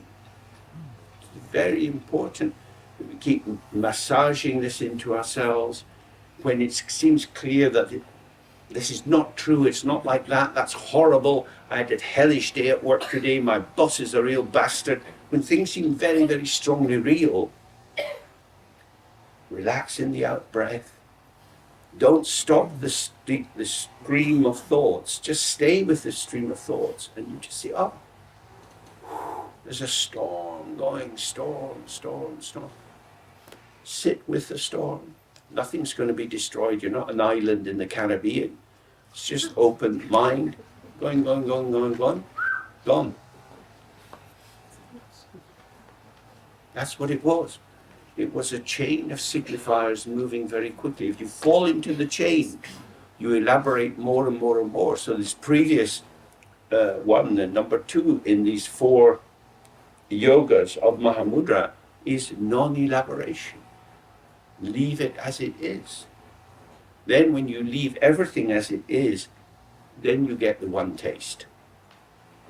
So it's a practice. It looks like some kind of statement. The way to explore this is to catch yourself in the moments of your life situation where you feel tired or useless or hopeless or happy or whatever it would be. Don't do anything other than just be with it and see how it is. And see the self-liberation or the self-dissolving or the self-vanishing of how it is. Because how it is self-liberating, when we ask the question, what is it? It doesn't transpose, it doesn't go across. The discourse of what is it cannot touch, cannot arrive at the immediacy of how it is. Does that make sense? Yes. So when I'm hearing this sound, not as sound and emptiness, but as an annoying sound that's getting in the way of our being here together, and I think about it, I can only think about it if there's something to think about, and that somethingness is my own solidification, water into ice, and that's what I'm banging against. So if we stay in the here and now of the self-arising and self-dissolving of experience, there's nothing to process. It's as soon as it's, as it were, extracted from its own ground and allowed to be something which is impinging, then you get the elaboration. So in all situations, if you stay relaxed and open with the movement of manifestation, then the guardians, which is your own Dharmakaya, Sambhogakaya, Nimanakaya, will be present with you. Thus, one actuality, the term there is chunyi or dharmata, the actuality is the truth of all phenomena, how they actually are. So he says, thus one actuality goes throughout all the space of phenomena. When you see the truth of one thing, that it is not a thing, that it is unborn display there, but nothing at all, then we see all phenomena partake of the same thing. From the very beginning, not one single atom has come into separate existence. And if you look and look and look and you really see this, then you immediately know in the moment of the arising, it's arising from emptiness. It vanishes in emptiness. There is no need to do anything with it. It is self-vanishing. It leaves no trace. There is nothing to be corrected, nothing to be improved, nothing to be avoided, nothing to be blocked. So this is the heart teaching of the Buddhas. This is just, he's saying there is no need to lose the openness. So generally when we sit in the meditation practice and something arises and we fall into it, as it were, our spaciousness goes into a little tunnel and we're pursuing a thought or a feeling or a sensation. The tunnel is in the space. It doesn't go anywhere else. It is a subset of the openness. It is openness looking like closure. It's water looking like ice. You're lost in familiar places. You're in the Dharma Dhatu, in the open sphere of all the Buddhas, but inside that you're in a kind of mental formation. All thoughts in the mind are within the Dharma Dhatu, but you go into the thought, and that fusion, it's as if it creates something else, because it's kind of blind. Where are you in that blindness? You're here. So yesterday we were looking at dreams, and in the dream it's as if you go somewhere else, but you're just in your bed. So here, if you follow after the thought, it's as if you go into samsara or you go into lostness, but you're always in the Dharma Dhatu. You're always in the safe place. You're only believing that you're in an unsafe place because you're following a stream of signifiers that says, this is a shitty hotel, this is a shitty hotel, this is a shitty hotel. There seem to be a lot of Buddhas living here. Maybe it's not so shitty after all. Open. Here we are. I don't like it. Oh, you don't like it on the basis of being you. Oh, being you is the limit of your existence. You're saying your tongue is the correct identifier of all taste, your ear is the correct identifier of the true meaning of every statement. Wow, this is a very big inflation. I am the center of the world. I know what's what. I decide. That's there. You go under the power of your own manic ego. But all of these formations, these ice formations, this positioning, dissolve because ice is water. Like the Buddha says in the most general teaching, all compounded things are impermanent. Whatever manifests in the formation of ice is not other than water, and it will dissolve and flow away. So stay on the site of self-arising and self-vanishing, and that's the here and now. Stay on the point of here. If you're always here, you never get lost, because you're always here. It doesn't matter what's happening, you're here. So, he says, this is called the manifold arising with one taste. Everything which occurs is in the here and now. We cannot step out of here and now except into a non-existent conceptual world. That is to say, a world of mental events, of signifiers, which seem to have true existence, which have functional power, but no truth in them. So again, the policeman has caught an illegal immigrant. That's a concept that's being pinned onto this unfortunate person.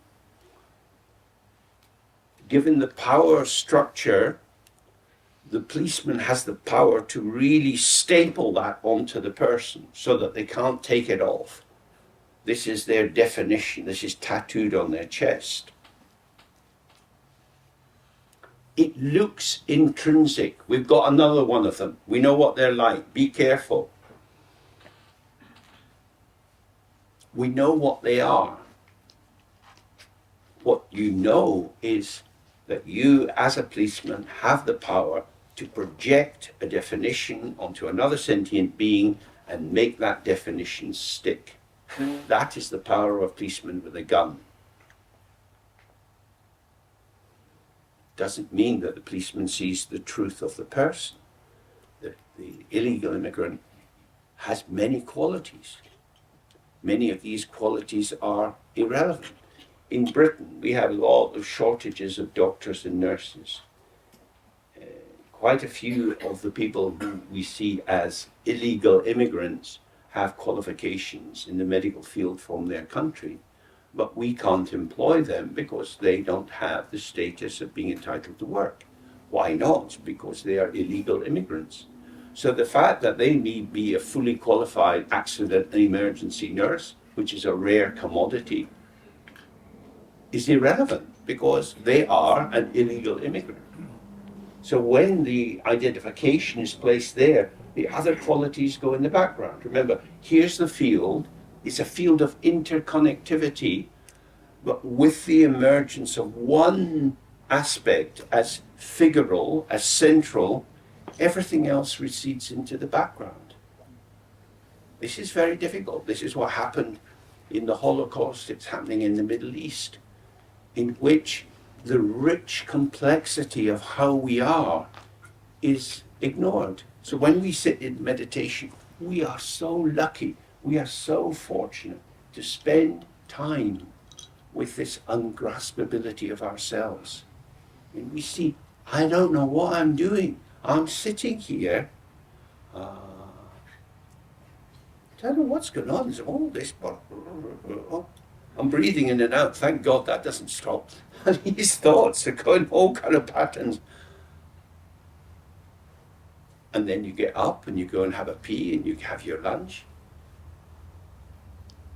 I am rich. I am complex. I am fertile beyond capture. I cannot be put in a box. The mind is not a thing. I am not a thing. When you really see that in yourself, the wisdom of the diversity of the phenomena of this aware mind, then we truly see the violence of samsara. That even if it isn't a war zone, people are being pushed into these categories again and again. They are being stamped with a signifier, with an idea, as if that was their truth.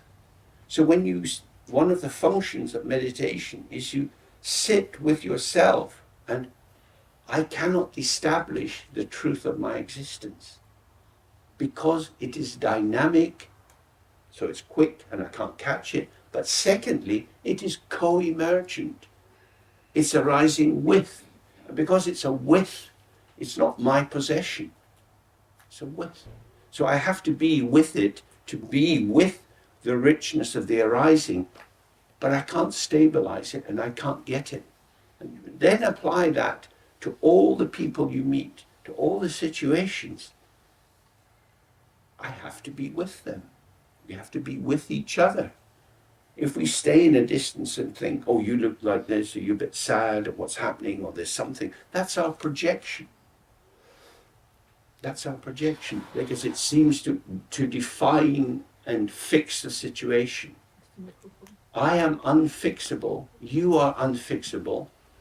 The reason I want to fix you is because to stay with your ungraspability and my ungraspability means this moving field, I have no power over it, but I can be with it. I can participate in it. That's a huge paradigm shift. I can't have mastery, but I do have participation. And when we don't know how to participate, we go for mastery. Yeah? And so that's what the policeman does. You're an illegal immigrant. That's mastery. Yeah.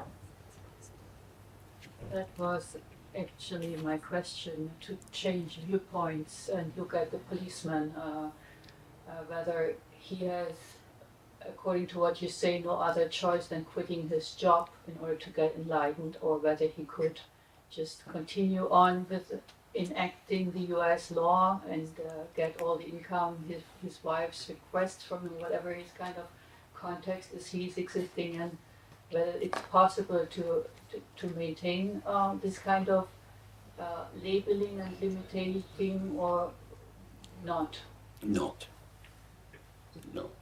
I mean, No US we potential for enlightenment. we are in debased times. People like Milarepa did live in caves in great hardship for the sake of something, because they didn't want to get involved. It says in the text, if you want to practice Dharma, go to a country where no one knows your name, so that you will be under no obligation to help with the harvest or go to a wedding or celebrate something. You will be free to stay in the practice. We have a saying, if you sup with the devil, use a long spoon. So if you're connected with samsara, in the world but not of it, that's very, very tricky. So the situation for a policeman in terms of practice is difficult. It's very, very difficult. Because, again, looking at the 9 jhanas and not wanting to mix them up, we go back to the Buddha's first teaching, the Four Noble Truths. The fourth noble truth is the Eightfold Noble Path, right livelihood. Being a policeman in a border area where you're catching vulnerable people is probably not structurally right livelihood. But, as you say, you want the kids to go to school, they need football boots, they need this, they need that. So I put on my pragmatic blinkers and I think about how much money I need to earn, and this is a reasonable job. But the ethical implication of it, I don't want to consider. So many people make a pact with the devil. This is the terrain of Dr. Faustus. It's exactly that. If Faustus had had a therapist, the therapist would probably have said, are you sure you really want to do this? Are you sure this one thing which is so important is worth selling your soul? Yeah.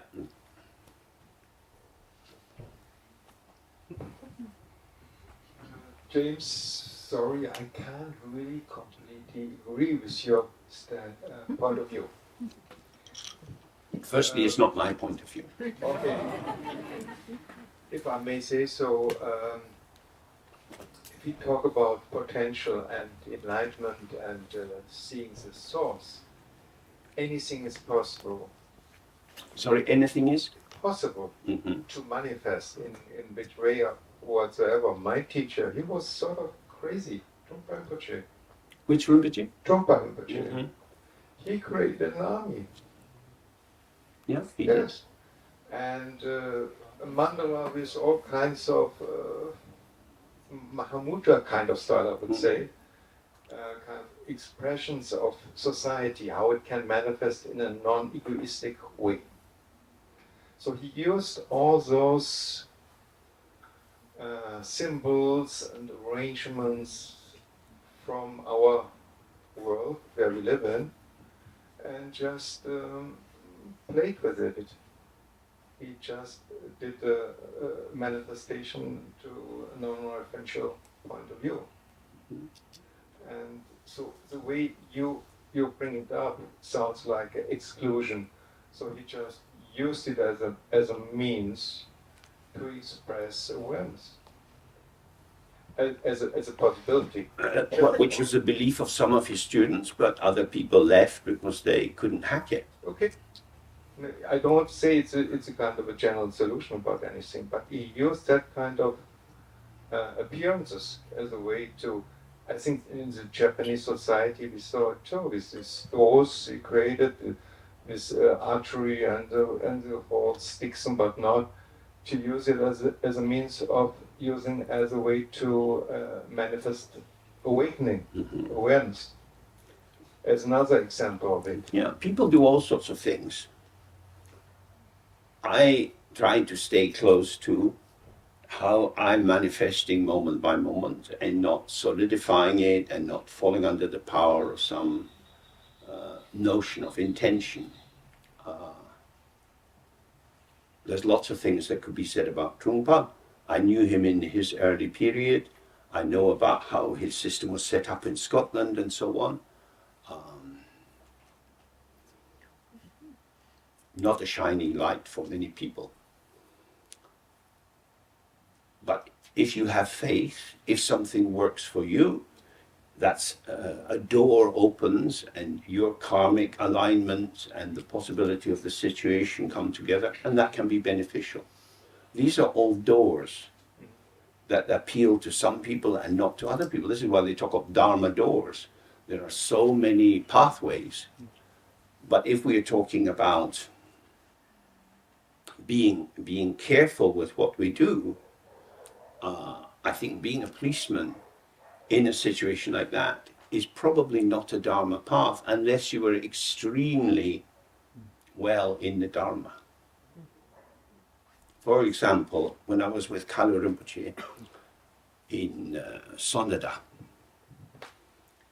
a monk came who had left his Kalu Rinpoche's monastery in Tibet and joined the soldiers, given up being a monk and fought against the Chinese because he was defending his motherland and so on. And he then got over the border into India, and he was asking Kalu Rinpoche, can I come back and be a monk? And he said, no, you've killed people. What have you done? So pleading and pleading and pleading and pleading. Kalu Rinpoche said, okay, you can come back, but you have to do 100,000 prostrations. And you have to do it in 10 days. That's a lot of prostrations. So this guy did that, skin coming off his hands, and he did that, and then he was back in the Sangha. So that was a very radical intervention that was really marking, you fucked up big time, and so unless you're profoundly sincere, unless you're absolutely determined, because your mind has strayed before, we need to be very careful. Kalu Rinpoche, also very interesting, much calmer than Trungpa. He had, Sonada was a very small place, he had a small retreat center there, and he had a small temple, and he was with his monks, they're doing practice, and one day a woman came, and Kalu Rinpoche said, okay, we need to prepare a throne for her. So monks are not too happy. Anyway, his boss says, and put the throne, he says, now we make a special hat for her. And they're getting more agitated. And he says, we're going to put her on the throne and give her this title. And they say, Rinpoche, what are you doing? And he said, do you want to eat? This is going to be a rich sponsor. Now, is that skillful means? Is that playing games? Who can judge what anyone else does? I was just saying, for the policeman, he's judging. He is fixing the card for the immigrant who has a potential. All these powerful, definitive systems, we need to be quite careful with. Because, as it says in this statement in the Bible, and which is very, very often painted in Russian Orthodox triptychs, judge not lest you be judged. So the template that you apply to the world to evaluate what's going on, if that was turned around and applied to you, it might be very difficult. So in Mahamudra, we're trying to avoid or dissolve the basis of strong judgment.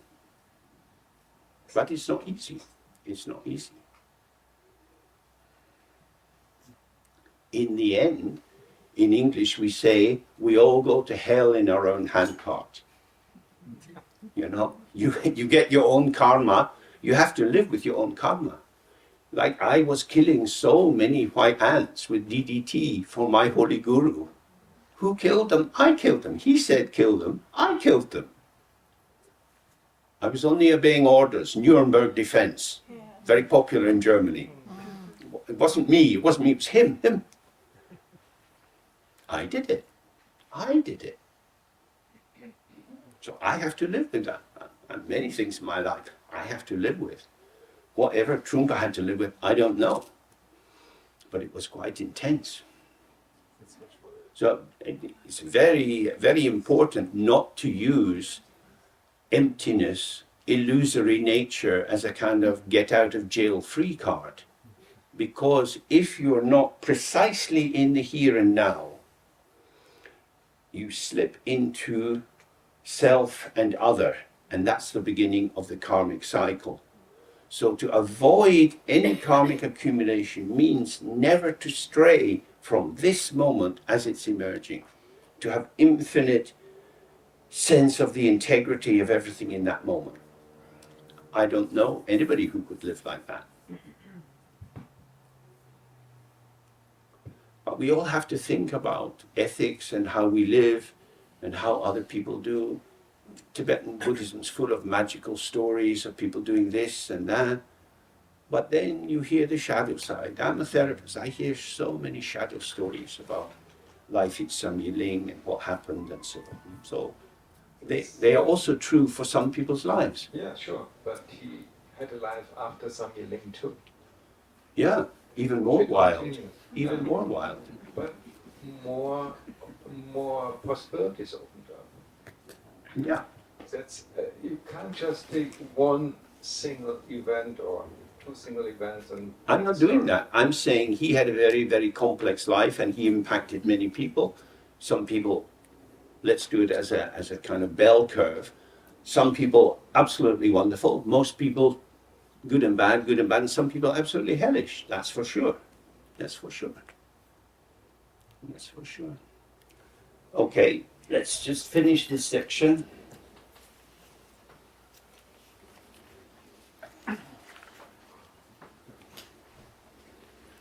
For the yogi who awakens to this, emptiness pervades all that occurs as post-meditative experience. So,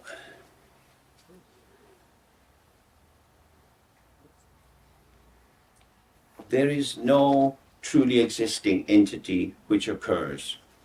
So this is our practice, to sit with our own mind and see how we go into reaction and judgment and evaluation about what's going on, and that these secondary formations, the evaluation and so on, actually are devoid of any existence.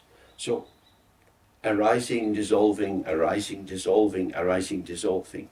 And then we see, no matter how it arises or what it seems to be, whether it's the truth or gossip or something salacious, something insulting, whatever it is, it dissolves.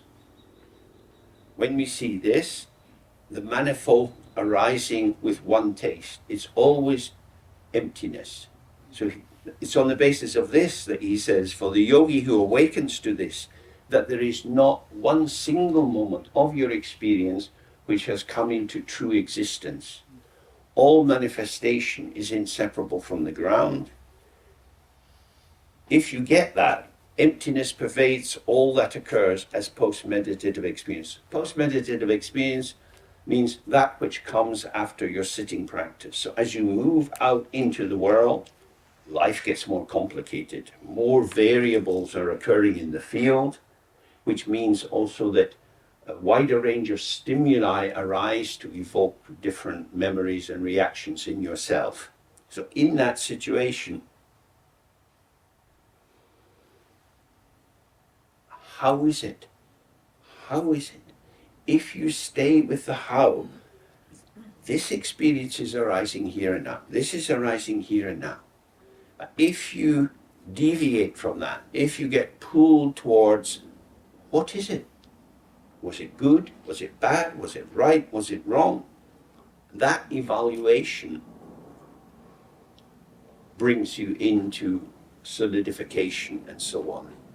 So, interacting in the world, there are many, many invitations to offer an opinion, a judgment, a solidification. All of these, and this is the this is the specific quality of these higher teachings. All of these are empty in themselves. So even if you say, everything I've told you is lying and cheating, I only come here because I like the German food. But there were no sausages, so I'm very disappointed. You can say something like that, and you have to hear it's empty. It's just empty. It's just sound and emptiness. It's formations. But when we think, oh, Christ, maybe that's true. Why did he come here? What's James doing here? Blah, blah, blah, blah, all the time. Maybe he's a sad, lonely, retired git and he misses his time in the hospital and people would open the door for him, and now this is his only opportunity, catch these lost people and tell them stories and tell them stories. It could be anything. So however it seems to be, it manifests and dissolves. It manifests and dissolves. You can't build anything on this foundation. Like it says in the Bible, don't build your house on sand. The sand is loose sand, it's always moving, always moving. You can't construct. So if you stay in the here and now, you can directly see the instantaneous self-release of whatever occurs. And if you step out of that instant present, you're in the three times, and that's where construction goes on. So that's why we have to sit in the practice and familiarize ourselves as much as possible, because when we go into interactive activity, the field is even more indeterminate. Cross currents arise, and we have to see the self-liberating of events in ourselves, events in the field. That's more difficult. Yeah. It seems like the concept of karma is like a fairy tale, because if everything is empty, in which way could past actions that are not even real, that are not even there, it just doesn't make the concept of karma doesn't really fit with this approach. It's not particularly concerned with karma. What it would say is, if you're not abiding in Mahamudra, karma is your only friend. If you're abiding in Mahamudra, then karma, you don't even know what it means. Exactly. But it makes a difference, because not many people can abide in Mahamudra all the time. So every time you slip out of the here and now, and you're thinking about the past and the future and the present as something real. I'm going to go to the airport. I hope that the flight won't be delayed, da da da da da. Now I'm kind of intoxicated by all these mental representations. Oh God, I better prepare. Where am I? I'm in the here and now, but I went off on a journey. And if we go off on these journeys and we're caught by them and carried by them, that's where karma is. So this is profound liberation, but you have to be there. And like in English you say, a miss is as good as a mile. You know, if you shoot a bullet at me and it goes over my shoulder, okay. But if it goes here, oh. So even 1 centimeter away, you missed. You have to be on the point, on the point. So this is that's why they would say this is a advanced teaching or a deep teaching or a high teaching. It's not an impossible teaching, but it's an encouragement. A samurai teaching. A samurai teaching. It's like, it could be a samurai teaching, yeah.